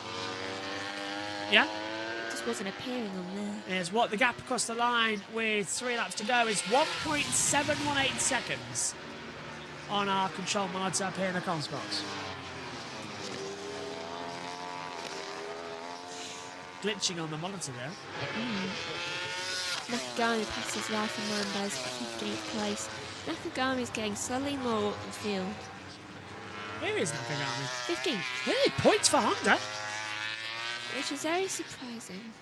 I don't think anybody expected that. I certainly didn't. Do you know what? I'm going to say something that's a bit controversial here. I don't want Martin or Bagnaia to crash. The gap being 5 points for the championship, going to Mazzano of all places for double back-to-back. It would be very good. Yeah, that's a better race. And exciting. So I'm looking forward to that. And Bastianini's gap to them is closing down too. Yeah, I'm just going to check in on Simon Crowfar's Twitter. Simon Crowfar, Simon Patterson. Maddie, Simon. don't shoot me. Well, she can set a new sheep in. Yeah, Maddie, if you're watching, did you buy a sheep, or have you already had a sheep? I know you had a donkey called Ginger, but still. Simon's just replied to a tweet. Someone who said, "What a boring race. Not every race is going to be a classic, folks." That's very true.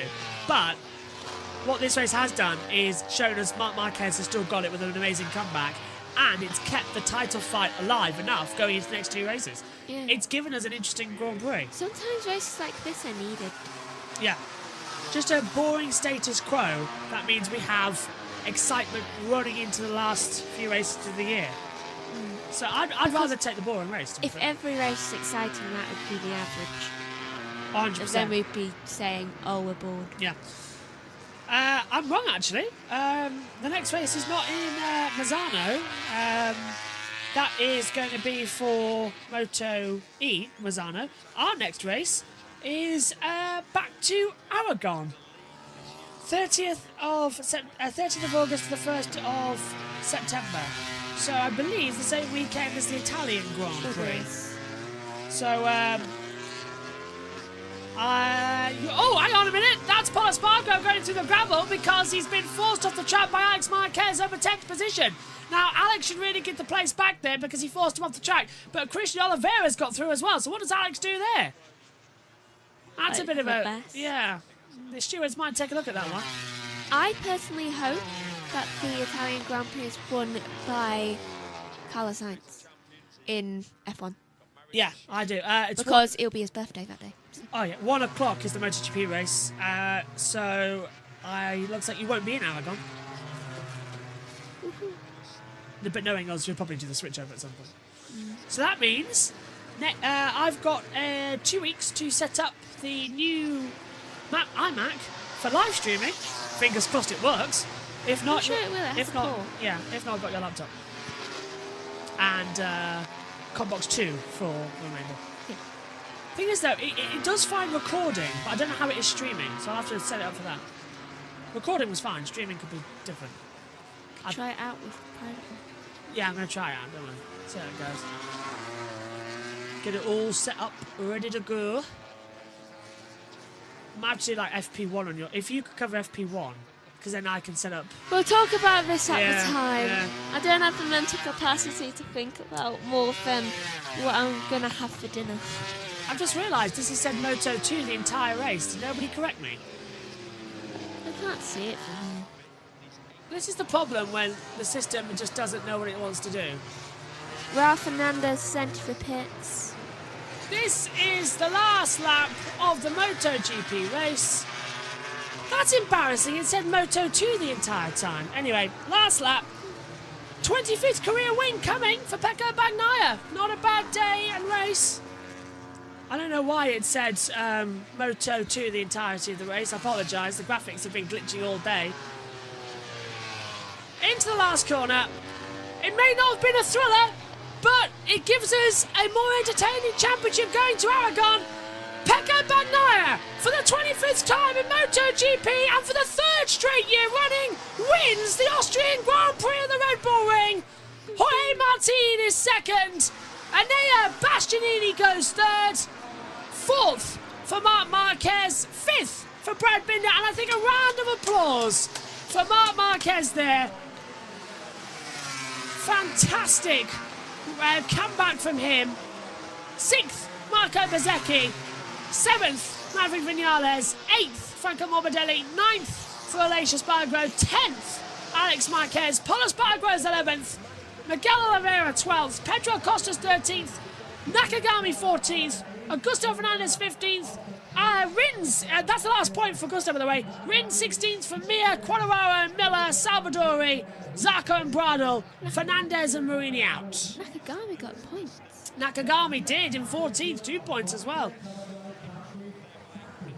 Paul re-overtakes Oliveira. Paul got points. Wild card. And the Italian flag for Bagnaia and a handshake between the two championship contenders out there. That's nice. That's very, very nice. There was a Morbidelli swap there too. there Say again? between Miller and Salvadori. There was a swap. Salvadori has been to drop a place. So Miller goes 19th, Salvadori's 20th. So they dropped a place post-race. They're going to let you go because you're not well. What did you make of Austria going into 2 weeks' time in Aragon? Well, you won't be there. I thought it was very good, and I'm glad we missed the rain. I am glad too. Marc Marquez, his fight back. Slow, steady. Well, that wins the race. Thanks, Megs. Go on. See you in 2 weeks. I'm going to now go and have some food. Have you had breakfast? Megan's had breakfast. I'm just not. Yeah, you look a bit flushed as well. Go on, off you go. Rain clouds are still staying in. Now to do-re-mi for Pecco Bagnaia. Sprint and feature Grand Prix win. Not bad at all. Let's check in with TNT Sports. Making his best bike and winning, it's all right for him. Over the history of our sport, do you know what? The best riders have ended up on the best bikes a lot of the time. You think of the domination of Mick Doohan on the NSR Honda back in the day when that was the bike to be on. Think of Valentino Rossi. There were periods of Valentino Rossi where Rossi's career where definitely he was on the best bike and won lots of championships. Marc Marquez, there's certainly periods through those 8 world titles he was on the best bike as well, and we've seen it here with Francesco Bagnaia. You get what you deserve. He's worked hard to get that right. Remember the first year when he moved up to MotoGP, it wasn't that pretty actually. Lots of crashes, lots of strange mistakes, and it'd be easy to sit from watching him from the side and go, don't think this man's going to cut it in MotoGP, but he bounced back quickly in his second season. Do you remember the work he did on cold tyres at the time? That was always the issue, starts of races. And he went out, didn't he, in Misano in the depths of winter, and the people at Misano going, what's he doing? out on tyres and going fast straight from the off. He worked his socks off, and that's pretty much Bagnaia, isn't it? It really is, and it's such a risky thing to work on in winter. Yeah, Mark's not happy, you can just tell. Because all that effort, all that work. Tell you what though, we've got Aragon coming next. It's an anti-clockwise track.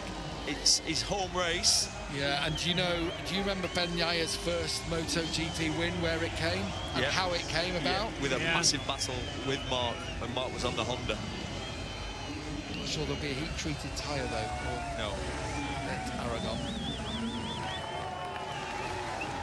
I don't think he'll be too upset, Jorge Martin.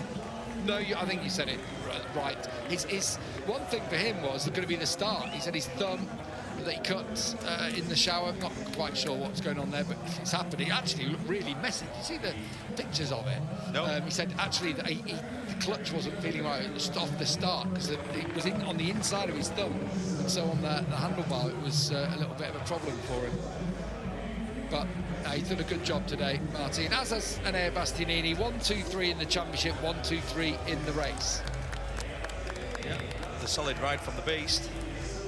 Didn't have anything for the other two, did he? I loved hearing from Hervé Poncharal. We went to get the best rider who's available, and it was him. I just can't fathom for him making the move to, and I know it's not going to be a satellite KTM, but it's the second KTM team. Looking at where things are now, I'm just not sure about that decision. No, in that deal, you feel like Hervé's done really well, Brilliant. and Bastianini maybe could have had a better opportunity elsewhere. Well, even staying at Ducati. Exactly. Yeah. If that was an option, I'm sure it would have been. Yeah. I've seen people move out of the factory team and stay on Ducati before. Well, Dominic, a lot of Italians come to this race, not too far actually, to cut through Südtirol, through the mountains, to come up here. So there'll be a good reception. 67,000 fans in today, 150,000 over the weekend. A good turnout, as always. And, you know, we do talk about heroes and national riders. There isn't an Austrian rider in the championship, but they love their motorcycle racing. Well, they love their motor racing, don't they, here in Austria? Real proud history and tradition. And it's a great venue to boot.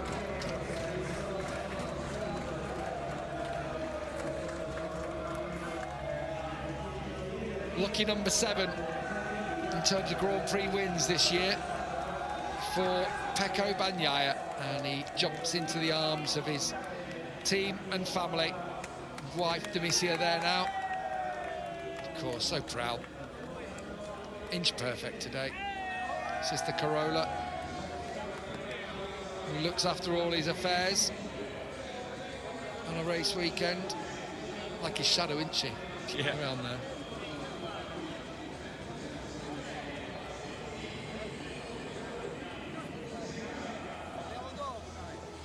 Can't, you know, from a rider's point of view, Neil, there's nothing better than a win like that, is there? No. Getting to the front, absolute dominant, and just not being challenged, showing I am number one. I am number one. They totally controlled it. The gap came down a couple of points in the race by a tenth here and a tenth there. Look at that. I can imagine what he's saying, like, yeah, I'd have nothing for you today. Yeah.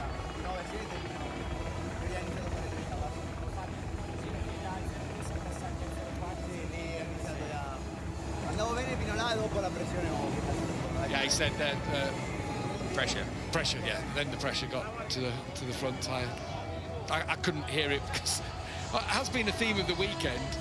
The circuit PA system is that loud, you can't hear anything. I think the highlight for me at one point, though, we know Matt Roberts is here working for the circuit, and we genuinely heard him singing at one point.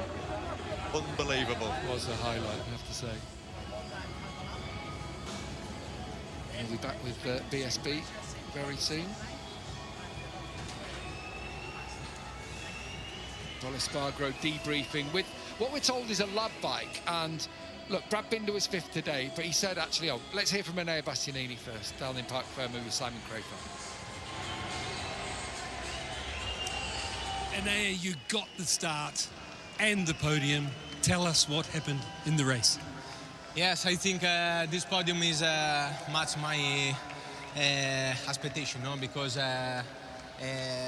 Also this morning I suffered a bit with the front in the race also, but I was aggressive. I want to stay close to Pecco and Jorge for all the race, but in that race has been a bit difficult, and it's okay. This third place, I think we are improved lap by lap, always better, and I can be satisfied.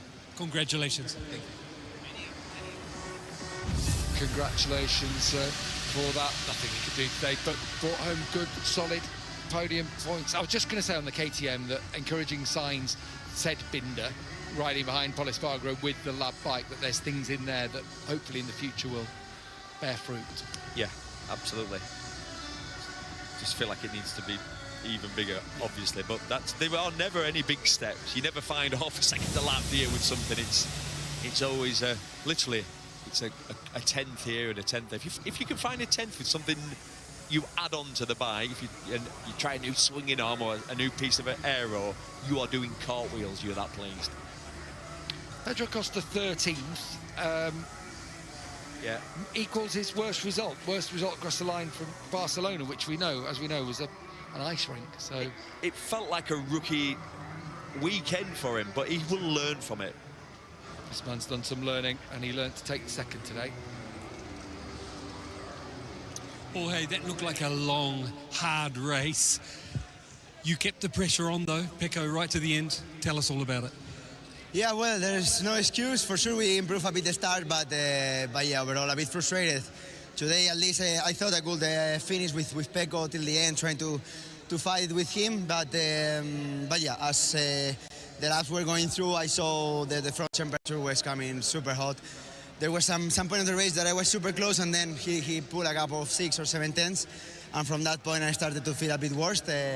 Then at the end I tried again to push again. I thought that his tire was maybe more used than mine, but I saw I was maybe 2 on the limit, so I get the second position. It's not what I expected today. I thought to have something else, but this is still so long, so you know, really nice to race here in Austria. Was fantastic, and hopefully we can improve in the next one.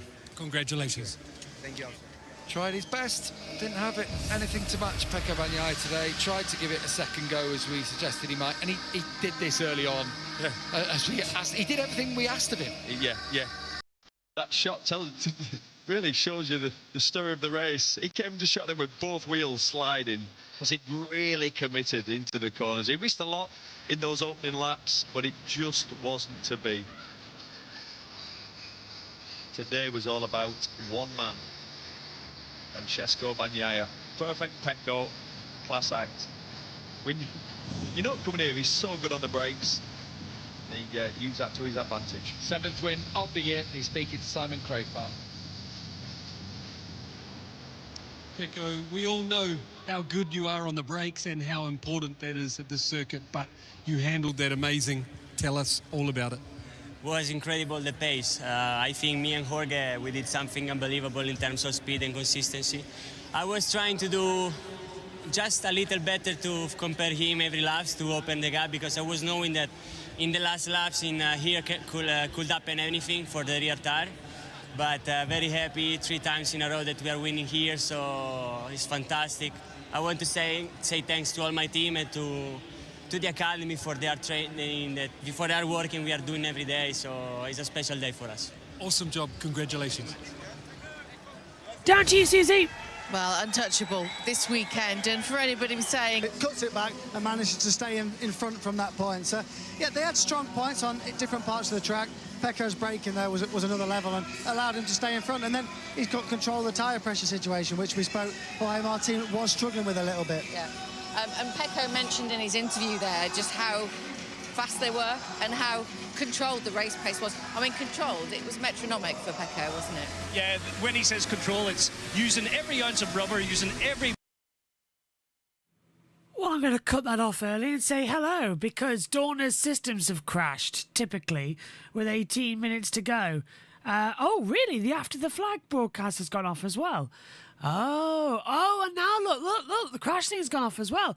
Do you know, this has all the hallmarks of there's some sort of issue at the circuit. So let's come up to ComCam. So you've got something to look at. So I think there's something wrong at the circuit where crash are, where the timing screens are. I reckon there's something at the circuit that's gone wrong, and it's just like maybe they're using a lot of Starlink technology at the moment, which is a new thing in the paddock. So yeah, so unfortunately at the moment it's not my fault, as you can clearly see. Reconnecting, it's Dorna's systems, nothing to do with me, nothing I can do about that. So I really do apologise to everybody. So it looked like their After the Flag program's gone off as well, so Dorna's systems do. What I can say is the latest updates we had from the circuit, which was confirming, by the way, that Marc Marquez's technical failure was just the bike stopping, and he was on the GP24 bike at the time, not the GP25. So to me, that indicates that they were doing some sort of simulation run throughout it. So I wouldn't worry too much about that going forward. It looks like all systems down. It's really, I've never seen this happen before, where everything goes down at once. I'm trying to see if there's anybody from the circuit telling me. No, because the circuit lifetime has gone down as well. So this is a problem, and it was raining an hour ago. So this is actually a problem with Dorna, that they've gone down, not us. Oh, and Marc Marquez has now actually crashed. Latest from Simon Patterson. Crash for Marc Marquez at turn 9. Rider okay, which means he's on his feet. Not okay, as we learned from yesterday. So Marc Marquez has actually crashed at turn 9 now. So there's the latest news we've got, that he has actually had an accident out there on the circuit. What's happened to our timing screens, though, I have no idea, because they're not connecting or reconnecting, which is problematic sometimes. So we might be able to grab some social media posts and hibernate it through to the end of the day, which is kind of what we're having to do at the moment, flying on the wall with absolutely no timings, with 15 minutes of the day left. I do apologise, everybody. Sometimes this is a thing where technology isn't so good, and it starts playing up on us, and we, waiting for it to come back. For everything to go down, though, crash included, that would tell me that there's a problem with the server. Trackside, yeah. What I am now trying to do is to bring the audio up from the After the Flag program so that you have some sort of action and news of what's happening. So I'm trying to bring that up before they went off the air. Trying to, however, get that is very difficult. MotoGP. While we try and get some form of live timing back.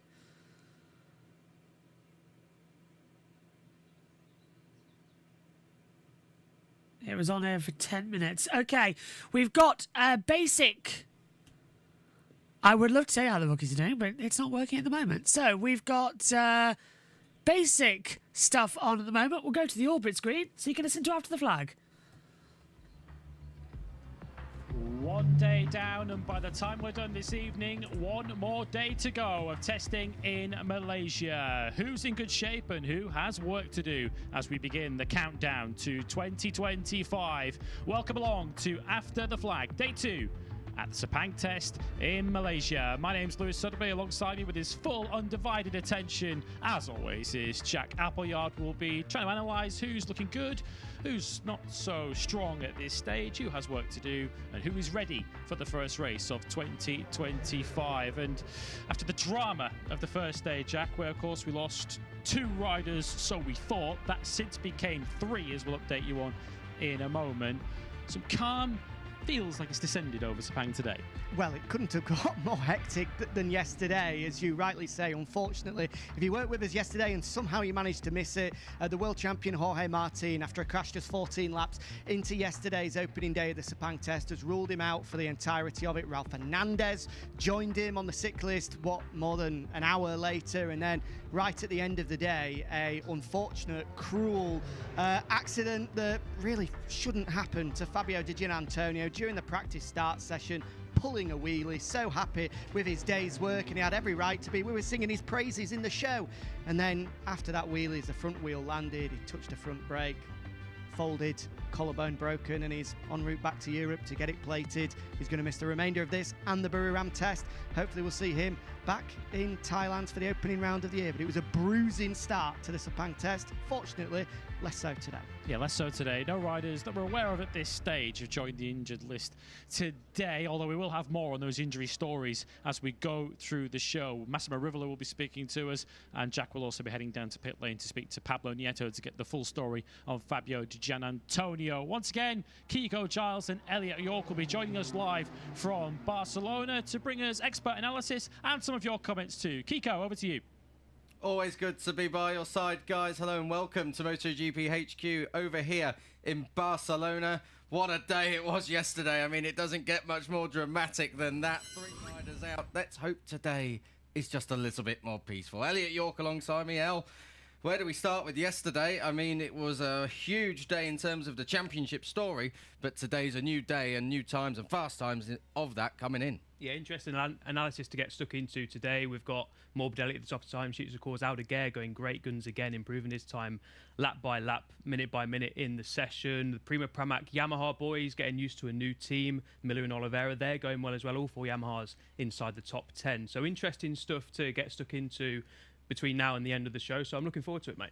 It's going to be good. We want to hear from you as well. Join the conversation, join the debate, have your say right across all the social media platforms. You don't want to miss a lap, you don't want to miss a beat of MotoGP in 2025. Back to you guys in Sepang. Thanks, Kiko. Thanks, Elliot. We'll be back with you later in the show. Let's pick up then with the big story of yesterday. Jorge Martin ruled out of the Sepang test. At this stage, we don't know whether he's going to be missing the Buriram test, although I think we can consider it highly likely. The hope is, of course, that he can be back in time for the season opener. We caught up with Fabiano Sterlachini earlier on. If you didn't catch that on the Midday Live, it's available on MotoGP's social media channels. Upheaval for Aprilia's pre-season plan, but they're trying to make the best of a bad job today. Yeah, absolutely. Lorenzo Savadori has been drafted in to try and help out, but as Marco Bezzecchi, who was speaking to us at lunchtime, outlined, both Jorge Martin and Marco Bezzecchi had the same items to try, but obviously Aprilia, goes without saying, would have wanted 2 voices, 2 opinions on that rather than just the one. But for him, his plan hasn't changed all that much.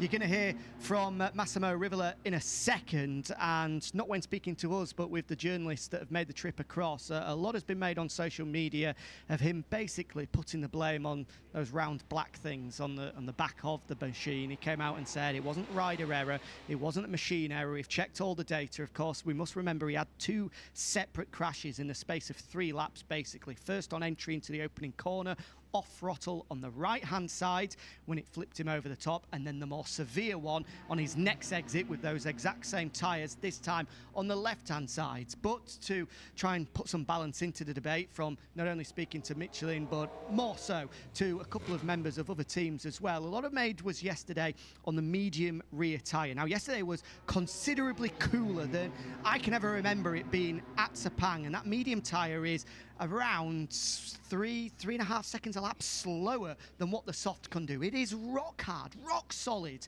and that looks like a cold tyre crash. A couple of people were saying that, look, the boss of Aprilia, Massimo Rivola, he's not going to come out and say that it was a problem with my bike. He's certainly not going to come out and say that it was a problem with his new star signing, the world champion. He's going to look after his own. So it's no surprise that he said that. It's up for debate, and I don't think we'll ever get an answer as to exactly what happened. But there's always 2 sides to a story. As Rivola blames and points the finger in one direction, I think it's worth adding a little bit of context in there as well, that a lot of riders yesterday, in particular the rookies, decided to make their lives as easy as possible and start the day on the soft tyre and just do lap after lap after lap, minimising the risk. Aprilia opted not to do that and to opt for the harder option rear tyre, and clearly it stung. Yeah, ultimately, the cause of the crash is kind of moot now, isn't it? The damage is done for Jorge Martin. The focus now, of course, for the world champion is to get himself fully fit in time. Ideally, of course, for the first race of the season in Buriram in a few weeks' time. The hope, of course, remains that he may be able to head out to Buriram next week, but that seems unlikely for now. As Jack mentioned, right late last night before we left the circuit, Massimo Rivola came to speak to the world's media and to speak to us to try and give his idea and to try and put some context on what happened to his star rider. Massimo, the worst possible start to 2025 for you and Jorge and the team. Just firstly, update us on Jorge's condition. How is he?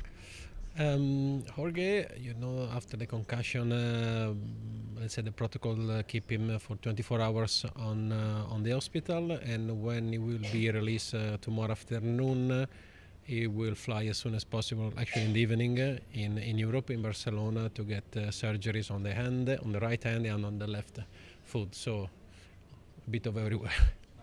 Very early days in terms of recovery time. Do you know what it could be? It's always difficult with this kind of heroes, because for a normal person you should not even think about the first race, but with these kind of guys maybe we can see him on a test in Thailand. So I don't know. Obviously I'm sure Jorge will do his best and we will support as much as we can, but a bit of time is needed. How likely do you think it is that we'll see him at the test in Buriram though? Today is a bit difficult to be optimistic, but it's a bit early also. So let's see how the surgery goes. I'm sure it will be in super professional hands, and so we must be positive.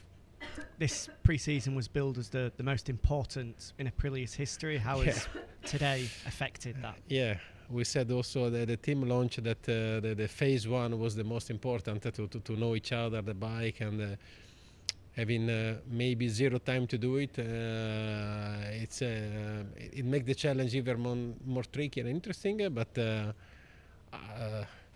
we are not a team that start crying forever, and Jorge isn't the same, so we'll fight for sure.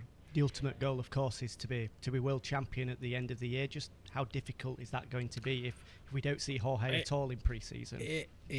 That is not the thought. It was not the thought before the test, and not even now, obviously.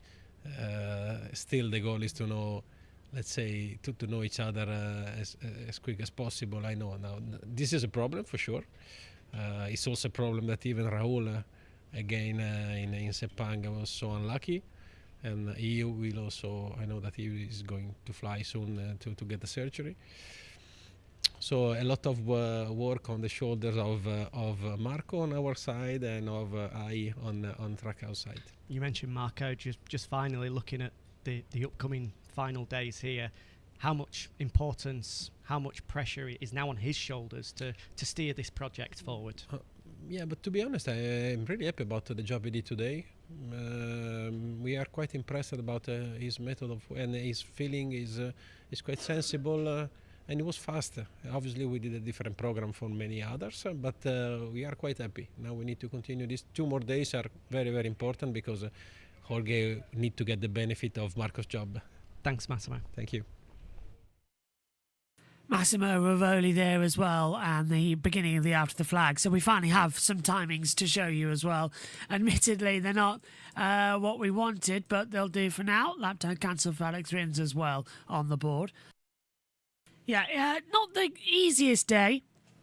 That certainly has been Dorna's systems playing up every 5 seconds, but it's doable. So we're into the last 5 minutes, and let's go through each one that we've had so far. Franco Morbidelli is fastest then on day 2, a 1:57.210. Fabio Quartararo, despite stopping early on in the session earlier on in the day, he's second fastest, 1:57.324. Good stuff actually from the Yamaha. Maybe they have a little bit of pace, but I wouldn't believe it too much going on. Alex Marquez is third with Fermin Ardeguer in fourth. Good stop from the Grazinis on the GP24 bike. Pecco Bagnaia is in fifth, 1:57.652. Juan Mir goes in sixth for the Honda HRC Castrol bikes. That's looking good for Honda to be up there. A little bit more pace showing for them finally. Then we get Pedro Costa, who did crash. He was down in seventh, circulating now on bike number 2. Miguel Oliveira's eighth, Marco Bezzecchi ninth, and Jack Miller rounds out your top 10 on the Prima Pramac Yamaha. Brad Binder goes in 11th position with then Johan Zarco in 12th.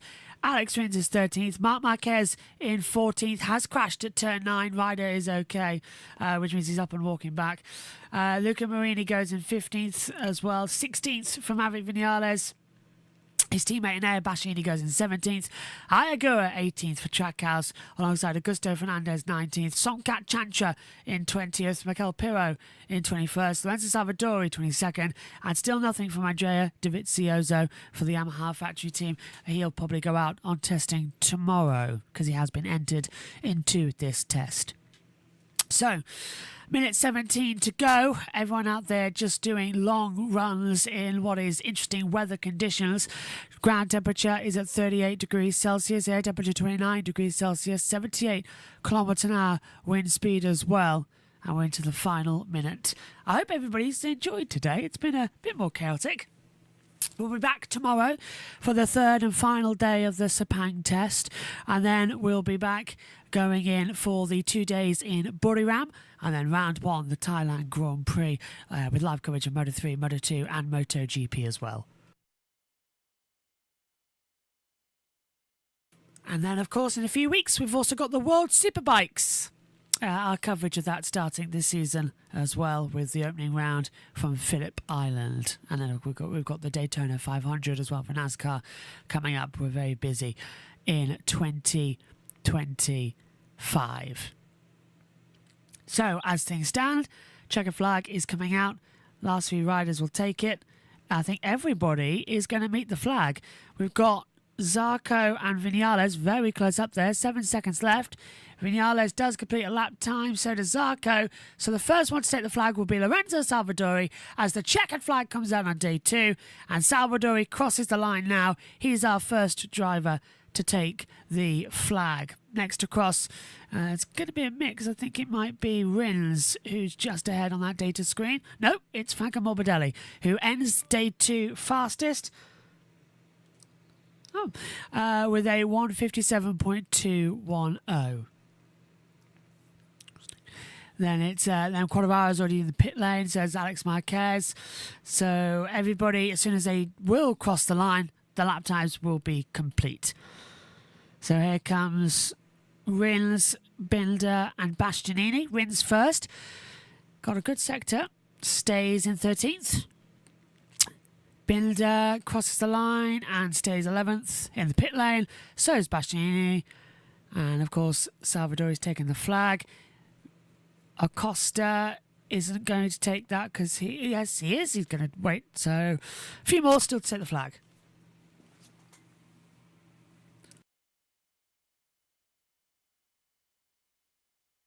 So, final sector, Acosta. 24.6 first sector, 29.7 second sector, 40.5 in sector 3. And over the line, stays there off the pace. Zarco not going to improve either. I think everybody has completed their times for the second day here. The flag is out and the day is done. So Morbidelli, Quartararo, Alex Marquez, Aldeguer and Bagnaia, your top 5 here from day 2 as everybody takes the flag. Thank you for joining us then for the second day. We'll be back same time tomorrow for the third and final day of pre-season testing from the Sepang test for 2025. As everybody has now taken the flag, we're all done and dusted. What a day, what an action. Thank you everybody, all 73,000 of you for watching along with us today. We'll see you tomorrow for the final 8 hours. Bye-bye.